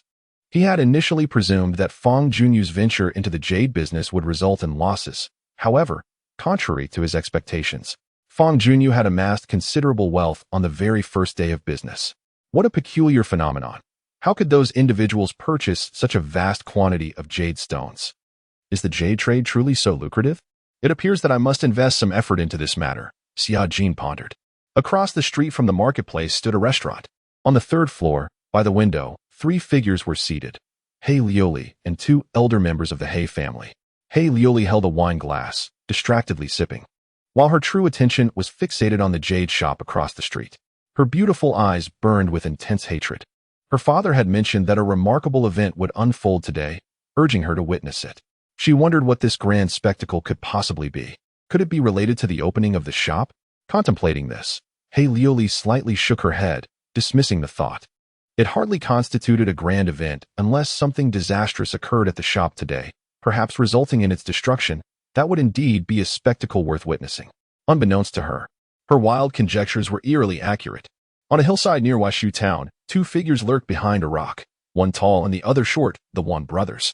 Since undertaking the task from Haixingxing, the Wan brothers have remained in a state of stealth until today, as this day marks the grand opening of the first establishment of the Gujiwei sect. Striking today would inflict greater harm upon the sect, severely damaging its reputation. Once the Wan brothers finalized their plan, they communicated it to Haixingxing, who expressed his approval. "Brother, the time has come, let us proceed," Wan Daxiong remarked with a peculiar grin. "Indeed," Wan Erxiong replied solemnly. "Bring forth the bow." Wan Daxiong extended his hand. Wan Erxiong reached behind him, retrieving a set of bow and arrows.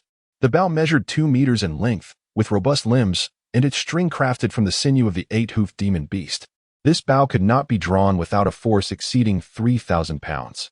The accompanying arrows were equally extraordinary, each 2 meters long, with cross-shaped, razor-sharp tips, and fleshed with the feathers of a demon beast. A cloth strip was affixed to the arrows, inscribed with the words Wan Brothers. Taking the bow and arrows, Wan Daxiong activated a spirit array, channeling his spiritual energy to draw the bowstring taut, which creaked under the strain. Wan Erxiong knocked an arrow and, in concert with his brother, pulled the string even tighter. Together, they drew their bows from opposite sides, their combined strength exceeding the limits of the spirit-soul realm and breaking into the realm of spirit awareness. As blood brothers, their spiritual energies resonated harmoniously, enabling them to coordinate flawlessly. Together, they possessed the might to contend even with formidable adversaries of the spirit awareness level. The arrow tip gradually moved under the scrutiny of 2 pairs of icy gazes, aiming at the bustling streets of Waste Town, ultimately halting before the newly opened jade shop. "Release," Wan Daxiong bellowed, and he and his brother simultaneously loosened their grip. Chapter 037. Hitting a brick wall, the arrow was loosed, transforming into a streak of light that soared through the air, traversing several miles directly towards the jade shop. The speed of the arrow was astonishing in mere moments. It was already upon the establishment. With the destructive force it carried, it was more than capable of obliterating an ordinary store, endangering all within. However, this jade shop was anything but ordinary. Boom. The arrow triggered the concealed defensive talisman, and a barrier erupted instantaneously, manifesting a humanoid figure clad in golden armor. Its shield raised to confront the incoming arrow. Upon collision, the arrow met the golden shield with a sharp crack, yet it could not penetrate even a fraction. The shield radiated a brilliant golden light, generating a backlash that consumed the arrow, which was ultimately annihilated in the dazzling glow, vanishing without a trace. The patrons who had come to support the shop were equally taken aback. Fangyuan was startled as well, but quickly regained composure. With the talismans laid by Nangongqing, there was no cause for alarm. An arrow had been shot at this place, activating the talismans I had embedded. That golden light was the barrier unleashed by the talismans. It was likely that the Black family was behind this mischief. I will lend you my assistance. Go and uncover the identity of the archer. Nangongqing, through the Qiankuan ring, continuously channeled her spiritual energy into Fangyuan, creating a buoyant force that rendered Fang's body as light as a feather. With a gentle exertion, he could propel himself a considerable distance away. The onlookers in the room were left in a state of shock as they witnessed Fangyuan swiftly retreating. Xia Jin, hiding beneath the table, trembled as he remarked, "This lad possesses an audacity beyond measure, daring to venture out alone." What if the He family encircles him? Will he fare well? Across from the jade shop, on the third floor of an inn, He Lily sat by the window, her eyes wide with astonishment as she gazed at the golden barrier across the way. The imposing figure clad in golden armor presented a striking visual impact.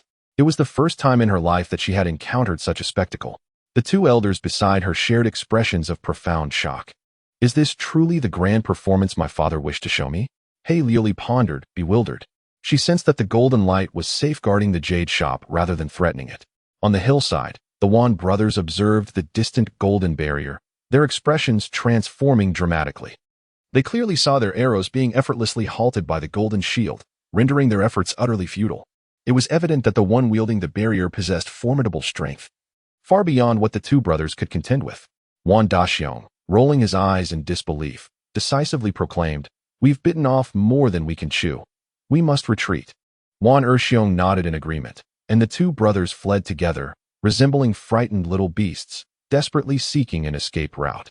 Meanwhile, Nangong Qing remained within the Qinkuan ring, yet her consciousness enveloped the surroundings like an invisible tide, sweeping forth with relentless force. An invisible spiritual awareness locked onto the two fleeing figures, revealing every detail of their appearances with exquisite clarity. The assailants, 2 in number, were not from the Black Sky sect, but rather individuals dispatched by them. Positioned on the hillside, they fled northward with remarkable speed, their strength evidently at the pinnacle of the spirit realm. Nangong Qing's voice echoed, thinking of escaping? It won't be that easy. Fang Junyu's eyes sharpened, and he quickened his pace, leaving a trail of arcane luminescence in his wake as he dashed through the town of Waishu, capturing the attention of many onlookers. Such velocity was not attainable by all. Numerous cultivators on the streets displayed expressions of astonishment. In no time, Fang Junyu burst forth from Waishu and reached the desolate land nearby, ascending the hillside. With Nangong Qing's assistance, his speed multiplied several times, far surpassing that of the Wan brothers. Moments later, the silhouettes of the Wan brothers came into view before Fang Junyu. Fang Junyu, strike them down, and I will assist you in stopping their escape to prevent further chaos, Nangong Qing instructed. Complying with the command, Fang Junyu gathered his spiritual energy and unleashed a powerful palm strike. Boom! 2 pale blue beams of energy collided against the backs of the Wan brothers, instantly shredding their garments and inflicting grievous wounds, exposing flesh and bone. They cried out in unison, collapsing to the ground, blood splattering in all directions. The brilliance coalesced into a resplendent binding, ensnaring the Wan brothers securely. Despite their desperate struggles, they could not break free. Fang Junyu approached them, raising his voice in inquiry. "Who are you two, and why did you attack the jade shop of the solitary gate with arrows?" The Wan brothers were elusive figures, known only by name to Fang Junyu, who had never laid eyes on them, thus failing to recognize them. The brothers, confronted by the imposing presence of Fang Junyu, were taken aback, scarcely able to believe their own eyes. Upon witnessing the shimmering golden barrier, they immediately chose to flee, oblivious to who was pursuing them. To their astonishment, the one in pursuit was none other than the younger Fang Junyu. Whispers in the world spoke of Fang Junyu's prodigious talent, yet they never imagined it could reach such heights. Wan Daxiong refused to accept that all of this was orchestrated by Fang Junyu. He scanned the surroundings, searching for the true mastermind behind it all, yet found no trace of another presence. While an ordinary person might have yielded by now, these two were desperate men, stubbornly refusing to capitulate. As time dragged on, Nangong Qing, feeling a tinge of impatience, transformed into a streak of light, emerging from the Qiankuan ring on Fang Junyu's hand and alighting gracefully on the ground. The autumn breeze rustled, causing Nangong Qing's flowing hair to dance and her garments to flutter like waves, emanating a subtle fragrance. The Wan brothers were momentarily stunned by the appearance of such a stunning woman, mistaking her for a celestial being descended to earth. With her sleeves flowing gracefully, Nangong Qing cast a lofty gaze upon the Wan brothers, an intangible pressure of spiritual might radiating from her, akin to a phoenix unfurling its wings, embodying a beauty that exuded an air of noble superiority, instilling a sense of dread. Chapter 038, 1 against 2. The Wan brothers simultaneously shuddered, akin to mice encountering a cat, a primal fear welling up within them. However, Fang Junyu felt no such trepidation, for Nangong Qing did not impose her pressure upon him. He gazed at Nangong Qing, puzzled, and inquired, "How did you manage to come out?" These two were obstinate, Relying solely on physical torture would likely prove futile in extracting their confessions. Perhaps I should undertake the interrogation myself.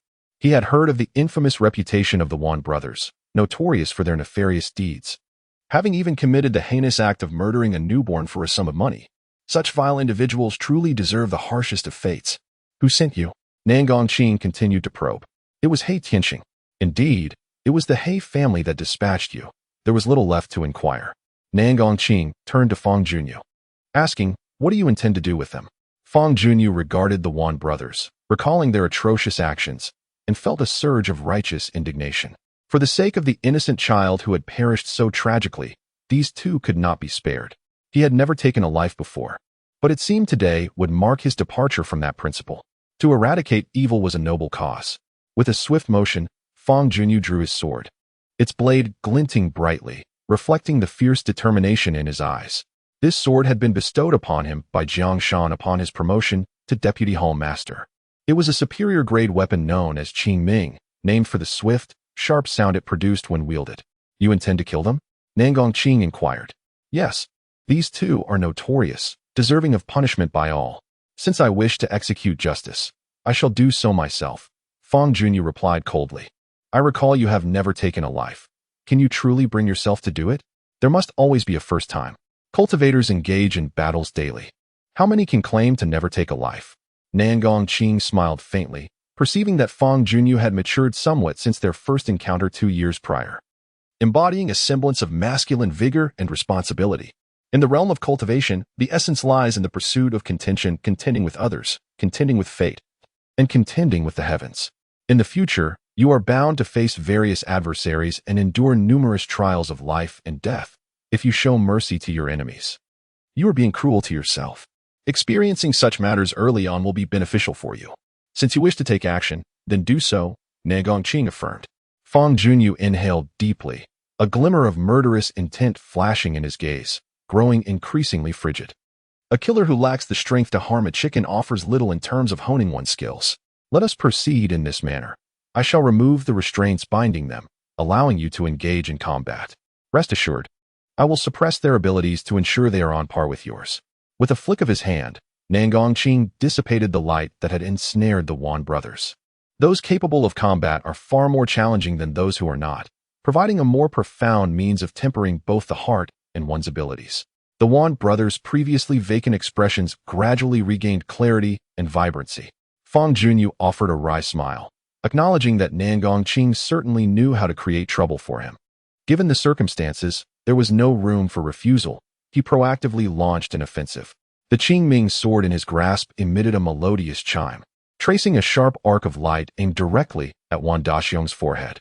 The dazzling sword light rapidly magnified in Wan Daxiong's eyes, and as his gaze shifted in alarm, he hurriedly attempted to evade.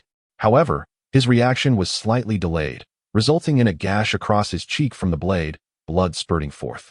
Ignoring his injuries, Wan Daxiong firmly planted his feet on the ground, executing a graceful leap akin to a carp springing from water, creating distance between himself and Fang Junyu. Wan Erxiong quickly regained his composure and retreated a few steps. Both men bore wounds and were further hindered by an invisible force, significantly diminishing their strength. Nonetheless, they remained formidable adversaries. Listen closely. If you two can eliminate Fang Junyu, I shall spare your lives. It would be wise to abandon any thoughts of escape, for you cannot elude my grasp. Fleeing would only lead to your demise. Nangongqing, sporting a sinister smile, lightly sprang onto the treetops, poised to witness the unfolding drama. His words clearly aimed to complicate Fang Junyu's situation. Upon hearing this, the Wan brothers exchanged glances and nodded in mutual understanding. With no other options left, they resolved to fight with all their might. Fang Junyu silently lamented his predicament, channeling his signature moonlight sword technique. He leapt gracefully into the air, his form exuding elegance.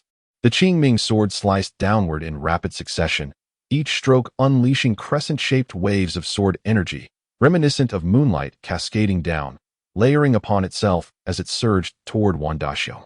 Casting a sidelong glance, Wan Daxiong activated the effects of his earth spirit soul, striking the ground with his palm, causing the earth to fracture and reveal a gaping hole. He swiftly descended into the chasm, burrowing underground to evade his pursuers.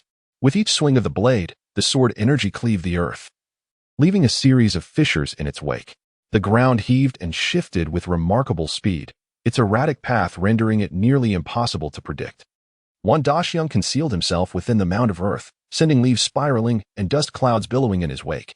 On the other side, Wan Erxiang let out a thunderous roar, resembling a human-shaped bull, ferociously charging towards Fangyuan. His colossal feet pounded the ground, each step leaving deep impressions. The two brothers executed a coordinated assault.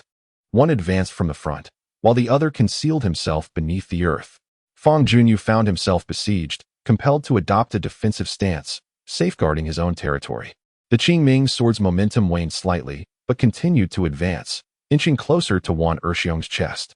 Seizing this opportunity, Wan Daxiang, hidden underground, surged towards Fangyuan's feet from the rear, creating a pincer movement with his brother. Fangyuan's expression shifted, realizing that to confront foes of the Wan brothers' caliber, he must rely on the principles of fire and the Thousand Flames fist, for the moonlight sword technique would prove inadequate. With this thought, he relinquished the Qiming sword, clenched his fists, and channeled the fire spirit array along with the Thousand Flames fist, striking fiercely at the rising ground. Boom!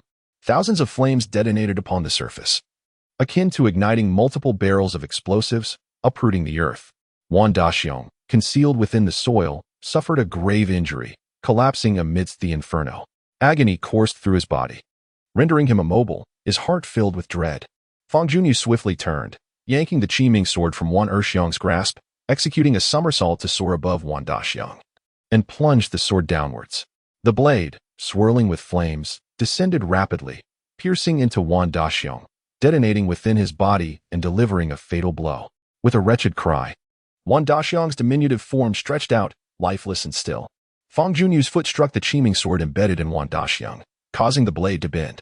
Harnessing this momentum, he propelled himself towards Wan Erxiang, unleashing the Thousand Flame fist with a resounding blow.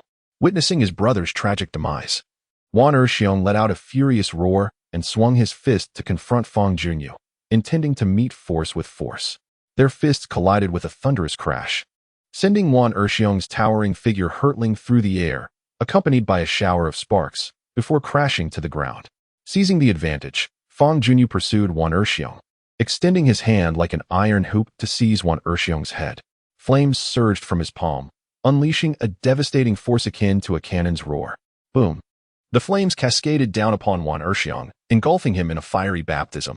Following in his brother's footsteps, both siblings met their end. Fangyuan flicked his wrist, discarding Wan Erxiang's lifeless body onto the ground. After inspecting the brothers' remains and confirming their demise, he finally relaxed, wiping the sweat from his brow. "Shaoqing, are you exhausted?" "My foolish child," Fangyuan remarked with a wry smile towards the enchanting woman perched atop the treetops. "Without refinement, one cannot become a gem. This is a trial that will benefit you." Nangang wore a sly grin, as if her schemes had come to fruition. Alas, it seems such trials are inescapable in the future.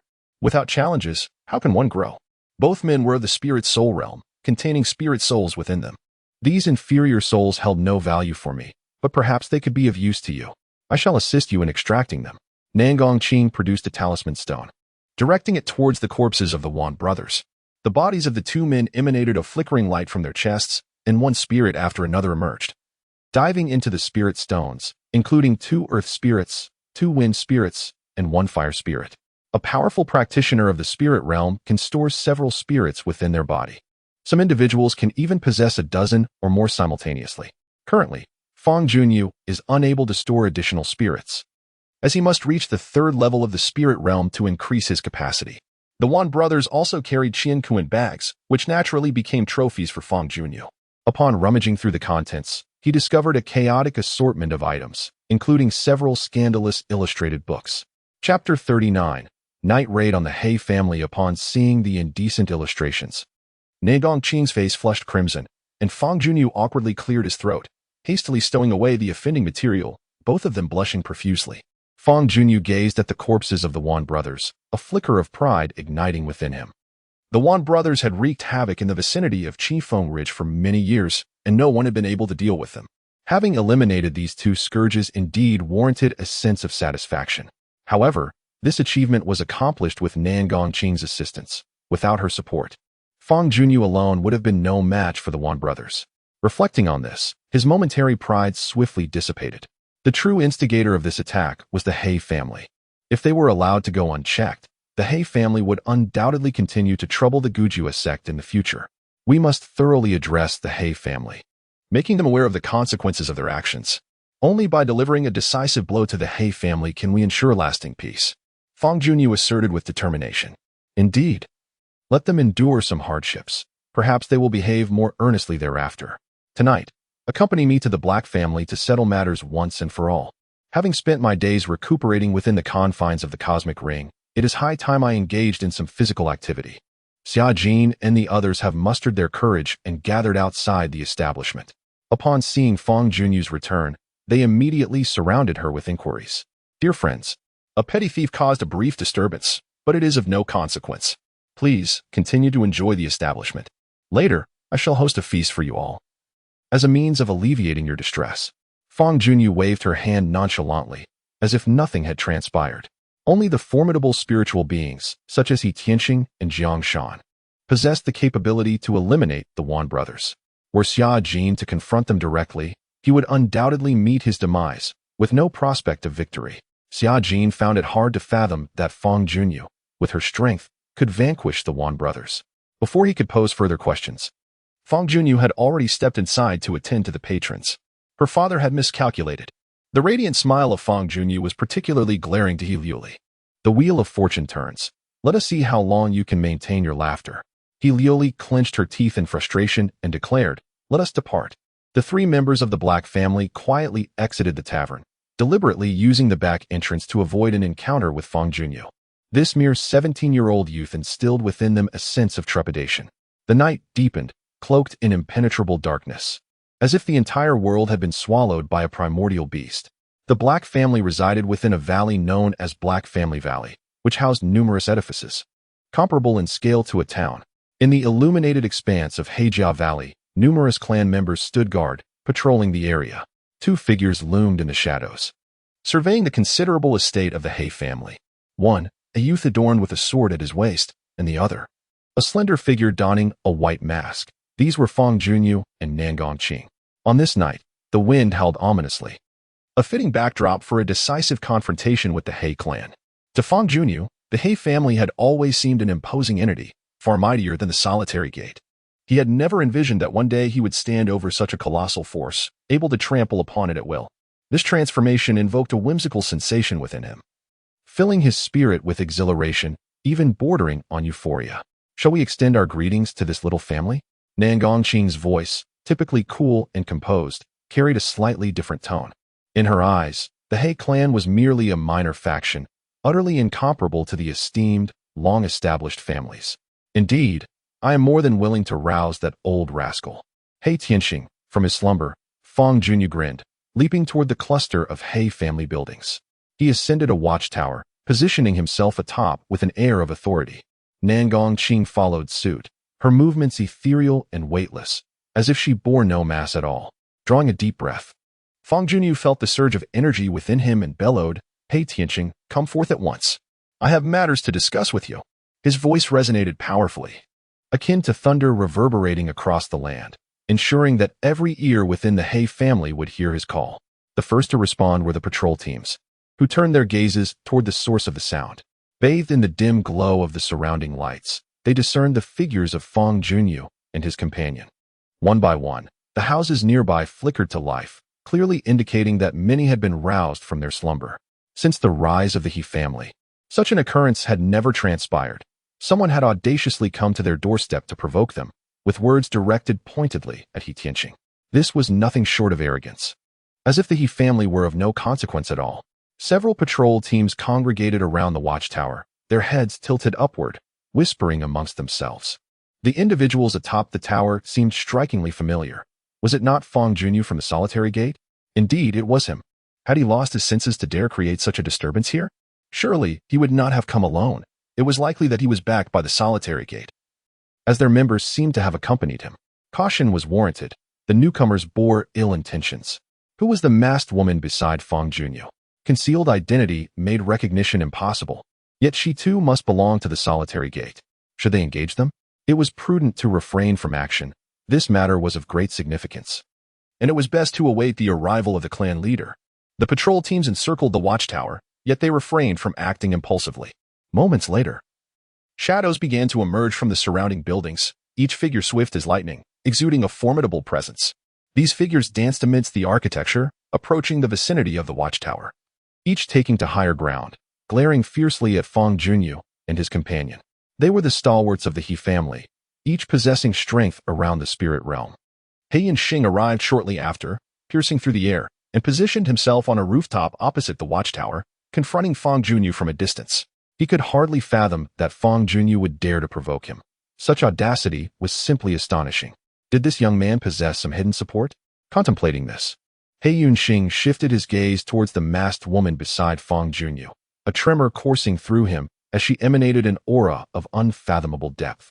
Before He could utter a word, several stewards and elders from the He family were already voicing their contempt. "Hey, Fangyuan, you insolent brat. How dare you cause trouble in the He family? You truly do not know the meaning of danger. Just wait, I shall flay your skin. You wretched little scoundrel. Do you think that with the support of the solitary gate you can wreak havoc here? Enough of this nonsense. Let us eliminate him immediately, and then bring his corpse to the solitary gate to settle accounts, crushing them in the process. I've long had a distaste for those wildlings." The stewards and elders shouted vehemently, some channeling their spiritual energy, preparing to launch an assault.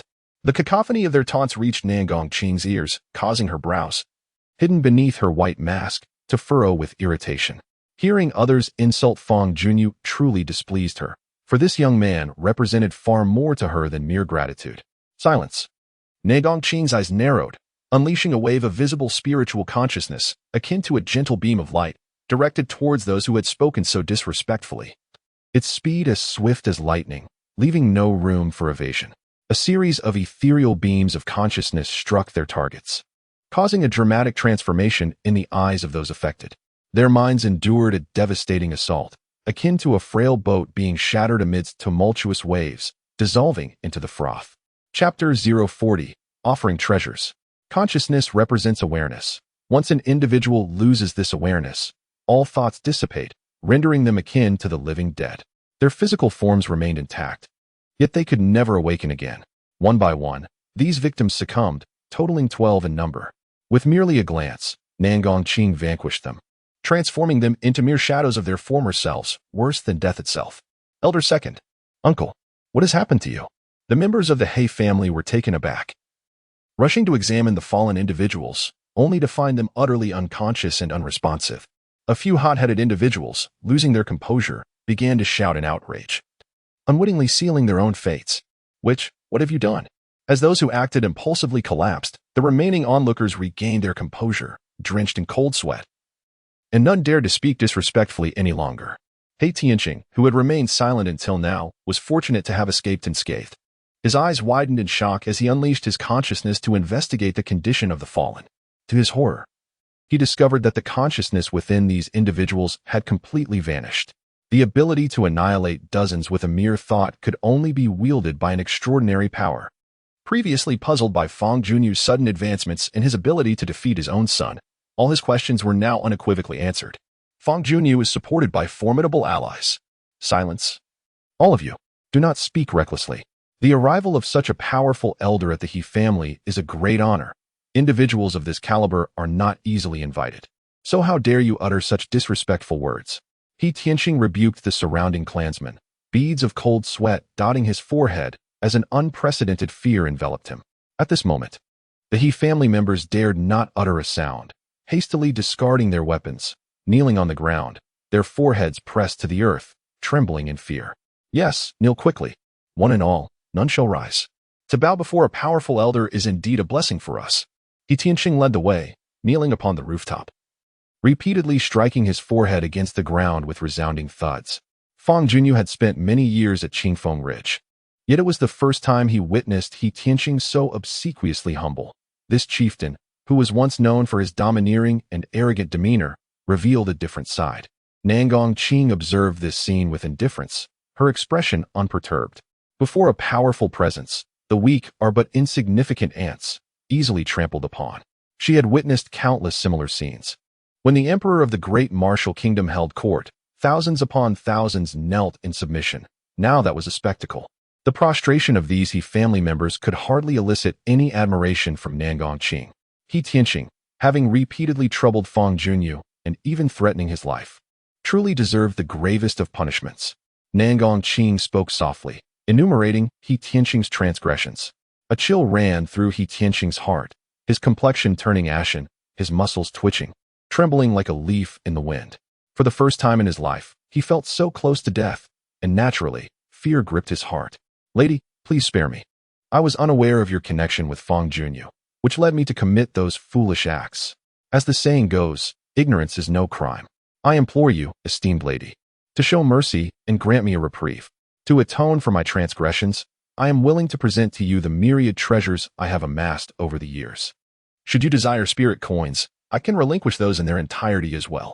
Heavenly Walker removed the Qianquan bag that hung at his waist and laid forth a considerable array of treasures upon the ground, accompanied by a mountain of spirit coins, numbering no fewer than several 100,000.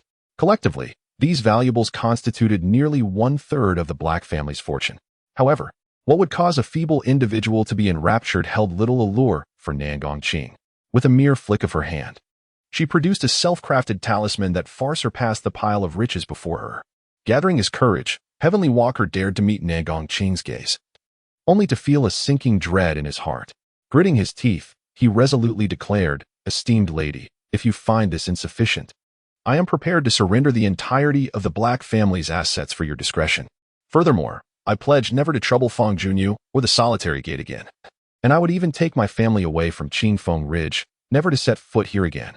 Such a declaration would effectively cede the entire Black family to her, leaving them in an inevitable state of decline. The members of the Black family were taken aback, their hearts aching at the thought, yet none dared to voice their dissent. Nangongqing remained silent, quietly extending her spiritual awareness to casually sweep over the treasures laid before her. She held no expectations of uncovering anything of value. It was merely a gesture of indifference. With her formidable spiritual awareness, she found herself unable to effortlessly penetrate the enigmatic object, encountering certain impediments. This object seemed to harbor a touch of mystery. South Palace Qing, filled with curiosity, gestured towards the treasures, drawing the peculiar artifact along with a multitude of valuables into the Qianquan ring. Thus, 1/3 of the He family's wealth was appropriated. Observing the mysterious figure collecting the treasures, He Tianqing felt no sorrow. Rather, he was elated, perceiving a glimmer of hope. "These items are offerings for you, esteemed elder. Please take them to enjoy a cup of tea. I ask for nothing more than your mercy to spare my life," He Tianqing implored, bowing deeply. "Your fate, whether life or death, rests entirely in Fangyuan's hands. I shall heed his counsel," South Palace Qing replied calmly. Upon hearing this, He Tianqing's eyes twitched as he turned to Fangyuan, forcing a smile and bowing twice to the ground, pleading, "Young Master Fang, forgive my earlier folly in offending you. I humbly ask for your clemency." South Palace Qing then turned to Fangyuan, whispering, "The decision on how to deal with him and this small family rests entirely with you." The power of decision suddenly lay in Fangyuan's hands, with the rise and fall of the He family dependent on his thoughts.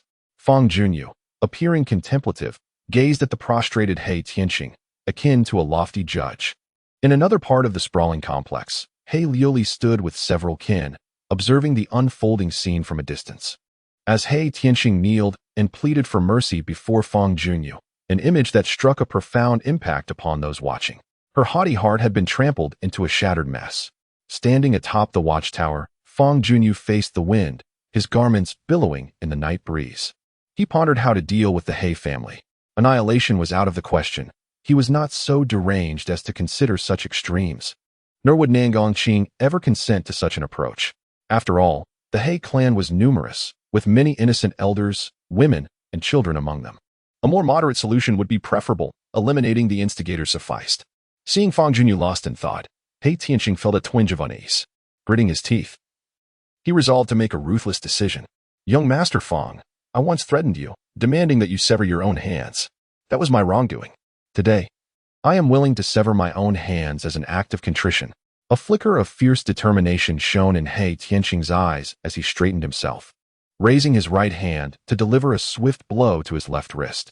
A gust of force erupted from his palm, akin to a sharp blade, and in an instant, his left hand was severed. The severed limb fell to the rooftop, blood cascading from the wound, forming two crimson rivulets that meandered and converged. He Tianqing, in a desperate bid to save his own life, went so far as to sever both his wrists. Chapter 041, A Deathly Apology. A torrent of blood flowed from He Tianqing's wounds, his face paling in agony as he wept bitterly, pleading, "Young Master Fang, I have gone to such lengths. I implore you, in light of my sincere repentance, spare me this once." Fang Junyu surveyed the severed wrist of He Tianqing, a slight frown gracing his brow. In a chilling tone, he declared, "Your ability to reach this point truly marks you as a formidable individual. Yet, the very essence of your being demands that you cannot be spared. A person of your caliber, if left alive, will undoubtedly become a future menace. I can pardon anyone from the He family, but you must perish, without the slightest room for negotiation." He Tianqing trembled, his complexion darkening further. His decisive action had, ironically, invited his own demise. At that moment, a youthful figure suddenly dashed into the area. It was He Liuli. Gone was her usual arrogance and defiance. Instead, her face bore a rare expression of sorrow, her eyes glistening with pearly tears. "No, young Master Fang, I implore you to show mercy." He Liuli cried out breathlessly. "My father has already severed his own hands. His suffering is more than enough. I beseech you to spare him, grant him his life. In return, I would willingly serve you as a slave, dedicating my existence to your side." He Liuli was remarkably beautiful, and the notion of having such a lovely maiden as a servant was undeniably appealing, an allure few men could resist. However, Fang Junyu was an exception. "He Liuli, I have no desire to take you as a servant, and you lack the worthiness to be one in my eyes. To me, you are akin to a repugnant piece of refuse. Spare me your pitiful act. All of this is the consequence of your He family's own making, and no one else is to blame. With the vastness of Qifeng Ridge and its multitude of inhabitants, why would I single out your He family? My leniency in this matter is already a considerable concession. If I were a ruthless individual, your black family would already be strewn with corpses, leaving not a trace behind, and you would have no room to bargain with me." Fang Junyu scoffed coldly, showing no mercy. He Liu's complexion turned ashen. It was the first time in her life that she had been reduced to nothing. "Liuli, withdraw. This is not a place for your words." He Tian waved his severed arm, unleashing a surge of energy that knocked his daughter unconscious, then commanded his subordinates to carry the fainted He Liu away. He Tian then lamented, "Alas, it seems my fate is sealed tonight. I beseech young Master Fang and the esteemed lady beside him to show mercy and spare the wives and children of the black family. I, He Tian, am willing to take my own life as an apology." With that, he directly channeled his spiritual energy to shatter his heart, committing suicide as a form of atonement. His lifeless body fell to the ground. Fang Junyu gazed at He Tian's corpse with not a shred of compassion. Subsequently, the black family surrendered all deeds to their properties. Fang Junyu collected these documents and departed with Nangong Qing, vanishing into the night as if they had never existed. In just one night, the black family had fallen from being one of the illustrious 3 heroes of Qingfeng to a mere wretched pack, losing all their assets and being compelled to vacate Qifeng Ridge within 3 days. The 3 heroes of Qifeng would henceforth be reduced to merely 2. The strength of the black family had drastically diminished, and they dared not linger in Qifeng Ridge. The entire clan fled under the cover of darkness, without notifying any outsiders. Fang Junyu and Nangong Qing walked side by side, weaving through the night, with the moonlight casting a gentle glow above them. His heart was filled with exhilaration. The events that had just transpired were truly exhilarating. Suddenly, Nangong Qing halted her steps and grasped Fang Junyu's sleeve. "What is it?" Fang Junyu inquired. "I just collected the possessions handed over by He Tianqing and discovered something rather intriguing within. I intend to investigate it," Nangong Qing explained. "What intriguing item is it?"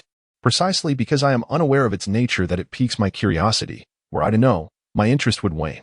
Upon hearing Nangong Qing's words, Fang Junyu's curiosity was also ignited. Nangong Qing gently exhaled towards the air, her breath fragrant as orchids, and a faint luminescence of spiritual energy emanated from her rosy lips, floating into the atmosphere and illuminating the surroundings like a constellation of tiny lanterns. She then flipped her delicate hand, revealing a small black iron piece nestled within her palm. Under the glow of the surrounding light, the iron piece became distinctly visible. It was crescent-shaped, thin, with a dull edge that was not sharp. The surface bore intricate patterns, seemingly concealing some profound mystery. Fang Junyu blinked, unable to discern any meaning, and speculated whimsically, is this a talisman stone? While talisman stones are predominantly crafted from stone, there are exceptions. Iron can likewise be employed to create such stones. The engraved patterns do indeed resemble those found on talisman stones, yet this is not one. It feels more akin to a treasure with recording capabilities. As for what it records, it can only be revealed upon opening it. Nangongqing extended her slender fingers, playfully gesturing before gently tapping the iron piece, infusing it with her spiritual energy, thereby unlocking the layers of concealed mysteries within, akin to unfastening a series of locks. This is a case of brute force cracking rather than a conventional method of opening. The iron plate emitted a soft sound, and its surface patterns seemed to come alive, swiftly shifting and morphing into a different form. The iron plate released a beam of light, which coalesced in midair to form an ethereal image. From the appearance of the image, it resembled a desolate mountainous region, with perilous peaks resembling a dragon coiled in the wilderness. The image continuously transformed at a rapid pace, overwhelming the senses. The scene quickly zoomed in, akin to a descent from the sky, approaching the ground. The previously diminutive hills rapidly magnified, revealing winding valleys. Within these valleys lay a long, subterranean fissure, which, despite being termed a crack, was notably wide, with astonishing length and depth. I was exceedingly familiar with this emblem. Having encountered it frequently before, Fangyuan remarked swiftly. How intriguing. It turns out the location inscribed on the iron plate is nearby, Nangongqing said with keen interest. The place depicted in the image should be Weisha Abyss, which belongs to the Linyuan sect and is a renowned site for cultivation. As the two conversed, the image released by the iron plate shifted once more, capturing their attention and interrupting their dialogue. The imagery rapidly transformed, propelling towards Weisha Abyss, plunging into its depths, revealing the jagged walls of stone and silhouettes of cultivators. Suspended in the air above Weisha Abyss, streams of formidable energy coalesced, appearing as faint black currents that twisted and surged, exuding an air of instability.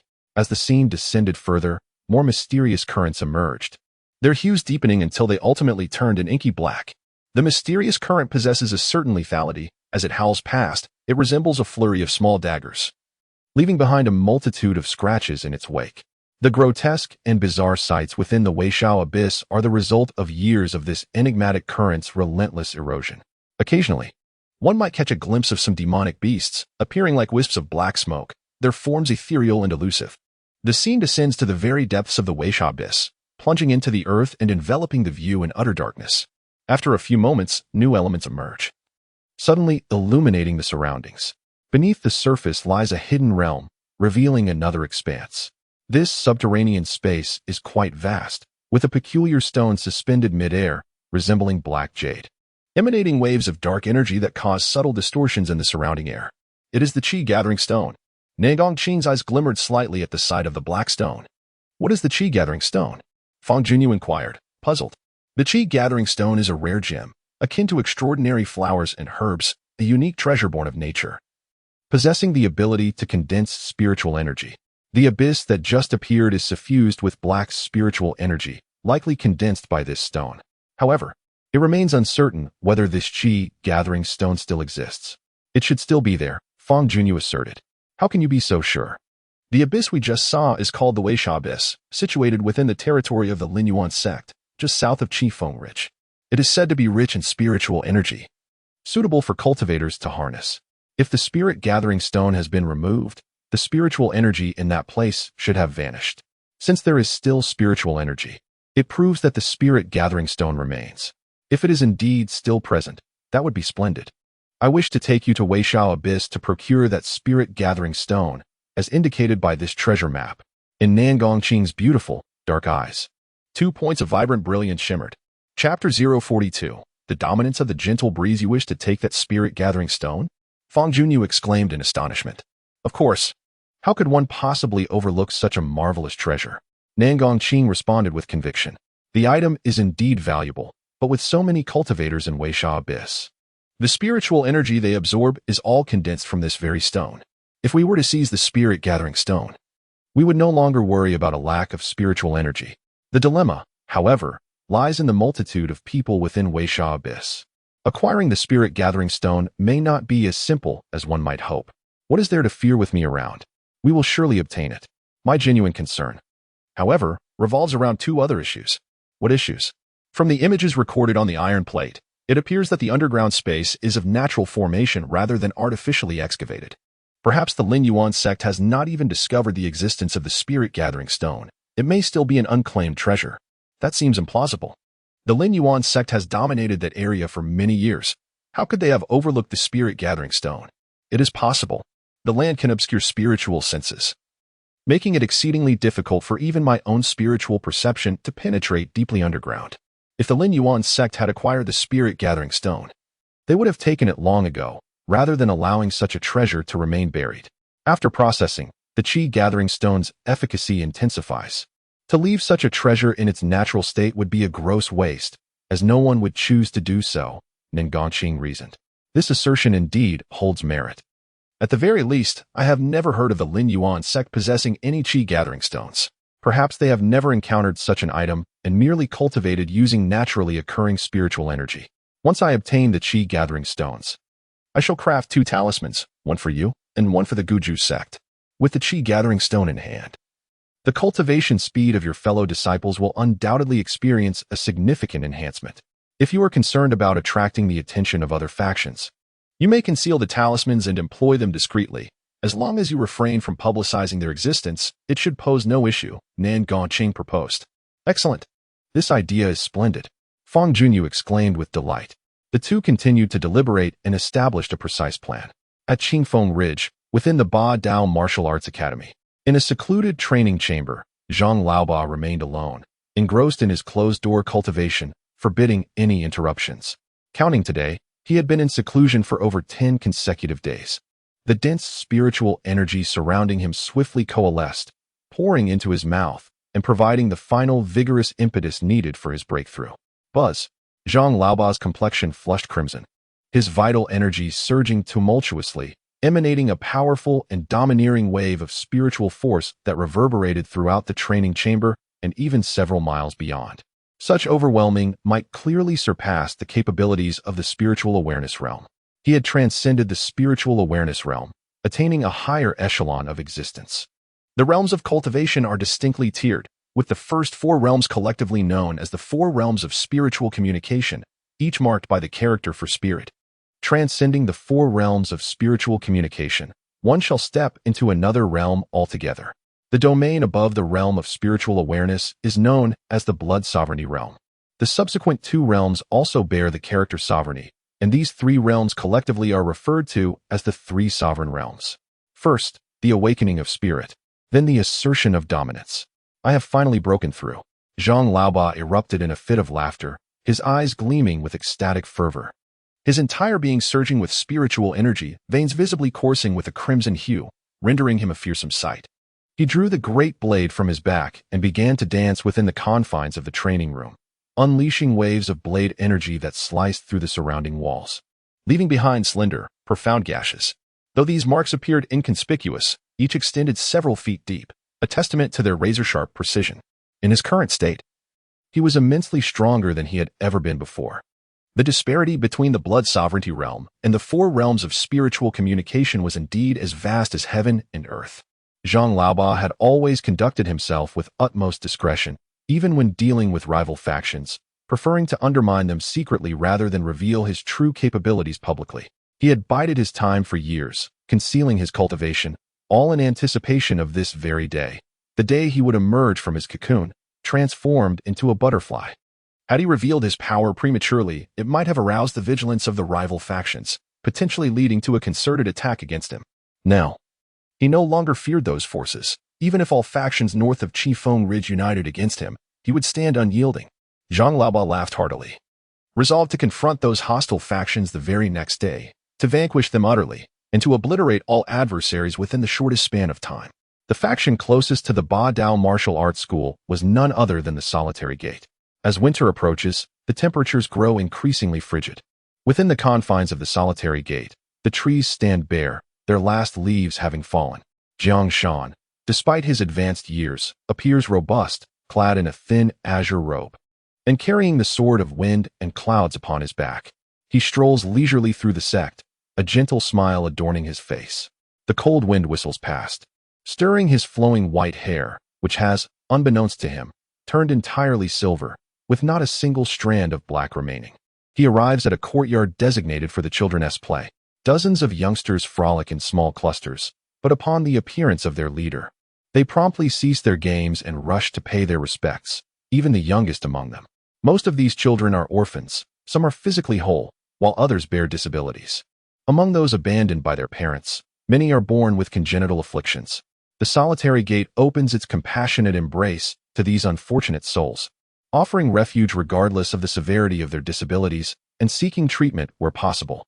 Jiang Shan, upon witnessing the children, feels a surge of joy. He approaches them, inquiring about their daily lives and encouraging those capable of cultivation to pursue their training diligently, embodying the warmth of a grandfather to this group. His gaze sweeps across the courtyard, landing on a recently adopted child. This particular boy struggles with a leg ailment, walking with a pronounced limp, which has fostered a deep-seated insecurity within him, causing him to retreat to the farthest corner, peering at Jiang Shan with timid eyes. As Jiang Shan approaches the disabled child, the boy becomes visibly anxious, clenching his tiny fists in trepidation. Jiang Shan gently caressed the child's head with fingers as frail as dry twigs, gliding through the soft strands of hair. "How wonderful it would be to have a grandson like you," he remarked with heartfelt tenderness. This gentle utterance illuminated the soul of the disabled child like a radiant beam of sunlight. The child gazed up at Jiang Shan, the tension in his eyes dissipating. Here stood an elder who did not harbor disdain for his disability, but rather wished for a grandson of his kind. The self-doubt that had loomed over him began to melt away like a receding iceberg. Jiang Shan's words proved far more efficacious than 100 platitudes of consolation. His sincerity was palpable, emanating from the depths of his heart, rather than a mere attempt to placate the disabled child. With no descendants of his own, he held a deep affection for children, which inspired the creation of the unique sect known as the Solitary Gate. "Please, continue your play. Pay me no mind." Jiang Shan waved to the children. Soon, the courtyard resonated once more with their joyful laughter and cheerful voices. With hands clasped behind his back, Jiang Shan observed the lively group, finding solace in the realization that his years of dedication had not been in vain. They were profoundly meaningful. The courtyard was a scene of harmonious delight. Suddenly, an unforeseen disturbance arose. Zhang Laoba from the Ba Dao martial arts school came to pay his respects. "How fares the esteemed leader of the Solitary Gate?" boomed a voice like thunder, reverberating through the air and causing ripples in the atmosphere. Jiang Shan's smile vanished in an instant, his brow furrowed as he turned toward the source of the voice, calling out, "The presence of Master Zhang graces the Solitary Gate, bringing honor to our humble abode. I shall come forth to welcome you." With that, he leapt into action, his feet finding purchase on the wall as he dashed toward the main entrance of the Solitary Gate. The grand entrance of the Solitary Gate stood wide open, revealing a formidable assembly of individuals from the Dominance Blade Martial Arts School, led by none other than the imposing Zhang Laoba. Today, Zhang Laoba exuded an aura markedly different from his usual demeanor. He radiated an intense and potent presence, his eyes gleaming with fierce resolve and combative spirit, clearly signaling a hostile intent. At that moment, he resembled a razor-sharp blade freshly drawn from its sheath, its edge glimmering menacingly, instilling a profound sense of danger. This was not the Zhang Laoba of yore. Jiang Shan's brow furrowed deeper, a sense of unease creeping over him. The old adage rings true: trouble does not visit without purpose. What could be the motive behind Zhang's visit today? Jiang Shan ventured to inquire cautiously. "Jiang Shan, let us dispense with the pleasantries. I have come today to demand the complete submission of the Solitary Gate to my authority. From this day forth, you shall heed my commands. When I command you to kneel, you shall kneel. When I instruct you to act, you shall act." Zhang Laoba proclaimed, his posture exuding arrogance. Surely, Zhang Laoba jested. Though the Solitary Gate may be a modest faction, it is certainly not a mere plaything to be easily manipulated by his words. Jiang Shan's face flushed with indignation. The audacity of the other party was utterly intolerable. From this moment on, there will be no more three heroes of the gentle breeze, only the sole sovereign of the gentle breeze. The Dominance Blade Martial Arts School shall reign as the unrivaled ruler of this territory. Zhang Laoba's confidence was palpable. Is Zhang Laoba truly so sure of himself? Of course, I am. He laughed maniacally, unsheathing a massive blade from his back. The blade reflected a dazzling, cold light, accompanied by a surge of potent spiritual energy that soared into the air. After enduring for so many years, he finally revealed his hidden ambitions. Chapter 043, Fury. Jiang Shan's expression changed drastically as he sensed the formidable power exhibited by Zhang Laoba. He hastily drew the Fangyuan sword and held it protectively in front of him, his robes billowing and hair trembling wildly. Jiang Shan, you old rascal. I have just broken through to the Blood Sovereign realm and was looking for someone to test my blade. Come, let us spar. Zhang Laoba laughed heartily, transforming into a streak of light that instantly closed the distance to Jiang Shan, swinging his sword down with ferocity. Jiang Shan swiftly activated the power of the Fangyuan sword, unleashing a furious gale that surged towards Zhang Laoba. The Fangyuan sword was an exceptional weapon, and combined with Jiang Shan's mastery in spiritual perception, the might he unleashed was undeniably formidable. Whoosh! As the two clashed mid-air, a piercing sound of wind splitting echoed. Zhang Laoba cleaved through the raging wind before charging towards Jiang Shan, delivering two ruthless slashes. The dazzling blade aura sliced through the atmosphere, tearing Jiang Shan's dark robes and revealing two intersecting wounds, blood gushing forth from the lacerations. He was sent flying, the blood he shed staining the ground a vivid red. Master, this is bad. Spare his life. The leader of the Gujua sect gasped in shock upon witnessing this scene, rushing towards Jiang Shan. Jiang Shan, with great effort, gripped his sword and steadied himself against the ground, striving to support his body. He raised his hand to shield the disciples behind him, fearful of their unwarranted sacrifice. A torrent of blood erupted from his chest, the wound deep enough to expose bone. A mere half-inch deeper would have cost him his life. Jiang Shan, are you convinced yet? Zhang Laoba raised his great sword, pointing its tip at Jiang Shan, his demeanor one of arrogant triumph. I, in my old age, concede that Master Zhang has reached the realm of dominance, his power far surpassing my own. Henceforth, the Solitary Gate is willing to follow the lead of the dominant Blade Martial Academy, earnestly requesting Master Zhang to show mercy and spare my disciples.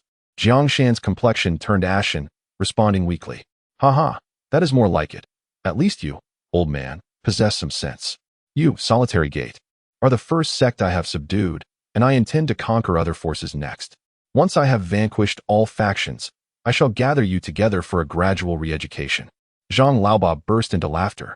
Jiang Shan fell into silence. For a cultivator, being outmatched is the most lamentable fate. The disparity between the fourth realm of spirit communication and the realm of dominance is immense. Even if he risked his life, he would still be no match for Zhang Laoba. With his first battle victorious, Zhang Laoba was elated and waved to his subordinates as they proceeded to the next force. After all the members of the dominant Blade Martial Academy departed, Jiang Shan summoned a trusted hall master and instructed in a hushed tone, quickly go to Weisizhen and inform Fang Junyu of this matter. He is the only one who can safeguard the Solitary Gate. Should the Solitary Gate fall into the hands of Zhang Laoba, the consequences would be dire. After leaving the Solitary Gate, Zhang Laoba's next target was the He family.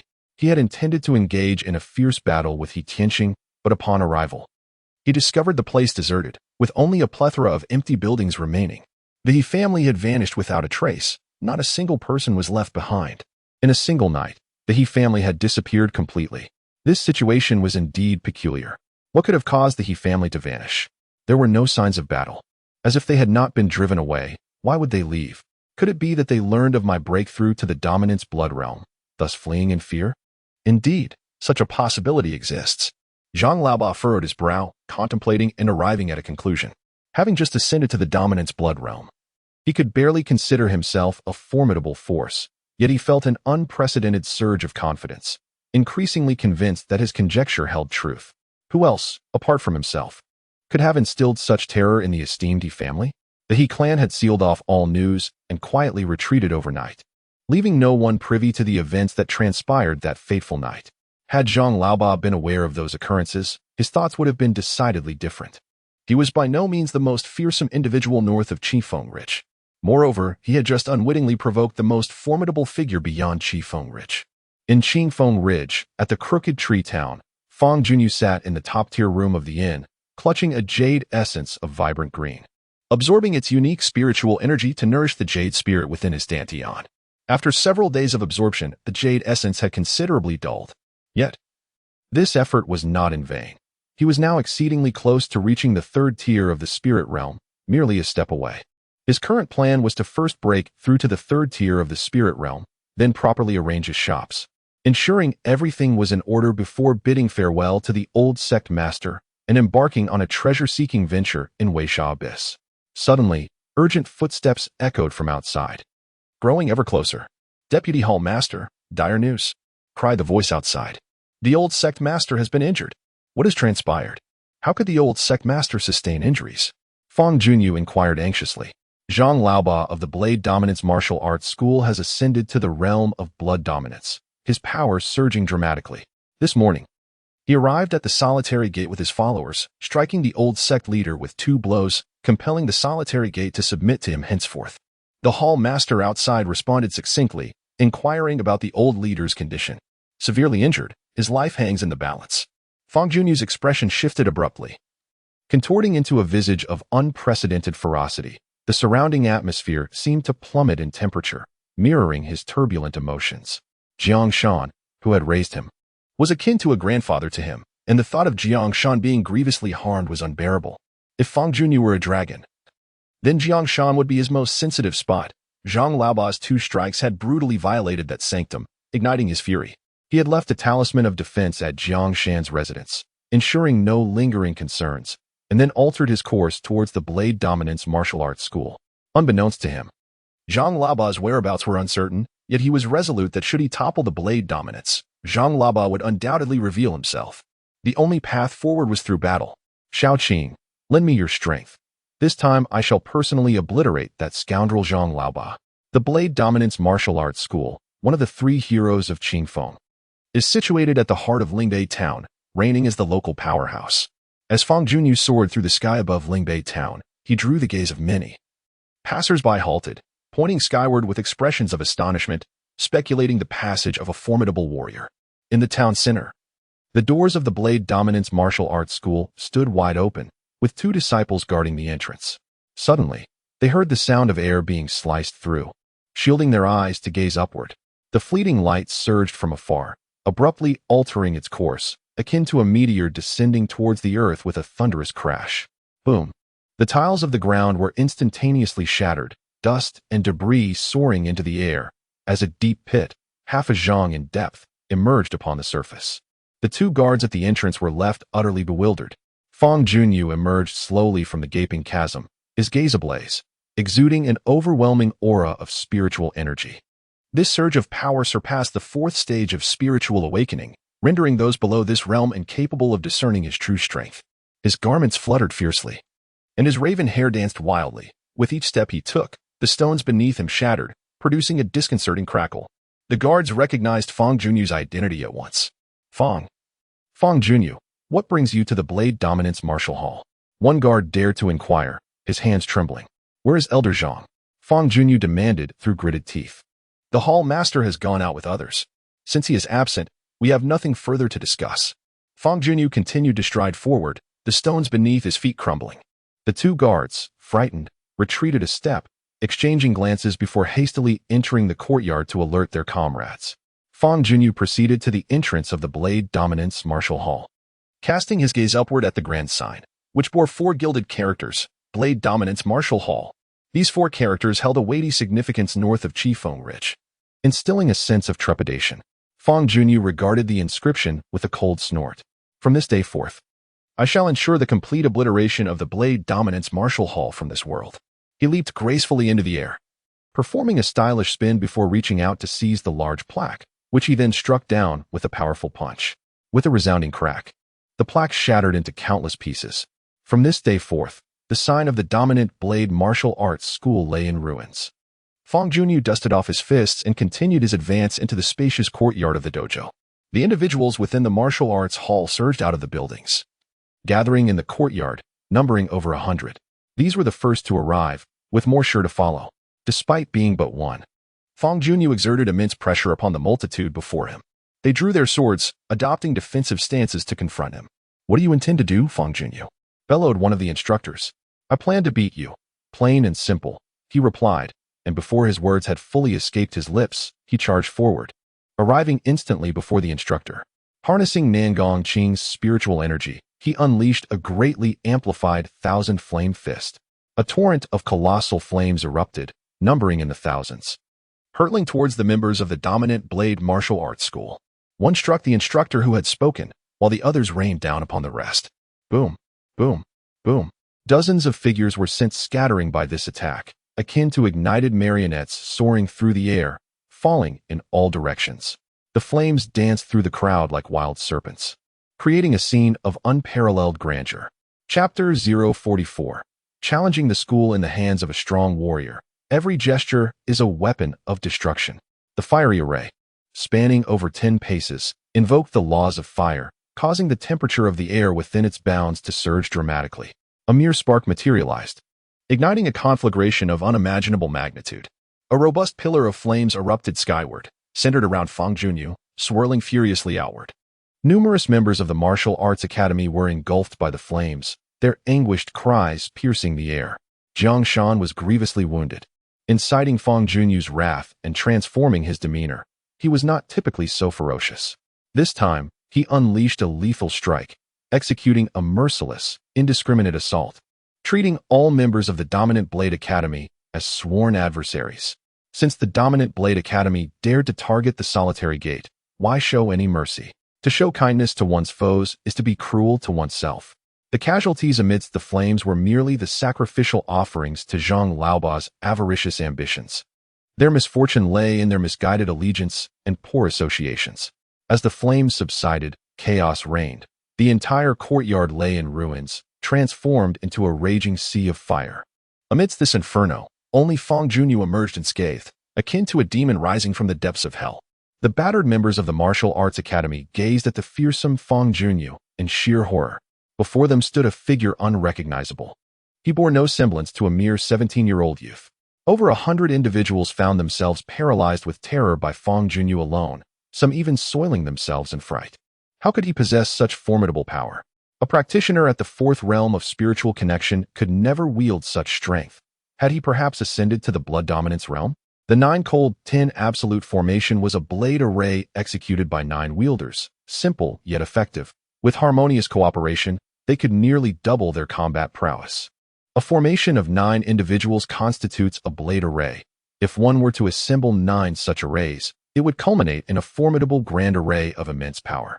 However, the requisite number of participants for this grand array is excessive and demands exceptional coordination, rendering its formation currently unfeasible. The members of the Martial Arts Hall, organized into groups of 9, managed to assemble 5 blade arrays, adopting a defensive stance, prepared to guard rather than attack, patiently awaiting Fangyuan's advance. Those involved in the formation were among the more capable members of the hall, while the remaining participants positioned themselves behind the 5 arrays, with many seizing the opportunity to discreetly withdraw. Additionally, some individuals mounted swift steeds to relay messages to Zhang Laoba, but the timing of their arrival remains uncertain. Remarkably, Fangyuan alone had cornered the entire Badao Martial Hall into such a predicament. Who could have anticipated that the previously obscure youth would suddenly emerge as such a formidable and ruthless force? Fangyuan observed the martial artists arranging their formations with an air of indifference, refraining from immediate interference. Once the 5 arrays were established, he licked his lips, advancing with a fiery determination, each step reverberating against the shattered ground as he approached the 5 poised blade arrays. Within each array, a primary array master presided, while an overarching master coordinated the entirety of the 5 formations. The maneuvering of the arrays relied solely on verbal commands, which must be delivered silently through the art of abdominal speech, ensuring that no sound escaped the lips of the commander. Should the commander speak aloud, their identity would be revealed, and the enemy would discern their tactical intentions. The primary array master appeared intensely vigilant, his lips pressed tightly together as his abdomen subtly trembled, transmitting a series of silent commands to those surrounding him. The distance between the 2 parties continued to diminish, and a member of the Martial Arts Academy, whether due to the scorching flames or mounting tension, began to sweat profusely. When the gap narrowed to less than a yard, a voice rang out, commanding the formation: A, B, C, move left, D, E, advance to the center. Though no one was seen speaking, the sound reverberated like thunder, echoing through the surroundings. This cryptic phrase held no meaning for outsiders. Yet for those familiar with the 9 cold and 10 absolute formation, it was an unmistakable command. The 5 blade formations, designated by the letters A, B, C, D, and E, sprang into action, resembling a series of sharp circular saw blades advancing towards Fangyuan. Each practitioner within the formation wielded a formidable blade capable of severing hair. The spiritual arrays beneath their feet interconnected, creating a potent resonance that magnified their power exponentially. To Fangyuan's left, the man with the goatee in the second blade formation was the commander of this intricate strategy. Defeating him would dismantle the formation without further conflict. Nangongqing interjected, recognizing the simplicity of the situation before her. There were no secrets to uncover. Fangyuan cast a cold glance at the goateed man, focusing intently on his target. A tremor of anxiety coursed through the man as he thought, "He is looking at me. Has he discerned my identity?" Fangyuan unsheathed his resounding sword and, with a forceful stomp, shattered the ground beneath him. Using the explosive momentum, he surged towards the goateed man. Alarmed, the goateed man quickly transmitted orders to alter the layout of the 9 cold and 10 absolute formation. The 4 formations of blades, A and B alongside D and E, converged, unleashing a myriad of glimmering blades that swirled into a tempest of lethal energy, obstructing Fangyuan's path. With a deft twist of his wrist, Fangyuan executed a flourish in midair, seamlessly pivoting his body and soaring skyward, resembling a magnificent firework bursting into brilliance. As he maneuvered through the storm of blades, he deftly navigated the gaps, breaching the defenses of the formation and closing in on the bearded man. Upon receiving further orders, the bearded man commanded a shift from offense to defense, summoning the remaining 4 formations for assistance. Although the blade formations indeed enhanced the fighting prowess of their wielders, there existed disparities that no mere formation could rectify. In midair, Fangyuan unleashed a lethal strike from the moon rainbow sword technique, aiming directly for the bearded man's life. With the technique's essence, long sword as a rainbow, severing the stars, Fangyuan's figure soared with formidable grace. The resonating sword in his hand let out a piercing cry as it cleaved toward the bearded man's chest. What was merely a human-level sword technique, when infused with the essence of fire and the abundant spiritual energy of Nangongqing, erupted into an astonishing display of might. The sword's trajectory was a blur of crimson light, too swift for the naked eye to discern. With a thud, the bearded man was struck, a straight line of blood appearing upon his body as he was sent careening backwards, engulfed in flames, his fate uncertain. The entire blade formation, stripped of its leader, disintegrated into chaos, with the 5 formations thrown into disarray, forced to fight independently. Like a tiger amidst a flock of sheep, Fangyuan combined the 1,000-flame fist with the moon rainbow sword technique. One technique ferocious, the other incisive, decimating the ranks of the blade dominance martial hall. Despite being but a single individual, he firmly held the upper hand, as the fighters of the blade dominance martial hall proved no match for him. Thunderous clashes resonated throughout the battlefield. Fangyuan unleashed a powerful punch, igniting a torrent of flames that sent the last formation of enemies flying. The elite forces of the Blade Dominance Martial Arts School had been thoroughly vanquished, leaving only a disorganized rabble who dared to spectate from a distance, too fearful to approach the fearsome figure of Fangyuan. The surrounding courtyards and structures lay in ruins, reduced to crumbling remnants, engulfed in flames. With numerous fallen bodies scattered across the ground, Fangyuan alone had transformed this place into a hell on earth. "I am not yet satisfied. Let us continue." With a flick of his wrist, he shook the blood from his blade and cast a cold gaze upon the trembling adversaries before him. Approximately 100 of these disorganized individuals remained, yet none dared to engage Fangyuan directly, each one hesitating in trepidation, though they harbored thoughts of fleeing. A sense of reluctance lingered, for they were numerous. "Since you do not approach, I shall come to you." Fangyuan's eyes gleamed with determination as he charged forward, his body becoming a dazzling flash of light. This audacious move nearly shattered the remaining members of the martial arts school, obliterating their psychological defenses. The elite fighters who had previously led the charge had already been defeated. The remaining individuals stood no chance against Fangyuan, and engaging him would be tantamount to courting death. "Run. This man has gone mad. It's all the Master's fault for provoking the solitary gate. We have truly stirred a hornet's nest." These were mere minions, and if they fled, there was no need to pursue them. The hum of the blade finally subsided, yet the aura of slaughter persisted, undiminished. The Blade Dominance Martial Arts School had irrevocably become a desolate wasteland. Fangyuan stood amidst the ruins, his brow furrowed and his gaze unwavering, patiently awaiting the arrival of Zhang Laoba. The recent battle had stirred the entire Lingbei town, with numerous onlookers keeping their distance, wary of the fierce aura emanating from Fangyuan. He was a local figure of some renown, known to many, and his prowess was well acknowledged. However, the strength he had just demonstrated far exceeded the expectations of those who were familiar with him.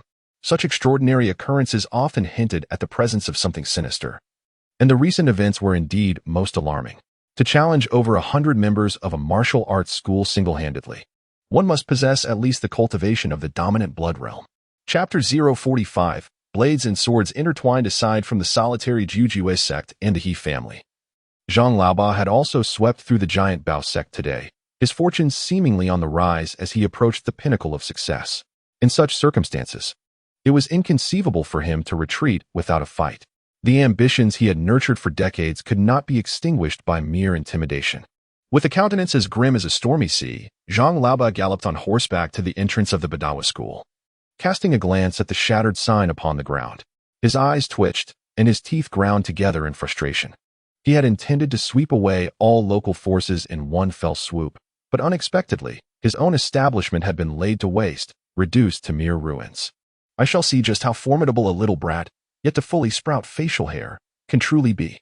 With a thunderous roar, Zhang Laoba leapt into the air, executing a somersault before landing amidst the debris, locking eyes with Fangyuan, who stood defiantly among the ruins.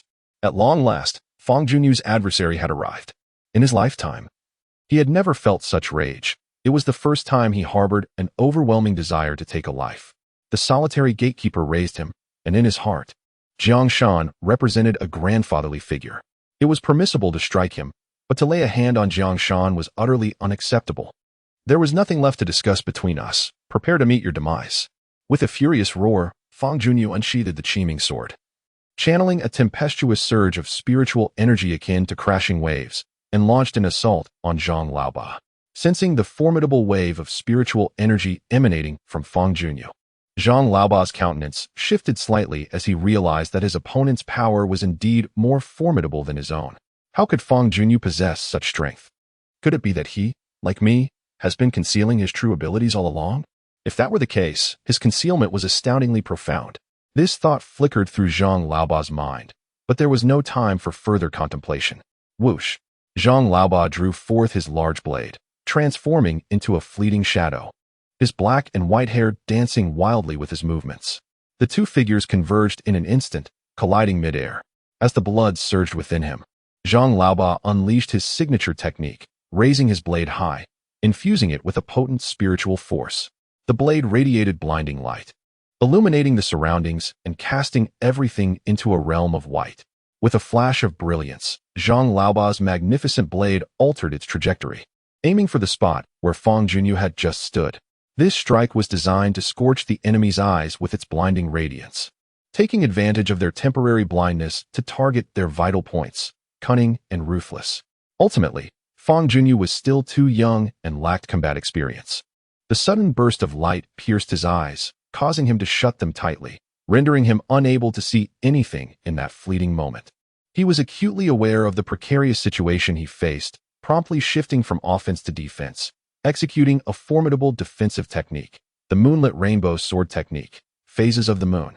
For distinct sword energies, each varying in shape and angle, burst forth in a dazzling display, embodying the essence of the four characters that signify the phases of the moon, enveloping Fangyuan in a protective barrier. In that instant, the sound of clashing blades resonated through the air as the knife energy collided with the sword energy, transforming into countless minuscule streams of force, scattering in all directions. Simultaneously, a faint, luminous aura enveloped Fangyuan's form, a manifestation of Nangong Qing's clandestine protection, ensuring his safety against any unforeseen mishaps. With this layer of defense, even if Zhang Laoba's blade were to strike Fangyuan, it would inflict no harm, rendering the situation foolproof. As the two figures soared through the air, they landed gracefully, and before either could regain their footing, they immediately launched into their next offensive. Not pausing for a moment, Zhang Laoba summoned his spiritual awareness to sense his surroundings, noting that the earlier brilliance had no effect on him. This exemplified the disparity in spiritual awareness. Fangyuan's was feeble, incapable of serving as a substitute for sight. Where one aspect faltered, the other had to compensate. Fangyuan grasped his sword firmly with his right hand while clenching his left fist. He unleashed a powerful strike, converting the borrowed spiritual energy entirely into flames. Releasing them indiscriminately, Zhang Laoba collided head-on with the approaching inferno, furiously swinging his large blade, attempting to cleave through the flames. Under normal circumstances, he could disperse any ordinary fire with a single swing. However, these flames, born of spiritual energy, were exceptionally potent. Despite his numerous attempts to sever them, he failed to break through, and instead was injured by the flames, sent hurtling backward. Fangyuan blinked, his vision gradually clearing, and he immediately launched a fierce counterattack, raising the Qingming sword to thrust it towards Zhang Laoba's chest. The surrounding flames swirled with the movement of his sword, forming a tempest of fire that surged towards Zhang Laoba. The clash of blades echoed once more.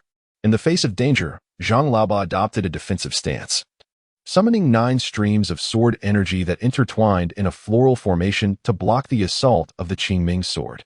The crisp sound of impact rang out like a phoenix's cry soaring through the heavens, resonating in the air. The collision of blades unleashed a ferocious force, causing Zhang Laoba to stagger backward repeatedly, while Fangyuan remained as steady as a mountain, unyielding. Zhang Laoba's expression turned to one of shock as he sensed the disparity in spiritual energy between them. Acknowledging his lack of chance in a contest of spiritual power, he realized that victory could only be achieved through technique. Having ruled over Qingfeng Ridge for many years, his combat experience far surpassed that of a mere junior. "Take this," Zhang Laoba bellowed as he plunged his large blade into the ground, fervently channeling his spiritual energy. The energy surged underground, making its way toward Fangyuan, with the earth erupting in explosive clouds of dust and stone in its wake. This technique was Zhang Laoba's most formidable move, previously employed to vanquish numerous formidable foes. And even the infamous Haixingxing had succumbed to its might. As Fangyuan observed the rising ground, he instinctively sought to retreat. Just then, Nangong Qing's voice urgently resonated in his mind. "Do not retreat. Charge upward directly. I will shield you from his barrage, ensuring your safety." This statement instilled in Fangyuan an unparalleled confidence. He relinquished his defense and evasion, charging forth with a ferocious demeanor, sword in hand, toward Zhang Laoba. Observing this, a ruthless glint flickered across Zhang Laoba's face as he drove his knife deeper into the earth, channeling greater spiritual energy. The energy from beneath erupted into a blade-like aura at Fangyuan's feet, forming a virtual image of a blade that pierced toward him. The shimmering brilliance encasing Fangyuan's form absorbed this violent strike, as if the blade had struck the gilded body of an arhut, shattering into fragments without inflicting a scratch. "What?" Zhang Laoba was taken aback, utterly astonished that his attack appeared so feeble before Fangyuan. In this life-and-death battle, where circumstances shifted like sand. Before Zhang Laoba could fully comprehend the situation, Fangyuan transformed into a streak of light, surging toward him, raising his sword, and thrusting it fiercely. This strike resembled a rainbow piercing the sun, directly penetrating Zhang Laoba's left chest, producing a soft, muffled sound. A jet of blood erupted forth, as Zhang Laoba suffered a grievous wound. His heart's pulse was mortally injured, vitality swiftly ebbing away, the spiritual energy within him receding like a tide, losing all its previous vigor. "Why have you become?" Zhang Laoba spat blood, gazing at the young man standing opposite him. A profound question emerging in his mind as he sought to understand the sudden escalation of his opponent's strength. He had feigned weakness, masquerading as a fool to seize control of the territory north of Qingfeng Ridge. Just as he was on the verge of triumph, he encountered another adversary, one who cunningly concealed their true nature even more adeptly than he. This left him with an insatiable grievance, unable to find peace even in death. There was no reason. Simply resigned to your fate. Fangyuan let out a cold snort, mercilessly drawing the Qingming sword and slashing it towards Zhang Laoba's throat. Fangyuan cast a cold glance at the group of martial arts school members standing at a distance and stated, "From this moment forth, the Ba Dao Martial Arts School shall cease to exist. Do you have any objections?" His domineering words swept through the members like a biting cold wind, causing them to shiver in fear. With Zhang Laoba's lifeless body sprawled on the ground, who dared to voice dissent? The venue fell into an eerie silence, and moments later, the martial arts members began to disperse, no longer daring to linger. With Zhang Laoba's demise, the Ba Dao Martial Arts School was effectively eradicated. Fangyuan glanced at the corpse of Zhang Laoba, inhaling the heated, blood-scented air, and his anger finally subsided. He confiscated Zhang Laoba's dagger and Fangyuan pouch before departing from the desolate ruins. That evening, within the confines of the solitary gate, Fang Junyu stood before the bed, observing Jiang Shan, who lay resting. Jiang Shan appeared pallid, his wounds having been properly tended to. However, his advanced age rendered him significantly affected by such severe injuries. Fang Junyu furrowed his brow, gazing at the slumbering elder. Several hall masters and elders stood behind him, refraining from standing alongside him, which clearly indicated Fang Junyu's esteemed status in their eyes. From this day forth, within the confines of the solitary and desolate gate, it is unlikely that anyone will dare to regard Fang Junyu with the same calmness as before. Rather, he will be revered as a formidable figure. The slaying of Zhang Laoba is undoubtedly regarded as a magnificent achievement in the hearts of those present. Previously, none could have anticipated that the one to disrupt the power dynamics of Qingfeng Ridge would be this younger generation's Fang Junyu. And the upheaval he has caused is nothing short of cataclysmic. Junyu, I possess a healing elixir known as Qinglian Yulu Dan, which is sufficient to mend Jiang Shan's injuries. However, I must caution you that this elixir is scarce, with only 3 pills available. Should you choose to give one to Jiang Shan, you may find yourself lacking in the future. The voice of Nangong Qing resonated in Fang Junyu's mind. Though I have an abundance of healing elixirs, their qualities vary. Those of a higher tier possess a potency too fierce for you to endure. The ethereal beauty of Nangong Qing materialized in his thoughts, evoking an inexplicable emotional response within him. He would willingly traverse fire and water for her, yet such sentiments must remain unvoiced. You are, of course, quite significant to me, Fang Junyu replied, feeling a tinge of awkwardness. How significant? Nangong Qing pressed. Well, significantly important, at least a shade more than my own life. He responded. Is that truly the case? The sun and moon bear witness. Nangong Qing fell into silence, lost in contemplation. After a moment, she broke the stillness, saying, I have placed the Qinglian Yulu Dan in your hands. Please administer it to Jiang Shan. Chapter 046. The Triple Indeed. A small pill materialized in the palm of Fang Junyu's hand.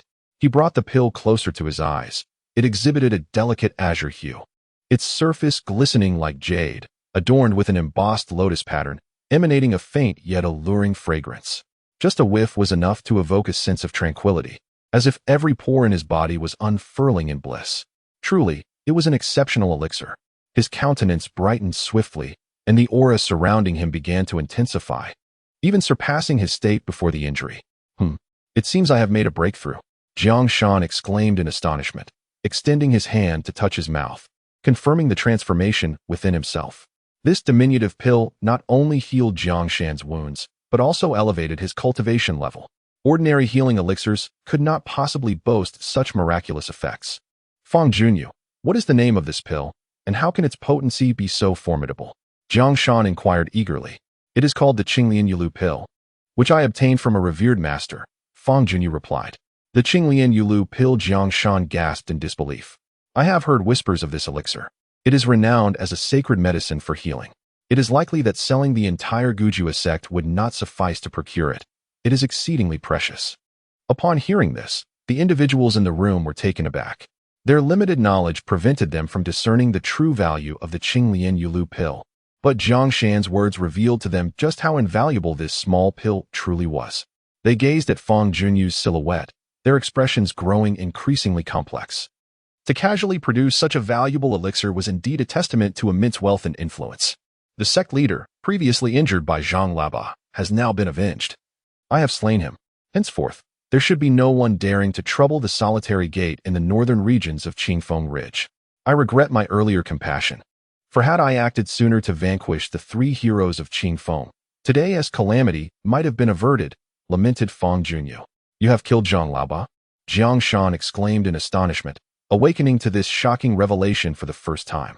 Indeed, Zhang Laoba had transcended to the 4th realm of spirit communication, reaching the blood-dominant stage. How could you possibly? Jiang Shan began, only to suddenly grasp the truth, swiftly altering his tone. I see now. It was that esteemed figure who aided you. Yes, without her, I would not have succeeded. This remarkable individual is not only your benefactor, but also a patron of the solitary gate.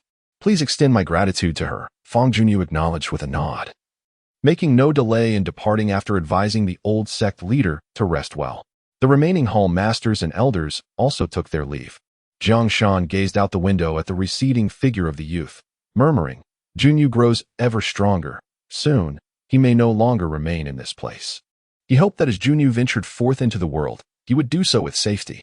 The sudden disappearance of the He family and the news of Zhang Laoba's demise spread rapidly, igniting a tempest of chaos. In a short span, 2 of the 3 heroes of Qingfeng fell, leading to a complete upheaval of the power dynamics in the northern territories. Outsiders were unaware of the reasons behind the He family's abrupt vanishing, yet the connection to Zhang Laoba's death suggested an undeniable link to Fang Junyu. The external world buzzes with speculation, asserting that the He family has been driven away by Fang Junyu. With 2 of the Qifeng 3 heroes gone, only the Wan family remains. To the untrained eye, it may seem that the Wan family has reaped the benefits of this upheaval. Yet the truth is evident. The Gujua sect emerges as the true victor. From this moment forth, the Gujua sect shall rise, establishing itself as the sole sovereign north of Qingfeng Ridge. Several remaining factions, including the Wan family, have recently taken the initiative to approach the Gujua sect, expressing their willingness to submit and become subordinate forces. Such bountiful offerings cannot be overlooked. Thus, the Gujua sect naturally ascends to the status of local overlord, not only assimilating these eager allies but also effortlessly acquiring the assets of the He family in the Bidao Martial Arts Hall, with no one daring to voice dissent. In a remarkably brief span, the Gujua sect has burgeoned into a formidable entity. Days later, Fang Junyu finds himself in his chamber, endeavoring to break through to the 3rd level of the spirit realm. Cultivation is a pursuit that flourishes when the time is ripe, and progress comes naturally. Fang Junyu firmly grasps a jade essence, striving to absorb the jade spiritual energy contained within. An abundance of jade energy flows through the 2 meridians in his body, infusing his central jade spirit. With closed eyes, the jade spirit radiates a vibrant green luminescence and pulsates with spiritual power. Today's jade spirit is markedly different from its usual state, resembling a pupa eager to metamorphose into a butterfly, undergoing rapid transformations, with subtle protrusions occasionally appearing on its surface. It is but a whisper away from transcending. Fang Junyu, in harmony with his own spirit, could distinctly perceive the fluctuations of the jade spirit, thereby accelerating the absorption of its ethereal energy. The 2 meridians surged forth like furious dragons in flight, as a substantial influx of jade energy coursed through. The jade spirit finally experienced a transformation. A resonant hum reverberated, and the jade spirit's form shuddered violently, shedding a layer of epidermis that dissipated into specks of radiant light. Post-molt, the jade spirit grew rapidly, its volume expanding significantly. Its previously rotund body now bore 4 protrusions reminiscent of limbs. In addition to these appendages, subtle alterations occurred in other regions of its physique. The contours of its head became more defined, and its tail elongated slightly. The jade spirit officially ascended to the 2nd tier, while Fang Junyu concurrently entered the 3rd stage of spirit realm, both advancing in concert. As the spirit's strength increased, its appearance would transform accordingly, evolving into a more formidable and majestic entity. Higher-tier spirits are known for their extraordinary diversity, predominantly taking on beastly forms, though avian and piscine shapes are also common. The metamorphosis following a tier advancement is intrinsically linked to the spirit's elemental attributes. For instance, wind attributes often evolve into avian forms, while water attributes tend to become fish-like. The jade spirit, being exceedingly rare and virtually unparalleled, leaves its future form shrouded in mystery. Upon ascending, the jade spirit opened its eyes wide, glimmering with a newfound brilliance. Its 4 petite legs and tail twitched as if it were an infant creature learning to walk. The surge of power was palpable, and its energy radiated with newfound vigor. Aha! At last, I have broken through to the 3rd tier. Fang Junyu, overwhelmed with joy, ceased his cultivation as the meridians and spiritual energy within him gradually subsided. Upon reaching the 3rd level of the spirit realm, he would begin to grasp his unique abilities, which held immense allure for him. The first task following his breakthrough was to activate the special effects of the jade spirit, attempting to detect the precious gemstones surrounding him. Guided by his master, the jade spirit within the central palace surged forth, emanating a radiant green light that penetrated Fang Junyu's body, expanding outward in a continuously widening area. The jade spirit had the ability to locate invaluable minerals, indicating that he would need to leverage this skill during future explorations, remaining vigilant of his surroundings. A subtle smile graced Fang Junyu's lips as he envisioned his forthcoming adventures in the quest for rare gemstones, which he anticipated would bring him great joy. After experimenting with the Jade Spirit's unique abilities, he shifted into an introspective state, examining the conditions within the lower palace of the Niwen Palace. Within this lower chamber, a small luminous orb hovered, filled with the essence accumulated over time. This orb was a product of his cultivation of the Great Zhou Tian return to origin technique. After 2 years of rigorous training, Fang Junyu had amassed an orb of essence, and upon absorbing it, his strength significantly increased. He continued his practice, subsequently forming a second orb, though it was not yet as substantial in size. Progressing through the Great Zhou Tian return to origin technique, his usual advancement rate was merely average among celestial-level techniques. Only by detonating the essence orbs could he experience a meteoric rise in power, showcasing the formidable nature of this technique. Having experienced such an exhilarating ascent once before, Fang Junyu found it to be truly marvelous and eagerly anticipated the opportunity to savor that sensation again. However, in the short term, do not expect to absorb this essence orb. If the orb is too diminutive, the endeavor holds little significance. Only through prolonged accumulation does it become worthwhile to absorb. This is akin to brewing wine. The longer it ages, the richer its aroma. Shaoqing, let me share some auspicious news with you. Can you guess what it is? Fang Junyu teased. Chapter 047. Refining the Spirit. Once a spirit has strengthened, it can subdue another spirit, either devouring it or refining it. Devouring augments oneself, while refining provides an additional ally. Both options possess distinct advantages. Practitioners typically cultivate several spirits for alternating use. If the innate spirit they are born with is inadequate, they must seize other spirits for cultivation. The spirit born of oneself is termed the innate spirit, which maintains the closest relationship with the practitioner and experiences the swiftest growth. Conversely, spirits obtained from others are ultimately foreign and will take longer to cultivate. Your Jade Spirit is exceedingly rare and should not be publicly disclosed.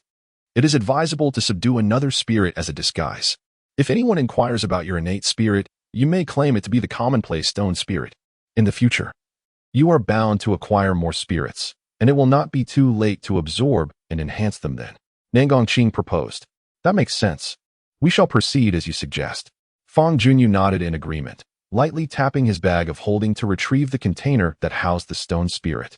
This stone spirit, a prize from his autumn hunt, had been preserved until now and was finally poised to be of use. Within the translucent glass jar, a gray stone-like spirit lay in slumber, as if under the spell of a potent sedative, sleeping soundly and peacefully. Fang Junyu had previously researched various methods to subdue spirits and had attentively listened to Nangongqing's detailed explanations. He was now well-versed in the procedure, merely awaiting the opportunity to put it into practice. Taking a deep breath, he displayed a glimmer of excitement in his eyes as he reached forth to twist open the lid and cast it aside. The act of removing the lid was akin to breaking a seal, and the slumbering stone spirit immediately reacted, emanating waves of energy. Awaken, Fang Junyu commanded, opening the central gateway located at his chest, revealing a luminous vortex that served as a portal to the Niwen Palace. With a flourish of his hands, he directed his energy towards the stone spirit, subduing it and guiding it toward his central gateway. The stone spirit awoke abruptly, its eyes springing open and thrashing violently. Yet such struggles proved futile. Fang Junyu maintained his grip on the stone spirit, drawing it into the vortex at the gateway, which spun rapidly and engulfed the spirit entirely. Inside the Niwen Palace, the Jade Spirit awaited, fully prepared. Upon the entry of the stone spirit, it immediately commenced the process of refinement, releasing a radiant green light that enveloped the stone spirit. The latter continued to resist, but its struggles grew weaker, being merely a second-tier spirit. It was on par with the Jade Spirit, making the refinement process relatively uncomplicated. Furthermore, with Fang Junyu exerting his control, the challenge was significantly diminished. Fang Junyu infused a sliver of his consciousness into the stone spirit, completing the final step and establishing a bond, thus becoming the new master of the stone spirit. Let us witness the prowess of this little fellow. With a mere thought, Fang Junyu commanded the stone spirit soul. A surge of gray luminescence emanated from within, causing Fang Junyu's skin to undergo a remarkable transformation, becoming taut and resembling stone. This was the unique ability of the stone spirit soul, which could enhance the defenses of the practitioner, rendering their skin remarkably resilient. A formidable stone spirit soul could even allow a practitioner to metamorphose into a stone figure, making their body impervious to harm. With the addition of a new spirit, Fangyuan felt an exhilarating sense of satisfaction. Junyu, Nan Gongqing called softly. You have broken through to the third tier of the spirit realm. It is time for us to journey to Weisha Abyss. I wish to assist you in acquiring that gathering stone as soon as possible. Indeed, that gathering stone has the potential to condense spiritual energy and create a paradise akin to the Weisha Abyss, which is undeniably enticing. Not long ago, I successfully expelled the He family and defeated Zhang Laoba, causing a stir north of Qingfeng Ridge. No one dares to covet the interests of the solitary gate anymore. So we can depart without worry. I shall bid farewell to the sect leader tomorrow and set forth for Weisha Abyss. Fangyuan readily assented, his eyes gleaming with anticipation. This expedition to Weisha Abyss promised to be an excellent trial. Within a hall of the solitary gate, only two individuals remained, Fangyuan and Jiang Shan. Jiang Shan sat upright in a chair, his injuries nearly healed, appearing to be in good condition. He regarded Fangyuan, who stood respectfully before him, with a vibrant demeanor. Among his once white hair, several strands of black had emerged, akin to a withered tree blossoming anew. Given that Fangyuan dared to venture to Weisha Abyss, he must possess some formidable assurance, rendering concern unnecessary. A noble son aspires to distant horizons. I have always known that you would eventually step beyond the confines of solitude. If you wish to venture into the Weisha Abyss, then go forth, for although it is fraught with peril, it indeed serves as a sanctuary for cultivation, brimming with myriad opportunities. Jiang Shan nodded in agreement. I intend to depart discreetly, without public announcement, after my departure. I kindly request that the sect leader provide cover for me, merely stating that I am in seclusion for cultivation. Furthermore, I present to you several tomes of secret techniques, and I hope the sect leader will accept them as a token of my sincere regard. Fangyuan retrieved a dozen or so manuals from his Qiankuan pouch and offered them to Jiang Shan. Among these texts are both martial arts and spiritual techniques, each at least of earthly grade. These manuals stem from various origins. Some were yielded by Haishengxing, others unearthed from Zhang Laoba, and some were gifted by Nan Gongqing. Included is the enhanced Qianlai fist, perfected by Fangyuan. The solitary sect originally possessed merely one earthly grade manual. Now, it has suddenly acquired several, filling Jiang Shan with immense joy, leaving him speechless. Manuals are the very foundation for nurturing disciples within a faction. Without superior texts, one cannot cultivate outstanding talent. With these invaluable manuals in hand, the resurgence of the solitary sect is but a matter of time. Fangyuan readily consented. The elder and the youth conversed for a while longer, after which Fangyuan took his leave, heading towards his residence to prepare for his journey. En route, he encountered Yun Mengting. Seated in a quaint, four-cornered pavilion, Yun Mengting was instructing several children in reading and writing. As winter approached, she wore a vibrant red jacket, adding a splash of color to the desolate early winter scenery. The heavens and the earth are vast and mysterious, Yun Mengting softly recited, with several children beside her echoing the words she taught from the 1,000-character classic. Fangyuan paused, casting a distant glance towards Yun Mengting. Sensing the gaze upon her, Yun Mengting's beautiful eyes flickered, turning to meet Fangyuan's. Their eyes locked for a moment, both taken aback. After a brief pause, Yun Mengting offered a gentle smile and nodded in acknowledgement. Time has the power to heal all wounds. Having waited so long, Yun Mengting had let go of her fixation on Fangyuan, achieving a complete release. The once scorched heart will transform into fertile soil, awaiting the arrival of the next seed of affection, destined to yield fruits even sweeter and more abundant than before. Having grown up in the lonely absolute sect and never venturing beyond the northern regions of Qingfeng Ridge, this journey marked his first expedition far from home. His emotions were a blend of reluctance and exhilaration. An eagle is meant to soar through the skies. A dragon is destined to traverse the oceans. There exists a broader world beyond. To the sect leader and fellow disciples, we shall meet again. Fangyuan murmured softly, donning a white mask that concealed his features. His mission to seize the Qi gathering stone could very well lead to a confrontation with the Linyuan sect. Thus, it was prudent to remain incognito to protect the lonely absolute sect. Fangyuan turned away, vanishing into the night. Chapter 048. The unrivaled world of deception. Qingfeng Ridge stretches for thousands of miles. Fangyuan, traveling under the stars, has journeyed for several days, finally reaching the south and nearing his destination. At this moment, he traverses a grove, leaping gracefully from branch to branch, advancing with agility. With each leap he took, the branches beneath him quaked violently, shedding a multitude of autumn leaves. As he ran, he suddenly perceived an anomaly, prompting him to halt and balance himself on a branch as thick as his wrist. What is this? He shielded his eyes and gazed into the distance. Suspended in midair, a colossal circular vessel floated, measuring at least 30 feet in diameter, its surface adorned with several runestones, clearly a treasure of considerable value. Radiant beams of light flickered and danced around the vessel, occasionally converging and striking the runestones embedded in its surface. It was the first time Fangyuan had laid eyes on such a magnificent artifact, and he couldn't help but exclaim in awe. Xiaoqing, look! There's a large vessel in the air ahead. Could it be that someone is fighting? He inquired hastily. From the fluctuations of spiritual energy, it doesn't appear to be a battle. Rather, it seems they are refining a treasure, Nanggongqing replied. This is the first time I've seen such a large treasure. This treasure is not even that substantial. I once witnessed someone using an entire palace as a treasure, with a diameter of 1,000 miles. That was truly immense. I wish to approach and broaden my horizons. Is that permissible? There's no issue. Judging by the quality of the treasure, its possessor is certainly not my match. So feel free to proceed, Nanggongqing reassured him. With a sense of relief, Fangyuan pressed on, swiftly nearing the vicinity of the vessel, where he could see it more clearly. The vessel's design was simple, its entire form streamlined, with 3 runestones encircling it, 2 of which were complete, while only 1 remained unfinished. In the midair, streams of radiant light cascaded down upon the unfinished talisman stones, inscribing profound and intricate patterns with an unyielding force.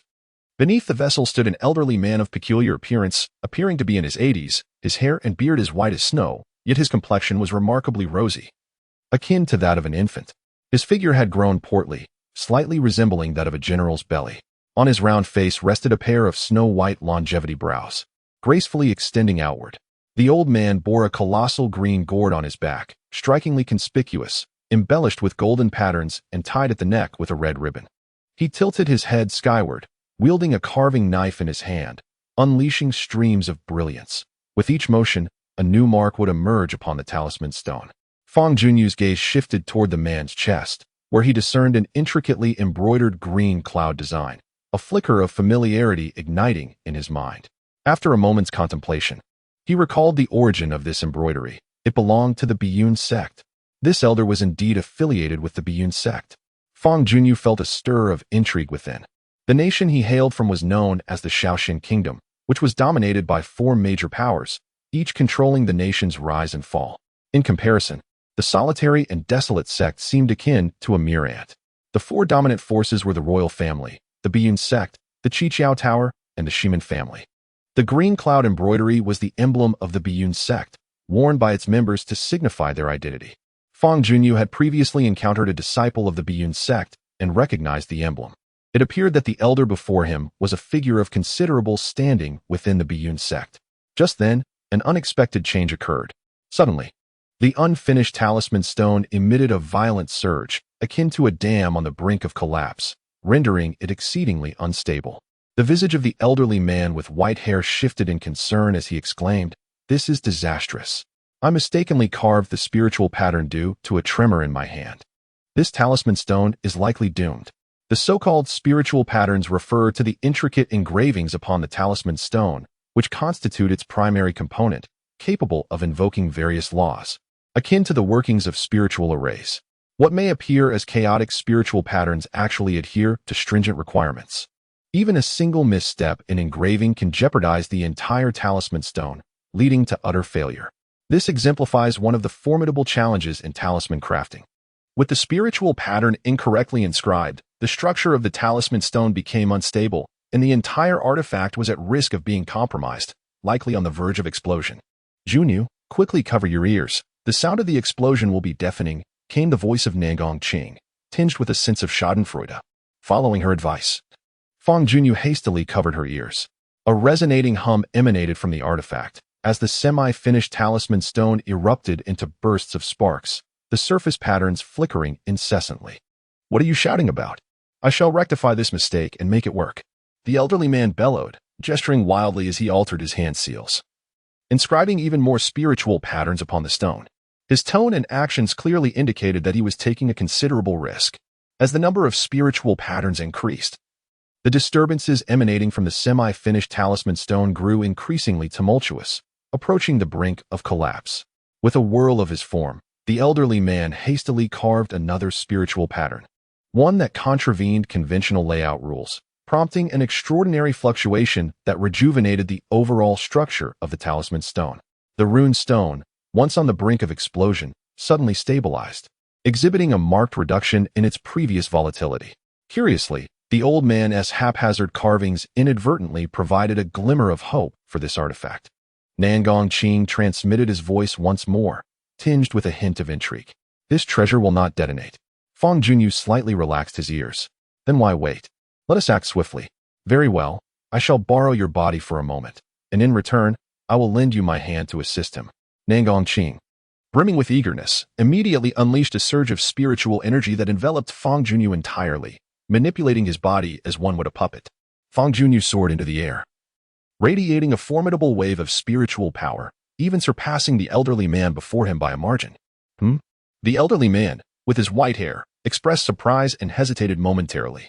Glancing towards Fangyuan, he had been so engrossed in refining the rune stone that he failed to notice the approach of an outsider. Good sir, your rune stone still has a flicker of life. Would you allow me to assist you in restoring it? Fangyuan inquired, prompted by Nangong. I do not even know you. Why do you wish to help me? The elderly man retorted, hands on his hips. Are you up to some mischief? Trying to deceive this old man? I merely acted on a whim and wished to lend a hand. If successful, I shall claim no reward. If I fail, you stand to lose nothing, as this rune stone is destined for ruin regardless. Fangyuan replied, shrugging.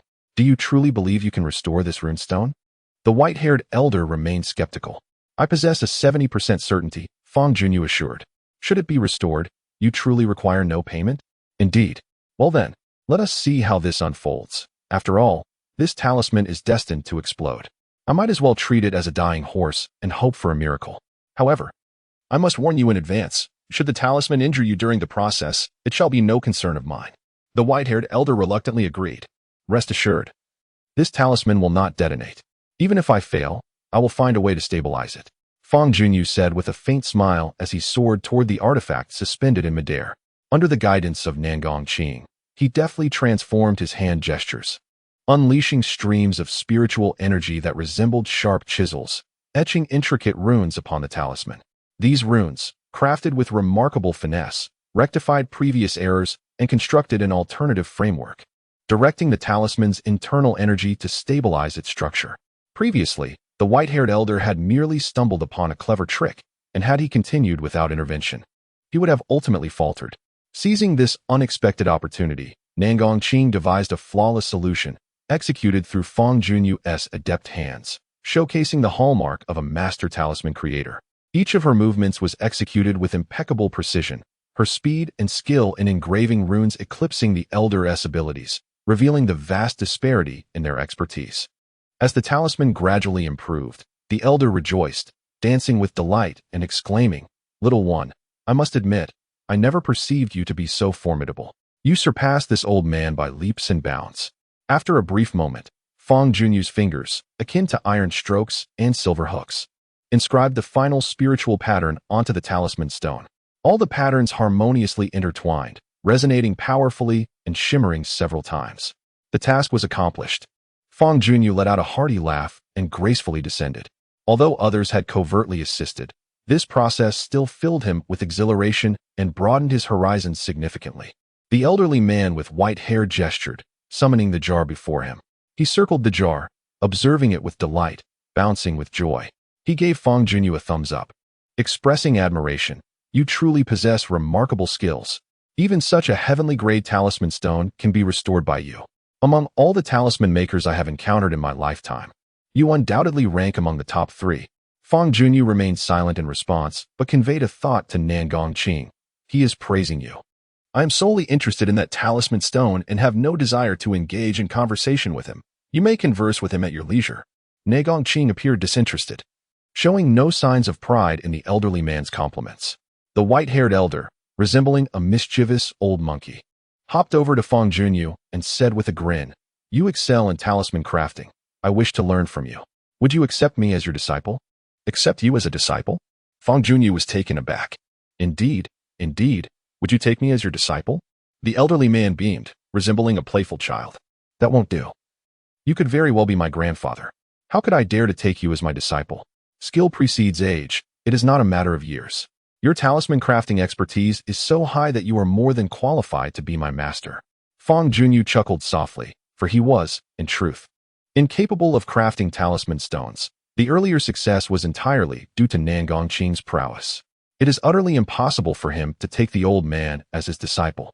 Therefore, employing the strategy of retreating as the best course of action, he bid farewell, saying, "Esteemed elder, I currently have no intention of accepting disciples.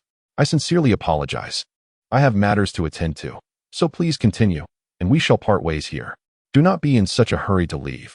The white-haired elder grasped Fangyuan's sleeve. "The treasure I have crafted is called the unrivaled pitfall jar. It is quite amusing, and I intend to find someone to test its effects. Why not join me for the spectacle? Whether or not you take on a disciple is of no consequence. Missing out on such an entertaining event would indeed be a pity. Unrivaled pitfall jar? What an eccentric name. Precisely. That's what makes it entertaining. Come, allow me to show you."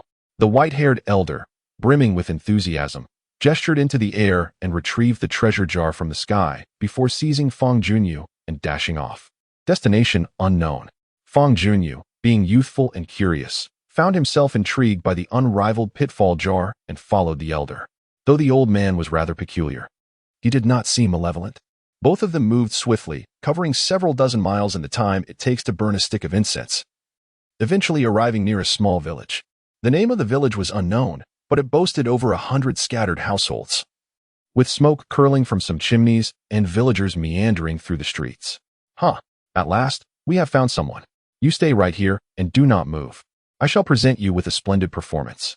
After the white-haired elder uttered these words, he hurried towards an open space, retrieving the pitfall jar and placing it on the ground. He then pointed at the jar, activating its magical effects. The deceptive jar began to spin rapidly, sinking into the ground until its opening was parallel to the surface. Within the jar, the laws governing both water and earth coalesced, conjuring a foul, yellowish sludge that bore an uncanny resemblance to excrement. Upon catching a whiff of the noxious odor, Fangyuan wrinkled his nose and took a few steps back, perplexed by the allure of such repugnant muck. Yet, the white-haired elder remained undeterred, brimming with enthusiasm as he struck the jar a second time, activating its secondary ability. A peculiar wave emanated from the jar, giving rise to vivid illusions that materialized into a resplendent mountain of gold, obscuring the jar's true form. The sight of such a golden mountain was irresistibly enticing. Fangyuan, observing the hidden sludge beneath the gleaming facade, harbored a growing suspicion. The elder beheld the golden mountain with satisfaction, erupting into hearty laughter as he dashed towards the nearby village, shouting, "Come quickly, everyone. I have discovered a mountain of gold over there, abundant with treasures for the taking." At the mention of gold, the villagers perked up, hastily emerging from their homes to witness the spectacle. The golden mountain was strikingly visible, even from a distance. "Look, there truly is a mountain of gold," they exclaimed. "Gold. So much gold. My dear, come out. There is gold outside. Hurry, let us rush to claim our share." The small village erupted into a frenzy as the villagers, eyes wide with greed, raced towards the golden mountain, fearing they might be outpaced. The young men sprinted ahead, swiftly reaching the golden mountain, eager to engage in a close encounter with its dazzling treasure. Regrettably, the golden mountain exists merely as an ephemeral illusion, leading many to find themselves ensnared in the foul muck produced by a deceptive trap, eliciting muffled splashes and thuds. These individuals tumble into the mire, becoming hopelessly ensnared, struggling desperately within its depths.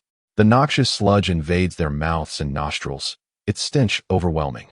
Not only have they failed to acquire gold, but they have also suffered considerable losses. There's a cesspool. A cesspool here. Stay away, for there is no gold, only filth. Ugh, what a stench. It has entered my mouth. They lament. Where is the gold? Why has it vanished? The villagers grapple with the muck, creating a scene both absurd and comical. Fangyuan observes the spectacle from a distance, unable to suppress her laughter. Truly, the unparalleled deceptive trap is exceptionally cunning. Chapter 49, The Gourd Ancestor. Aha! How delightful, utterly delightful.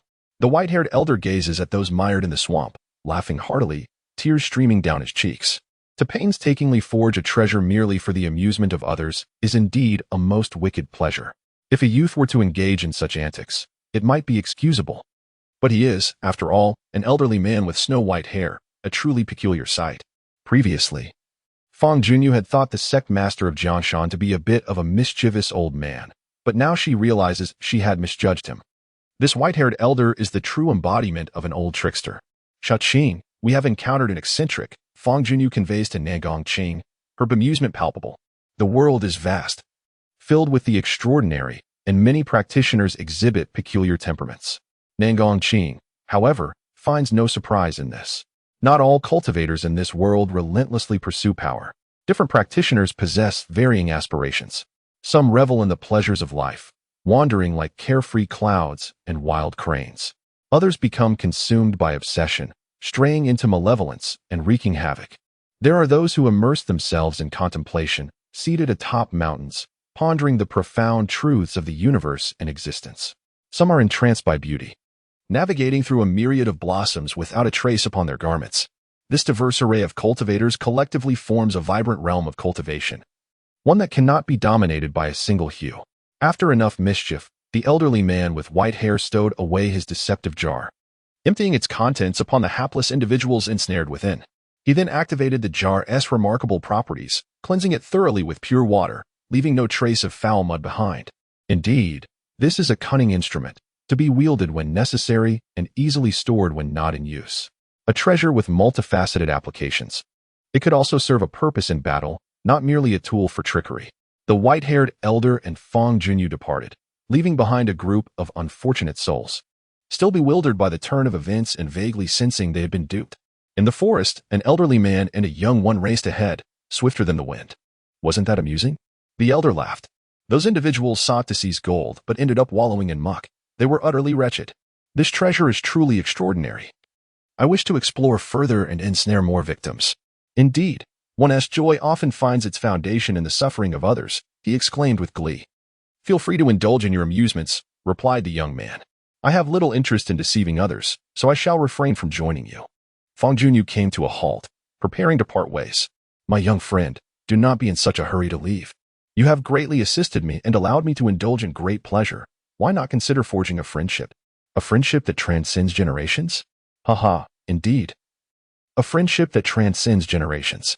Do not be deceived by my aged stature. The friends I cultivate are all quite youthful. Those tedious old codgers irritate me to no end, and I have little desire to associate with them. This white-haired elder possessed formidable strength, though not as great as Nangongqing, yet certainly far superior to the likes of He Tianqing and Zhang Laoba, who were mere local bullies. Establishing a friendship with such a formidable individual would undoubtedly be advantageous. However, the eccentricity of this elder gave Fangyuan pause. The elder persisted, asserting, hierarchy should be determined by age, independent of cultivation or ability. Who claims it is irrelevant? In this world, those with capability command respect. Lacking ability renders a century of life utterly futile. At such a tender age, why the indecisiveness? To propose friendship and yet hesitate is akin to a timid maiden. These words, whether intentional or not, were undeniably provocative, an absolute challenge. Fangyuan's face flushed with indignation as he retorted, You old coot, I respect you as an elder, yet you presume to take advantage of that respect. Let us be friends. Who fears whom? After all, I stand to lose nothing. Now that is the spirit. At last, a hint of youthful vigor. The elder too paused, throwing back his head in hearty laughter. I am called Yulong Jun, a wandering cultivator, free and unrestrained, unbound by any faction. And you, who might you be? Fangyuan casually fabricated an identity for himself and bestowed upon himself a moniker. In this world, many individuals traverse life under various monikers, which is hardly surprising. I am known as Wang now, for I am perpetually seen with a large gourd slung across my back, and, being one of the founding ancestors of the Biyun sect, I am affectionately referred to as the gourd ancestor. The white-haired elder remarked while pointing to his own nose. You are the gourd ancestor? Fangyuan exclaimed, his gaze shifting abruptly. You recognize me? He chuckled. Being in the Shaoxian kingdom, how could one be unaware of your renown? It is indeed unexpected to encounter you in such a setting. I am a wanderer of the world, without a fixed abode, traversing wherever my whims take me. Fangyuan regarded the gored ancestor before him, his eyes glinting with intrigue. It is no wonder he was taken aback. After all, the gored ancestor is one of the original founders of the Biyun sect, undeniably a figure of great significance. The other founders of the Biyun sect have all perished for various reasons, leaving the gored ancestor as the sole survivor. His status surpasses even that of the sect leader. With the Biyun sect established for over 300 years, this implies that the gored ancestor's age exceeds 3 centuries. The outside world has long whispered of the gored ancestor as a playful old man, whose actions are whimsical and unpredictable, delighting in teasing others. Today, he indeed lives up to that reputation. Since childhood, Fangyuan had frequently heard tales of the gored ancestor, and in his mind, this name was nothing short of legendary. Today, not only had he encountered this legendary figure, but he had also forged a friendship with him. Of course, this was all thanks to Nangong Qing. Otherwise, the gored ancestor would hardly have paid him any mind. After a considerable pause, Fangyuan finally regained his composure. Young master Yu, I shall remember your name. Should I find myself inclined in the future, do not hesitate to seek me out for a visit.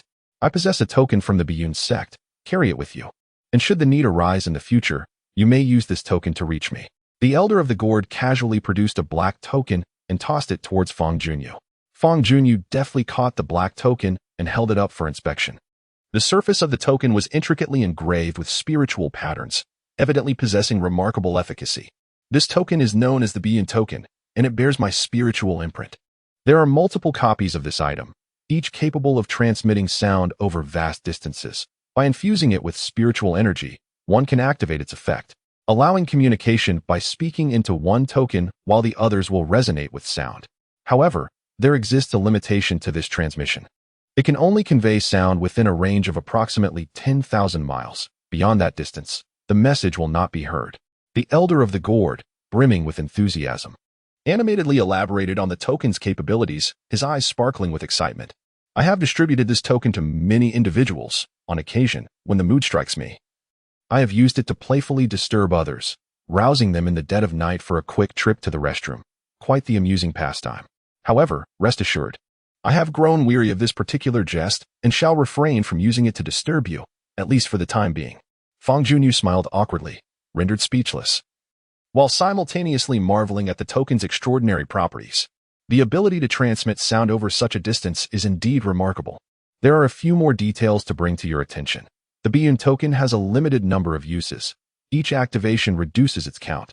The token I have bestowed upon you can be used a maximum of 3 times. The elder of the gourd held up 3 fingers. Only 3 times? Fangyuan remarked, feeling this quantity somewhat insufficient. Transmitting sound over such distances is no trivial matter, and it places a significant strain on the token itself. Additionally, I have embedded special restrictions within the token, hence the limitation to 3 uses. Why impose such restrictions? Listen to my explanation, and you shall understand. The Biyun order, besides serving as a means of communication, can also be employed to command the disciples of the Biyun sect. Upon encountering a member of the Biyun sect, one need only present this token and unleash the unique spiritual patterns inscribed upon it to direct them to fulfill your requests. Throughout the entirety of the Biyun sect, with the exception of the sect leader and a handful of antiquated elders, all members are compelled to obey the summons of the Biyun order, and none dare to defy it. Does the Biyun order possess such power? Fangyuan's eyes immediately sparkled with intrigue. Oh, when the disciples of the Biyun sect behold this token in your possession, it is as though they are in the presence of my very self. Naturally, they shall heed your commands. It is precisely due to the extraordinary capabilities of the Biyun order that I have imposed certain restrictions. One cannot allow you to incessantly dispatch the members of the Biyun sect at your whim. 3 opportunities for summons are already quite ample. The elder of the gourd laughed heartily, his longevity eyebrows quivering in delight. The Biyun sect is one of the 4 great powers of the Lesser Xian kingdom, possessing profound heritage and unimaginable depth. The chance to command the disciples of the Biyun sect thrice is indeed precious. The worth of this Biyun order is certainly on par with heavenly treasures. Fangyuan was elated as he held the Biyun order. In truth, the elder of the gourd's gift was not merely for the convenience of future communications. It also served as a form of gratitude for the earlier assistance in repairing the talisman stone. The old rascal was not as muddled as he seemed. He understood well. Consider wisely how to utilize the 3 opportunities. I shall take my leave now. Should you wish to seek my company in the future, Feel free to use the Baiyun order to reach me. Chapter 050. The Black and White Guest's Fangyuan is a vast subterranean chasm, extending across the surface for thousands of miles without a discernible end. The widest part of the chasm spans several miles, while its narrower sections can be leapt across with ease. Eerie tendrils of black mist occasionally surge forth from the fissure, reminiscent of the dark smoke produced when wood is consumed by flames. Flanking the entrance to Weishao Abyss are numerous edifices, the majority of which belong to the Lin Yuan sect. Furthermore, a portion of those who depend on the Lin Yuan sect for their livelihood reside in this vicinity. Superficially, it appears that the Lin Yuan sect holds dominion here. However, in reality, this sect merely serves as a guardian. While the true authority over the precious land of Weishao Abyss lies in the hands of a more powerful faction. Standing aloft, Fangyuan gazed upon the wondrous spectacle of Weishao Abyss, marveling in awe. It was his first encounter with such a vast subterranean rift, and the sight was indeed breathtaking. "Let us proceed," he declared, taking purposeful strides towards the cluster of buildings belonging to the Lin Yuan sect. Upon reaching the periphery of the complex, he was intercepted by two disciples of the sect. Though these guardians possessed average abilities, their strikingly handsome appearances suggested they were chosen for their aesthetic appeal. The two disciples nodded in acknowledgement and led the way ahead. The Weishao Abyss, a revered site for cultivation, is accessible to outsiders, albeit for a fee. Fangyuan's objective was to pilfer a qi-gathering stone, a goal he was resolute in pursuing, yet he refrained from immediate action. First, he needed to gather intelligence. There was no necessity to confront the Lin Yuan sect before he was ready to strike. The trio continued onward, eventually arriving at a grand hall within the Lin Yuan sect's premises, where an ornate plaque hung above, inscribed with the words Heibai Hall. Two disciples briefly introduced Fangyuan to the Hall of Black and White, asserting that this grand edifice was dedicated to handling various matters concerning the abyss of malevolence. The two overseers who governed this place were collectively known as the Black and White Guests, both of whom held significant stature within the Lin Yuan sect.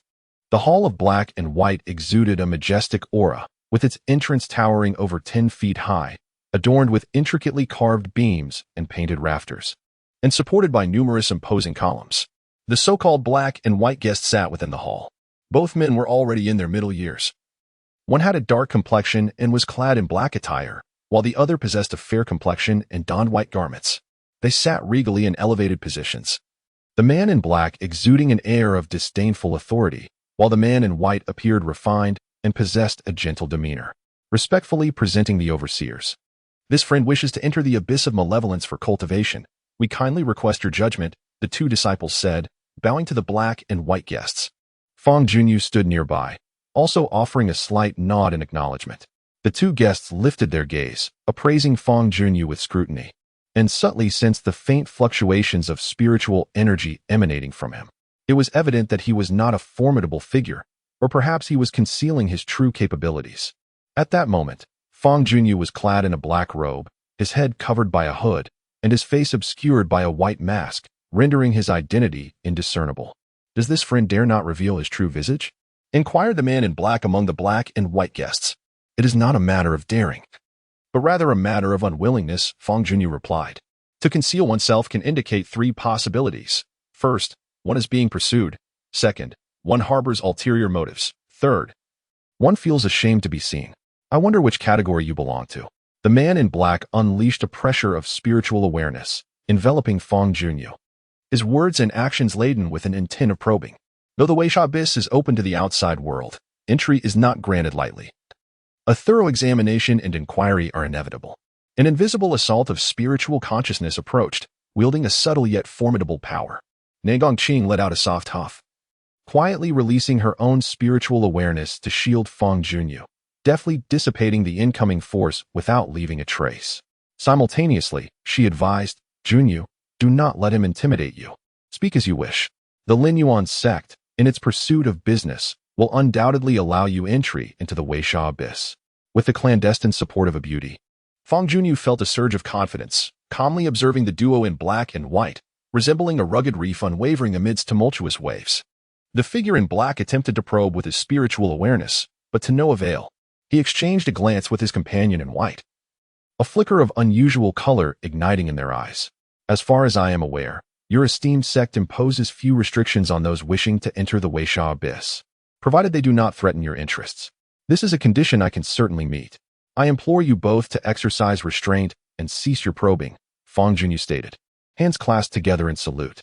Your appearance may be disregarded, yet you must at least establish your identity to demonstrate sincerity, the figure in white insisted. I am known as Yulong Jun, a free-spirited cultivator unaffiliated with any faction. Yulong Jun? The figure in white shook his head, revealing unfamiliarity. It is not surprising that a nameless individual such as yourself would go unnoticed. Nevertheless, I doubt you would dare to stir up any disturbances within the Weisha Abyss. We can grant you access to the Weisha Abyss, but you must adhere to the various regulations established by our sect. Here is a manual for your perusal. With a deft motion, the man in white produced a small booklet and casually tossed it to Fangyuan. She deftly caught the manual and began to examine its contents. It detailed certain aspects of the Weisha Abyss, along with the corresponding rules. The Weisha Abyss is divided into 5 distinct zones based on depth: the surface zone, the shallow zone, the mid-zone, the deep zone, and the forbidden zone. Accessing each zone requires a different rental fee, calculated on a daily basis, and the costs are exorbitant. The daily rent for the surface zone is 100 spirit coins, while the shallow zone demands 500 spirit coins. The mid-zone's daily fee is 1,000 spirit coins, and the deep zone commands a staggering 10,000 spirit coins. From the rental prices, it is evident that the cultivation effects are least favorable in the surface zone, where the rent is the lowest. Conversely, the deeper one ventures, the more beneficial the cultivation effects become, albeit at a steeper price. As for the forbidden zone, it is aptly named, as entry is strictly prohibited for outsiders, regardless of financial willingness. Gazing upon the description of the forbidden zone, Fangyuan felt a stir of curiosity. The map affixed to the iron panel indicated the location of the Qi gathering stone, situated within the forbidden zone. Since the Fangyuan sect has designated this area as off-limits, does this imply that they have already secured the Qi gathering stone? The answer remains elusive. Fangyuan shifted her gaze and continued to read. To enter the Weisha Abyss, one must carry the appropriate token. Possessing different tokens allows access to varying zones. Assuming that the rent for the surface area has been paid, one may only traverse the surface region with a token. Venturing into the deeper zones constitutes a violation, and if detected, one faces severe repercussions. The Fangyuan sect has a cadre of disciples specifically tasked with oversight, wandering ceaselessly through the Weisha Abyss, akin to a patrol. Should they encounter any violators or individuals lacking a token, they will initiate an assault. Furthermore, conflicts and disputes frequently arise among tenants, and the Fangyuan sect refrains from intervening in such altercations. This dark rift beneath the ground is fraught with peril, claiming the lives of numerous tenants each year. Without strength and courage, one cannot cultivate in this realm. Fangyuan observed the situation from beginning to end, taking mental notes before closing the booklet and returning it to the black and white guest, disingenuously stating, I am fully aware of these regulations and assure you that I shall adhere to them, causing no trouble for your esteemed sect. In which of the 4 regions of the Weisha Abyss do you wish to cultivate? Inquired the figure in black. I would like to first explore the shallow region before making further plans, replied Fangyuan. The shallow region is the second area, suitable for cultivators at the spirit soul and spiritual consciousness realms, as the malevolent spiritual energy here is relatively abundant, sufficient for practitioners of these 2 levels. Previously, Fangyuan had dispelled the spiritual pressure exerted by the black and white guests, leading them to anticipate that he would opt for a deeper zone. To their surprise, he merely chose the shallow region. However, Fangyuan's remark about making further plans implied that he might indeed venture into the deeper regions in the future. Chapter 051. Into the Abyss. Fangyuan smiled faintly, refraining from unnecessary words. With decisive grace, she produced a spiritual ticket worth 5,000 spirit coins and handed it to the attendant in black and white. The figure in white deftly flipped his hand, revealing a small orange talisman. He lifted his finger, tracing the characters Yulong Jun in the air, and then, with a swift motion, infused the name into the talisman. He then tossed the talisman to Fangyuan, saying, Take this, it serves as a token for the surface area. With this token in hand, you may roam freely above the surface region. I have inscribed your name within the talisman. The figure in black added, Let me be clear, we possess the means to monitor the movements of every token. You are permitted only to traverse the surface area. Delving deeper into the abyss is strictly forbidden. Rest assured, I shall exercise due caution, Fangyuan assured as she accepted the talisman. Everything that needed to be said has been said. You may proceed to the Weisha abyss with your token. The black-clad man gestured with a sweeping hand. Do not rush off just yet. I have one more inquiry, Fangyuan interjected. What is it? I have heard whispers of a treasure within your esteemed sect, known as the Weisha Mirror, which can reveal the location of every token within the Weisha abyss. Is this true? Indeed, such a treasure exists, and it resides within the Black and White Hall, under our stewardship, the black-clad man confirmed. I have also heard that for a modest price, one might borrow the Weisha Mirror for a glimpse. Fangyuan continued to probe, her intentions evident in her words. You seem to be quite well informed, even about such trivial rumors. If you are willing to pay, you may borrow the Weisha Mirror for a glimpse. However, you will only be able to observe the locations of the tokens above the mid-tier region. Each token below the mid-tier represents a formidable figure of great power, and their locations are strictly confidential. It matters not. As long as I can view the areas above the mid-tier, I am curious about the cost involved. Not much, replied the cloaked figure, raising his index finger and elevating his voice slightly. It will be 10,000 spirit coins. The corner of Fangyuan's eye twitched. Is this truly not much? The rent for a 10-day stay in the shallow region is merely 5,000 spirit coins. Yet the fee to glimpse the Weisha Mirror surpasses that, raising suspicions of price gouging. 10,000 spirit coins is within Fangyuan's means, yet he still attempted to negotiate, only to be met with firm resistance. The black and white merchant remained adamant about the price, refusing to budge, recognizing that further negotiation was futile. Fangyuan reluctantly surrendered and produced the 10,000 spirit coins, feeling a twinge of regret. Upon receiving the payment, the merchant's demeanor softened. The figure in white rose and gestured for Fangyuan to follow him to the location of the Weisha Mirror. They arrived at the rear hall, significantly smaller than the front hall, where a colossal rectangular mirror stood at the center. The mirror's surface was glass, while the back was metallic, adorned with carvings depicting a valley scene and the inscription Weisha Mirror. This is the Weisha Mirror. You may gaze upon it for a brief moment, but prolonged observation is prohibited. As the figure in white spoke, he raised his hand and lightly tapped the Weisha Mirror, causing ripples to spread across its surface, followed by the emergence of numerous luminous points. The colors of the luminous points vary. At the topmost position is a crimson hue, the most numerous among them, followed by orange points, which are fewer in number, and finally, the yellow points, which diminish further still.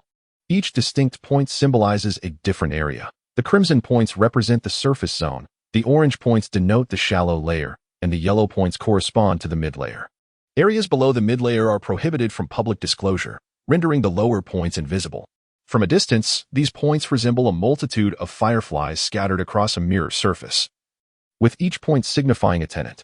The positions of these luminous points are, in fact, the locations of their tokens. Above each point is a personal name, indicating the identity of the token holder. The left side of the mirror signifies the south, while the right side indicates the north, with the vertical axis representing depth. Through this mirror, one can accurately ascertain the location of the token holder. Essentially, this mirror serves as a supervisory tool, overseeing the status of numerous tenants. Fangyuan's eyes brightened as he focused on the names, searching for that of Jiang Lingji.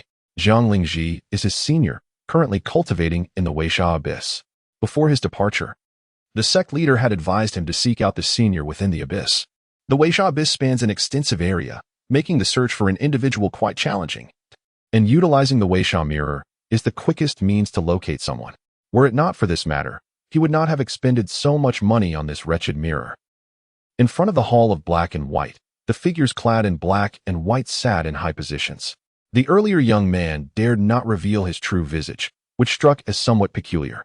The figure in black narrowed his eyes slightly and remarked in a subdued tone.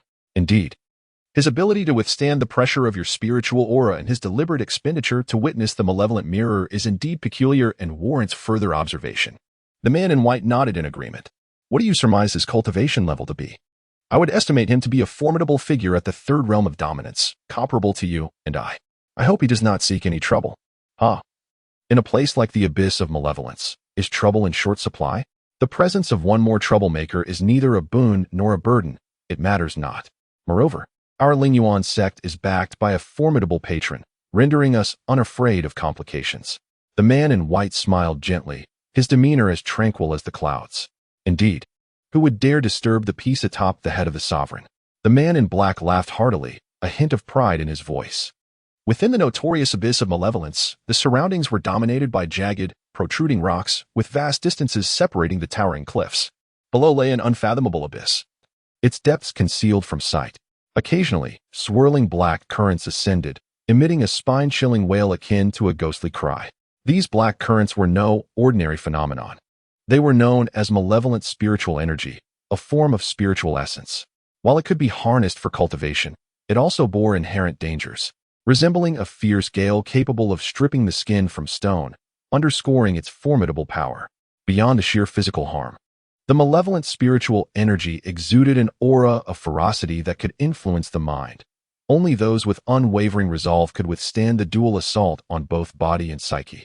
The deeper one ventured into the abyss of malevolence, the more potent the malevolent spiritual energy encountered, necessitating caution and self-awareness in one's cultivation endeavors.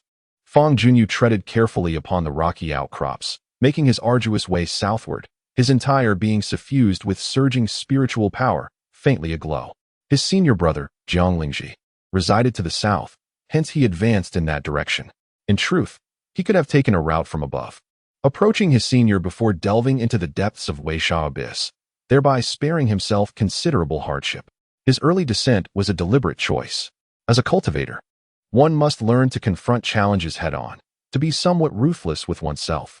Only through such trials can one gradually forge oneself into a formidable being. Enduring the caress of the malevolent spiritual energy is a unique method of cultivation. At present, Fangyuan was entirely relying on his own strength to resist the surrounding malevolent energy, not availing himself of Negong Qing's assistance. He was acutely aware of when to seek help from others and when to depend on himself. A sudden gust of faint black malevolent energy swept towards him, causing his body to sway precariously, nearly sending him plummeting into the abyss below. He barely managed to steady himself. With two soft sounds, his black robe bore two new, sharp tears, as if sliced by a blade. This was the result of his defensive cultivation. Without such protection, a mere onslaught of malevolent energy could have torn his garments to shreds. The malevolent energy truly lived up to its fearsome reputation. Fangyuan felt the strain deeply, gritting his teeth as he pressed onward, each step taken with utmost caution. Along the way, he encountered several tenants and disciples of the Linyuan sect. Most of these individuals opted to remain in one location for extended periods, either carving out a cave or fashioning a platform, seeking a solid foothold. They actively absorbed the surrounding malevolent energy, drawing it towards themselves, each laboring under the weight of their endeavor. The tenants, having invested a considerable sum for the opportunity to cultivate in this locale, naturally hold it in high regard. Fangyuan noticed several tenants wielding pickaxes, diligently excavating the cliffside, and during their conversation, references to ores emerged, suggesting they were mining. This sparked a realization within him. Indeed, given the depth below the surface, it was quite probable that they would unearth minerals, an ideal opportunity for him to utilize the Jade Spirit to conduct a thorough exploration, potentially leading to unexpected discoveries. Fangyuan's eyes gleamed with excitement as he invoked the abilities of the Jade Spirit, emanating a soft green glow to probe the surrounding rocky walls. Ordinary spiritual awareness struggled to penetrate solid stone, yet the Jade Spirit's investigative prowess faced no such impediments. Chapter 052.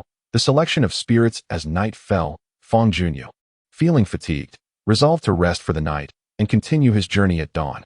He drew forth the Qingming sword, employing it as a makeshift spade to carve out a small cave within the wall before burrowing inside.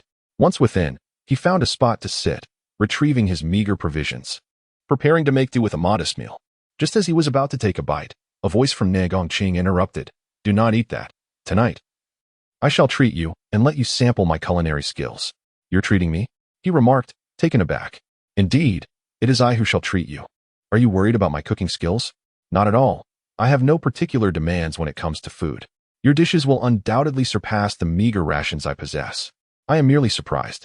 With your level of cultivation, you have long since transcended the need for sustenance. I did not expect you to prepare a meal for me.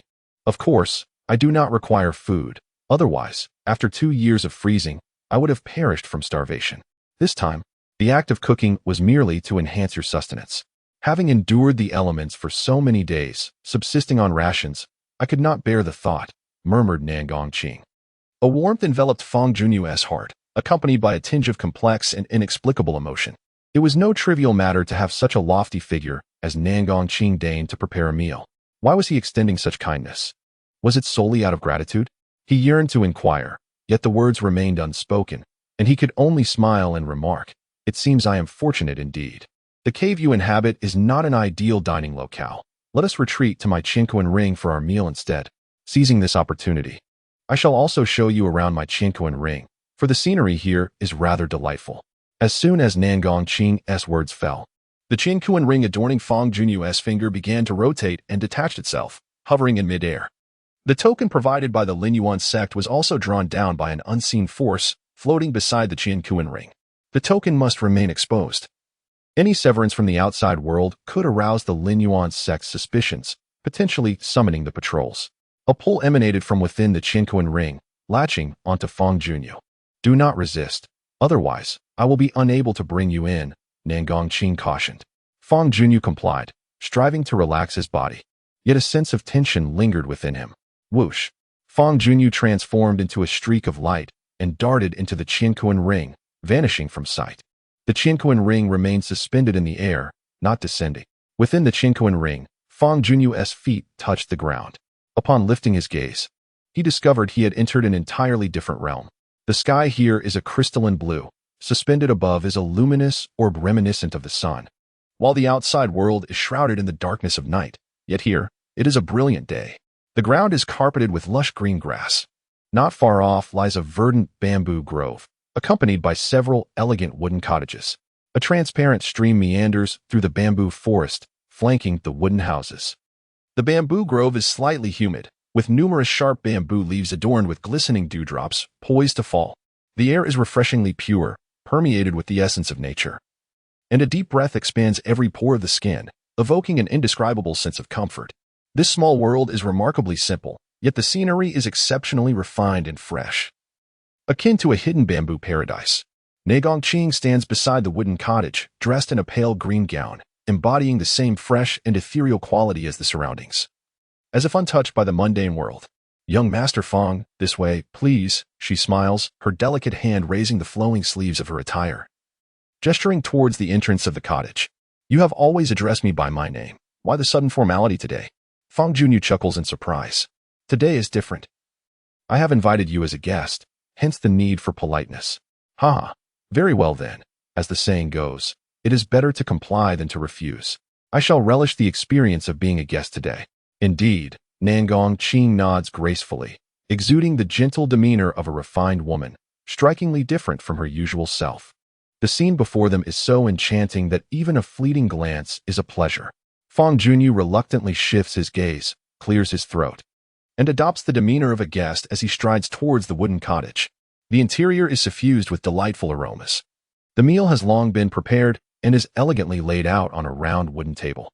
The dishes consisted of stir-fried bamboo shoots, bamboo, sea-cured meat, honeycomb winter bamboo shoots, and a three-flavor soup made with bamboo fungus and wild mushrooms.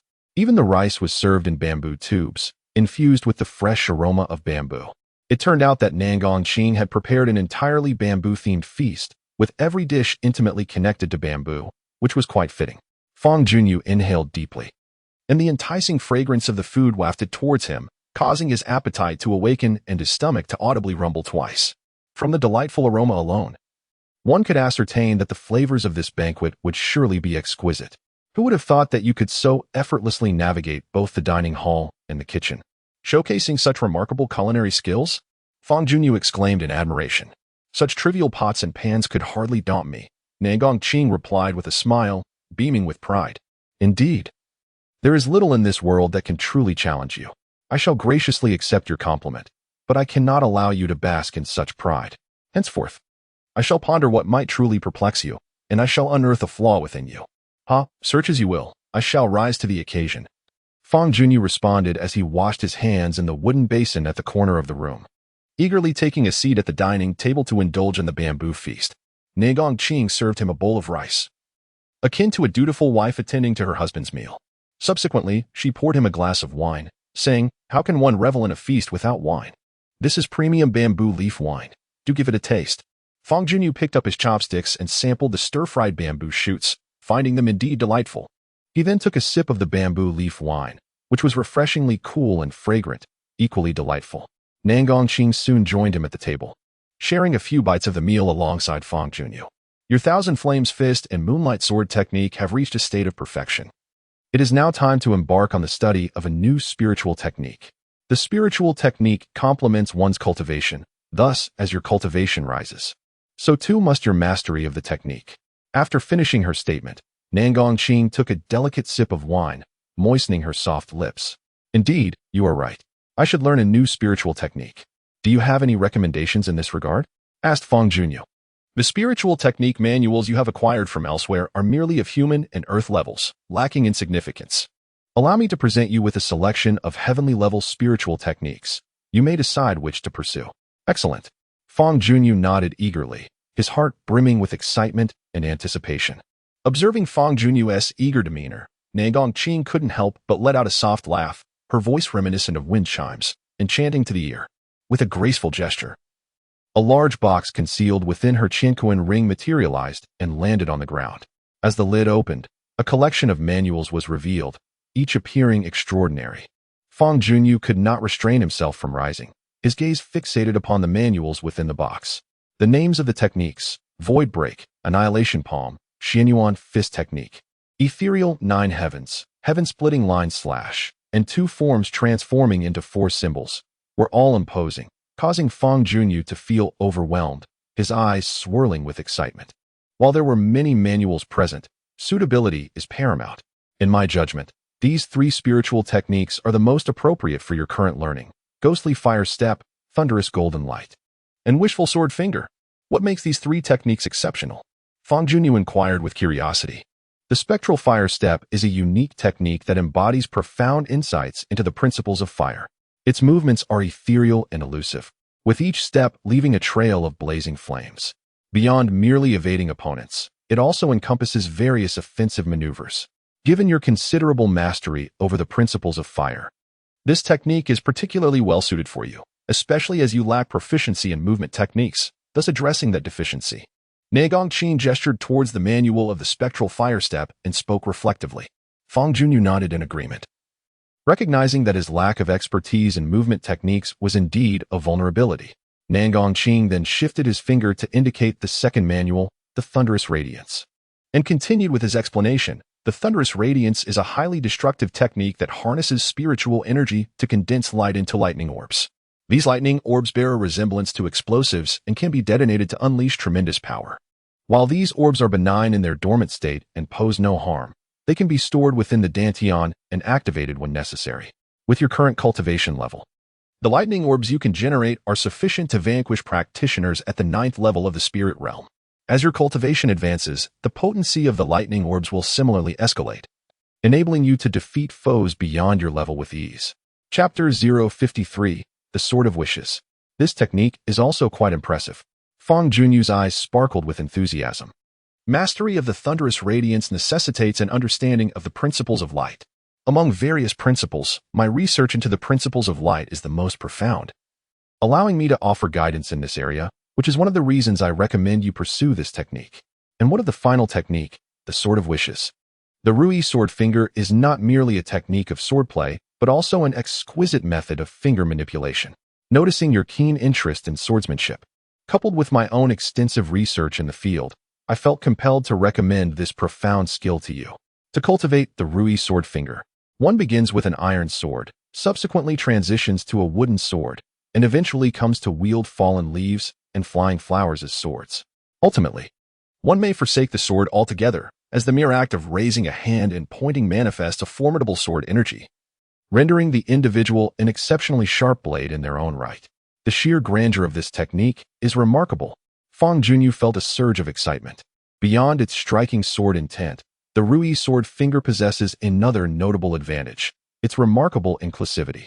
Any principle may be integrated within, allowing the wielded sword to blaze with fierce flames or surge like tumultuous waves, hence the name Rui.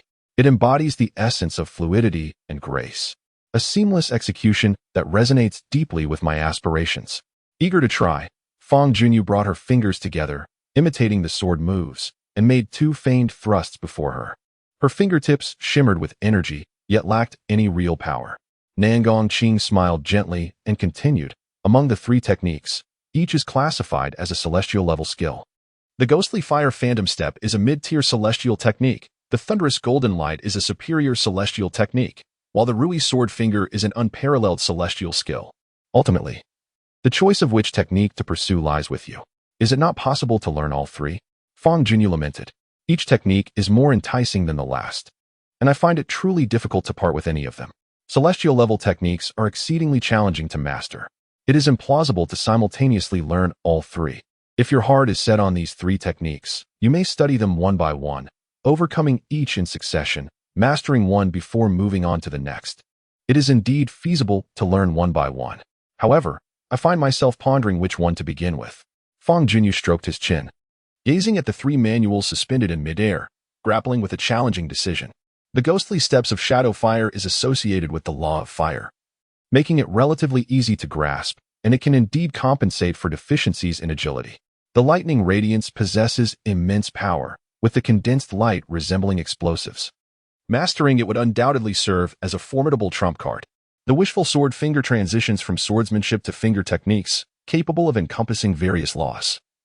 It is akin to a universal remedy and ranks as the highest among the three spiritual techniques, underscoring its exceptional nature. Should personal preference dictate, Fang Junyu is particularly inclined towards the wishful sword finger, finding it most appealing. The path of cultivation emphasizes both self-cultivation and mental refinement. One should act in accordance with one's innermost desires. To act contrary to one's heart is to invite future tribulations. After arduous practice, if one cannot even grasp the most fundamental thoughts, what is the worth of such cultivation? Since I am drawn to the wishful sword finger, I shall commence with it without further hesitation. Fang Junyu's gaze sparkled like the stars, his tone resolute. When I previously introduced these three spiritual techniques, I sensed your greatest interest in the wishful sword finger, and indeed, you have chosen it first. It is wise. One can dedicate the utmost effort when engaged in matters of genuine interest. You shall begin your studies with this technique. Nangong Qing nodded in agreement, then casually waved, retrieving the other two manuals while leaving only the wishful sword finger behind. The manual of the wishful sword finger gently descended, landing in Fang Junyu's hands. Fang Junyu gazed at the words on the cover. The four characters of Rui sword point appeared as if chiseled by a sword's edge, emanating an intense sword intent that seemed poised to pierce through the paper and strike directly at one's eyes, exuding an extraordinary dominance. Such formidable calligraphy, Fang Junyu exclaimed. Just these four characters imbued with sword intent could fetch thousands of spirit coins if taken outside. I have studied the Rui sword point, though my grasp of it is not profound, having only attained a minor level of proficiency. Allow me to demonstrate this spiritual technique, so you can have a preliminary impression. With a flick of her wrist, Nangong Qing conjured a black dull sword, its blade appearing remarkably archaic, devoid of any ornate embellishments. She leaped into the air and, before Fang Junyu, executed the Rui sword point she had learned. Nangong Qing darted forward and backward, soaring and spinning, shedding her usual grace and elegance to become strikingly fierce.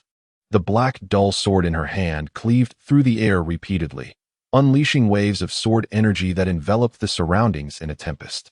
The environment was evidently shielded by an invisible barrier, as the domineering sword energy dissipated harmlessly upon contact with the ground, leaving the grass unharmed.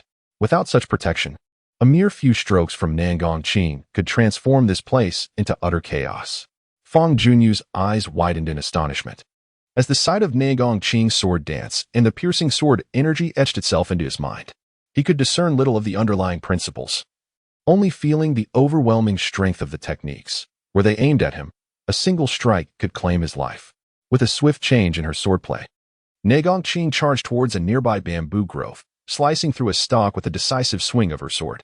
She grasped the bamboo in her hand, discarding the dull black sword in favor of her makeshift weapon. To wield an iron sword is merely the most rudimentary level of the Rui sword technique. Allow me to present to you the next tier, the use of bamboo as a sword.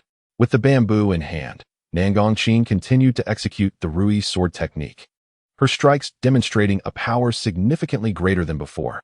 That simple piece of bamboo transformed into an indomitable, divine weapon. Remarkably, despite the immense force it wielded, the bamboo remained completely unscathed, not a single leaf falling from it.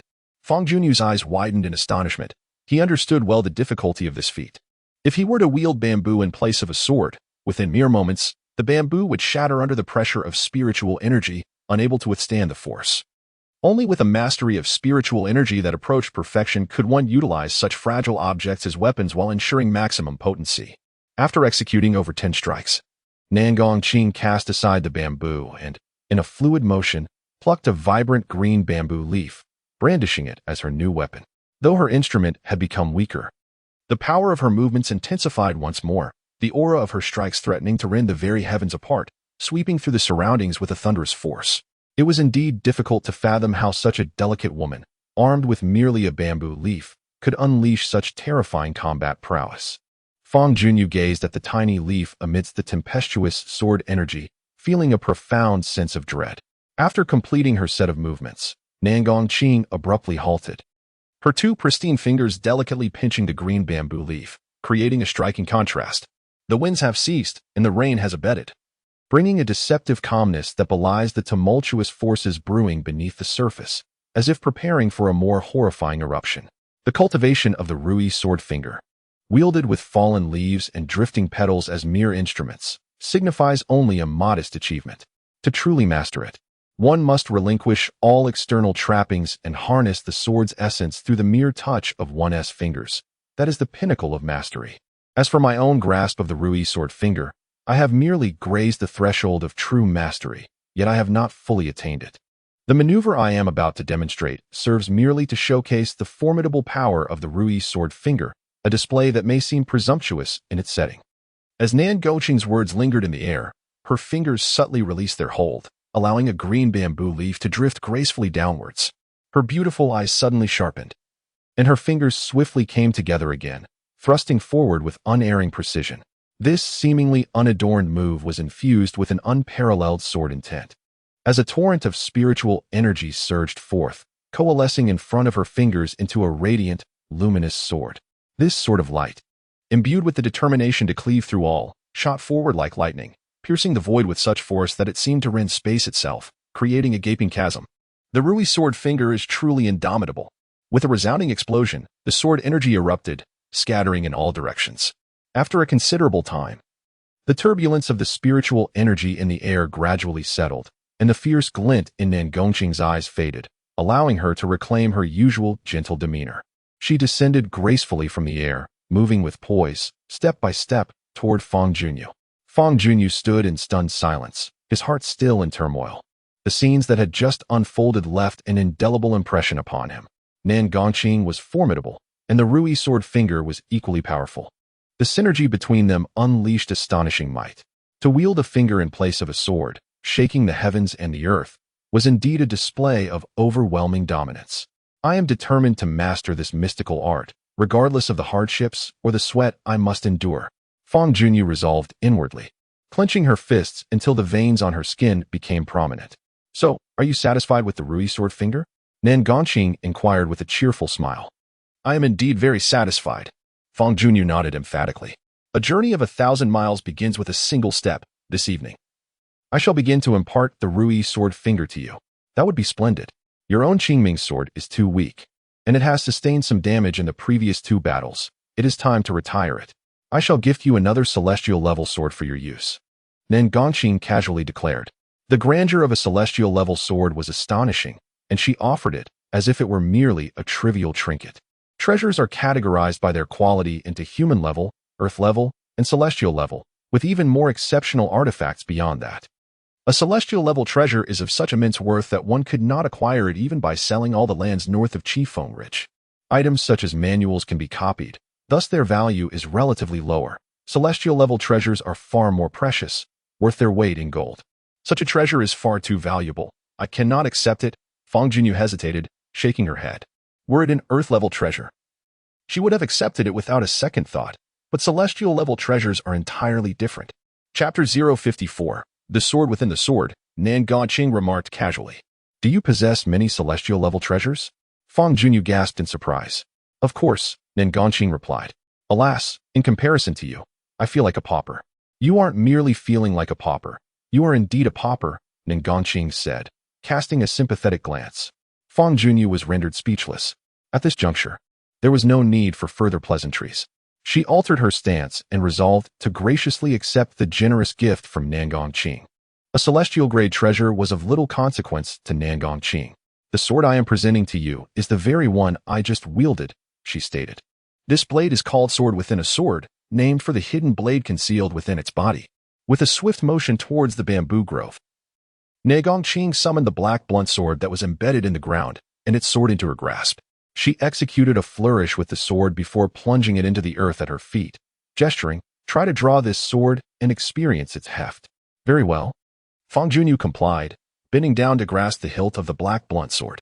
With a vigorous effort, he pulled, yet the blade remained immovable. A soft exclamation escaped his lips as he exerted more strength, only to be met with further failure. This sword is remarkably heavy. Fangyuan's expression shifted as he summoned all his might, channeling his spiritual energy to attempt once more. The fourth layer is the true blade, exceedingly sharp, weighing 50,000 pounds. The third layer is also a blade, weighing 10,000 pounds. The second layer's blade weighs 1,000 pounds, Nangongqing elucidated. Such weight. This sword weighs over 100,000 pounds. That is truly terrifying. No wonder I cannot lift it. Fangyuan exclaimed in astonishment, realizing that with his current strength, he could manage no more than 1,000 pounds. Considering the outer layer is so heavy, can you fathom the weight of the innermost blade? Nangongqing inquired with a playful smile. Given the previous layer's weights, the innermost blade must weigh at least 100 pounds, right? Incorrect. The final blade weighs merely 2 ounces. The outer layers of the sword are increasingly weighty, yet the innermost layer is surprisingly light. A mere couple of taels in weight is almost negligible for a practitioner. This contrast is precisely what is desired. Imagine a cultivator accustomed to wielding a sword weighing over 100,000 pounds. What would happen when he switches to a sword weighing only a couple of taels? Fangyuan's eyes sparkled as he exclaimed. His speed would surge dramatically. Indeed. This is the remarkable advantage of the sword within a sword. This weapon serves not only as a tool for combat but also as an aid for cultivation. Carrying such a heavy sword throughout the day naturally hones one's strength. I wish to assist you in your training, which is why I bestow this sword upon you. A weight of 100,000 pounds is beyond my capability to lift, but I can manage a weight of 1,000 pounds. It appears I can only wield the 2 inner layers, while the 3 outer layers remain beyond my grasp, progressing from light to heavy. We shall take it step by step. Nangongqing proceeded to elaborate on the functionalities of the sword within a sword. The sword sheath harbors concealed spiritual patterns that can be activated by infusing spiritual energy. By triggering different patterns, one can extract various layers of the sword. Fangyuan grasped the hilt once more, activating the 2 inner layers. With a crisp crack, the sword within a sword split apart, and the 2 inner layers sprang forth. Together, these 2 layers weighed precisely 1,001 taels. With a swift motion, Fangyuan wielded the black blade, effortlessly performing a dazzling flourish. The sword radiated brilliance. Its cold gleam sharp enough to sever hair with ease. Should one wield this sword to cleave the famed Jingming sword, it would undoubtedly be severed in a single stroke. Effortlessly. In my earlier days, I too practiced with the sword within a sword, and I have several spare scabbards that I shall present to you as well. With a wave of his hand, Nangongqing summoned several black scabbards, each tailored to accommodate the varying levels of the sword within a sword. Fangyuan found a fitting scabbard and sheathed the sword within a sword, his heart swelling with joy. Henceforth, he too would be regarded as a possessor of a celestial artifact. As I examined the innermost blade, I noted that it was merely a weight or 2, indicating that this layer of the blade was undoubtedly thin. Fangyuan activated another mystical pattern, causing the 2 layers of the blade to separate, and he extracted the innermost blade. A flicker of black light flashed through the air. This blade was as delicate as a cicada's wing, appearing as nothing more than a slender black line when viewed from the side. Its remarkable thinness imparted an illusion of fragility, yet in truth, this blade was remarkably sturdy, impervious even to the strike of stone. The previous blade was already sufficiently sharp, yet this one promised to be several times sharper. It felt astonishingly light, offering no sensation of weight in his hand. Fangyuan swung the blade a few times, producing sharp, cutting sounds as the air was sliced. Wielding a blade of merely a weight or 2 was indeed effortless. Subsequently, Nangongqing produced another sword, grasped it, and began to formally impart the techniques of the Rui sword finger to Fangyuan. This arcane technique was intricate and profound, encompassing dozens of forms, and it was not easily mastered, diligent effort was requisite. One taught earnestly, while the other learned with fervor, and time flew by swiftly. The dewdrops clinging to the bamboo leaves captured the silhouettes of the two. The following day, Fangyuan, clad in a tattered black robe adorned with numerous slashes, donned a white mask and bore a heavy black sword on his back as he trudged through the perilous Weisha abyss. The sword, known as the sword within the sword, weighed over 1,000 pounds, significantly burdening him and rendering his steps exceedingly laborious, often resulting in the shattering of the stones beneath his feet. With a crisp crack, the rock once again crumbled under Fangyuan's weight, causing him to tumble downward. Having encountered similar incidents multiple times before, he remained unfazed, exhibiting no signs of alarm. In midair, he drew the sword within the sword, plunging it into the adjacent rock wall to mitigate his descent. A strange sound echoed as the sword cleaved through the stone, leaving a sharp, deep scar in its wake. With his fall slightly arrested, he managed to steady himself by stepping onto a protruding rock. Exhaling in relief, he withdrew the sword and leaped toward another outcrop of the cliff, continuing his journey as though nothing had transpired. The immense weight of the sword within the sword drained his physical stamina, reducing his pace to a mere mile every half hour, a daunting task indeed. This arduous trek was tiring, yet it fortified his physique through the ebbing of his sweat. In a certain area to the south of Weisha Abyss, a man-made platform, measuring several yards in circumference, jutted out from the cliff face. 6 individuals stood upon this platform, 5 of whom donned similar attire embellished with a green swirling cloud emblem on their chests, unmistakably disciples of the Biyun sect. These 5 encircled a middle-aged man bearing a long staff. Jiang Lingji, I advise you to recognize your situation, relinquish this training ground to us, and depart promptly.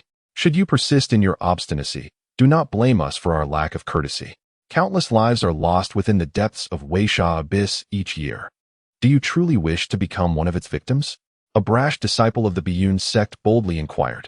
The man wielding the staff was Jiang Lingji, a figure of medium stature with rugged features and pronounced, bushy eyebrows framing his piercing, luminous eyes. He bore a battered black iron staff upon his back, marred by numerous scratches and scars from blades and swords. Certainly, I do not wish to meet my demise. Yet I shall not relinquish this sacred training ground to you without a fight. As the saying goes, first come, first served. I arrived here first, and thus, it rightfully belongs to me. Jiang Lingji's gaze swept across the 5 individuals before him, his tone laced with an underlying ferocity. Jiang Lingji, do not test your luck. We are disciples of the Biyun sect, not to be trifled with. The earlier speaker from the Biyun sect interjected once more. The Biyun sect is one of the 4 great powers of the Shaoxian kingdom. Crushing you would be as effortless as squashing an ant. Cease your grandstanding. The Biyun sect is known for its integrity and righteousness, a faction of the righteous path. It would never condone its disciples engaging in bullying practices. You are clearly acting against the sect's rules, seeking trouble for your own amusement. Should this matter escalate, the Biyun sect would only punish you, and would not come to your aid. Jiang Lingji retorted sharply. The 5 disciples of the Biyun sect were left flushed with anger. Jiang Lingji's words had indeed struck a nerve, for their current actions would garner no support from their sect, and they had no hope of leveraging the sect's power against a solitary Jiang Lingji. The malevolent energy manifests unevenly across the landscape. In certain areas, it is dense and potent, while in others, it is thin and insipid. Those regions rich in this energy become fiercely contested territories among tenants, often leading to violent confrontations. In their fervor for this prime cultivation site, the 5 disciples of the Biyun sect cast aside any semblance of conscience, their eyes glinting with cold, murderous intent. A battle is imminent. Chapter 055. Brother, a toast unaccepted is a penalty drink. Allow me to inform you that this territory has caught our interest. Should you refuse to relinquish it, today shall mark your demise. Even without the backing of the Biyun sect, we 5 can easily dispatch you. One disciple of the Biyun sect stepped forward, his spiritual energy surging, revealing his 3rd level of the spirit soul realm. The other 4 followed suit, their strengths varying. 2 were newly initiated into the spirit soul realm, while the remaining 2 lingered at the spirit array realm. Jiang Lingji released his own spiritual energy in response. Currently at the 4th level of the spirit soul realm, his cultivation on par with his 5 adversaries. Yet, he stood alone, rendering his presence far less imposing than theirs. Fully aware of his disadvantage, Jiang Lingji remained undaunted. The battered iron staff strapped to his back was a testament to his fearlessness. Cultivation begins with the heart. If mere words can intimidate me into retreat, then what worth is my training? If you seek battle, I shall accommodate you to the fullest. Should I fall today, it will be my own misfortune. Should I prevail, I shall emerge all the stronger. With a thunderous roar, Jiang Lingji's eyes sparkled with determination as he unsheathed his iron staff, charging forth like a fierce tiger descending the mountain, taking the initiative in the assault. Brothers, let us strike together. Forward, slay him. This reckless fool shall know his fate. The 5 disciples of the Biyun sect were filled with fury, unleashing a myriad of assaults directed towards Jiang Lingji. Their coordinated attacks formed an impenetrable barrage. Thus commenced a chaotic skirmish, where Jiang Lingji single-handedly confronted 5 adversaries. Wielding his iron staff with ferocity, he adopted a strategy of isolating and defeating each opponent one by one, launching a full frontal assault against a single foe. Alas, Jiang Lingji staggered back, blood spilling from his mouth. The assailants showed no mercy, seizing the opportunity to strike relentlessly. He gritted his teeth, retaliating despite the agony, yet found himself at a disadvantage as his plight deteriorated. Injuries multiplied, blood gushing from his wounds, transforming him into a grotesque figure drenched in crimson. This is the consequence of your defiance. They jeered. Strike. Beat him mercilessly. Jiang Lingji, kneel and acknowledge your errors. Should we be pleased, perhaps we might spare your life. The 5 disciples continued their assault, akin to cats toying with a mouse, venting their pent-up rage. Facing an impending demise, Jiang Lingji remained resolute, unwilling to yield, fiercely battling on with a fierce glint in his eyes, as if preparing to drag an enemy down with him. Just as the 5 were caught in their fervor, a figure suddenly pierced through the air, moving with astonishing swiftness, like a bolt of lightning descending from the heavens. Stop this at once, bellowed the newcomer. A voice that echoed through the surrounding mountains, startling the 5 Biyun disciples into a state of alarm. They turned towards the source of the voice, only to see a shadowy figure approaching, so dark that it was difficult to discern its true form. A shadow surged forward in the blink of an eye, launching an attack with a fist ablaze, its energy swirling violently, exuding a ferocious force capable of shattering the very earth. The countenance of the 5 disciples of the Biyun sect shifted dramatically as they swiftly redirected their weapons, aiming their assault at the approaching figure. The clash of their attacks resonated like thunder, revealing a decisive imbalance. The fierce flames overwhelmed the 5 disciples, forcing them to retreat in disarray. Some staggered back several steps, while others were propelled backward by more than 10 paces, with a few even crashing against the rocky wall. Their garments ignited, flames licking at their bodies. Who dares to defy the Biyun sect? The allies of Jiang Lingji had arrived. The 5 disciples yelled in fury, their glares fixed upon the newcomer. The figure steadied himself, revealing his true identity. Clad in a black robe and wearing a white mask, he stood upon a swirling fire spirit formation, resembling a humanoid volcano on the verge of eruption. It was none other than Fangyuan, timing his arrival perfectly. He had rushed to this location and had just witnessed his senior brother being besieged.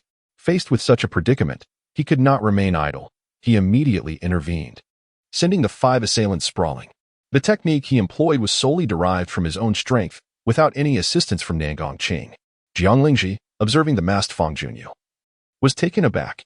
Who was this individual, possessing such formidable power, able to disperse those 5 with a single strike?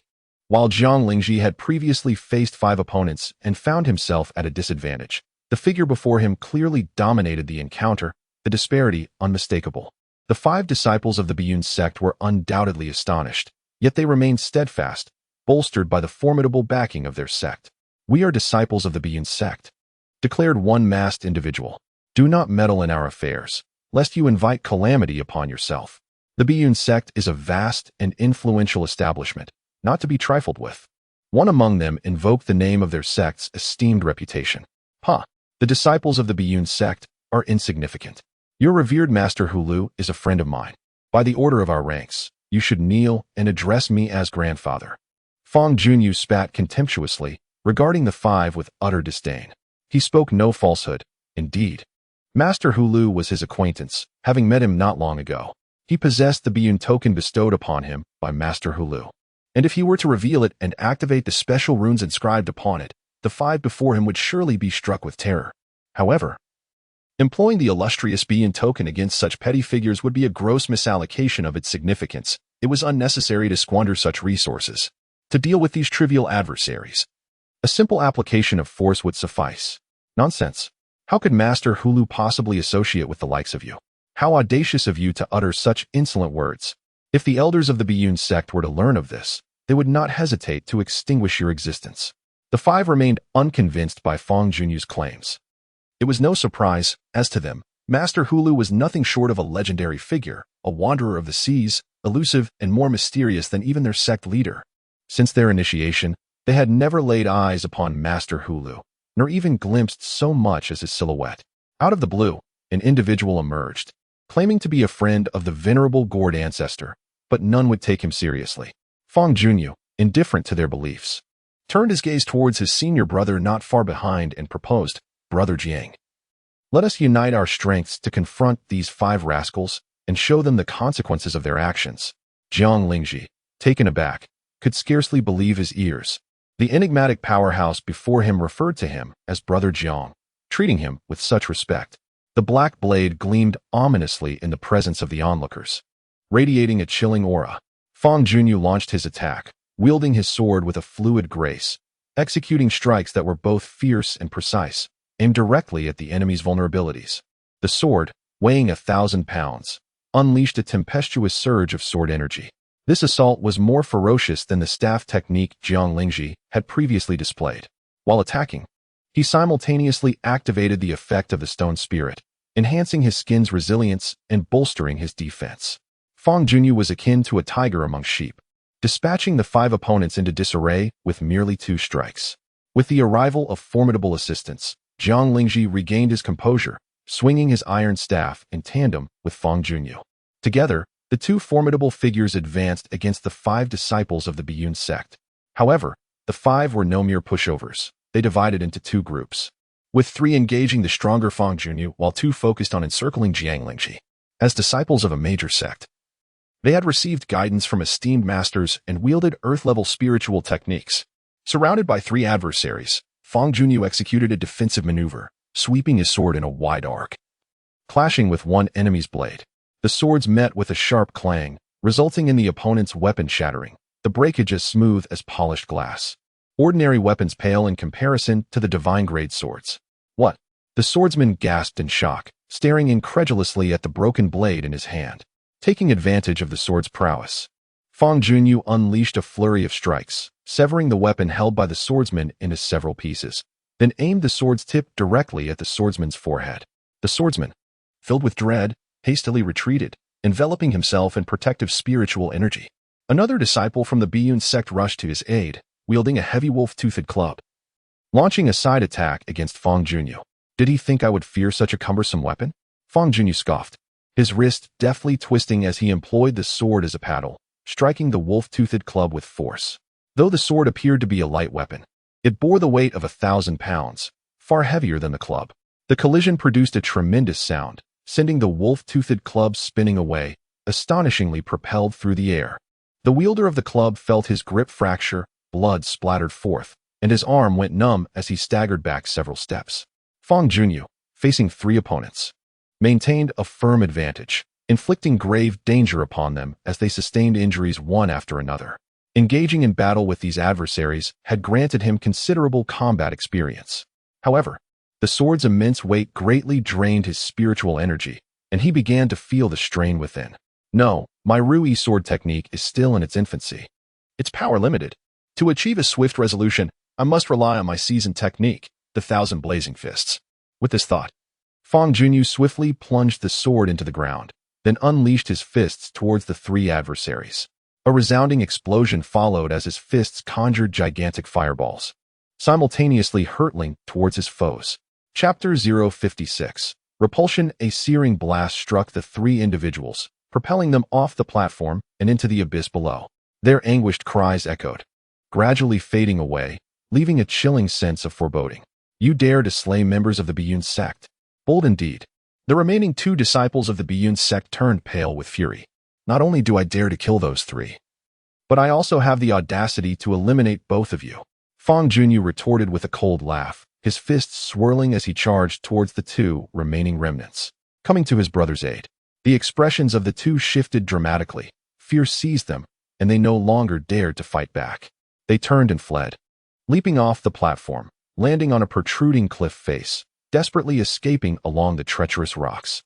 Fangyuan considered pursuing them, but he quickly realized that his inner spiritual energy had been severely depleted, leaving him uncertain of his chances of success. Enlisting Nangong Qing's assistance seemed excessive for the situation at hand. As he hesitated, the two disciples of the Biyun sect had already escaped far beyond his reach. It was prudent not to pursue a desperate foe, so he decided to let them be, as a minor favor to the revered Hulu old ancestor. Fangyuan retracted his spiritual energy, the fiery formation beneath his feet spinning away, transforming into a scattering of embers that danced in the air. Jiang Lingji, heeding Fangyuan's advice, likewise withdrew his energy. He steadied himself with his iron staff, preventing himself from toppling over. Indeed, up to this point, he had relied greatly on sheer willpower, and now, as that energy waned, his body began to falter. "I have some healing elixirs. You should take one," Fangyuan said, producing a common healing pill and tossing it to Jiang Lingji. Jiang Lingji took the elixir, hesitated for a moment, expressed his gratitude, and then consumed the potion, beginning to channel his energy to heal his wounds. After a brief interval, Jiang Lingji's injuries stabilized. He opened his eyes and turned to Fangyuan beside him, saying with heartfelt appreciation, "Young brother, I truly thank you for your timely assistance. You referred to me as Brother Jiang earlier. Could it be that you recognize me?" Fangyuan could not suppress a smile. With no outsiders present, there was no need for concealment. He reached up and removed his white mask, revealing his true visage, and gazed at Jiang Lingji with a cheerful expression. Jiang Lingji, upon seeing a somewhat familiar face, was taken aback, his eyes widening in astonishment as if he had seen a ghost, exclaiming, You are Fangyuan. Brother Jiang, it has been a long time." Fangyuan replied with a smile. "How can it possibly be you?" Jiang Lingji stammered in disbelief. "Why can't it be me? What is the extent of your current cultivation?" Fangyuan inquired. "At the third level of the spirit realm, not far from the fourth," Fangyuan answered. Jiang Lingji's eyes twitched, and his expression turned peculiar. Being in his 30s, he had only just managed to reach the fourth level of the spirit realm, while this junior brother, not yet 20, had already caught up to him. The disparity was indeed staggering. Truly, as the saying goes, in comparing oneself to others, one may despair, in comparing goods, one may discard. "Then what brings you here?" Jiang Lingji asked with a wry smile, shifting the subject. "This is a long tale. Over the years of your absence, many events have transpired within the solitary gate. Allow me to recount them to you at length." Fangyuan seated himself on the ground and opened the floodgates of conversation. Speaking incessantly, he recounted numerous tales concerning the solitary and secluded sect, as well as sharing snippets of his own experiences, albeit with a few omissions regarding personal matters. Ultimately, he asserted that his purpose for visiting Weishao Abyss was to assist a certain sage in a particular endeavor. Upon hearing this, Jiang Lingji expressed his admiration, exclaiming, "To encounter a sage who can offer guidance is indeed a considerable fortune. I must confess, I envy you." The primary objective of Fangyuan's journey was to acquire the Qi Gathering Stone, with the hope of gaining a deeper understanding of the local circumstances. Jiang Lingji, being an apt source of inquiry, prompted a shift in the conversation towards this topic. "Senior brother, as a newcomer, I am unfamiliar with the local conditions. Could you enlighten me?" Fangyuan inquired. "Certainly," Jiang Lingji replied.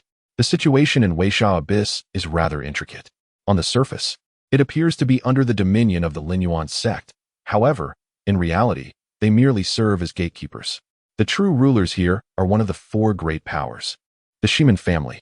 There are two factions one must not provoke, the members of the Linyuan sect and those of the Shiman family." "I have heard of this," Fangyuan acknowledged. Within Weishao Abyss, the complexity deepens as practitioners from across the nation come to cultivate here, including disciples from formidable sections. The 5 individuals we just drove away were from the Biyun sect. Fortunately, the number of these outsiders is not vast, and their distribution is sparse, making it challenging for them to coalesce into a significant force. The real powers to be wary of are primarily 2. "And which 2 powers are those?" Fangyuan inquired. "One is the Sha Alliance, and the other is the Yi Alliance." Jiang Lingji elaborated on the intricacies of these 2 organizations. As one ventures deeper into the abyss of malevolence, the efficacy of cultivation intensifies, and the conflicts become increasingly fierce. The mid-level of the abyss is the most tumultuous battleground, where the elite from various factions converge, engaged in relentless strife. In a bid to enhance their competitiveness, they naturally form alliances. These organizations are remarkably inclusive. Anyone possessing strength may join, with minimal restrictions. The membership within these groups is highly fluid, with newcomers frequently entering and veterans often departing. Within the mid-level of the abyss, two temporary alliances stand out for their formidable power, one known as the Alliance of Malevolence and the other as the Alliance of Righteousness. Each comprises approximately 30 members, all possessing the formidable prowess of the dominance of three realms, perpetually occupying the majority of the prime cultivation grounds in this area. When navigating the mid-level of the abyss, one must remain vigilant towards these two alliances and avoid provoking them lightly. Such private organizations were not documented in the pamphlet that Fangyuan had previously perused. This was the first time he had heard of them. What of the deeper levels and the forbidden zones? Fangyuan inquired further. The rent in the deeper levels is exorbitant. A single day costs a staggering 10,000 spirit coins. Those who can afford such expenses are unimaginably powerful, each capable of annihilating both the Alliance of Malevolence and the Alliance of Righteousness. Such beings are even more formidable and should not be trifled with. Information regarding them rarely ascends to the surface, and my knowledge is limited, Jiang Lingji replied, shaking his head. If I wish to learn about the deeper levels and the forbidden zones, where should I seek such information? If you must know, you might wander into the mid-level area, which is close to the depths and should hold some information. I have remained above and only comprehend the circumstances there. I apologize. Fangyuan nodded, sensing a plan forming in her mind. It appeared that her next step would involve exploring the mid-level area to uncover the secrets of the depths and the forbidden zones. Junior brother, the place I occupy is saturated with malevolent spiritual energy. Since you are here, why not stay with me for a few days of cultivation? Jiang Lingji proposed. Indeed, that sounds splendid. I wish to reminisce with my senior brother. Fangyuan readily agreed. On the stone platform, Fangyuan and her senior brother sat cross-legged, jointly absorbing the surrounding malevolent spiritual energy. It was no wonder that the disciples of the Bian sect had intended to seize this location. The concentration of malevolent energy here was unparalleled. In midair, several swirling currents of malevolent energy lingered, resembling dark smoke. Occasionally, strands of this energy were drawn toward the two practitioners and were absorbed seamlessly. Fangyuan practiced the great Zhou Tian return to origin technique, as her meridians flowed like swimming dragons, voraciously consuming the malevolent energy and converting it into pure spiritual energy. The malevolent energy was particularly aggressive, and the conversion process posed certain challenges, even threatening to impact the meridians. Hence, the meridians must possess sufficient resilience to withstand this onslaught. After merely a quarter of an hour of cultivation here, the amount of spiritual energy absorbed was roughly equivalent to a single spirit-nourishing pill. If this process continued intermittently throughout the day, the total spiritual energy gathered would be comparable to that of over a dozen spirit-nourishing pills. 100 spirit coins scarcely suffice to procure even a handful of spirit-nourishing pills. From this perspective, the rental cost of 100 spirit coins appears quite reasonable, which explains the multitude of practitioners who choose to cultivate in this locale. Just as the two were immersed in their training, an unexpected disturbance erupted. Chapter 057, The Black Sha Demon. Suddenly, from the swirling spirit energy in midair, a swift figure lunged toward Fangyuan and his companion. This figure, shrouded in darkness, resembled a wisp of black smoke taking the form of a beast. It bared its inky maw and emitted a chilling shriek. Fangyuan sensed the anomaly and promptly halted his cultivation, fixing his gaze upon the approaching shadowy creature.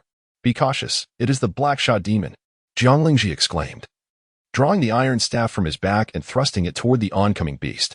The tip of the staff glimmered with a radiant surge of spirit energy, striking the creature and creating a gaping wound the size of a bowl. The body of the shadowy beast was ethereal, lacking flesh and blood.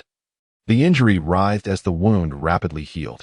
Jiang Lingji rose, brandishing his staff and launching a relentless assault, each strike inflicting further damage upon the creature. Though the Black Sha Demon could restore itself, each regeneration consumed a portion of its strength, indicating it was not entirely invulnerable. Fangyuan then stood, unsheathing his sword, and joined his senior brother in battle. Together, their combined prowess far surpassed that of the shadowy demon, and within a few strikes, they managed to disperse it. Jiang Lingji cautioned, and Fangyuan nodded in agreement. He was well aware of the Black Sha Demon, having studied the detailed accounts in the pamphlet provided by the Baihei merchant. The black evil spirit is a unique, demonic beast indigenous to this region. Born from the essence of malevolent energy, its body ethereal as smoke, capable of concealing itself within the swirling mists of malice. The strength of the black evil spirits varies. The deeper the layer, the more formidable the creature. After a minor disturbance, the two disciples resumed their cultivation. Time flew by, and in the blink of an eye, 2 days had passed. During this period, Fangyuan made remarkable progress in his training, nearing the 4th level of the spirit realm. Upon reaching this level, his strength would significantly increase, along with the quantity of refined spirit essences he could harness, yielding numerous benefits. He resolved to strive vigorously to break through to the 4th level of the spirit realm before proceeding to the mid-level region to gather intelligence. That afternoon, a sudden burst of bird calls echoed through the air, sharp and resounding. Fangyuan opened his eyes and turned towards the source of the sound, where he beheld a colossal black goose demonic beast soaring through the sky, carrying 2 individuals with incredible speed, its wings creating visible currents of air.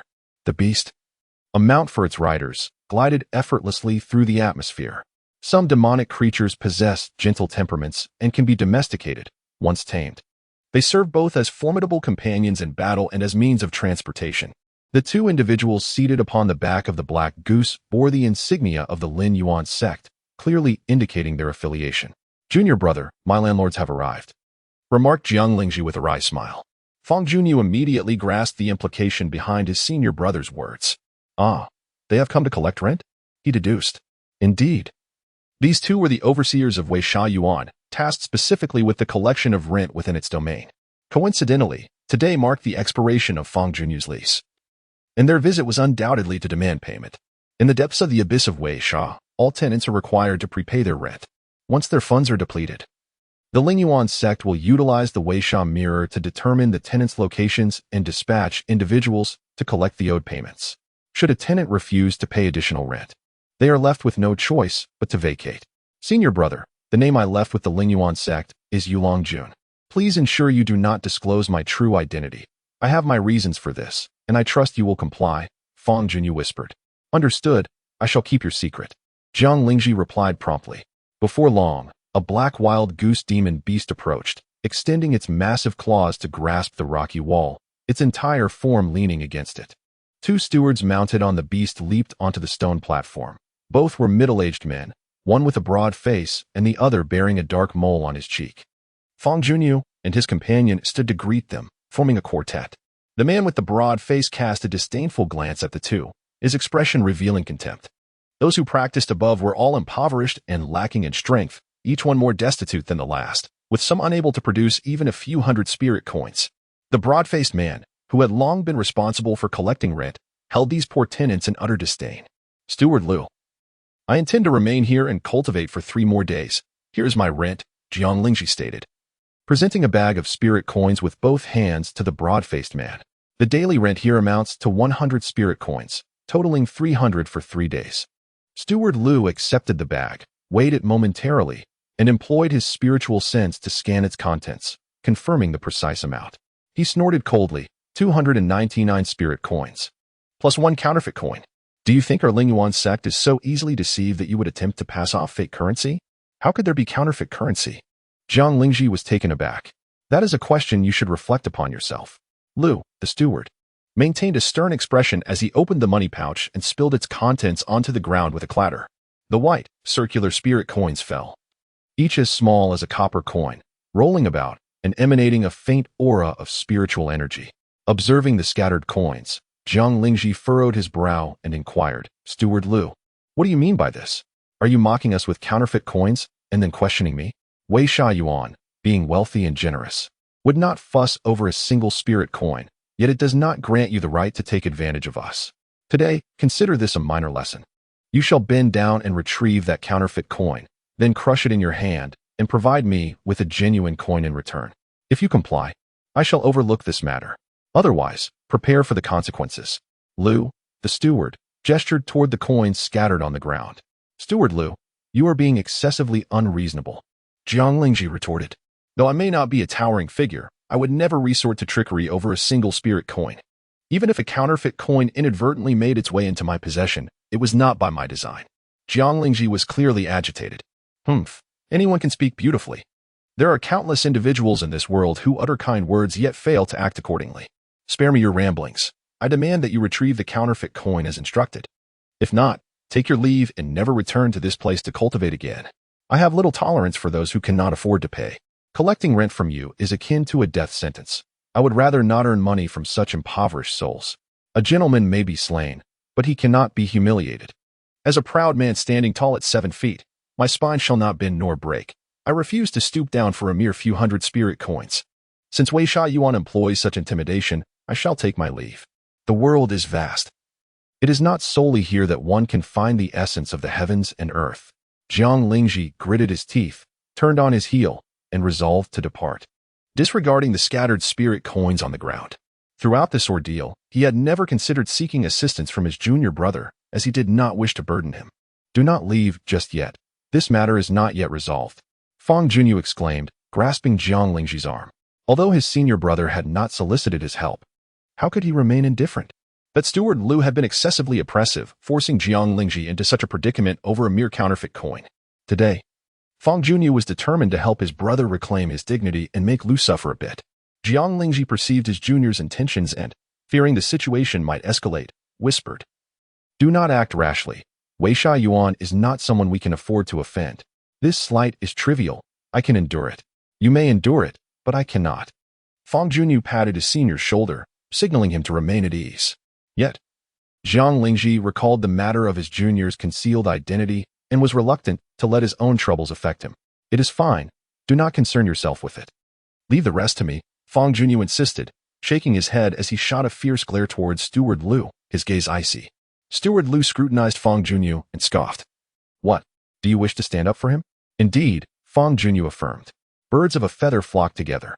By defending him, you only demonstrate that you are of the same ilk. He is a pauper, and you must surely be one as well. To stand up for him, or to relinquish this sentiment once and for all." Manager Liu's eyes narrowed slightly, his gaze laced with derision, and his words dripped with venom.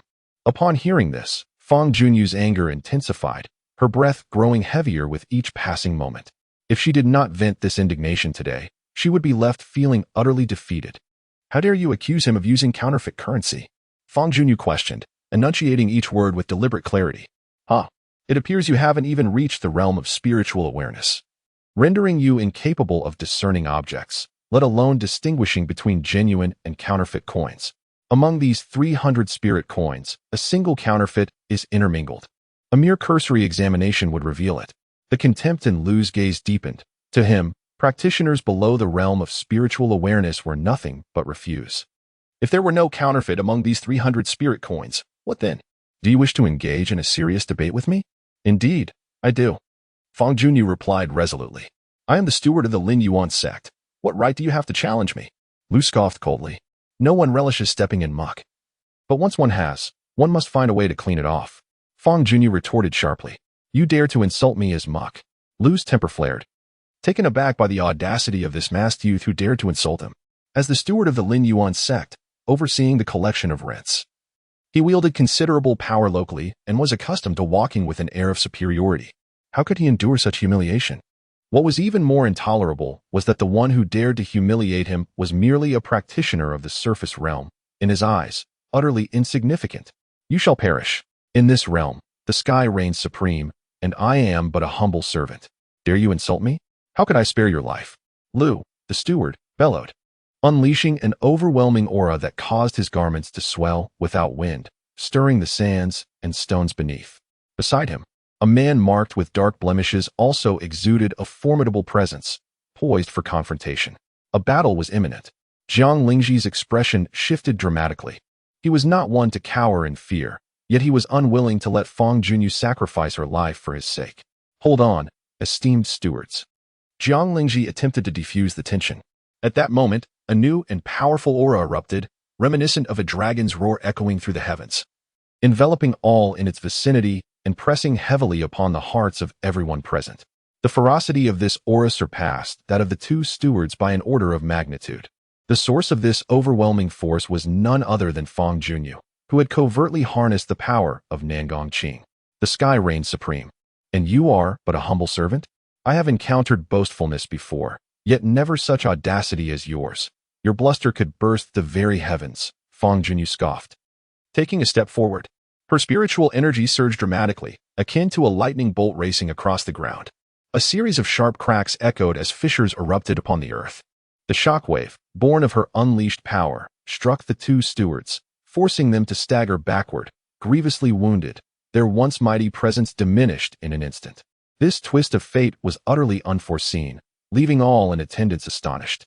The seemingly ordinary young man cloaked in black had transformed into a fearsome entity, his terrifying strength eclipsing that of the two stewards entirely.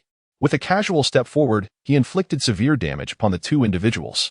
Jiang Lingji gazed at his junior disciple, scarcely able to believe his eyes. Fang Junyu's current display of power surpassed anything he had previously imagined. It was astonishing beyond comprehension. Truly remarkable. Jiang Lingji widened his eyes and murmured softly. The two injured managers were equally filled with trepidation. A tenant who had merely practiced in the superficial realms possessed such formidable strength. Under normal circumstances, tenants of this caliber would undoubtedly choose to cultivate in deeper territories, never deigning to practice in such locations. The two managers typically wielded their authority over the Weisha abyss, yet when confronted with the throng of powerful individuals in the depths, they would scurry like frightened mice, embodying the quintessential bully of the weak. Manager Liu had presumed that the cloaked tenant before him had yet to reach the realm of spiritual awareness, only to discover that the opponent's prowess far exceeded that level. Today, they had indeed encountered an insurmountable obstacle. Although they held considerable status within the Lingyuan sect, this did not grant them the license to act recklessly. When facing particularly formidable tenants, they could only submit like humble hounds, utterly unwilling to offend. I had previously likened you to dog excrement. Even that excrement had no objections. Yet you dare to contest? Fang Junyu fixed his gaze upon the wounded Manager Liu and inquired coolly. No objections, none at all. Manager Liu hastily gestured dismissively, then knelt on the ground. My lord, I beg your forgiveness for my earlier indiscretions. To be compared to mere dog excrement is an honor, in truth. I am even less than that, so to be likened to it is an elevation of my worth. The man with the black mole beside him was also implicated. Inwardly cursing his companion, he knelt down in supplication, pleading, Esteemed one, forgive us for our ignorance and for speaking offensively, thus offending your friend. You possess great magnanimity. Considering the reputation of the Lingyuan sect, I implore you to spare us. You acknowledge your faults, which is commendable. Yet my mood was quite pleasant until your actions marred it. Fang Junyu remarked with a cold snort. It is entirely my fault for speaking ill. And I humbly request your forgiveness, Steward Liu beseeched from his position on the ground. Do you believe that a mere apology suffices? Fang Junyu countered. What then would you have me do? Whatever your command, I shall dutifully comply. I require you to meticulously examine these 300 spirit coins. Should any counterfeit be found, this matter will be considered resolved. However, if no counterfeit is present, you must bow in contrition before my companion and ingest each of the 300 spirit coins one by one. Fang Junyu articulated an unreasonable demand, deliberately placing Steward Liu in a difficult position. Steward Liu, taken aback, felt his countenance darken further. He gazed at the scattered 300 spirit coins and released his spiritual awareness, quietly probing them. Upon concluding his examination, his heart sank, as a genuine coin had replaced the previously identified counterfeit. In a grave tone, Fang Junyu remarked, I remember your earlier words, with a pained expression. Steward Liu directed his apology towards Jiang Lingji, saying, Lord Jiang, I was in the wrong and unjustly accused you. I beseech you, for the sake of mercy, to intercede on my behalf and grant me clemency. Jiang Lingji preferred a gentle approach over a harsh one. Upon witnessing Liu's submission, his anger dissipated significantly. He waved his hand dismissively and declared, Very well, I shall not stoop to your level. Thank you, Lord Jiang, for your mercy. Liu bowed again, and then turned to Fang Junyu, tentatively inquiring, Since Lord Jiang has forgiven me, must I still consume those spirit coins? What do you think? Consume them. It is imperative to demonstrate my sincerity in apology. Liu dared not refuse, steeling himself to grasp the spirit coins from the ground and swallow them with great reluctance. Known for his love of wealth, he finally experienced the true taste of money today. After a moment, Liu had devoured all 300 spirit coins.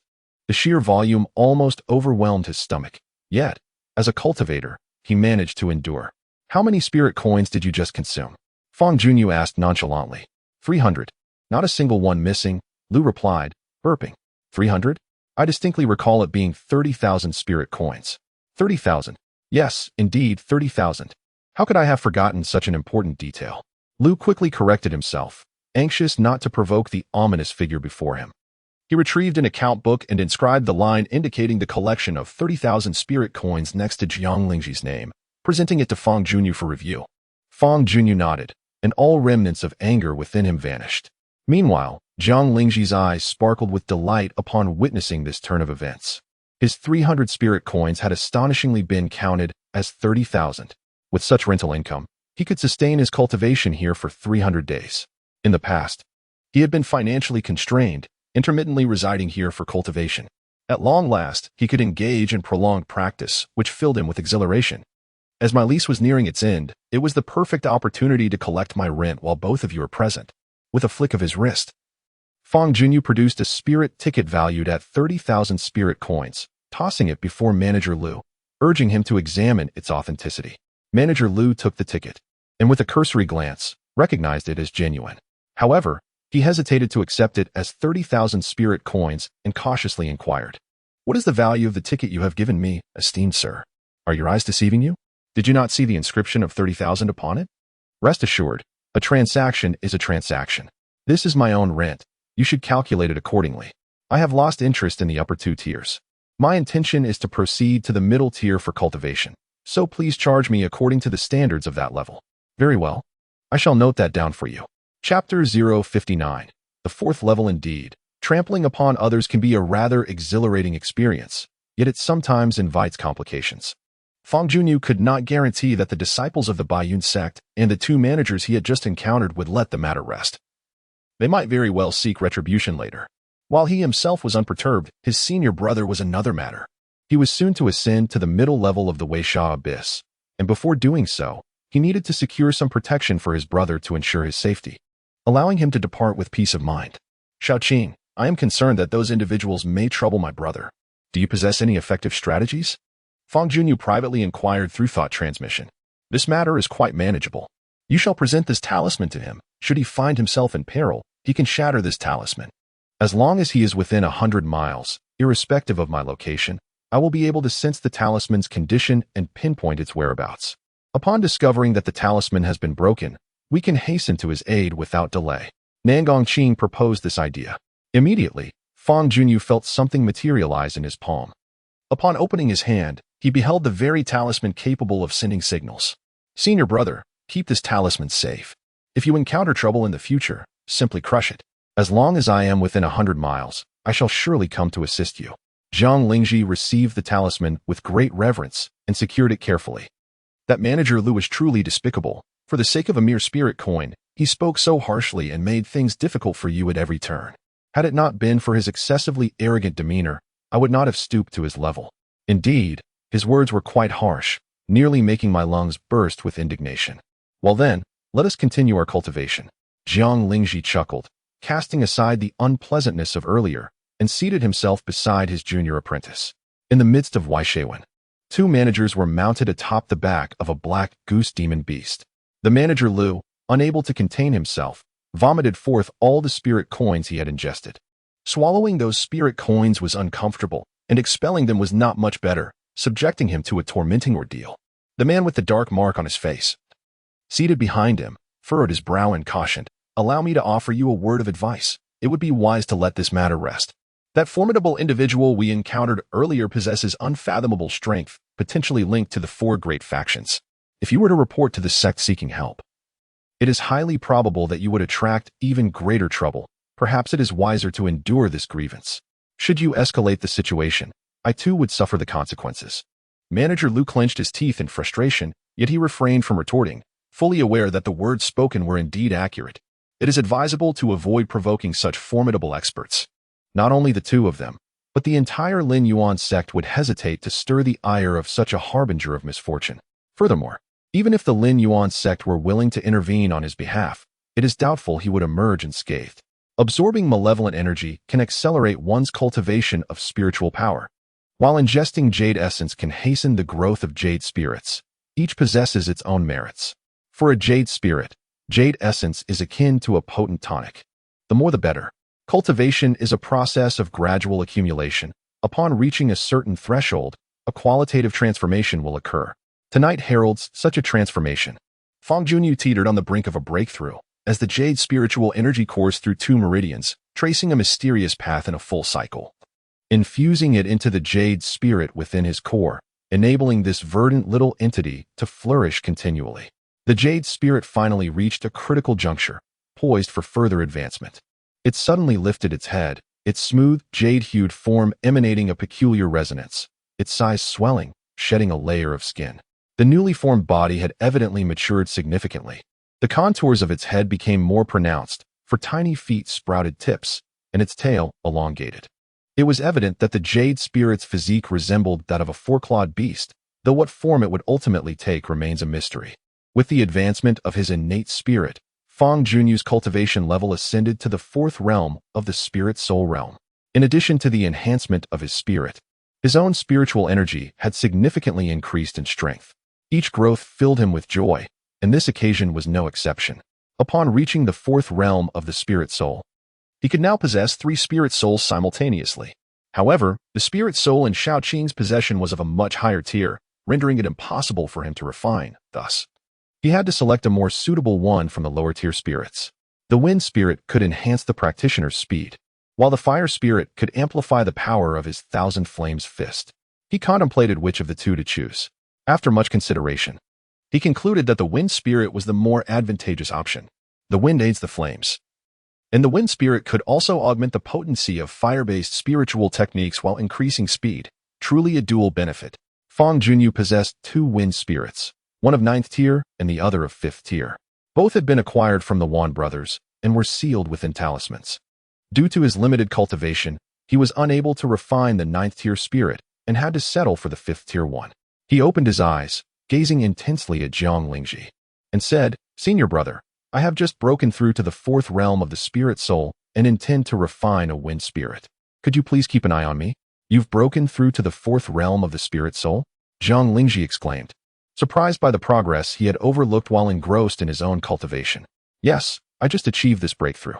Junior brother, your advancement is truly remarkable. At such a young age, you have already caught up to me, your senior brother. I am genuinely pleased for you." Fangyuan chuckled and scratched his head. To claim he was not delighted would be disingenuous, for his rate of progress was indeed astonishing. After a brief exchange between the brothers, Fangyuan officially began the process of refining the wind spirit soul. He procured a talisman stone from Nangong Qing, which sealed the 5th tier wind spirit soul, and proceeded to break the seal upon it, releasing the ethereal being. The wind spirit soul took on a bird-like form, its body faintly adorned with emerging feathers. As it soared from the talisman stone, it unfurled its wings, poised to take flight. In a swift motion, Fangyuan opened the gate to the central palace and launched an ethereal force toward the wind spirit soul, imposing a coercive restraint that drew it forcefully into the Nighten Palace. Upon sensing a new spirit entering, the jade spirit soul lunged at it with the ferocity of a young beast, unleashing a beam of green light that struck the wind spirit soul, initiating the refining process. The wind spirit soul reacted violently, summoning a tempest in an attempt to overpower the jade spirit soul. The 2 spirits clashed fiercely, alternating between flashes of green light and tumultuous winds, transforming the Nighten Palace into a chaotic realm. The struggle between the spirits persisted for a brief moment, during which the jade spirit soul, having endured several impacts, awakened a fierce determination. Its eyes glowed with a vivid green, and the waves of energy it emitted intensified, propelling it angrily toward the wind spirit soul, resulting in a powerful collision. The wind spirit soul was severely injured and weakened, allowing the jade spirit soul to finally gain the upper hand. Seizing the opportunity, Fangyuan released a thread of spiritual consciousness, infusing it into the wind spirit soul's essence, thus completing the final step of the refining process and establishing himself as its new master. The wind spirit soul promptly ceased its resistance, becoming docile. Now, the 3 spirits cohabited within the Nighten Palace, with the jade spirit soul reigning supreme, while the other 2 spirits occupied subordinate positions, forming a triangular arrangement. Haha, success. Thus, I now possess 3 spirit orbs, 1 jade orb, 1 stone orb, and 1 wind orb. Fangyuan felt a surge of joy within and promptly decided to experiment with the abilities of the wind orb, issuing a covert command. Within the realm of the Niwen Palace, the wind orb unfurled its wings, and a fierce gale erupted, swirling upwards. A similar gust manifested beside Fangyuan. Its intensity so great that it sent sand and stones flying, causing his garments to flutter wildly. He suddenly opened his eyes, and harnessing this tempestuous force, drew forth his sword from its sheath, executing a dance upon the platform, his movements noticeably swifter. With the wind at his back, he felt an exhilarating lightness in his body, making the wielding of his sword more fluid and effortless. Streams of sword energy sliced through the air, emitting piercing sounds as they traced various luminous trajectories, some as straight as a line, others curved like hooks. These disparate energies intertwined, forming a perilous net that left deep and shallow scars upon the ground below. Among the techniques of the Rui sword point, Fangyuan had now grasped several moves, albeit merely in form, and was still far from mastering them. The higher the grade of the spiritual techniques, the more arduous the learning process. Currently, Fangyuan was merely at the spirit orb realm, yet he endeavored to learn the heavenly grade techniques, the challenge being self-evident. Mastering the Rui sword point would require more than a fleeting effort. After testing his enhanced speed, Fangyuan sheathed his sword and positioned his fists towards the air above the stone platform. With both fists striking simultaneously, he unleashed his signature Thousand Flame Fist, conjuring a tempest that fanned the flames. The wind intensified the fire's potency, greatly augmenting the power of the Thousand Flame Fist. After the flames erupted, they transformed into a sea of fire, soaring across to the opposite side and crashing against the rock wall, causing it to shatter and sending debris flying. Jianglingji, observing this, felt a shift in his expression. The might of this punch was indeed formidable, far surpassing the power of his own spiritual techniques. Not only did it enhance speed, but it also augmented the force of the Thousand Flame Fist. Truly, the wind spirit essence is remarkable. Fangyuan, having concluded his move, revealed a joyous countenance and could not suppress a smile. The versatility of the spirit essence was indeed boundless, explaining why so many exerted great effort to collect such potent essences. Today, my junior has made a breakthrough and refined a new spirit essence. This is indeed a cause for celebration. Let us drink a toast, Jianglingji proposed. Absolutely, Fangyuan readily agreed. That evening, the two brothers raised their cups to the moon and indulged in hearty revelry. On the following day, Fangyuan bid farewell to his elder brother and set forth towards the mid-level region. Jianglingji accompanied him for quite a distance, reaching the very boundary of the mid-level zone. Compared to the upper regions, this place was indeed markedly different. The aura of malevolent spirits here was significantly more intense, akin to a black tempest howling through the abyss, presenting considerable danger. Merely approaching the malevolent spirit energy would invoke a palpable sense of dread, requiring an exceptionally strong will to withstand its influence. This malevolent energy not only posed physical harm, but could also affect one's mental state, inciting irritability. The previous outburst of Manager Liu was, to some extent, attributable to his prolonged exposure to the abyss of malevolence. As Fangyuan brushed past 3 streams of malevolent energy, he felt an unnameable fire ignite within him, his emotions becoming particularly volatile. The potency of this malevolent energy is astounding, leaving me quite agitated. Fangyuan furrowed his brows and remarked, "You have yet to transcend to the realm of spiritual awareness. Your spiritual perception remains feeble, and your will is not sufficiently resolute. Thus the effects upon you are considerable." Nangong Qing's voice resonated with a gentle cadence, akin to the soothing flow of clear water, which alleviated some of Fangyuan's inner turmoil. "I have only just ascended to the 4th level of the spirit soul realm, and the path to spiritual awareness is still quite distant. One must proceed step by step, with patience. Is it impossible to enhance one's spiritual perception and will without reaching the realm of spiritual awareness?" Fangyuan inquired. "Not entirely," Nangong Qing replied. "What methods exist?" Fangyuan's eyes sparkled with curiosity as he pressed on. "There are numerous ways to cultivate spiritual perception, such as enduring physical hardships or engaging in quiet meditation. These practices can strengthen one's spiritual awareness. Prior to reaching the realm of spiritual awareness, one must rely on such methods for training.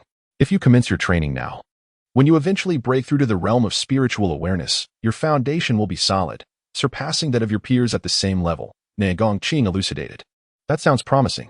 Training one's spiritual awareness is as arduous as honing the physical body. Success is not easily attained and requires significant time investment. If you devote too much time to this aspect, your progress in other areas will inevitably lag behind, presenting a double-edged sword." Is there no expedited method for cultivating spiritual awareness? There are, indeed, but they are exceedingly difficult. For instance, utilizing certain secret techniques or treasures to forcibly shatter one's spiritual perception, compelling it to coalesce anew. This process is fraught with pain, yet once the spiritual awareness reconvenes, it will be significantly stronger than before, Nangang responded. She then spoke of a second method. There exists a rapid approach that involves finding a tranquil spot to meditate, with the meditation lasting no less than 7 days.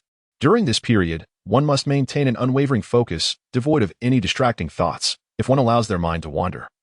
It cannot truly be considered meditation. While this method is not inherently painful, it presents a formidable challenge. The turmoil of the human heart makes it exceedingly difficult to cast aside stray thoughts. Even I find it unmanageable. Fangyuan fell into silence. Indeed, these two methods are arduous. One is excruciatingly painful, while the other demands the relinquishment of distractions. A wave of coolness surged into his mind, bringing clarity and dispelling his previous agitation. Feeling unburdened, he pressed onward, not forgetting to utilize the probing abilities of his jade spirit to seek out precious ores. With the advancement of the jade spirit, the range of detection had expanded to nearly 10 feet, allowing him to uncover deeper layers of minerals. Regrettably, precious ores were exceedingly scarce, and despite his efforts, he had yet to discover even a single piece. The Weisha Abyss lies underground and nightfall arrives earlier than in the surface world, plunging into darkness by dusk. After a long day of travel, panting with exhaustion, Fangyuan sought refuge in a deserted cave left behind by an unknown occupant, intending to rest for the night. As night fell, he resumed his cultivation, striving toward the 5th level of the spirit realm. Suddenly, the life and death stone hanging around his neck emitted a powerful surge of energy. This occurrence was unexpected.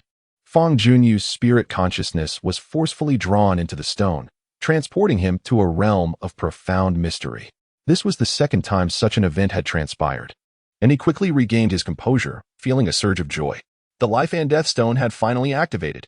The last time he entered the stone of life and death, he witnessed the transformation of a world from existence to oblivion, significantly enhancing his understanding of the laws of fire and leading to the fortification of his thousand flames fist, from which he reaped immense benefits. After savoring such sweetness, he eagerly anticipated a return to the stone, yet his desires remained unfulfilled until tonight, when he activated its effects for the second time. Fangyuan gazed around in astonishment, hoping to once again glimpse the images left behind by his parents. Blood is thicker than water, and the bonds of kinship are difficult to sever. Despite being raised by the solitary sect, Fangyuan harbored a special sentiment for his parents, an innate feeling etched deep within his very being. Chapter 060. Meditating through the ages. Alas, circumstances did not align with his wishes. Just as he succumbed to sorrowful thoughts, a burst of light unexpectedly erupted at the center of the space. Reminiscent of the previous occasion, his spirit lifted. He buried those negative emotions deep within, focusing intently on the explosion in hopes of gaining enlightenment. The stone of life and death would not open again for an indeterminate time. Such opportunities were rare and must be seized.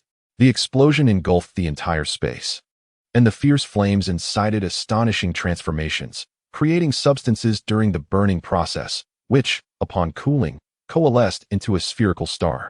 This star rapidly evolved, giving rise to land, oceans, flora, and life itself. Everything was in flux. New life emerged while others perished. Oceans could transform into land, and land could just as easily become barren. Nothing remains eternally unchanged. What should I observe? Should I continue to study the flames, deepening my understanding of the laws of fire? Or should I seek insights into other forms of loss? As Fangyuan's thought stirred, the process of the world's evolution slowed considerably, allowing him to contemplate the focal point of his observation. Amidst his reflections, he suddenly recalled the words spoken by Nangang during the day, which pertained to the honing of spiritual awareness. After all, he could enter the stone of life and death again in the future. So wasting one opportunity was not a matter of great concern. Should he succeed in enhancing his spiritual awareness, it would lay a solid foundation for his future breakthroughs in the realm of spiritual perception, yielding rewards that would rival those gained from an improved understanding of the laws of the universe. He decided to attempt it, hoping for success. Fangyuan's eyes sparkled with determination as he searched for an ideal location within this realm, allowing his spiritual awareness to drift towards it. In a state of spiritual awareness, He immersed himself in the world of the stone of life and death, his spiritual form resembling a mere shadow of his true self. The place he chose was the highest peak in this world, a mountain that pierced the clouds, capped with eternal snow, creating a breathtaking and ethereal landscape akin to a celestial paradise, perfectly suited for meditation. Atop the mountain, he found a clear patch of ground, where he settled cross-legged in his spiritual form, striving to cast aside distracting thoughts in pursuit of inner tranquility. He aspired for his heart to embody the same ethereal quality as the snow-capped mountain. He sat there for what felt like countless years, unaware of the passage of time. His heart was a tumult of distractions, giving rise to innumerable thoughts, outnumbering the years he had spent in contemplation. Achieving a state of mind devoid of distractions proved exceedingly difficult. He was burdened by countless obsessions and thoughts, akin to shackles that he could not shake off, binding him tightly. If a perfect mindset were likened to a blank canvas, his state of mind resembled a chaotic scribble, challenging to erase after years of ink had been applied. To achieve a state of pure tranquility, devoid of distractions, is no small feat. Merely sitting without purpose holds little significance. Fangyuan, having faced repeated failures, came to understand the profound difficulty of achieving stillness. It is no wonder that lofty beings like Nangongqing claim such an endeavor is beyond their grasp. He began to entertain thoughts of surrender. Rather than wasting time in futile attempts, he pondered the merits of seeking wisdom through the laws of nature, which promised tangible rewards. Yet, this very thought of relinquishment was itself a distraction, and a potent one at that. Fangyuan's mind was tumultuous, oscillating between resolve and despair, tempted countless times to yield. Yet he persevered. He would not concede until he had experienced a complete and utter failure. He adjusted the flow of time within the life and death stone to its slowest pace, enduring the protracted passage of years. As the saying goes, practice makes perfect. So too does stillness require time. As the moments stretched on, his mind gradually settled, and the birth of distractions diminished. As if he had entered a wondrous realm between wakefulness and slumber. He sought nothing but inner purity, as pristine as untouched parchment. Time slipped away unnoticed, while the world around him transformed, with the tides of fate and the shifting landscapes of existence. Yet, Fangyuan remained steadfast in his meditation.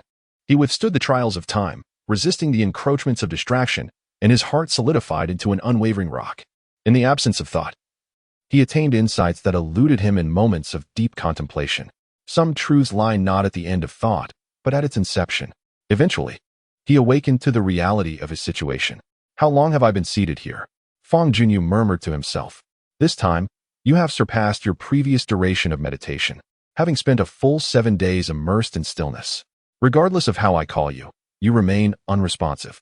I am concerned that my attempts may disturb your meditation, so I refrained from excessive interference, fearing for your well-being. Thus, I provided you with some water and infused you with a modicum of spiritual energy. A hint of reproach lingers in Nangongqing's voice. She is deeply worried about Fangyuan's peculiar state. Thank you for taking care of me these past days. Fangyuan managed to force a stiff smile, feeling somewhat out of control. Without you, had a dark spirit approached, I would have been oblivious to the danger. You have safeguarded my life for 7 days. That is akin to saving my very existence. From this moment forth, you owe me nothing. Should you choose to assist me again, it shall be I who owes you. Utter nonsense. What do you mean I owe you, you owe me? Have you come here to settle accounts? Nangongqing exclaimed, her temper flaring. Your words are infuriating, and naturally, I must respond in kind. It was my folly to speak so. I shall refrain from such calculations in the future. Very well, I shall let it go, Nangongqing conceded, though a flicker of doubt crossed her mind. But have you truly succeeded in your meditation? Achieving tranquility is as challenging as entering a deep state of meditation. Only a mind as still as water can be deemed successful. I cannot affirm its efficacy. You may lift the protective barrier surrounding me. I will approach the surrounding malevolent energy to discern whether I can withstand its mental effects. Should I succeed, it would indicate that my meditation has borne fruit. Fangyuan declared, raising her hands. Nangongqing, intrigued by this prospect, promptly removed the protective layer. Fangyuan stood, inhaling deeply, and ventured towards the cave entrance, her heart brimming with anticipation. He squandered a precious opportunity to enter the stone of life and death, where he sat in silent meditation for countless years. This could potentially hone his spiritual awareness, though it might also yield no effect whatsoever. The answer is on the verge of revelation. Fangyuan emerged from the cave. surveying his surroundings, and soon discovered a swirling aura of malevolent energy suspended in midair. He ascended along the rocky wall, quickly approaching this sinister energy. With a decisive punch, he struck into the malevolent aura, activating his techniques to voraciously absorb it.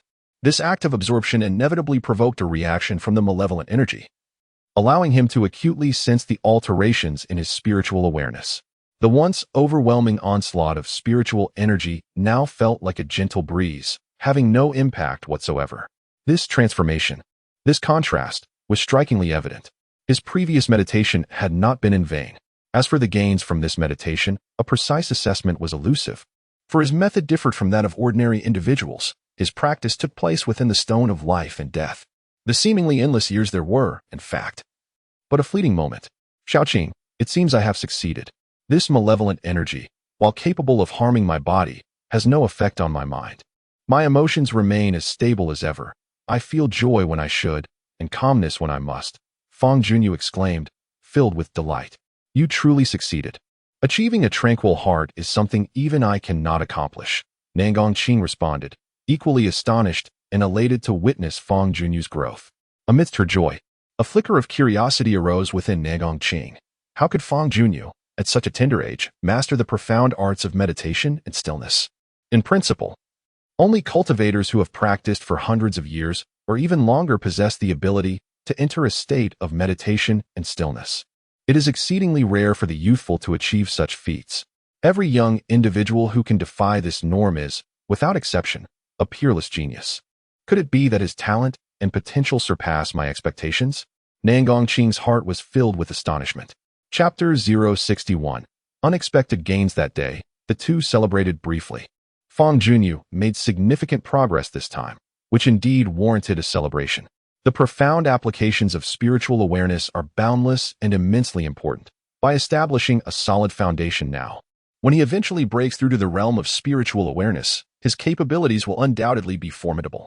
Fangyuan's recent experiment was quite successful, unveiling yet another use for the life and death stone. It turns out that this divine stone not only enhances one's comprehension of the laws, but also strengthens spiritual awareness. These results are truly remarkable. Beyond these extraordinary applications, the life and death stone surely harbors other uses yet to be discovered. The enigmatic parents left Fangyuan a precious gift, providing him substantial support. If possible, he sincerely hopes to meet his biological parents one day, to ascertain whether they are still alive. This desire is destined to be difficult to fulfill, as his parents are undoubtedly far from the boundless continent, in some unknown distant place. The following day, Fangyuan regrouped and continued his journey toward the mid-level region, contemplating the matter of the life and death stone as he traveled. His previous entrance into the life and death stone had only taken a day and a half, yet this time it consumed 7 days, a significant discrepancy. The occurrence of this situation appears to be related to Fangyuan's adjustments. In a bid to prolong his meditation, he has altered the flow of time within the realm of the stone of life and death to its slowest state, significantly more sluggish than before. Having spent considerable time within the stone of life and death, the passage of time in the real world inevitably elongates as well. After a long journey, Fangyuan finally arrived at the more central area of the mid-level zone, where the sinister energy had intensified once again, becoming both dense and perilous. Occasionally, dark malevolent spirits would dart out from the sinister energy, soaring through the air before seamlessly melding back into the ominous mist, akin to fish leaping from the water. The number of tenants in this area had evidently diminished, now scattered sparsely throughout, occupying the precious cultivation grounds. Those who could cultivate here were all practitioners of the blood dominance realm or higher, each radiating formidable auras, their energies rolling like waves. While engaged in their practices, it was common for 8 out of 10 tenants to plant a small flag beside them, some adorned with the character for malevolence, others with righteousness, clearly demarcating their affiliations. These two types of flags represented the Sinister Alliance and the Righteous Alliance, the two most powerful factions in this locale. For those seeking a tranquil environment for cultivation, it was advisable to align with one side, as this would deter any unwanted provocations. Fangyuan's purpose for coming here was to gather intelligence. By choosing to join one of the factions, he could extract information from its members. Uncertain which of the two alliances might be more advantageous, he decided to observe for the time being rather than rush into a decision, continuing his journey downward. While journeying, he intermittently employed the effects of the Jade Spirit Pearl. probing the rock walls along his path in search of precious ores. From the moment he first arrived at the Weisha Abyss, he had been engaged in this endeavor, investigating every step of the way. Suddenly, a resonant hum. The jade spirit pearl emitted a surge of intense emotion, indicating the presence of valuable minerals nearby. His eyes lit up with excitement. Fortune indeed favors the diligent, as he had truly discovered precious ore. Overjoyed, he swiftly drew his sword, transforming it into a tool for excavation against the rock face. The sword, remarkably sharp, sliced through the rock as easily as one would cut through tofu. With deft movements, fragments of stone cascaded down as he carved out a tunnel, drawing ever closer to the coveted mineral. With a swift stroke, the sword's energy surged, causing the rocks within the cavern to explode, and a burst of green light astonishingly emerged, illuminating the entire cave in a verdant glow. Clearing the debris with his hands, he gazed towards the source of the green light, his pupils narrowing in astonishment. Embedded within the stone was a fist-sized piece of green jade, glowing with a brilliant green light, its interior immaculate and devoid of impurities. He instantly recognized the type of jade. It was jade essence. To his astonishment, he had stumbled upon a piece of jade essence. This substance was immensely beneficial for the jade spirit pearl, significantly accelerating its growth rate, proving to be invaluable. The last time he had acquired a small fragment of jade essence from a stone, it had greatly enhanced his jade spirit pearl. And this piece was more than 10 times larger than the previous one, a considerable gain. All his efforts over these days had not been in vain. He had finally found a substantial mineral, one that was perfectly useful to him. With this exquisite jade essence as a potent supplement, the progress of the jade spirit is bound to accelerate significantly. Fangyuan was overjoyed as he carefully extracted the jade essence, holding it in his hands. It was heavy, weighing at least 2 pounds. The jade spirit seemed to have discovered a delicacy, frolicking joyfully within the mud pill palace, exuding waves of elation. Just then, Nangang Qing suddenly transmitted a message urgently. Be cautious, someone is approaching. Fangyuan's expression changed slightly, and he swiftly turned to glance at the cave entrance. A figure descended from the sky, landing at the mouth of the cave. This individual was a pale-skinned man with narrow, elongated eyes, clad in blue attire, and carrying a water-blue long sword on his back. Surrounding him was a misty aura, emanating a formidable presence of the third realm of cultivation. My friend, the pale man grinned with ill intent. I noticed a green light shooting from the cave and sensed something amiss, so I hurried over. What transpired here? What occurred here is of no concern to you, Fangyuan replied sternly. The pale man's gaze shifted to the jade essence in Fangyuan's hand, a flicker of insatiable greed flashing in his eyes. So it is the jade essence. No wonder the entire cave was illuminated by the green light. My friend, as the saying goes, one should share half upon meeting. Shouldn't you offer me something in return? The pale man's smile widened, his aura intensifying, clearly laced with a hint of menace. Perhaps I should show you some consideration. Fangyuan coldly laughed, waving his hand dismissively at the pale man and uttering a succinct and cutting retort. Get lost. Fangyuan sat quietly within the stone of life and death for an extended period, experiencing a transformation in his state of mind. However, this did not imply that he had become a mere automaton. He still possessed the full spectrum of human emotions: joy, anger, sorrow, and happiness. Thus, when an unfamiliar individual suddenly appeared, attempting to seize what he had discovered, it was only natural for him to feel anger. Get lost. A simple yet commanding word conveyed a strong attitude. The pale man's smile faltered, gradually diminishing, as an icy glint appeared in his eyes. You must be a newcomer here, completely unaware of who I am, to speak to me in such a manner. Allow me to introduce myself. I am Jiang Shuilan, the deputy leader of the Death Alliance. The power I wield within the abyss of malevolence is beyond your wildest imagination. If you know what is good for you, surrender the jade essence in your possession at once, or you shall find yourself an enemy of the entire Death Alliance. The jade essence is in my hands. If you have the capability, feel free to come and take it. But do not attempt to intimidate me with the Death Alliance, for I am utterly unafraid. You may have the Death Alliance as your backing, yet I too have my own support, and mine is far from something you can conceive. Fangyuan extended his hand, directing the jade essence towards the pale man, much like teasing a small dog with a bone. Jiang Shuilan's eyes narrowed, transforming from mere slits into 2 horizontal lines. The demeanor exhibited by Fangyuan instilled a sense of trepidation in Jiang Shuilan. In the abyss of malevolence, few dared to show such disdain towards the Death Alliance. Only the most enigmatic and powerful beings residing in the deepest layers possessed such audacity. Concerned about a potential downfall, Jiang Shui Lan suppressed his avarice for the jade essence. "What is your name?" he inquired coldly. "It seems that in this world, there truly exists every type of person. Humph.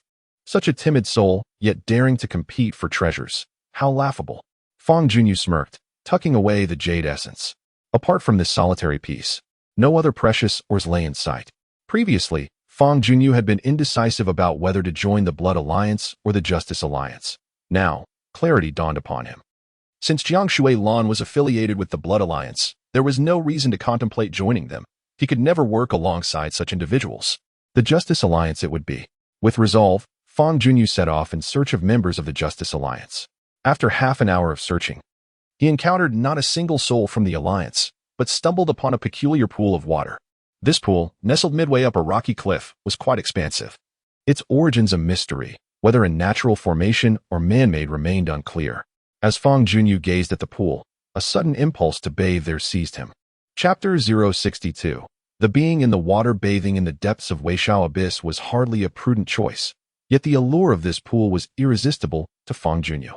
He was willing to embrace a modicum of risk for the sake of a refreshing wash. Once this thought took root, it became impossible to suppress. Eagerly, Fang Junyu approached the water's edge, assessing the clarity of the liquid. He found it relatively pure, dipping his hand in to discover the water was cool. With a hint of chill, he began to swim, the icy water invigorating his skin, a sensation of pure delight washing over him. "Ah, how utterly refreshing," he exclaimed, laughing as he paddled about. Deep within the pool, a circular barrier lay concealed, spanning several yards. From the surface, one could perceive nothing of this barrier, and even probing with spiritual awareness yielded no insight into its depths. The barrier resembled a colossal glass dome, isolating its surroundings and forming a hazy curtain of water. The silhouette of a graceful figure was etched upon the barrier, curvaceous and alluring, with long hair cascading like seaweed, extending down to her slender waist. The woman within the barrier lifted her gaze, peering upwards. From this vantage point, she could clearly see Fang Junyu frolicking joyfully, completely unclothed. His modesty laid bare before her keen eyes. The young man appeared quite youthful, unmistakably a novice, seemingly delectable. She had never encountered him before. He must be a newcomer. The enchanting figure whispered softly, her tone playful and beguiling. After swimming for a while, Fang Junyu, feeling sufficiently refreshed, began to wash himself, cleansing his body of any impurities.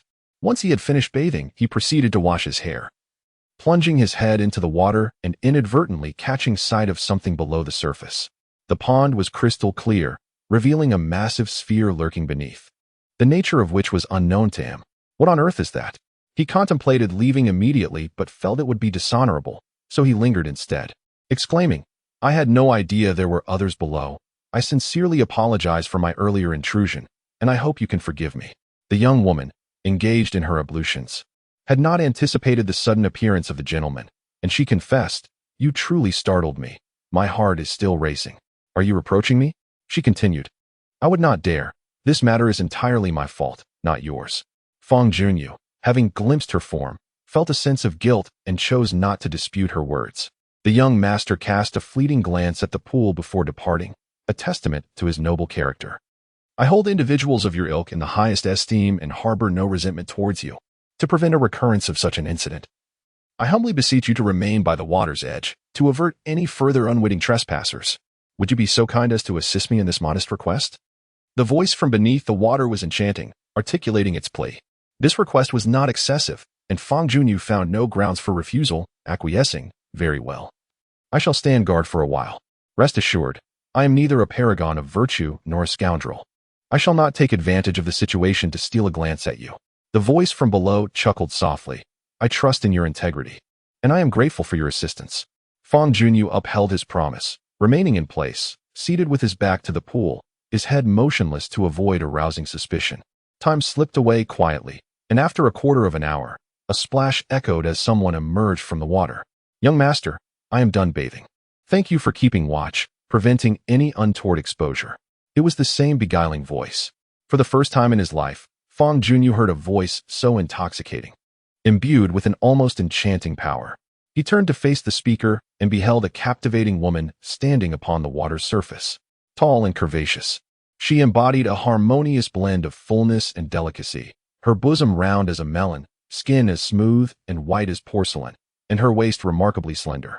She donned a drenched purple garment, the fabric clinging to her form, rendering it semi-transparent. Her damp, black hair cascaded down, with several strands adhering to her face. Her appearance is as enchanting as her voice, with an oval face adorned by a pair of alluring peach blossom eyes and lips that curve enticingly. On her slender, fair wrists, there dangled two bells, one on each side, swaying silently in a peculiar manner. The captivating woman walks gracefully upon the water, creating ripples that dance across the surface. Her delicate, pearl-like toes are neatly arranged, captivating in their beauty.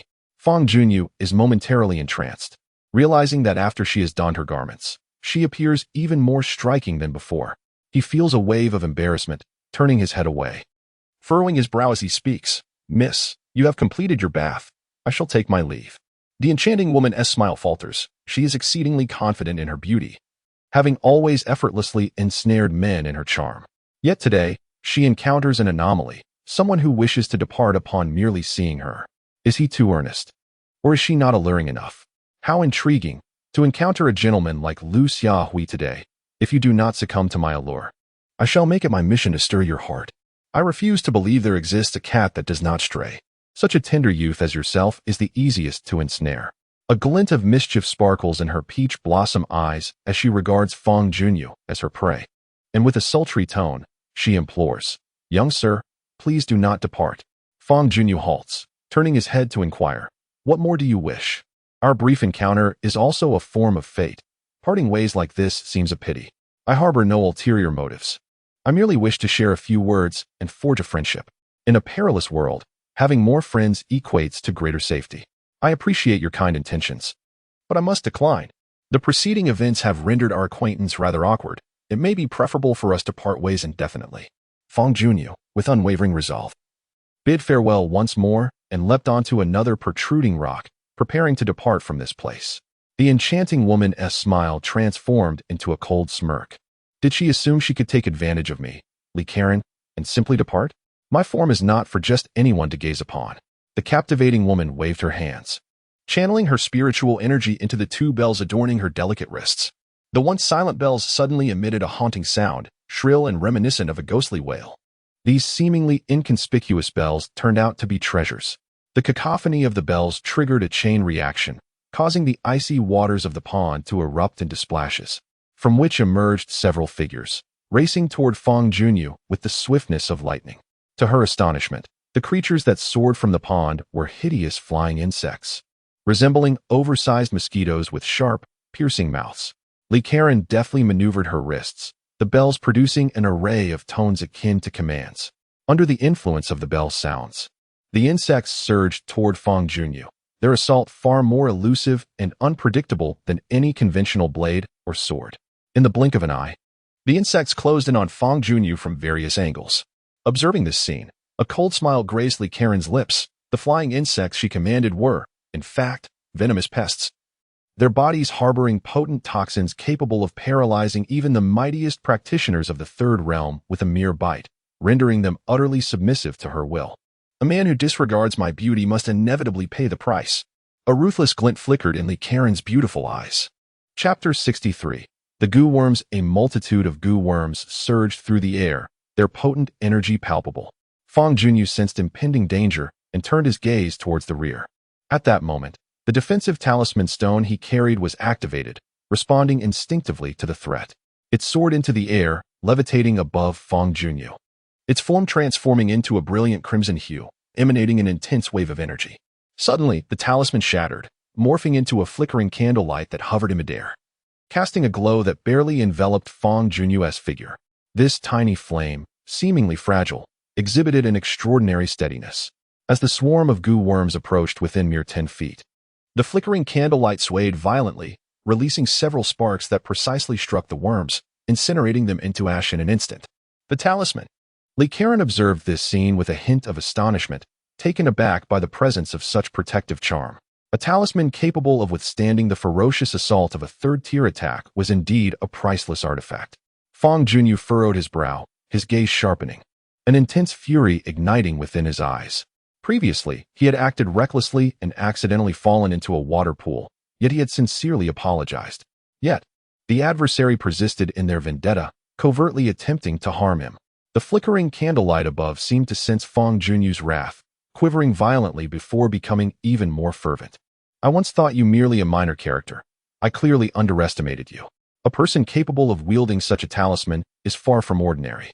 Li Karen revealed a sly smile, her gaze cold and enchanting.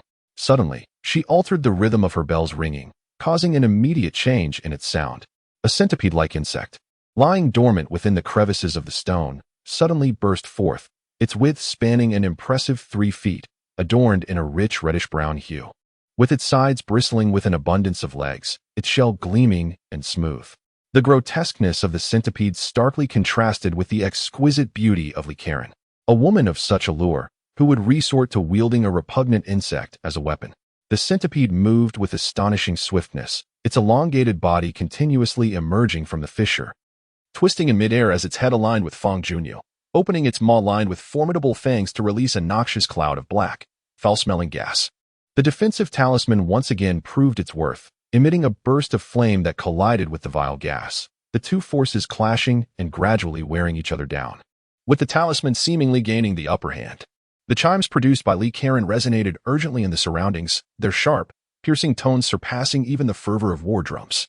Nearby, the rocky walls erupted with unexpected sounds, cracking sharply as 2 more centipede-like insects emerged.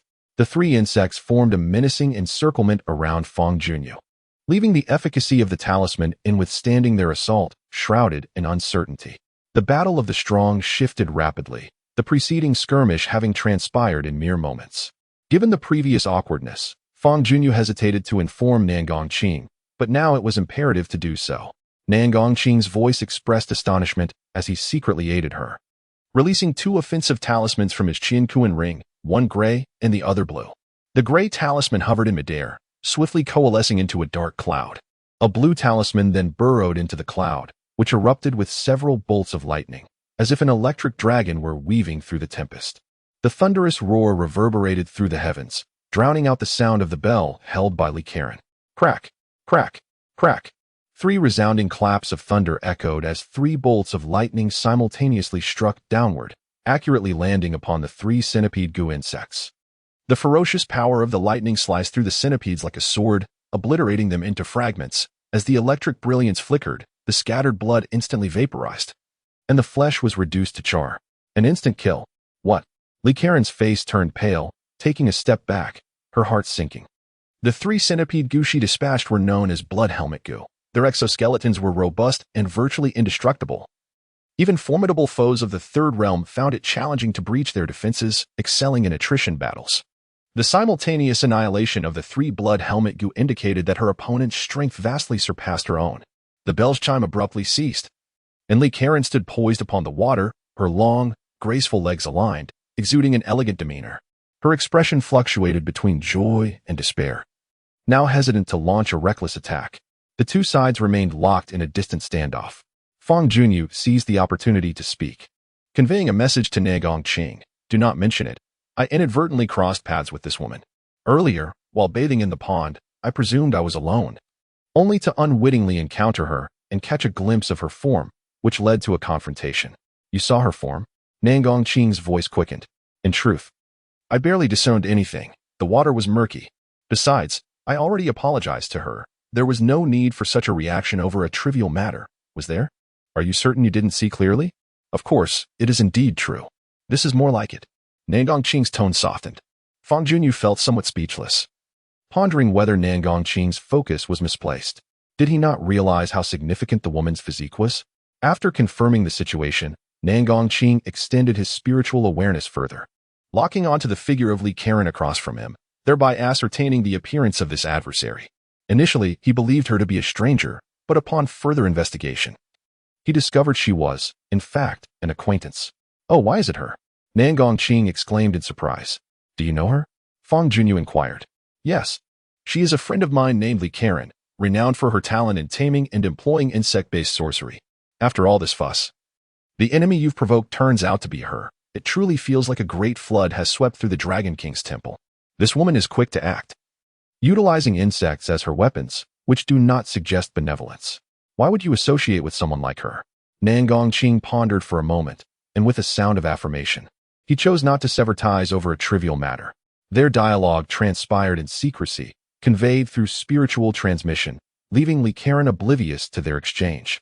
She mistakenly assumed Fang Junyu was preparing something, feeling increasingly anxious. You are no match for me. Cease your efforts. I shall not pursue the incident that just occurred. You may leave, Fang Junyu spoke again, gesturing dismissively toward Li Karen. She paused, taken aback, surprised that he would so readily let her go. Could it be that he was showing her mercy? Thank you, young master, for your clemency. I am immensely grateful, Li Karen replied with a captivating smile, gracefully curtsying, allowing her collar to slip, revealing expansive fair skin. Fang Junyu turned her head away, unwilling to look any longer. This little enchantress, despite years apart, still delighted in teasing men. Those who became infatuated with her met no favorable fate, all falling victim to her deceit and losing their fortunes. To be ensnared by her venomous charms would be even worse, potentially reducing one to her mere slave. Nangongqing sighed in a whisper. The corners of Fang Junyu's eyes twitched. Indeed, she was a perilous woman. Li Karen, having provoked Fang Junyu with a few words, soon realized her indifference and, disheartened, donned his clothes and shoes before gracefully departing in another direction, leaving a trail of fragrant air behind him. The hidden goo worms, lurking in the surroundings, emerged one by one, following their master. Shortly thereafter, Fang Junyu also departed, intending to seek out the members of the. Not long after he left, Nangongqing suddenly exclaimed, "Oh no, your senior brother has just crushed that distressed talisman. He seems to be in trouble. If he weren't in danger, he wouldn't have shattered that talisman. It could be the people from the Biyun sect or the Linyuan sect causing him trouble. We must hurry to assist him." Upon hearing this, Fang Junyu grew anxious. Indeed, Nangongqing replied, then unleashed his robust spiritual energy, enveloping Fang Junyu entirely as they ascended rapidly, stirring a fierce whirlwind. Just as one crisis seemed to settle, another arose. Having just dispatched Li Karen, trouble brewed on Jiang Lingji's side. Soon, with Nangongqing's aid, Fang Junyu arrived at Jiang Lingji's location. The scene remained at the previous stone platform, where three individuals from the Biyun sect stood, confronting Jiang Lingji from a distance. Three disciples of the Biyun sect, comprising 2 men and 1 woman, approached. The 2 men appeared familiar. They were indeed the same individuals whom Fang Junyu and her senior had previously driven away. As for the woman, this was the first encounter. Judging by the circumstances, Fang Junyu's earlier speculation was correct. The disciples of the Biyun sect had come seeking retribution. With a nimble leap, Fang Junyu positioned herself at the edge of the stone platform and called out to the 3 Biyun disciples, "What do you intend to do?" The trio turned their gaze towards the suddenly appearing Fang Junyu, their eyes wide with surprise. Among them, the woman, though of ordinary appearance, possessed a fair complexion that rendered her somewhat pleasing to the eye. A small red dot adorned her forehead. Her attire and the aura she exuded suggested a status superior to that of her male companions, indicating her as a significant figure within the Biyun sect. The fair-skinned woman locked eyes with Fang Junyu, her gaze sharp and compelling. Before she could utter a word, the 2 male disciples of the Biyun sect sprang into action. "Shin Shishu, this is the person. Yes, it is he. He seized this cultivation ground from us, and even went so far as to slay 3 of our fellow disciples. Furthermore, he falsely claimed to be acquainted with our sect's ancestor. Such heinous crimes cannot go unpunished. The slaughter of Biyun disciples is a capital offense. And impersonating a friend of the ancestor is an even graver sin. Shishu, you must execute him. Kill him. Slay him." The 2 male disciples pointed accusatorily at Fang Junyu, their voices filled with fervor. The woman, referred to as Shin Shishu, wore an icy expression, nodding slightly as she coldly declared, "You 2 have indeed committed the unforgivable crime of killing Biyun disciples and impersonating a friend of our sect's ancestor. Today, I shall execute you on behalf of the Biyun sect, to demonstrate the might of our order. If you have any final words, speak them swiftly." Chapter 64. Authenticity. Fang Junyu harbored a profound disdain for those who resorted to threats of death. The visage concealed beneath his mask darkened instantly, his gaze sharpening with a hint of coldness. Beside him, Jiang Lingji retorted in a deep voice, "Enough of your nonsense. It was I who first claimed this cultivation ground. Your people came here to provoke us, which ignited this conflict. Had they not sought trouble, we would never have resorted to violence. A faint line of blood adorned his lips, indicating he had previously engaged in a skirmish with 3 members of the Biyun sect and had sustained injuries, prompting him to shatter the talisman for aid. You are the ones at fault. We were the rightful occupants of this cultivation site. You too, envious of our domain, rushed in to seize it. Uncle Shun, do not be swayed by his deceitful words.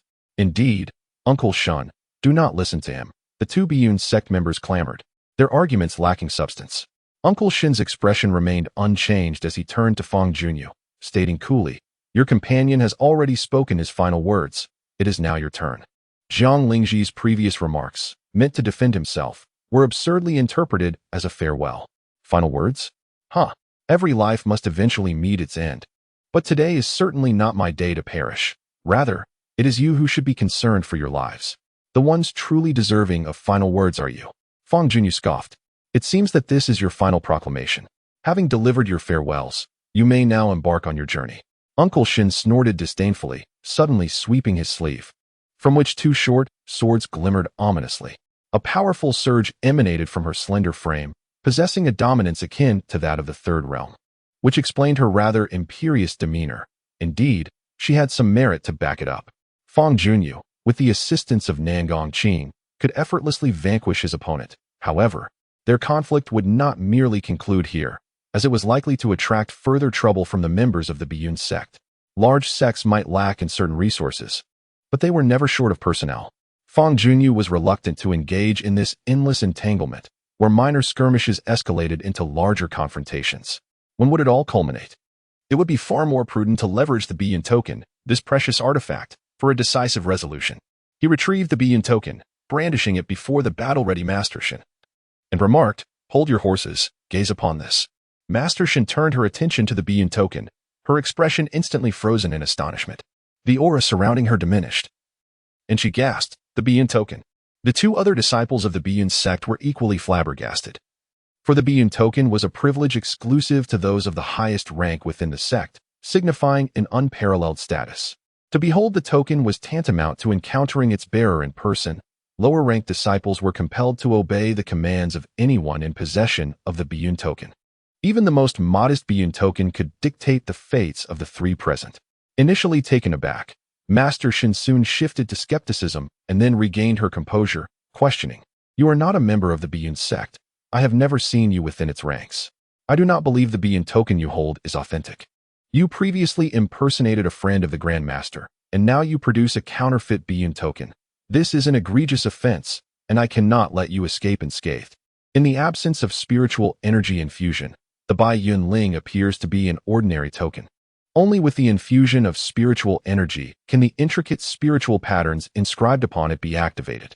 The spiritual patterns vary according to the different ranks of the Biyun Ling. Without triggering these patterns, the 3 members of the Biyun sect would undoubtedly refuse to acknowledge its authenticity. Some individuals are truly oblivious to the gravity of the situation until confronted with undeniable evidence. They should open their discerning eyes and behold the reality of this Biyun Ling. As Fangyuan spoke, he channeled his spiritual energy into the Biyun Ling, causing several of the spiritual patterns to illuminate immediately. The radiant patterns projected into the air, forming a unique depiction of flowing clouds, consisting of 7 distinct formations. 3 clouds represented the first seat, 5 clouds denoted the sect leader, and 7 clouds signified the Grand Master. The 3 members of the Biyun sect were taken aback, their eyes reflecting the light emitted by the patterns, utterly transfixed by the 7 flowing clouds, scarcely believing their own sight. The appearance of the 7 flowing clouds upon the Biyun Ling was akin to the Grand Master's presence. The proverbial coffin had been laid bare, yet some still resisted shedding tears. Impossible, this cannot be genuine. Even spiritual patterns can be forged. Uncle Shun, do not be deceived, exclaimed 2 of the disciples. Indeed, it is merely a luminous design, nothing more. If it were so simple to replicate, how could it serve as the sect's emissary token?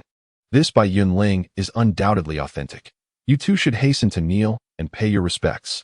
Uncle Shun admonished angrily, then, with a flourish of his robe, knelt upon the ground, bowing respectfully, his pristine forehead striking the floor with audible thuds. Shen Yuebing, the 7th-generation disciple of the Biyun sect, reverently addressed the Grand Master. Grand Master Qingsong, ageless and eternal, may you endure for 10,000 years. Encountering the Bai Yunling was akin to meeting the Grandmaster in person, which is precisely why Xin Yuebing expressed her sentiments thus. The other two disciples were utterly astounded. The fact that even their esteemed uncle knelt and bowed was sufficient evidence of the authenticity of the token. The masked figure before them was undeniably a friend of their revered master. Previously, they had assumed the individual was merely boasting. But now they comprehended that every word spoken was indeed the truth. This was a dire situation. The weight of realization plunged their hearts to the depths. Their legs weakened. And they both fell to their knees, trembling as they proclaimed, "Ninth-generation disciple He Jufeng Ao Buming pays homage to the master. May the master, Chingsong, remain ageless and everlasting." Beside them, Jiang Lingji was rendered speechless, blinking in disbelief. He had previously heard rumors of Fang Junyu claiming to be a friend of the Hulu Laozu, yet he had been somewhat skeptical until this moment. When the veracity of it all became clear, the notion that his junior could forge a friendship with such an eminent figure was utterly astonishing. Could it be that the formidable person aiding him from the shadows was indeed the Hulu Laozu? Jiang Lingji was engulfed in confusion. The Bai Yunling possessed two notable effects. One was the ability to command the disciples directly, and the other was the capacity for long-distance communication. Upon activating the spiritual pattern, this Bai Yunling had already triggered other Bai Yunlings, facilitating the transmission of sound. Suddenly, a nonchalant voice echoed from the spiritual pattern. "Ha, Yulangjun, you finally decided to utilize the Bai Yunling. Are you seeking assistance from the Bai Yun sect? Or do you simply wish to engage in conversation with this old man?" The moment the voice resonated, Xin Yuebing, who remained kneeling, was drenched in cold sweat. She had been fortunate enough to meet the Hulu Laozu on 2 occasions and recognized the voice of her master. It was unmistakably identical to the one just heard. The Hulu Laozu laughed heartily. "This method of punishment may appease you, but it leaves me utterly dissatisfied. What do you wish to do then? It is quite simple. You shall completely relinquish the authority to deal with these 3 disciples to me.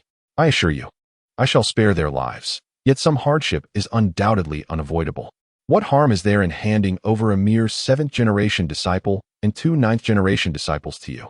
You may dispose of them as you see fit." The gourd ancestor readily acquiesced. Upon hearing that their fates were now in another's hands, the expressions of Xin Yuebing and the others shifted dramatically. "Master Ancestor, this cannot be," Xin Yuebing implored, lifting her gaze in an attempt to plead for mercy. "Silence. You have no say here," he retorted. "This esteemed gentleman is my newly acquainted friend, a remarkably skilled talisman master, from whom I may require assistance in the future. You have offended my friend, which has truly enraged me. It is only fitting that you face repercussions." The gourd ancestor interrupted Xin Yuebing's entreaty with a sharp reprimand. It appears that the gourd ancestor is not merely a foolish old man, but possesses a certain cunning. Ostensibly, he has bestowed the Bai Yun order as a gift to Fang Junyu, yet in reality, he has also subtly aligned himself with this highly skilled talisman master, leaving himself unscathed. As for these 3 disciples, they are of little consequence, and Fang Junyu's assurance of their lives being spared has already granted the gourd ancestor ample face.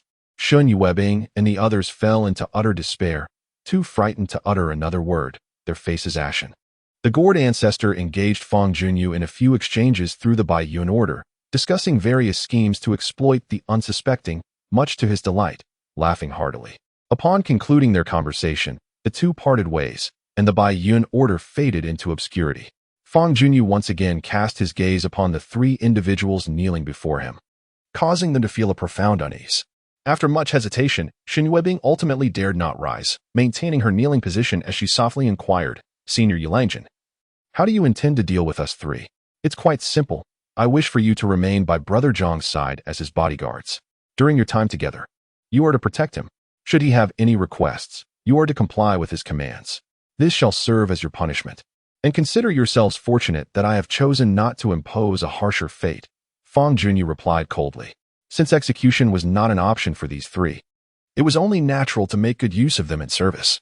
To serve as his bodyguard? Xin Yuebing was taken aback, glancing at Jiang Lingji, who was merely an individual of the spirit realm. Chapter 065. The Alliance. 3 years may not seem an extensive period for a cultivator. Xin Yuebing and her companions would not defy the bee insect for such a brief span and jeopardize their futures. Gritting her teeth, Xin Yuebing acquiesced. "Very well. I am willing to serve as a bodyguard for 3 years and heed his orders." The other 2 disciples, donning expressions of dismay, echoed in unison. We are willing as well. At that moment, the three individuals were filled with regret. Thus, Fang Junyu took advantage of the effects of the Biyun order to procure 3 bodyguards for his senior brother. With Shun Yuebing's formidable prowess at the 3rd stage of dominance, she was more than qualified for the role, while the other 2 could handle menial tasks without issue. In truth, Fang Junyu's intentions extended beyond merely having Shun Yuebing and her companions safeguard Jiang Lingji. There was an additional layer of purpose to his actions. After Fang Junyu departed, Jiang Lingji cleared his throat twice, resolved to test the efficacy of his voice. He issued a directive to Shun Yuebing and her companions. I am feeling unwell. I require your assistance with a massage. One of you shall attend to my left leg, another to my right, and the third shall need my shoulders. This is my first command. Whether you choose to obey is entirely up to you.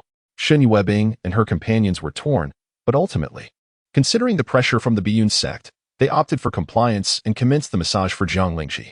Through this member, he established a connection with the leader of the Righteous Alliance and successfully integrated into this organization.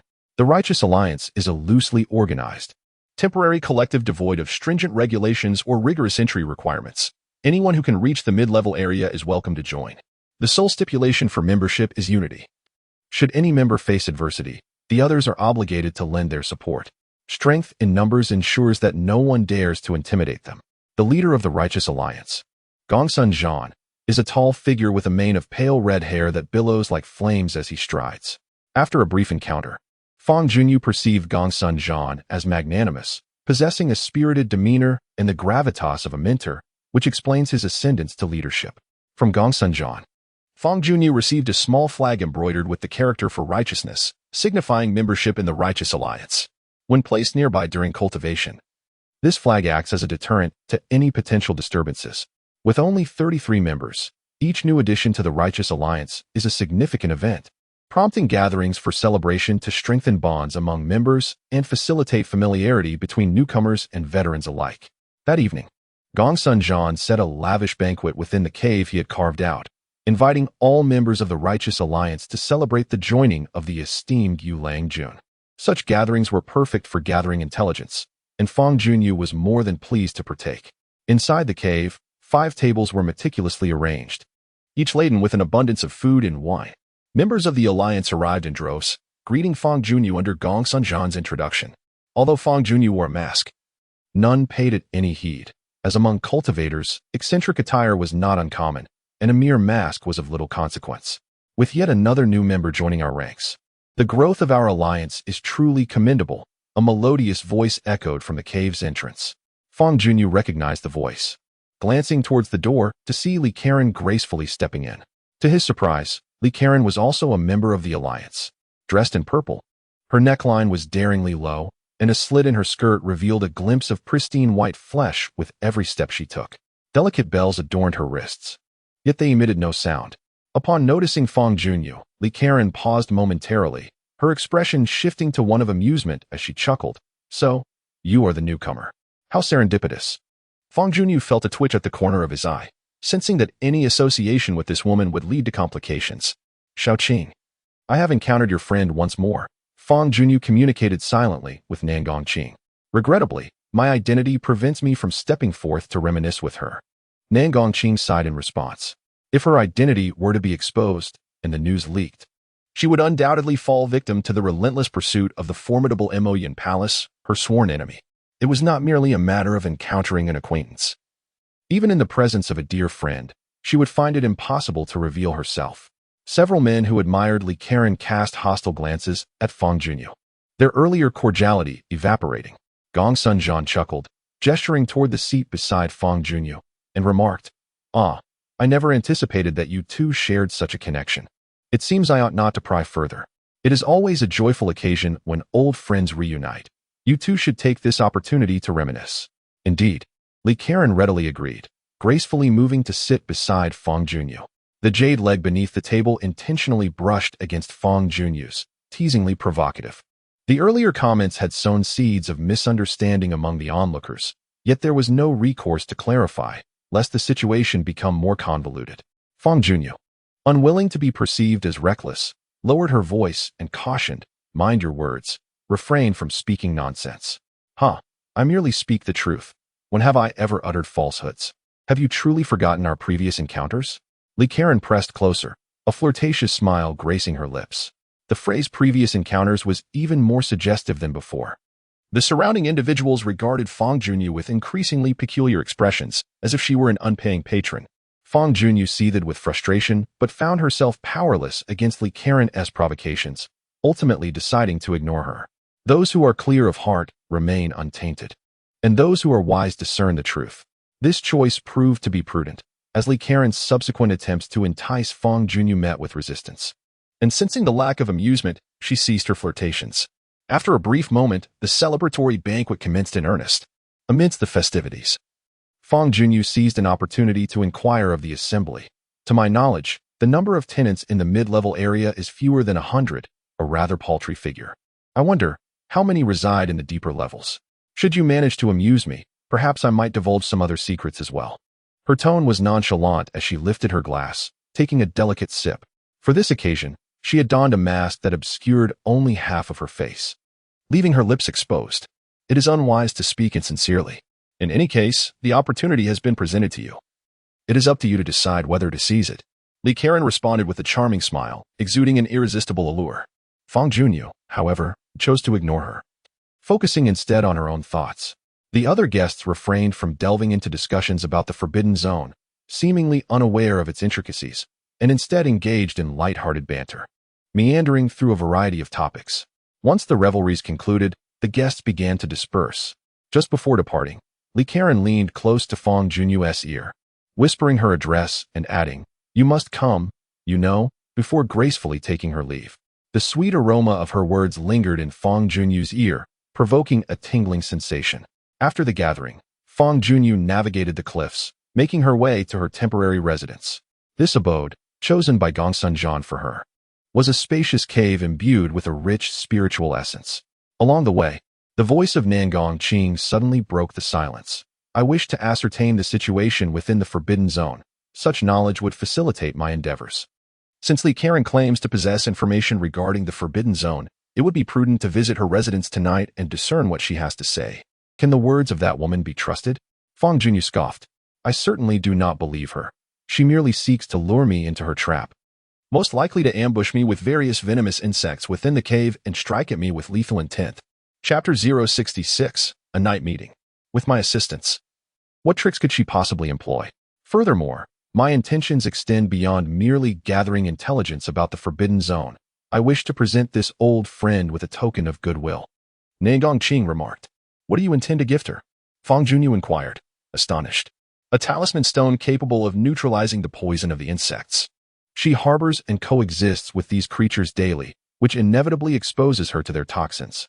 I noticed a purplish hue around her complexion, suggesting the presence of toxins. Her condition is quite dire, and I wish to extend my aid. Your relationship with her is merely that of acquaintances. Is it truly necessary to assist her in such a manner? Moreover, she is hardly a virtuous individual. Indeed, she is not virtuous. Yet she is not as malevolent as you perceive. Allow me to share some of her past experiences, and you will comprehend, Nangong Qing began, delving into the tales of yore. In the past, Li Karen was but an ordinary child, possessing considerable talent for cultivation. Her potential caught the attention of a sect known as the 10,000 Insects Gate, which forcibly recruited her into their ranks. This notorious sect is infamous for its expertise in breeding venomous insects, and is notorious among several malevolent factions. Their peculiar method of training disciples involved capturing large groups of children and casting them upon an island teeming with these insects, compelling the children to battle for survival. Those who managed to endure would be nurtured as disciples. Li Karen became a victim of this brutal training regimen, abandoned on the island. In a desperate bid to preserve her life, she ingested a creature known as the Blood Shadow Sorceress Bug, utilizing her own body as a vessel and her flesh and blood as sustenance to nurture this insect. The Blood Shadow Sorceress Bug is immensely powerful, thriving alongside its host by consuming their essence to grow. Possessing commendable innate talents, and with the ferociously potent Blood Shadow Sorceress Bug residing within her, her strength surged exponentially, becoming ever more formidable. Years later, the Wangu sect reinitiated their gruesome and brutal cultivation methods, capturing a multitude of innocent children and casting them onto a desolate island. Upon learning of this atrocity, Li Karen resolved to eradicate the Wangu sect, unwilling to witness the tragedy she endured repeat itself. While she may not be virtuous by nature, she undeniably performed a commendable act by rescuing many innocent children, thereby preventing further persecution by the Wangu sect. Since that fateful day, Li Karen forged a friendship with Nangongqing. After hearing this tale, Fang Junyu sighed with emotion, reflecting on the unexpected depth of her origins and experiences. Everyone harbors their own stories, some sweet and some bitter. I once gifted her a detoxification talisman, aiding her in healing from poison. It is likely that talisman has since become ineffective. I shall bestow upon her another one. Nangongqing inquired. Would she deduce your survival upon seeing the talisman you gave her? Not at all. The talisman I have prepared for her this time is crafted using an entirely different method of a slightly lower grade. She will certainly fail to recognize it as my handiwork. That is reassuring. I shall use the guise of exchanging information as a pretext to present her with this talisman seamlessly. Agreed. After listening to the tale of Li Karen, Fang Junyu altered her perspective and ceased to impede Nangongqing. After all, the talisman stones rightfully belonged to Nangongqing, granting him the liberty to dispose of them as he deemed fit. It was not within her purview to interfere. As time slipped away, the night deepened. Fang Junyu departed from her residence, making her way to Li Karen's dwelling, which was not far, and she arrived swiftly at the entrance of the cave. Hidden within were the poisonous insects. As someone approached, they immediately emitted an alarm, their sharp cries piercing the stillness. The tinkling of bells echoed from within the cave. And upon hearing the sound, the insects fell silent.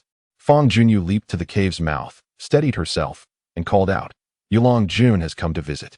May I inquire if my fellow practitioner is available to receive guests? With a hint of amusement, she mused that though someone claimed they would not come, their body betrayed them, leading them to arrive nonetheless. From within the cave emerged a melodious laughter, triumphant and inviting. Since you've come, do step inside. Do not misconstrue my intentions. I am merely here to gather information, nothing more. Fang Junyu clarified as she stepped inside, navigating through several twists within the cave, ultimately reaching its depths. There, an enchanting world unfolded. The floor was meticulously polished, adorned with tables and chairs, along with a dressing table that resembled a boudoir. At the far end stood a grand bed, draped with sheer curtains, behind which one could faintly discern Li Karen's graceful figure reclining against the pillows, clad only in a delicate garment, exuding an alluring aura of springtime. I was just asleep, and your unexpected visit left me without time to dress, Li Karen yawned, her voice laced with languor. If you wish to inquire about those matters, why not join me on the bed for a chat? Apologies, but I lack such interest. Fang Junyu replied. Those enticing little tricks of yours, you might as well save them, Fang Junyu remarked nonchalantly. Her words were indeed piercing. Did my allure truly fall so short? Though roses are beautiful, they bear thorns, so it is wise to refrain from unwarranted provocation. Moreover, I have pressing matters at hand and lack the inclination to admire your charm. With a flick of her wrist, Fang Junyu produced the detoxification talisman bestowed by Nangongqing, giving it a gentle shake. If you can provide me with information that pleases me, this talisman shall be yours. Li Karen, peering through the sheer veil, caught sight of the talisman. Her enchanting gaze momentarily hardened, and the flirtatious demeanor faded as she replied earnestly, How do you know I require such a talisman? It is evident. Your complexion is rather poor, Fang Junyu observed keenly. Your insight is rather sharp. You possess what I desire, and I hold what you seek. A perfect opportunity for a trade. Fang Junyu tossed the talisman casually into the air, catching it delicately. You truly intend to exchange a precious talisman for mere information? Li Karen expressed skepticism. Provided the information you offer is valuable and truthful, this talisman shall rightfully belong to you. To my mind, this constitutes a fair exchange. Huh. You are quite generous. I find myself increasingly drawn to you. Very well, I accept this deal. I shall divulge all I know regarding the forbidden zones. Please proceed. I am all ears. Li Karen donned a garment, brushed aside the curtain, and gracefully descended from the bed, standing before Fang Junyu as she shared her knowledge. Her frequent enticements of men had rendered her well-informed, indeed possessing considerable insights about the forbidden zones. The Linyuan sect appears to be the ostensible ruler of this place. Yet the true sovereign is, in fact, the Shiman family, one of the four great powers of the Shaoxian kingdom. The Shiman family has long been investigating the origins of the malevolent spirit energy within the forbidden zone of Weisha Abyss. in hopes of uncovering its source. Yet their efforts have proved fruitless thus far. To this day, the Shiman family remains steadfast in their pursuit, refusing to abandon this endeavor. In order to deter outsiders from trespassing into the forbidden zone, the Shiman family has established two protective barriers, one designed to decelerate intruders, and the other to diminish their spiritual power. The deceleration barrier slows the pace of cultivators, while the weakening barrier suppresses their spiritual energies. Furthermore, the Shiman family has stationed a formidable guardian named Shiman Yu within the forbidden zone. It is said that Shiman Yu's cultivation has long surpassed the third realm of dominance, rendering him a formidable force and the strongest entity within the Weisha abyss. Any intruder who dares to enter the forbidden zone will undoubtedly invoke Shiman Yu's wrath, facing lethal repercussions. I have divulged nearly all pertinent information regarding the forbidden zone, save for one crucial detail. In exchange for the detoxification talisman stone, I shall impart this final piece of vital intelligence to you. Li Karen teased, extending her fair hand to request the detoxification talisman stone. Not a problem. Fangyuan readily agreed, tossing the talisman toward her with ease. Upon receiving it and confirming its authenticity, Li Karen's face blossomed into a radiant smile. She then remarked, "You are indeed a straightforward individual. I shall now share the last piece of information with you. Recently, I have come across a peculiar occurrence. A significant number of Shiman family members guarding the forbidden zone have inexplicably perished, leaving only Shiman Yu unscathed.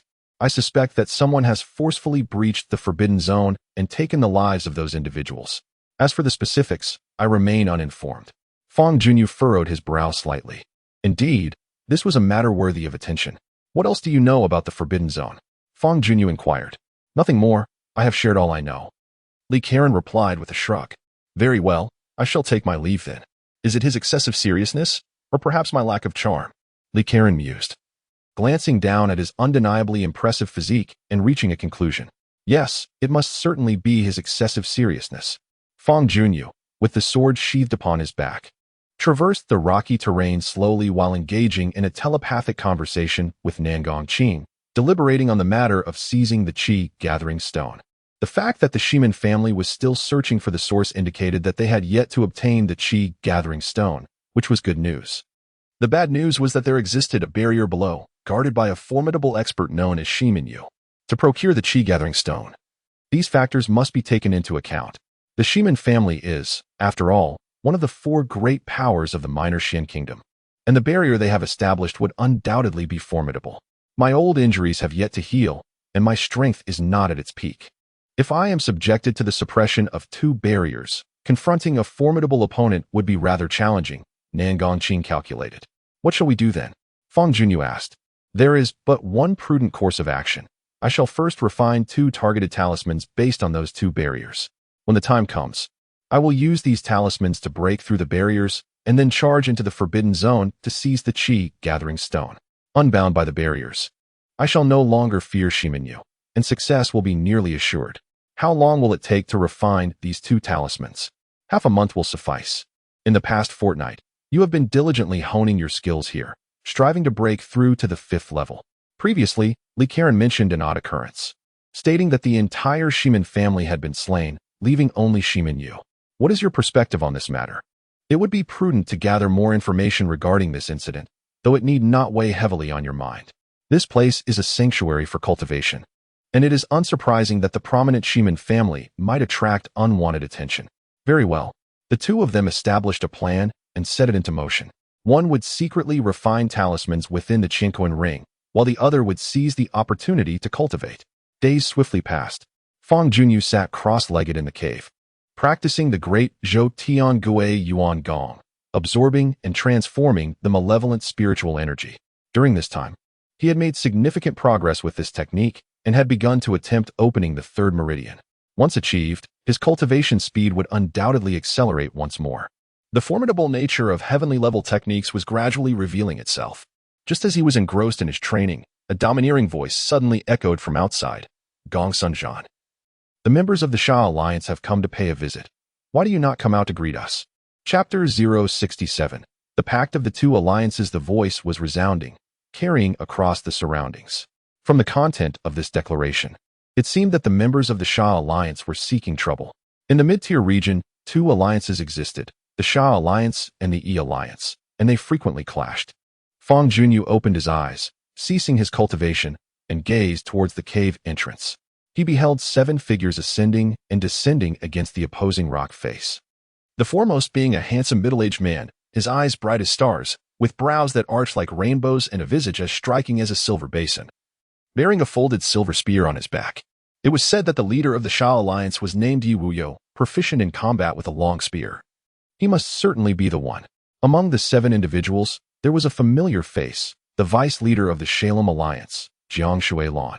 Previously, Fangyuan had unearthed a piece of jade essence, which had drawn this individual's covetous gaze. However, with just a few words, he was frightened away, preventing any further conflict. The friends from the Shalem Alliance had come to visit, and Gongsun Zhan, though delayed in his greeting, requested forgiveness. His voice resonated from the north, growing louder as it approached, as sonorous as the morning bell and evening drum. Suddenly, a fierce wind surged between the cliff walls, scattering several strands of malevolent energy. Gongsun Zhan emerged from the tempest, hands clasped behind his back, standing atop a protruding rock, exuding an imposing presence that rivaled any man. The 2 leaders faced each other from a distance, and the atmosphere shifted dramatically, as if the scent of gunpowder had begun to waft through the air. Knight Leader, it has been some time since we last met. How have you been? Gongsun Zhan inquired. Wolverine paying respects to a chicken, it's best to refrain. Knight Wuyo waved his hand dismissively. The Knight Leader's words remained as sharp as ever. Then I shall not hold back. If you have matters to discuss, speak plainly. The Shalem Alliance would not intrude upon us without reason. Not long ago, your Righteous Alliance and our Shalem Alliance clashed over the contention for a cultivation treasure. We have come today to address this matter. In the mid-tier region, there were few tenants, around 100, but the competition for cultivation grounds was equally fierce. As such, resources were limited. The conflicts between the Righteous Alliance and the Shalem Alliance often arose from this very struggle. Gongsun Zhan maintained his composure and replied calmly. Knight Leader, such disputes have occurred numerous times in the past. Since the matter has passed, why must we seek retribution now? Our 2 alliances occupy the northern and southern territories respectively. Does it not suit us well to coexist without interference? The previous dispute merely served as a prelude, awakening me to the uneven division of territories between our 2 alliances, which undoubtedly foreshadows future conflicts. To ensure a harmonious coexistence, it is imperative to redefine the boundaries of our respective realms. Yi Wuyo's gaze and tone suddenly sharpened. Our 2 alliances possess territories of equivalent size. How can one claim an unequal division? While the areas may indeed be comparable, it is my observation that your faction occupies a greater number of cultivation resources, at least 5 to 7 more. It seems, Leader Yi, that you may be somewhat myopic in this regard. I do not believe our alliance boasts more cultivation resources than yours. I surmise you would not concede this. Yet I have meticulously charted the cultivation resources of both alliances. I invite you to examine it for yourself. With a flick of his sleeve, Yi Wuyo produced a scroll that soared towards Gongsun Zhan, who caught it deftly. As Gongsun Zhan unfurled the scroll, his brow furrowed as he surveyed the contents, revealing a depiction of both alliances' territories alongside numerous cultivation sites. From this illustration, it indeed appears that the Alliance of Righteousness holds a greater share of these resources. However, despite the portrayal, it does not align with reality. Several cultivation sites have been omitted, while areas that do not qualify as such have been erroneously designated. After much circumlocution, this is your true intention. Yi Wuyo smiled, but offered no reply. If your demonic alliance prevails, will not our Alliance of Righteousness be stripped of all cultivation resources? Gongsun Zhan inquired, his brow knitted in concern. Fear not. The victors may claim no more than 2/3 of the territory, not the entirety. A cornered rabbit will bite. The demonic alliance will not act too ruthlessly, Yi Wuyo reassured him. What if, after the reallocation of territories, you decide to go back on your word? I assure you, as long as I, Yi Wuyi, remain in the depths of the SH abyss, the SH Alliance will undoubtedly adhere to the outcome of this duel. Should we decline this challenge, it is inevitable that numerous disputes will arise between us in the future. Thus, it is preferable to engage in a resolute confrontation, achieving a decisive resolution. Gongsun hesitated, turning his head to inquire of those behind him. What are your thoughts? The members of the E Alliance had already gathered. Scattered in the vicinity, their attitudes varied. Some remained silent while others advocated for accepting the duel. Ultimately, the Alliance acquiesced to the challenge. Yi Wui was quite content with this outcome and departed with the members of the Alliance, laughter echoing in their wake. Fangyuan, seated at the cave's entrance, observed the scene without concern for the duel. He intended to linger here for merely a few days before departing, with no desire to involve himself in the conflict between the two alliances. To him, this duel was merely a spectacle. Within the Chinquan ring, a graceful silhouette hovered in midair, reminiscent of a dancer soaring through the skies, occasionally twirling and leaping. Her delicate hands moved in harmony, wielding a carving knife to inscribe intricate and profound patterns. On either side of Nangong Qing lay two semi-finished talismans. The radiance she conjured cascaded upon them in succession. To carve two talismans simultaneously is a feat that would astonish any other talisman master, an extraordinary skill reserved for the elite among them. With elegance, Nangong Qing maneuvered the carving knife with finesse. Midway through her work, she suddenly paused, a slight change in her complexion, as she gently pressed a hand against her heaving chest, where a chill was beginning to stir. That strike was indeed formidable, leaving me frozen for 2 years.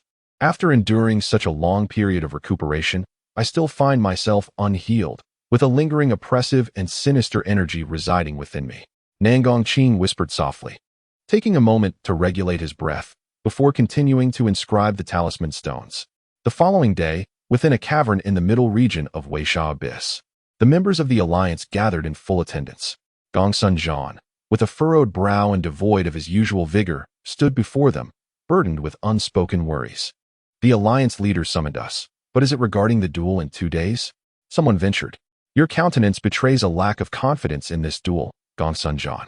After your confrontation with Yi Wuyo, it would not be too late to depart, proposed Li Karen, with others echoing his sentiments. This notion had crossed my mind as well.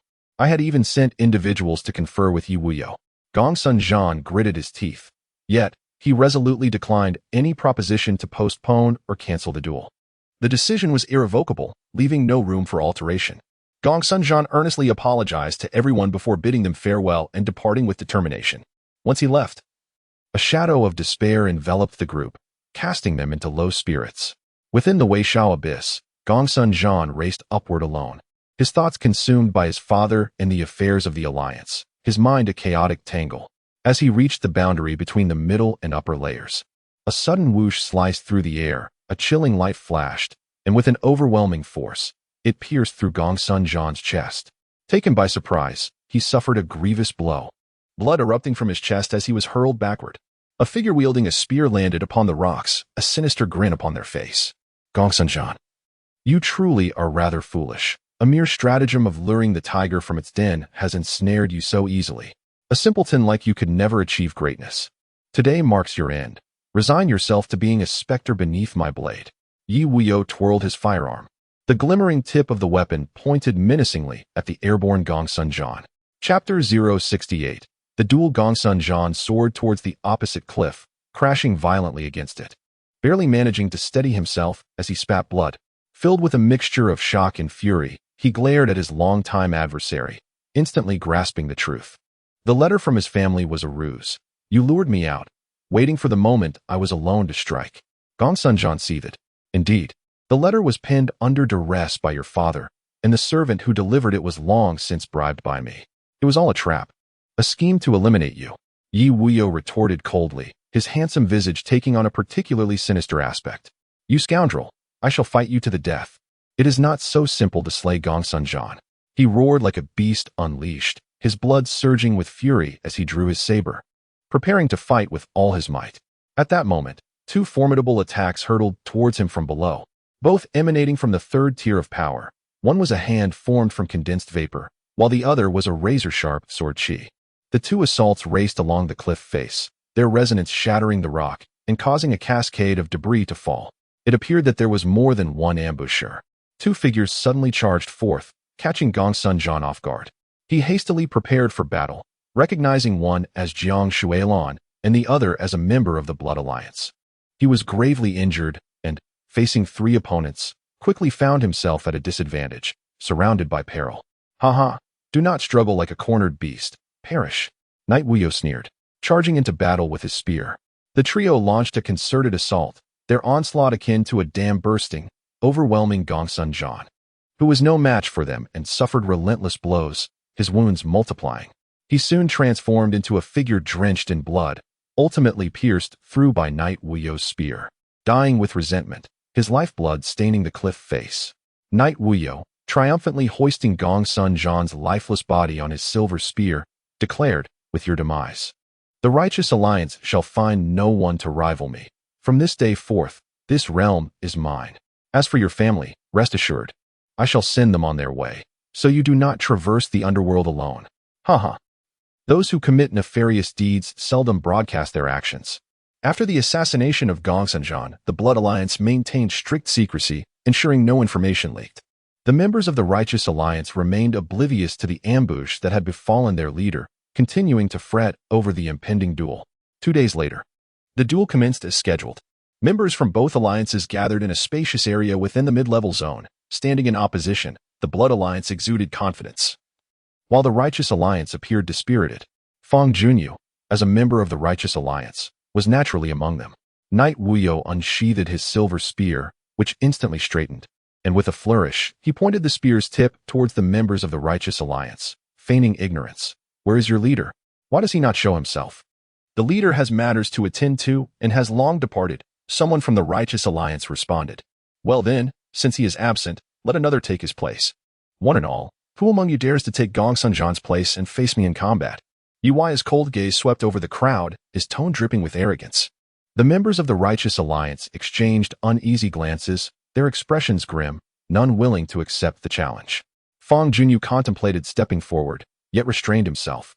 Having only recently joined the alliance, he was merely a transient presence, with no need to overextend himself for their sake. Yui laughed heartily, and though no one from the alliance dared to rebut him, none were inclined to betray their comrades on the spot. The outcome of this duel was already determined before it even commenced. The members of the Righteous Alliance, unwilling to remain any longer, began to turn away, preparing to depart. The members of the Evil Alliance erupted in laughter, their gazes revealing either smug satisfaction or mocking derision. "Hold on," Jiang Shuai-lan from the Evil Alliance suddenly barked, pointing a finger at Fangyuan amidst the crowd. "Others may leave, but you cannot. If you wish to depart, first surrender the jade essence we discovered together." With all members of the Evil Alliance present, he knew Fang would not dare oppose him. Fangyuan halted, slowly pivoting to face Jiang, a chill emanating from his eyes. The arrogance of the Evil Alliance had already irked him, and Jiang's provocations ignited his fury. While he could dismiss the Righteous Alliance, he was determined to protect the jade essence in his possession. He had found it and would never relinquish it without a fight. "Shaoqing, lend me your strength," Fangyuan declared in anger. A surge of power swiftly coursed through him, elevating his cultivation to the formidable third realm in a matter of moments. Fangyuan deftly flipped his palm, revealing the precious jade essence he had previously acquired. Tilting his head, he called out to Jiang Shuai-lan in the distance. "As I have stated before, if you desire this jade essence, you must come and claim it yourself."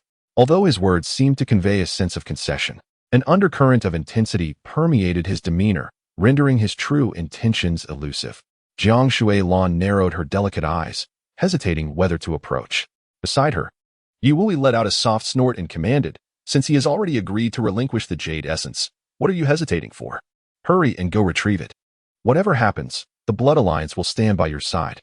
Upon hearing this, Jiang Shuai-lan felt a surge of confidence akin to a calming elixir, smiling as she replied, "Thank you, Alliance Leader. I shall retrieve the jade essence at once, and we shall share the benefits equally among the members of the Blood Alliance." With no further reservations, Jiang Shuai-lan leaped onto the stone platform, advancing step by step towards Fangyuan.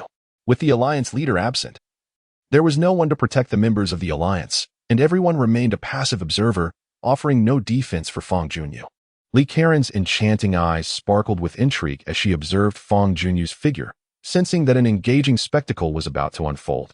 Having previously encountered setbacks at Fangyuan's hands, she understood that he was no easy adversary, but rather a formidable opponent, a veritable iron wall, where those who dared to strike would find themselves in dire straits.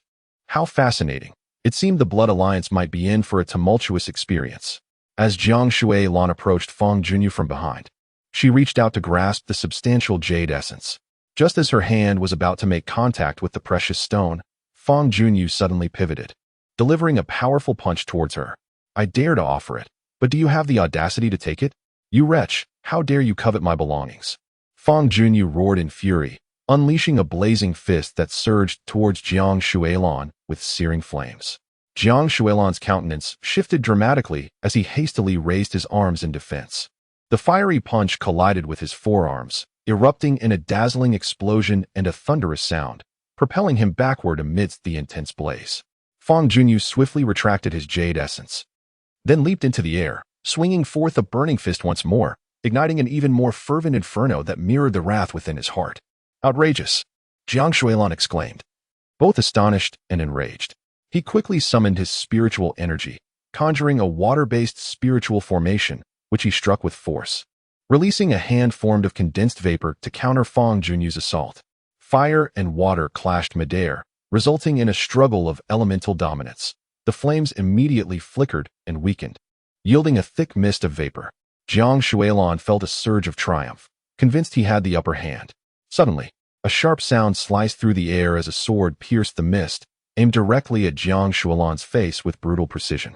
The attack was swift and potent, pure spiritual energy manifesting as a lethal sword aura that shattered the water formation in an instant. Jiang Shuilan hastily sidestepped to evade a fatal blow, yet he could not escape the full brunt of the onslaught. The third form of the Rui sword technique, Whirling Blade.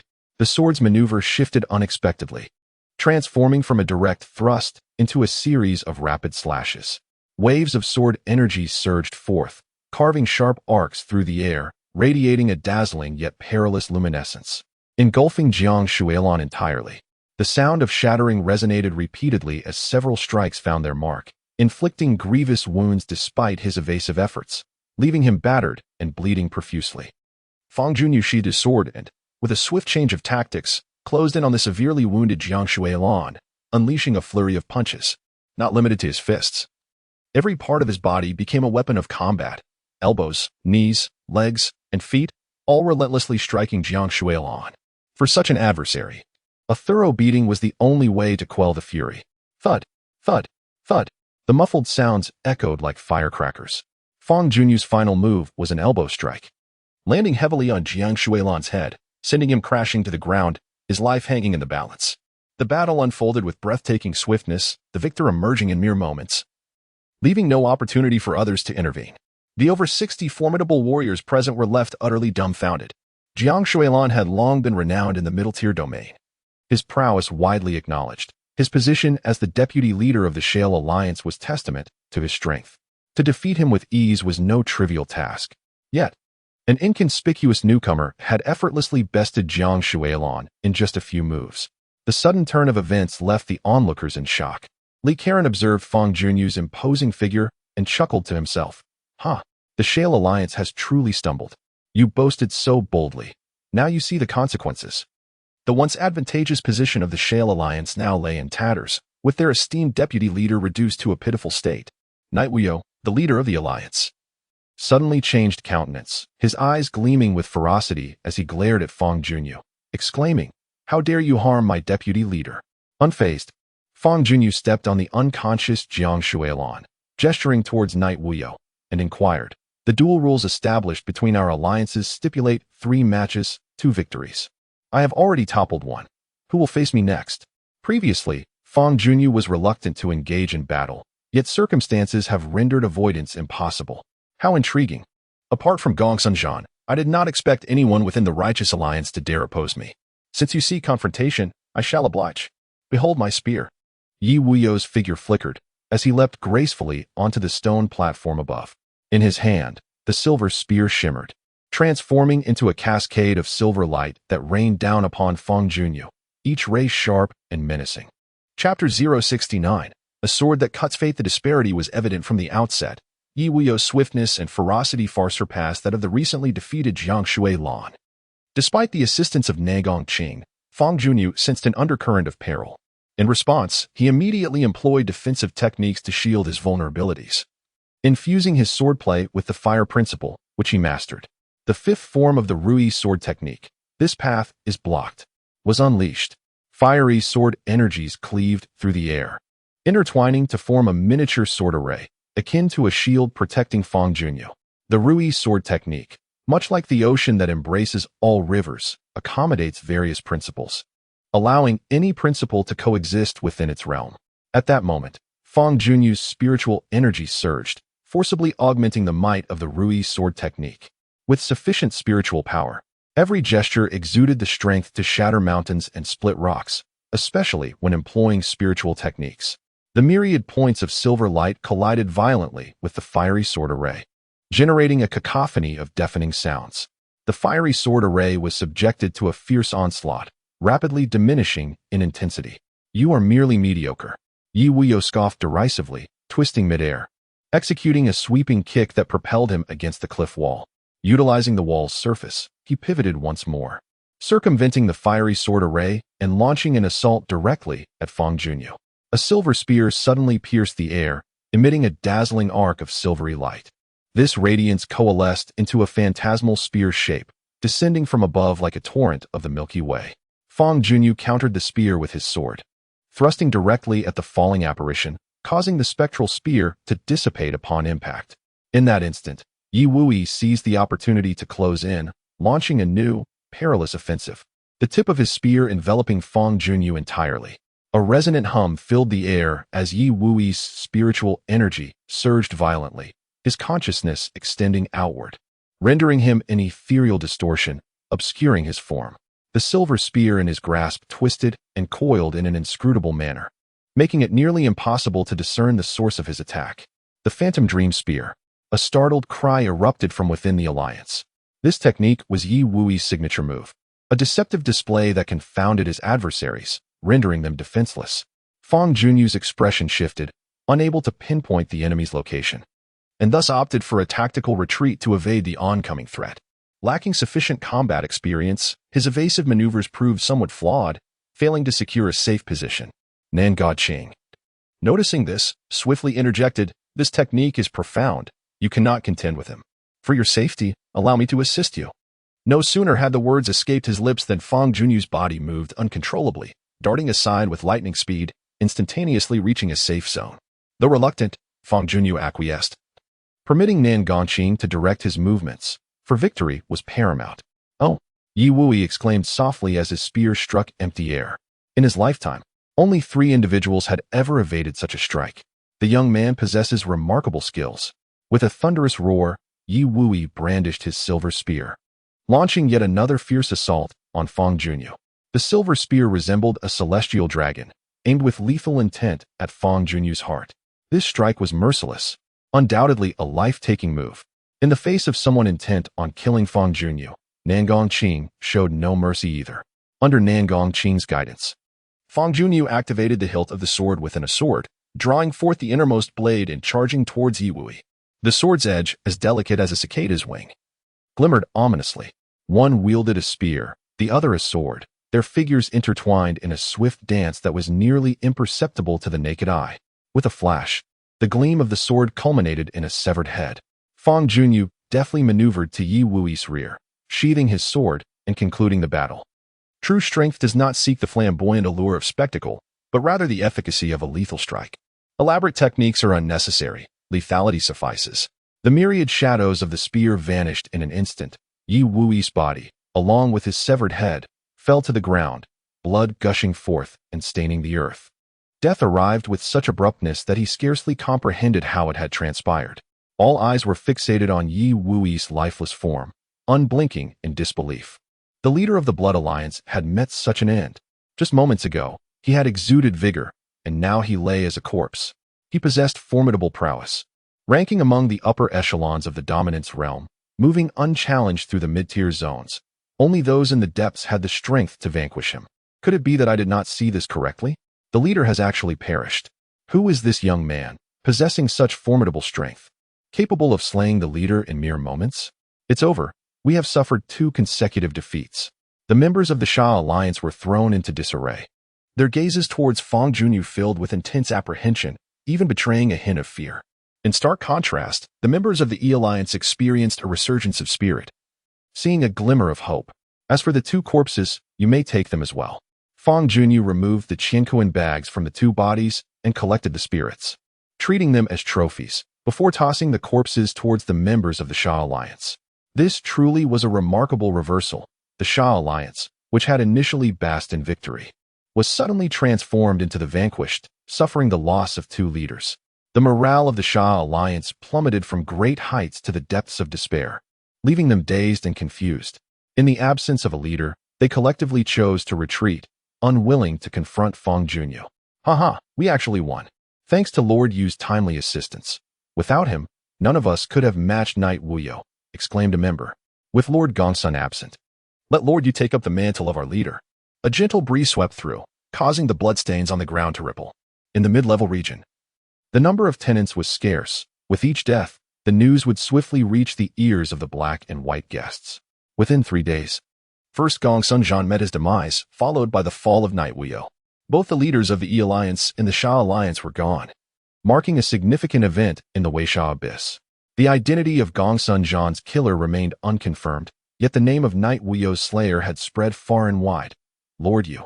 This young man, who had vanquished Knight Wuyo, was gaining notoriety by the moment. To have slain Knight Wuyo, Lord Yu was indeed formidable. I surmise he possesses at least the peak strength of the dominant's 3rd realm. A figure clad in black held a teacup, savoring the tea as he pondered the events. The leaders of the 2 alliances have both met their demise, leaving Yu Langjun to dominate the scene.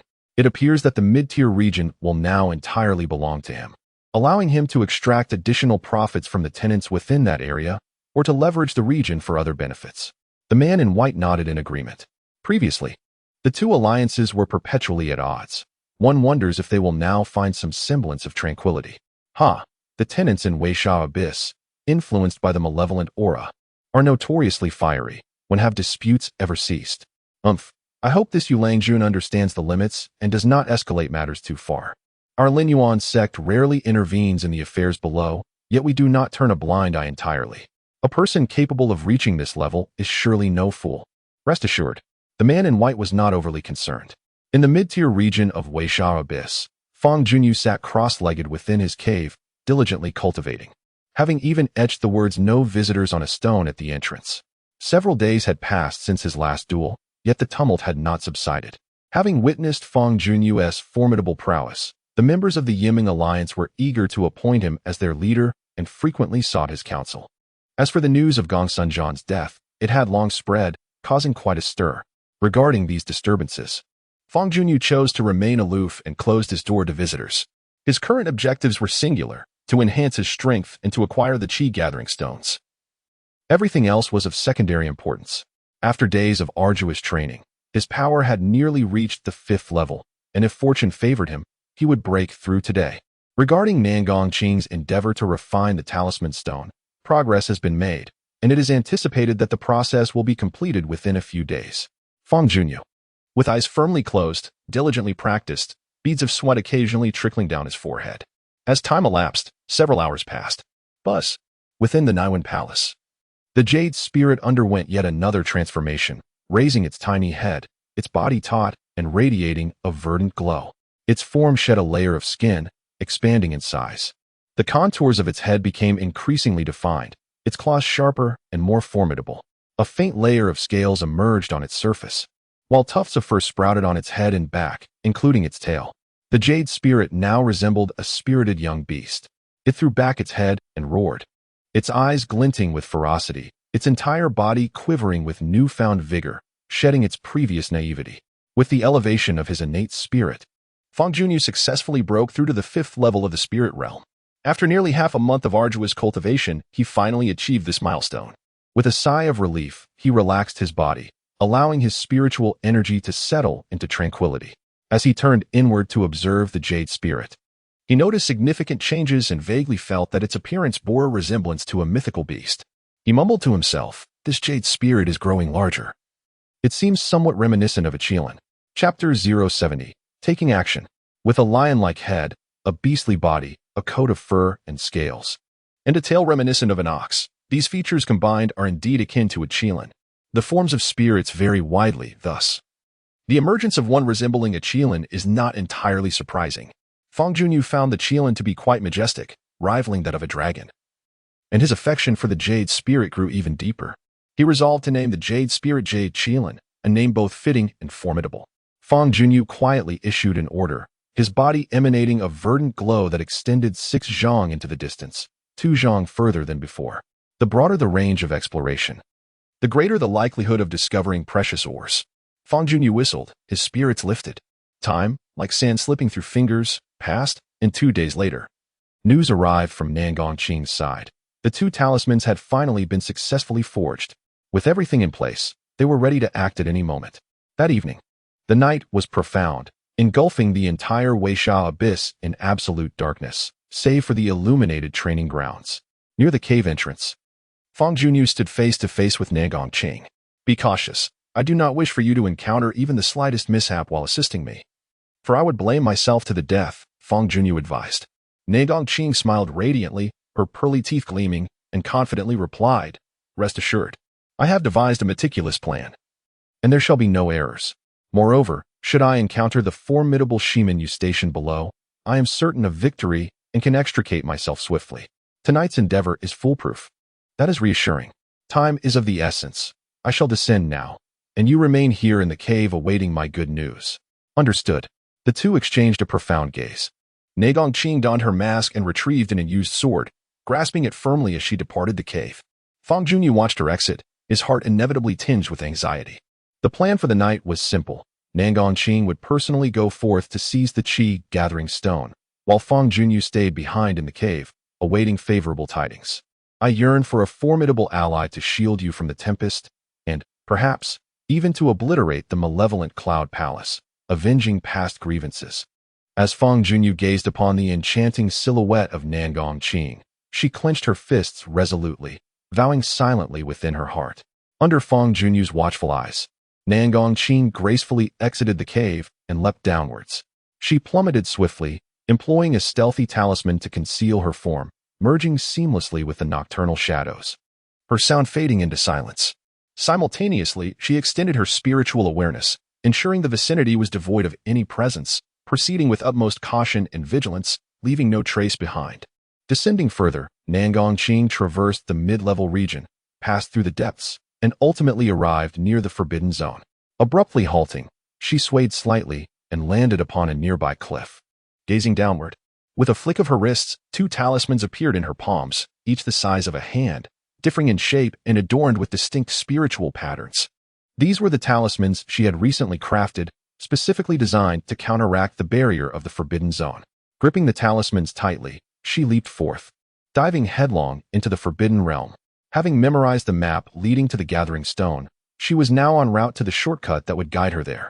Hidden within the darkness, the malevolent black fiend stirred, akin to a predator sensing blood, surging toward Nangongqing with an aura of destruction, its form resembling thick ink, exuding an aura of ferocity.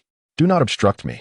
Nangongqing's beautiful eyes narrowed as she fixed her gaze upon the charging black fiend, unleashing a surge of spiritual energy.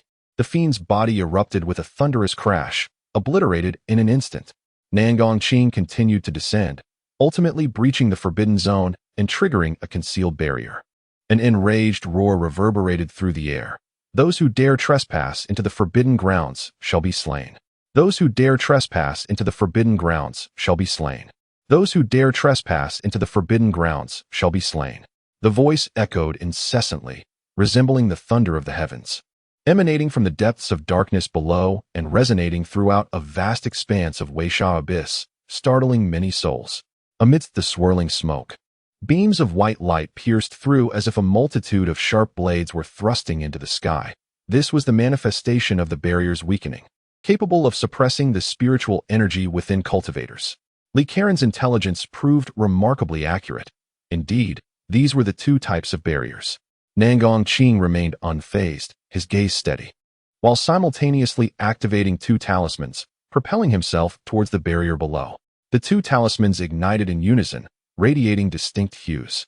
One projected a conical beam of light akin to a piercing spear, slicing through the dense mist, while the other formed a luminous shield, deflecting the beams emitted by the weakening barrier. The talismans neutralized the barrier's effects, establishing a balance. The alarm of the Forbidden Zone shattered the tranquility of the night, rousing countless individuals from their slumber. In the deeper regions of Weisha Abyss, where the vicinity of the Forbidden Zone was closest, 6 formidable beings were cultivating. Upon hearing the alarm, they ceased their activities. Turning their gazes towards the two barriers rising from the forbidden zone, some even caught sight of Nangongqing dismantling the barrier. Although they could not discern his identity, a shared thought surged among them. A significant upheaval was imminent tonight. In the mid-level area, Li Karen sprang from her bed, hastily slipping on her shoes. Clad only in her nightclothes, and hurriedly rushed to the entrance, looking down with keen anticipation. Standing here, one can vaguely perceive certain occurrences within the forbidden zone. Who possesses such audacity to trespass into this restricted area? Could it be? A sudden inspiration struck Li Ran as she recalled the recent inquiry made by Yulang Jun regarding the forbidden zone.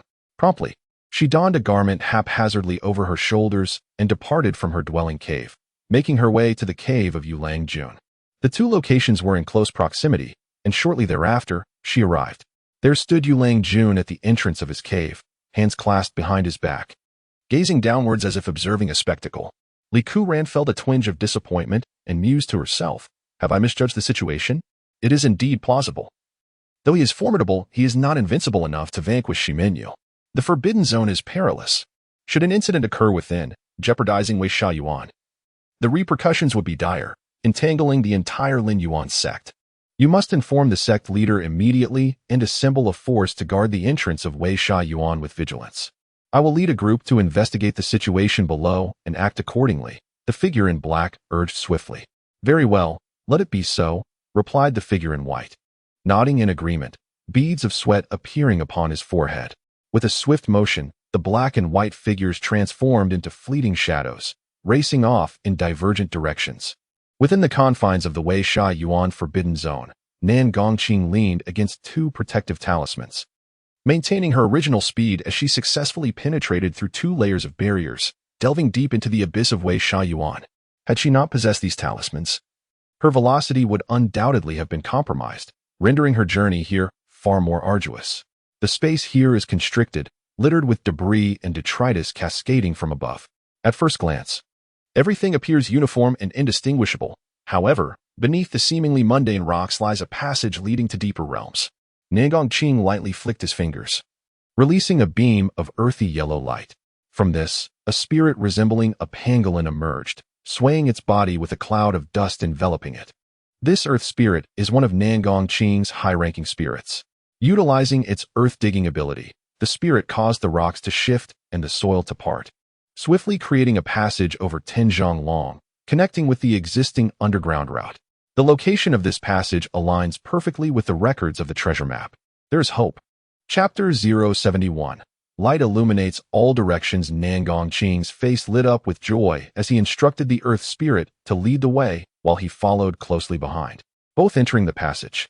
The terrain within the passage was not particularly complex. It was essentially a straight path with only a few inconsequential forks. Above the forbidden zone, there were numerous barriers, rendering this area surprisingly safe, devoid of any traps. As Nangongqing traversed the passage, he was greeted by a sudden expanse. Directly below the passage lay a modest underground chamber, within which floated a black stone slightly larger than a palm, taking on an irregular shape. Surrounded by wisps of ominous energy, this was the Qi-gathering stone. Above the Qi-gathering stone hovered a figure, shrouded in black mist, obscuring their features and attire, exuding a chilling aura of malevolence, reminiscent of a demonic deity, imparting an overwhelming sense of danger.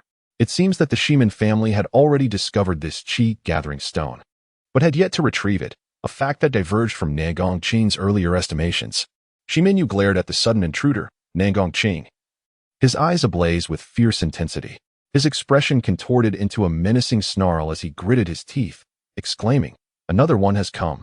Another one. Must kill. Must eliminate. This is mine, and no one shall take it from me. You all must perish. Whoever dares to seize it from me shall meet their end. Kill, kill, kill." His furious gaze bore into Nangongqing, uttering a torrent of incoherent words. His current mental state appeared decidedly unstable. "This gathering stone is mine, Shimenyu's. No one is permitted to lay a finger on it. Greedy vermin, perish." He bellowed, a surge of dark energy erupting around him. With a sweeping motion of his palms, he unleashed two streams of beast-like black energy, reminiscent of the sinister black fiends. What is wrong with Shimenyu? He seems utterly deranged. Could it be that he has fallen prey to the malevolent spirit's influence, losing his sanity? Qing thought, yet without a trace of hesitation, she launched a fierce counterattack. Wielding her sword, she summoned a dazzling white light, slicing through the air. The two streams of black energy dissipated in its wake. She soared towards Shimenyu, her sword transforming into a brilliant beam aimed directly at his face. The sword pulsed with an overwhelming surge of spiritual power, radiating a force akin to that of creation itself. You shall die? You all shall perish. Shimenyu shrieked in madness, braving Qing's onslaught. As he grasped the air, a dark orb materialized in his palm, hurtling towards the incoming sword light. The clash of sword and orb unleashed a violent explosion, shaking the very foundation of the subterranean space. Yet the two combatants remained unyielding. This is mine. None shall touch it. I must kill you, I must. Shimenyu appeared to be in a frenzied state, wielding his hands in wild abandon as he engaged in close combat with Qing. His behavior suggested he had succumbed to madness. Observing the current situation, alongside the recent rumors, Qing began to formulate a hypothesis. Perhaps Shimenyu had discovered the Qi gathering stone long ago and had been using it in secret. The malevolent aura emitted by the stone likely had a detrimental effect on his psyche, leading him into insanity and causing him to slay those around him. The individuals who perished here were not victims of external intruders, but rather fell to Shimenyu's hand. However, these considerations were of little consequence. Whether Shimenyu was lucid or deranged, Qing was determined to defeat him, for only then could she seize the Qi gathering stone. Time was of the essence. She could not afford to delay. Without hesitation, Qing activated a formidable ability that could only be harnessed after transcending the third realm of dominance. Her body trembled, and a radiant light burst forth from her back, manifesting a luminous spirit resembling a white deer, its form pure and resplendent, exuding a gentle, bright glow, with a pair of wings extending behind it. Like the jade spirit, this was an exceedingly rare entity. Merge, Qing declared, forming a hand seal with conviction. The luminous spirit surged forward, merging seamlessly with her being. In an instant, her form transformed. Her hair lengthened rapidly, turning white, while a pair of antlers sprouted from her brow and wings unfurled from her back, embodying the characteristics of the luminous spirit. She radiated light, her presence ethereal and enchanting, as if she had transcended into the realm of the divine. The white glow illuminated the entire subterranean space, suppressing the ominous aura emanating from Shimenyu. The Qi gathering stone belongs to me. Perish. In a fit of rage, Shimenyu unleashed a furious roar, opening his mouth wide to draw in all the malevolent energy surrounding him, causing his exterior to turn pitch black.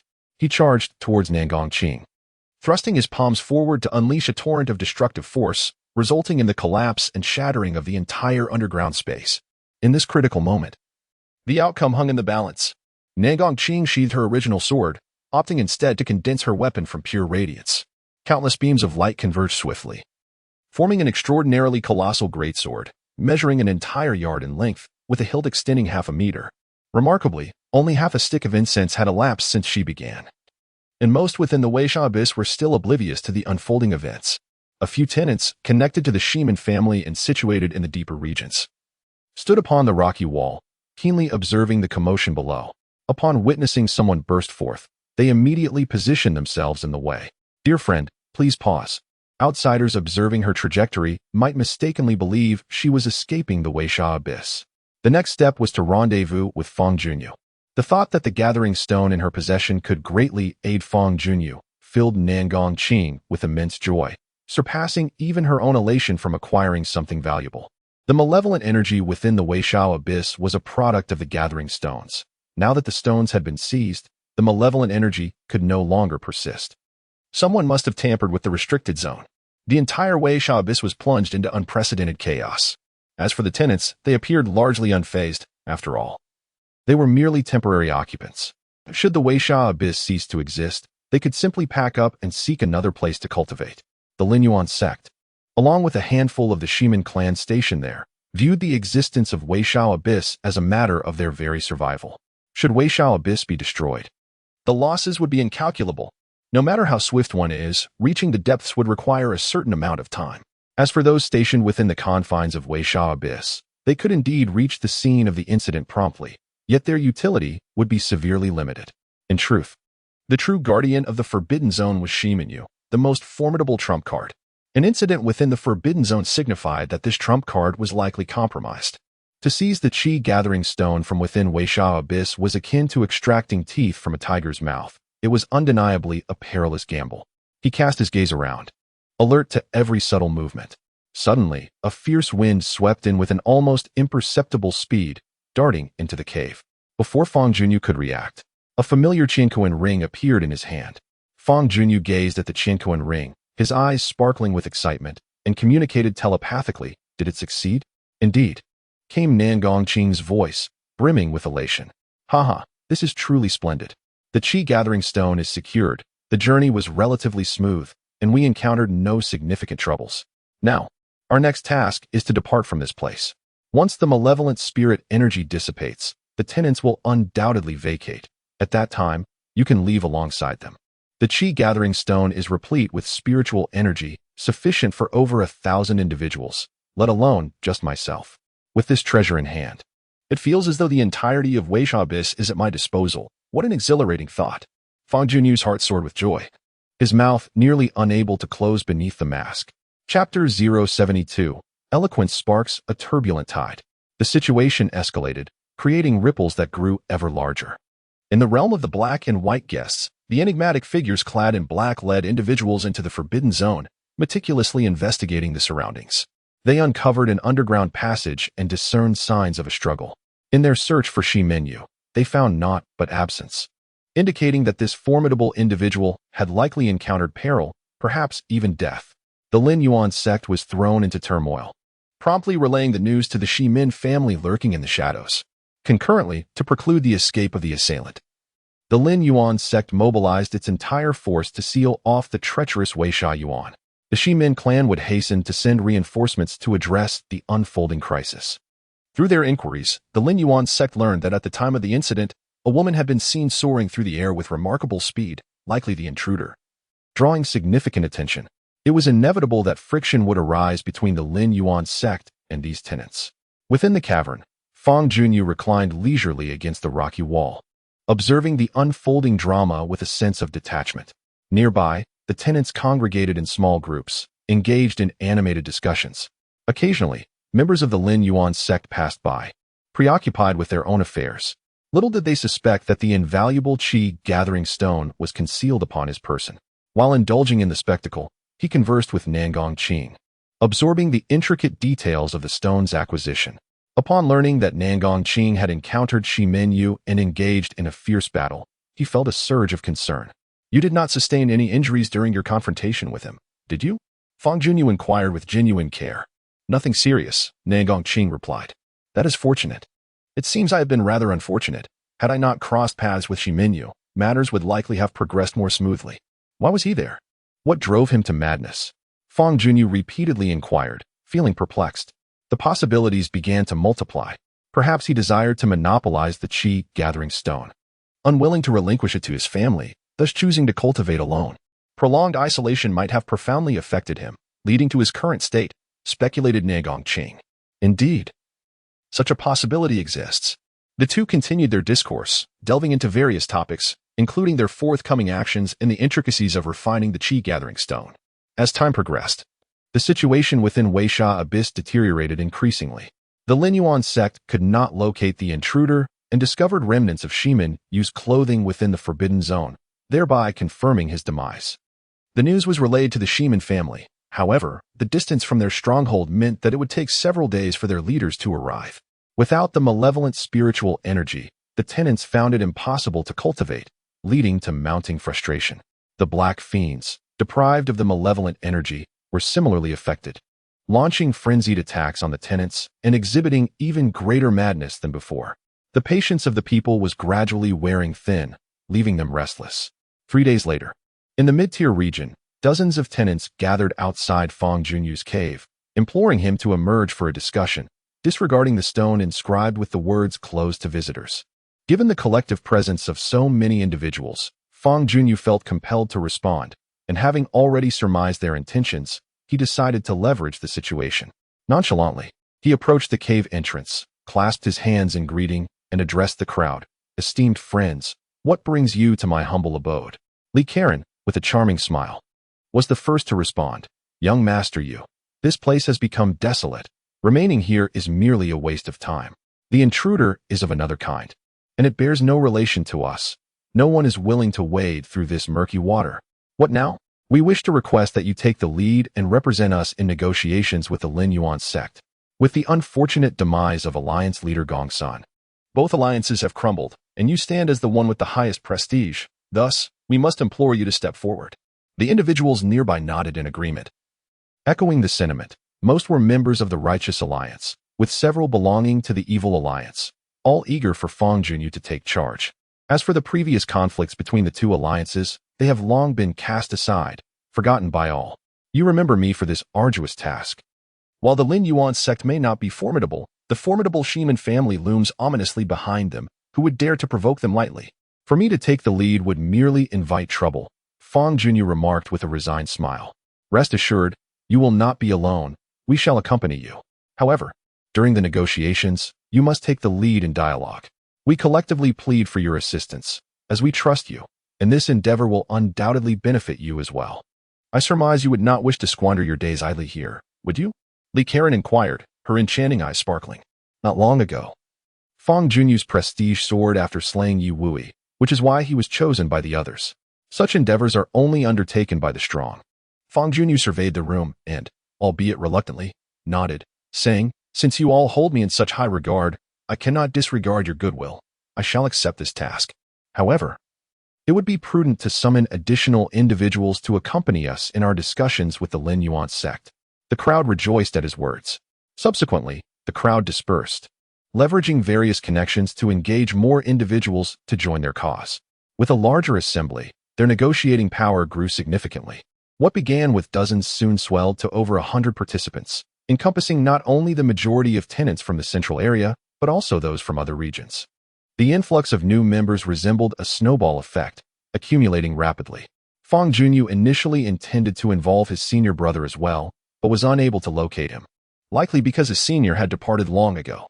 News of the substantial gathering of tenants reached the Lingyuan faction, prompting the black and white guests to arrive promptly.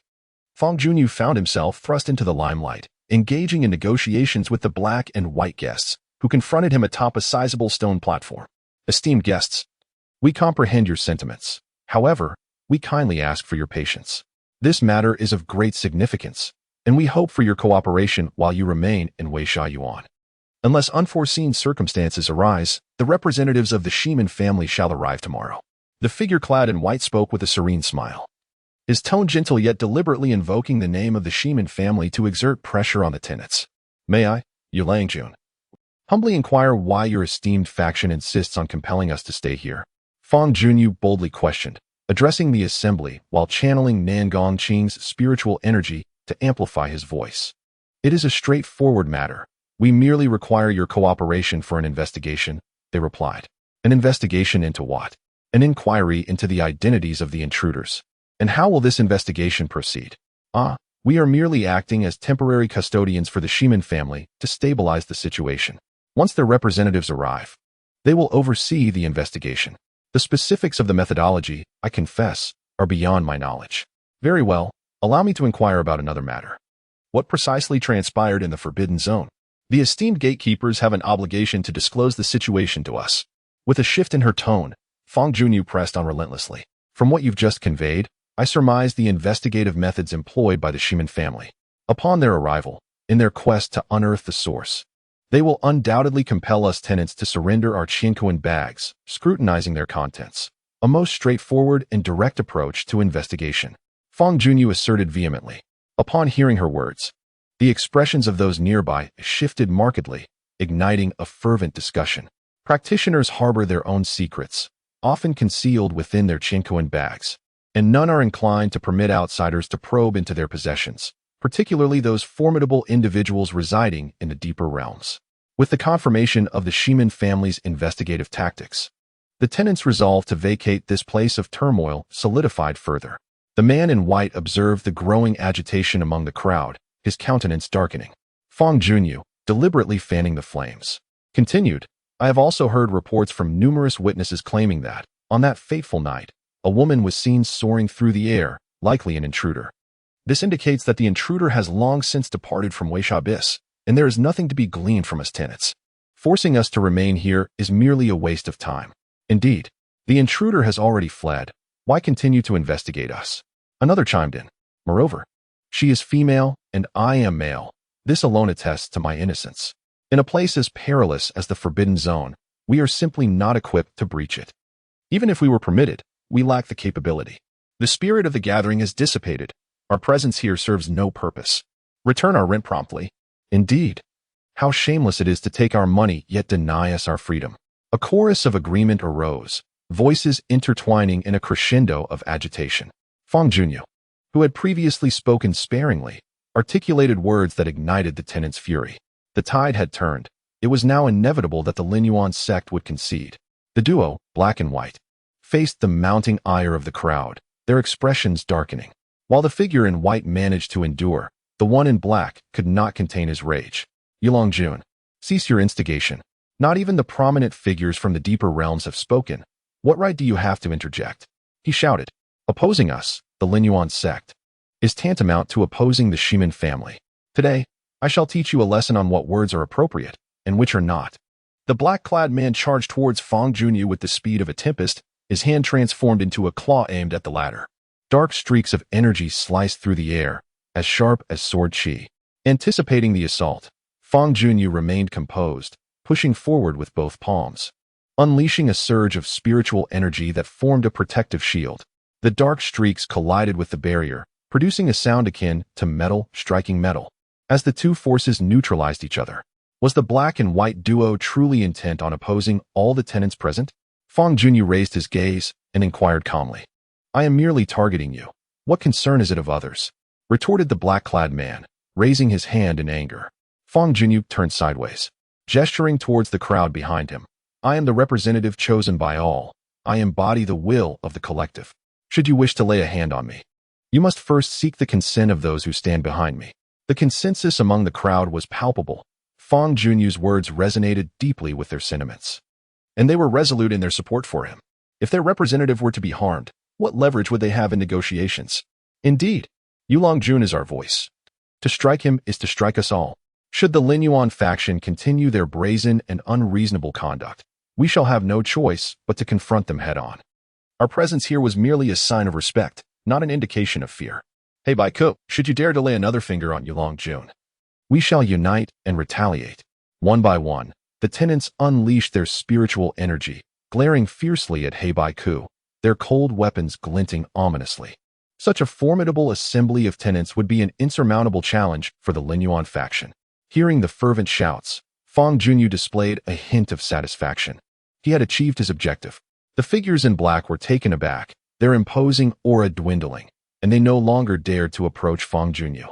Observing the precarious situation, a figure in white, realizing the urgency, raised his arms and implored, Everyone, please calm down and lend me your ears. Gradually, the tumult subsided. I understand your feelings, however. This matter is of great import. If we were to release you without caution, the Shimin family would hold us accountable. A burden neither we nor the Linyuan faction can bear.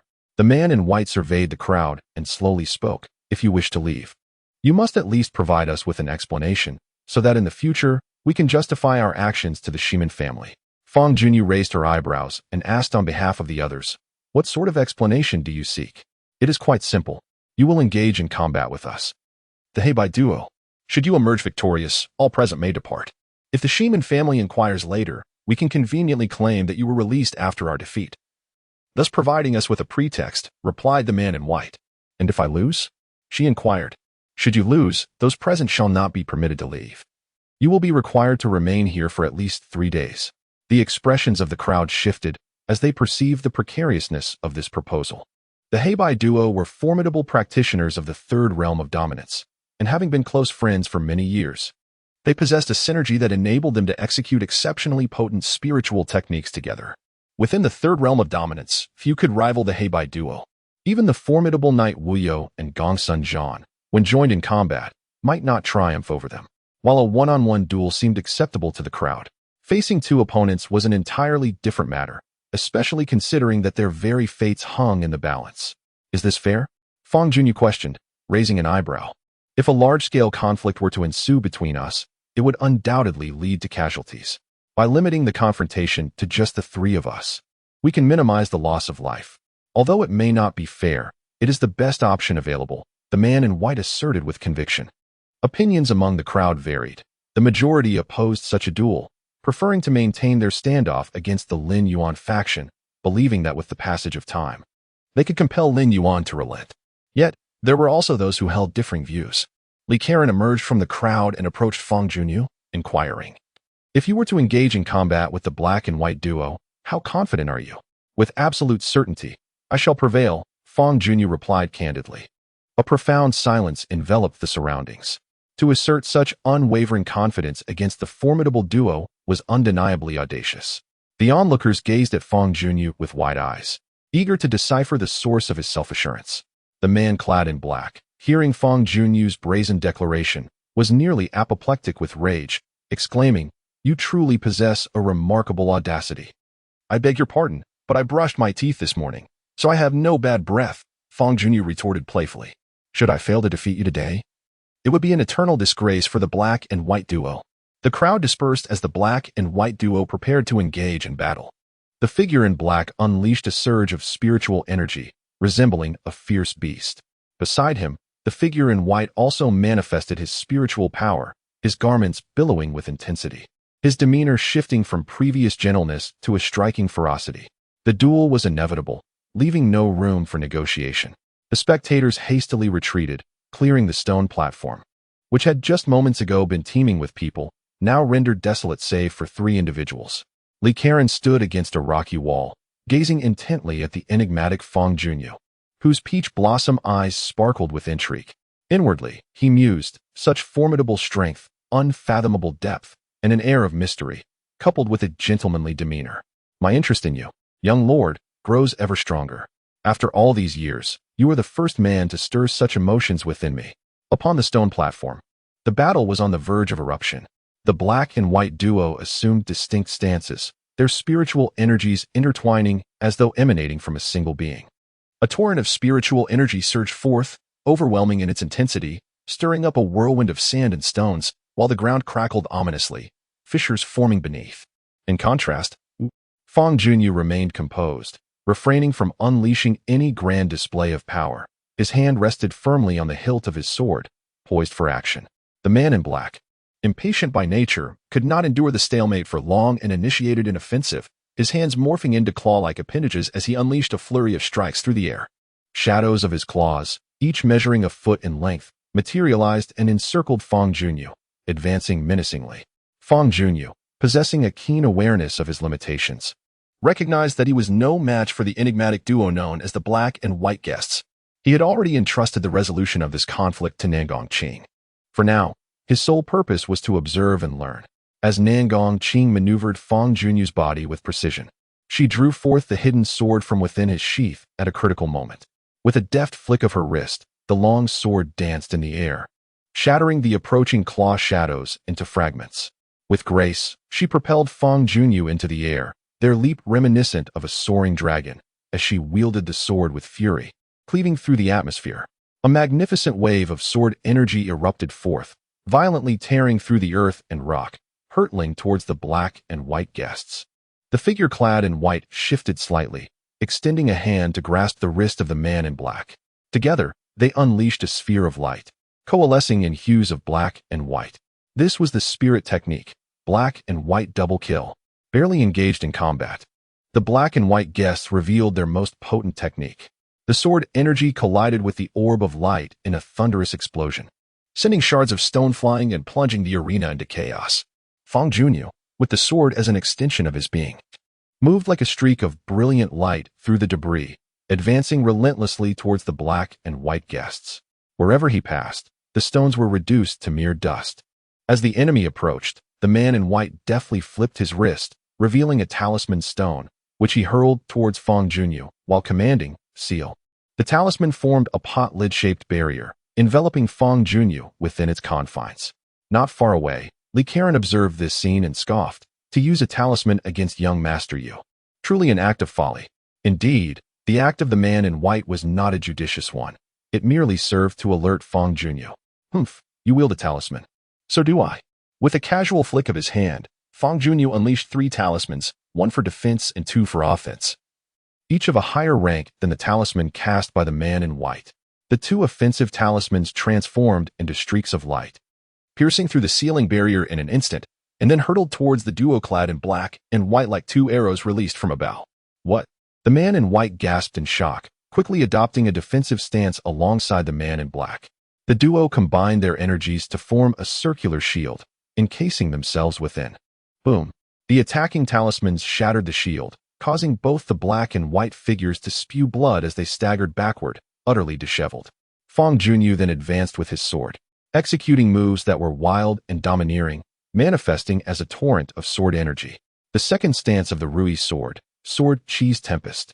The sword energy surged like a deluge, engulfing the black and white figures, who continued to retreat, flying far away, their garments tattered and blood spraying. The outcome was clear. Fangyuan concluded his attack, sheathing his sword, standing majestically upon the shattered stone platform. The black and white duo struggled to halt their retreat, their expressions darkening with each passing moment. Despite their combined efforts, they had suffered such a crushing defeat, an unprecedented occurrence in their history. Previously, they regarded the enigmatic Yulangjun with a measure of curiosity. Yet they paid little heed, believing that no one would dare stir up significant turmoil in this territory. However, Yulangjun not only stirred the waters but unleashed a tempest of monumental proportions, brazenly opposing the Lin Yuan sect. His prowess surpassed their expectations, not merely exceeding them but doing so by a considerable margin. What a humiliation!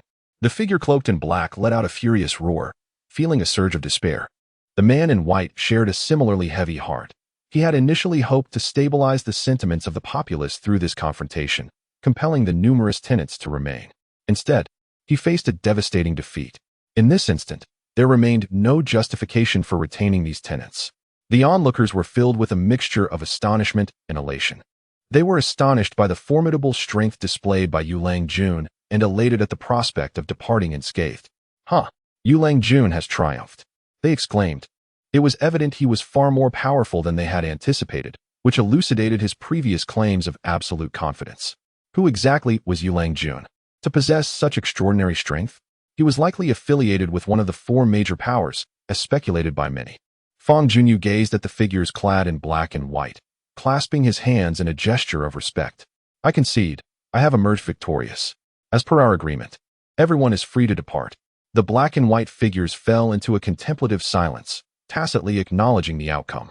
Subsequently, the Lin Yuan sect refunded the remaining rents to the tenants in full, without a single coin withheld.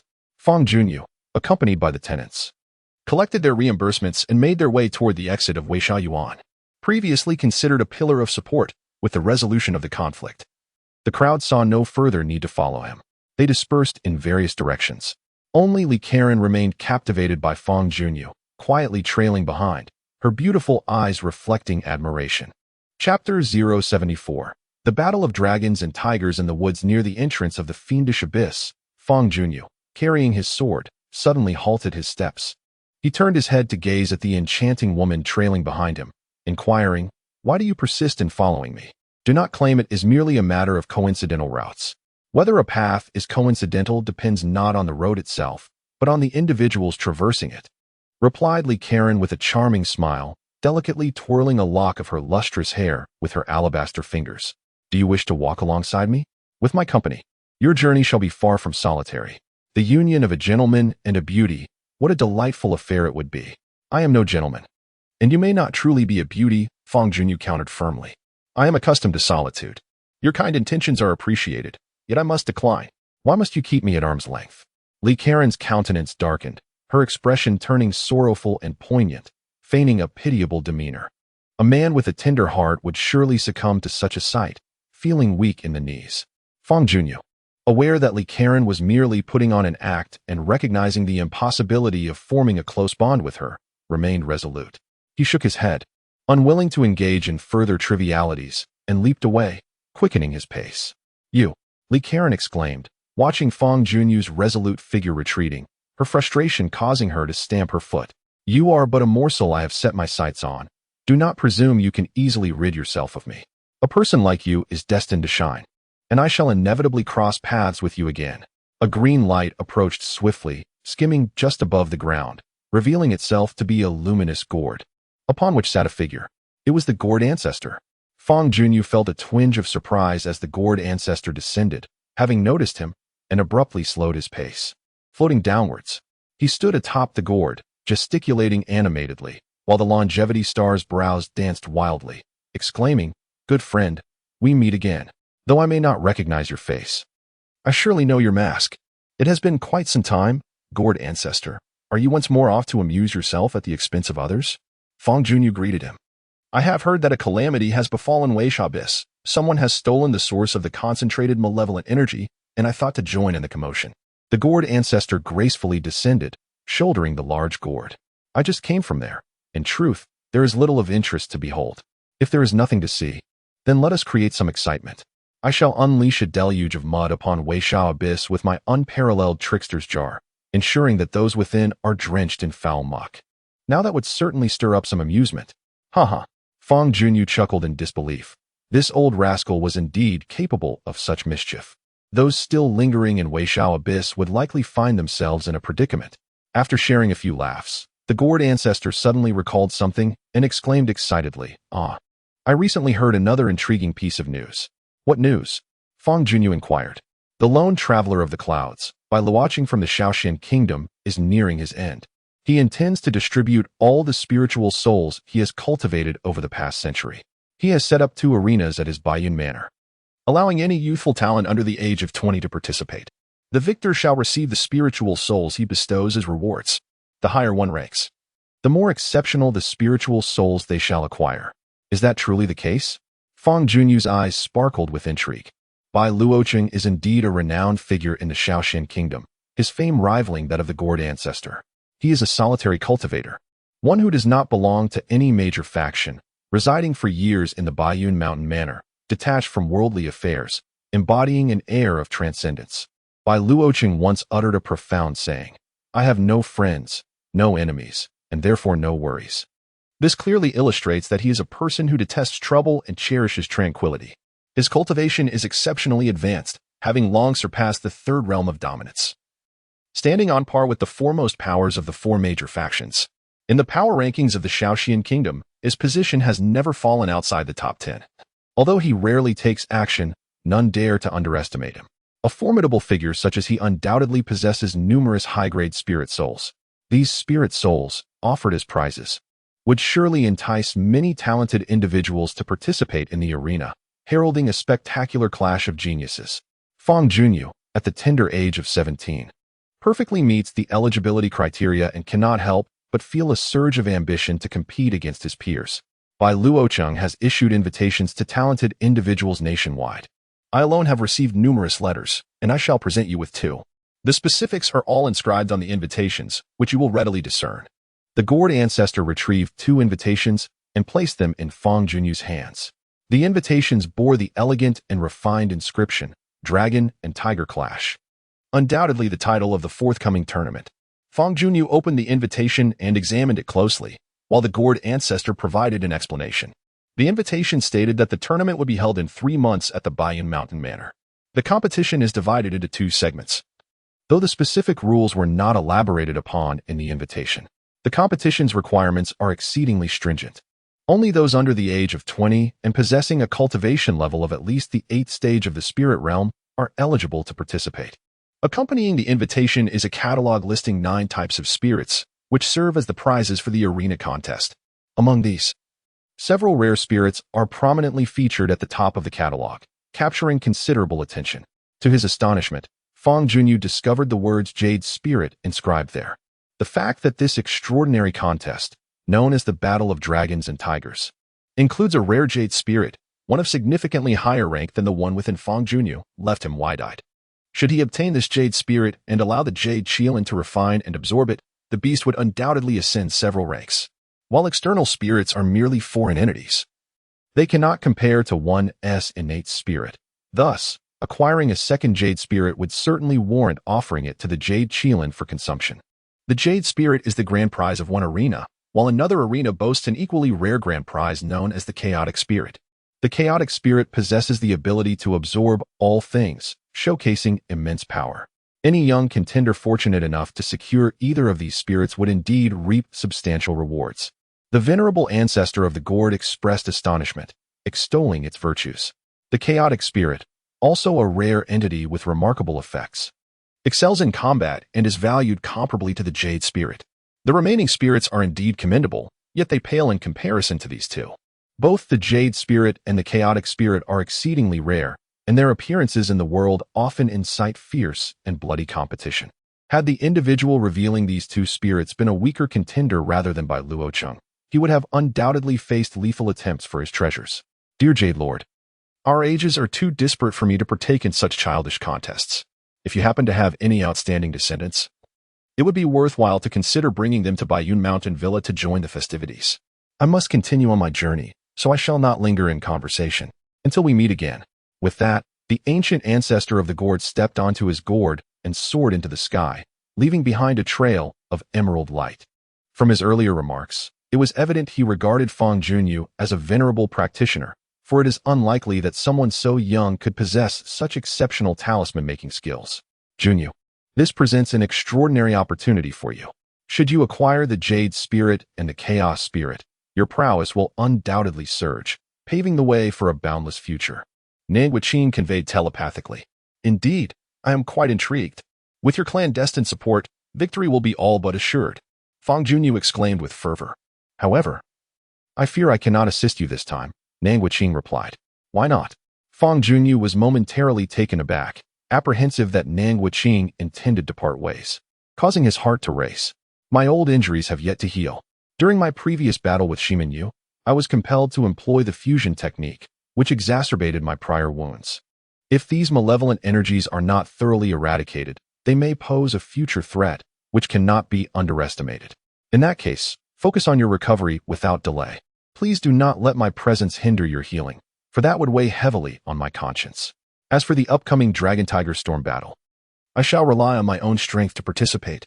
Fangyuan remained undaunted, his spirit ignited with determination. He was not one to cower behind others. Even without Nanguaqing's assistance, he possessed the courage to enter the Dragon Tiger Storm battle and compete alongside his peers.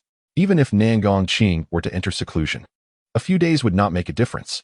He decided to first refine the Qi gathering stones into talismanic stones before proceeding with his seclusion. The refinement process could be conducted within the Qinkuan ring, ensuring no external detection. Chapter 75, Stellar Radiance. In truth, spiritual energy exists worldwide, varying only in abundance. The remarkable aspect of the spirit-gathering talismanic stones lies in their ability to concentrate the surrounding spiritual energy, no matter the location, accumulating the sparse into the substantial. I can sense the ambient spiritual energy converging here. The efficacy of these two talismanic stones is indeed impressive. Fangyuan exclaimed with delight. This is merely the standby effect of the talismanic stones. Once you activate the spiritual inscriptions on them, the efficacy of gathering spiritual energy will amplify 100-fold.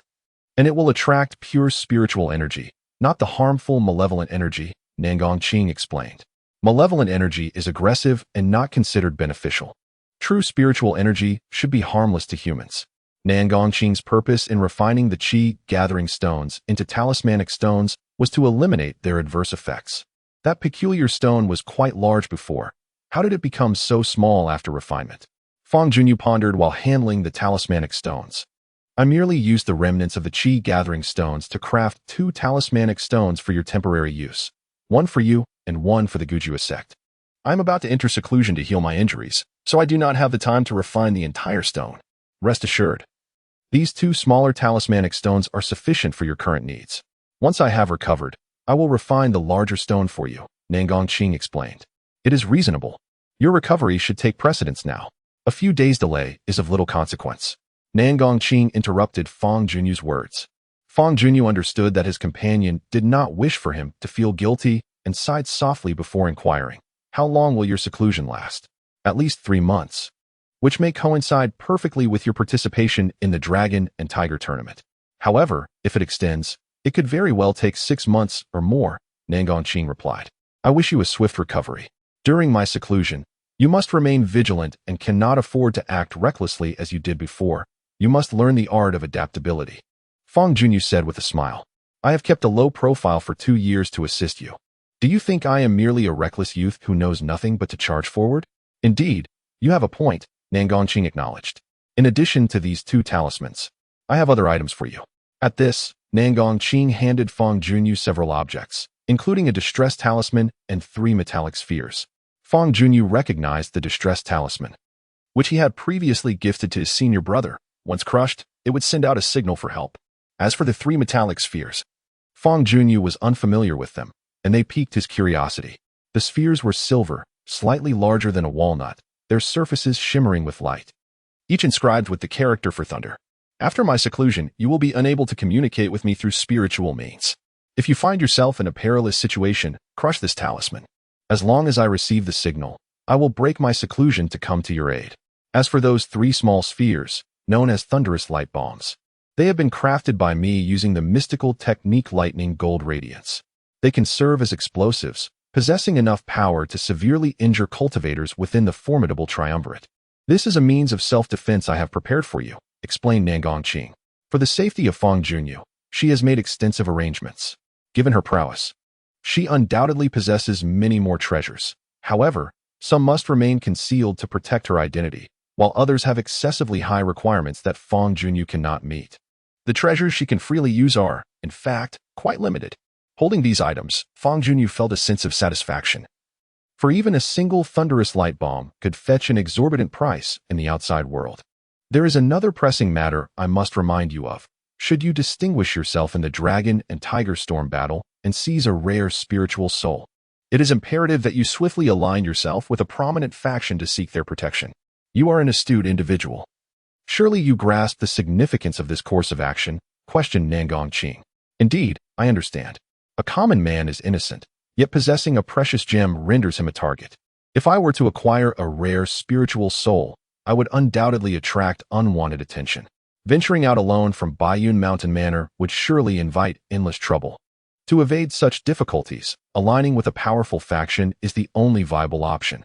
Fang Junyu quickly comprehended and replied eloquently. Precisely, that is the essence of it. With your talent and strength, you should garner the favor of a formidable faction when the time comes. Securing a powerful ally should not pose a challenge. When the moment arrives, I shall make a careful selection. Although Nangongqing possesses great strength, she must remain discreet due to numerous constraints. As for the solitary gate, that is even more of a topic best left unspoken. Fang Junyu yearned for advancement, necessitating the search for a new patron. As a cultivator's strength escalates, the individuals and circumstances they encounter inevitably shift, leading them to join multiple factions or serve various masters, a common occurrence throughout their lives. Once all matters were addressed, Nangongqing finally felt a sense of relief. That is enough for now. I shall enter seclusion. We will be unable to communicate for some time. So take care of yourself, she conveyed, her tone tinged with a hint of reluctance. Fang Junyu had grown accustomed to the companionship of Nangongqing. With such a captivating beauty by his side, he never felt alone, for their thoughts could entwine in conversation at any moment. Now, this familiarity was set to be disrupted. For months, he would hear no more of Nangongqing's voice, nor would he see her face. A sudden pang of sorrow pierced his heart, akin to a needle's prick.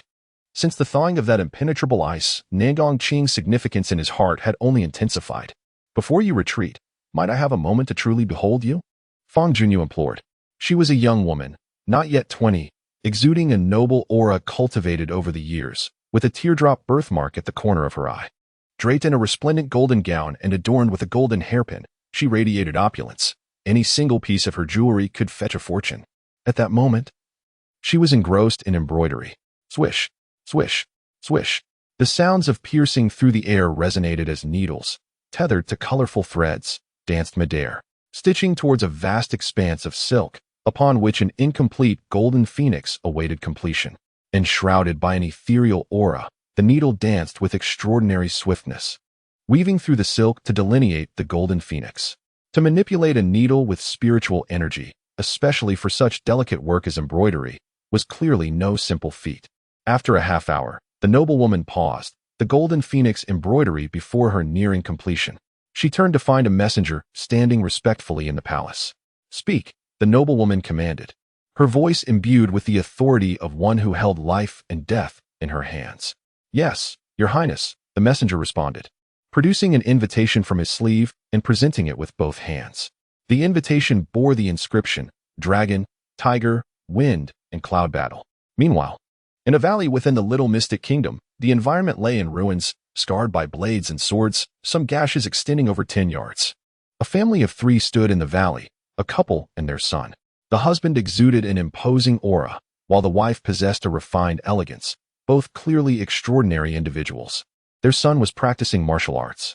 The young man wielded a saber in one hand and a sword in the other, simultaneously executing saber techniques and swordplay. The two styles were ingeniously fused, unleashing astonishing combat prowess. Immersed in the movements of the saber and sword, he was utterly engrossed, his focus absolute. Saber energy and sword energy soared, scattering countless rays of cold light, dazzling the eye. After a moment, the young man abruptly halted, sheathing both weapons before drawing them once more to execute the final move. The clash of sword energy and blade aura tore through the earth. At long last, he came to a halt. After an intense bout of exertion, he emerged without a single drop of sweat, his breathing remarkably steady. The middle-aged man nodded with satisfaction, offering a few words of guidance to his son before continuing, "Your mother and I have nurtured you for many years. Now that you have achieved a measure of success, it is time for you to venture into the world. A splendid opportunity has arisen for you to showcase your abilities." "What opportunity?" the young man inquired. "The dragon and tiger battle." Amidst a magnificent range of mountains, the undulating peaks resembled a dragon weaving through the clouds, embodying a breathtaking grandeur. A young man donned in the attire of the Biyun sect stood resolutely among the mountains. Towering at an impressive height, he was exceptionally robust, reminiscent of the legendary giant deity that had descended upon the world. In the coastal region of the small Xian kingdom, the vast expanse of the sea stretched endlessly, the waves rising and falling in an eternal rhythm, ever in flux. A strikingly handsome youth stood upon the rocks, his demeanor serene, possessing a beauty that surpassed that of most women. This exquisite figure wielded a magnificent sword, its scabbard a harmonious blend of black and white, adorned with minimalist patterns, and set with a piece of black jade. After standing in contemplation for a prolonged moment, the handsome youth suddenly drew his sword, unleashing a strike towards the sea before him. His speed was astonishing. To the casual observer, it appeared as though he had executed a single blow, yet in reality, he had unleashed a barrage of over 100 strikes.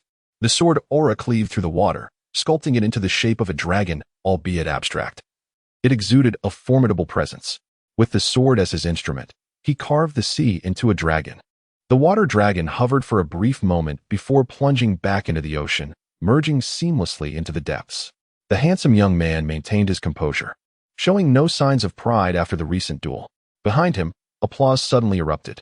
A middle-aged man, bearing a massive sword, approached with a smile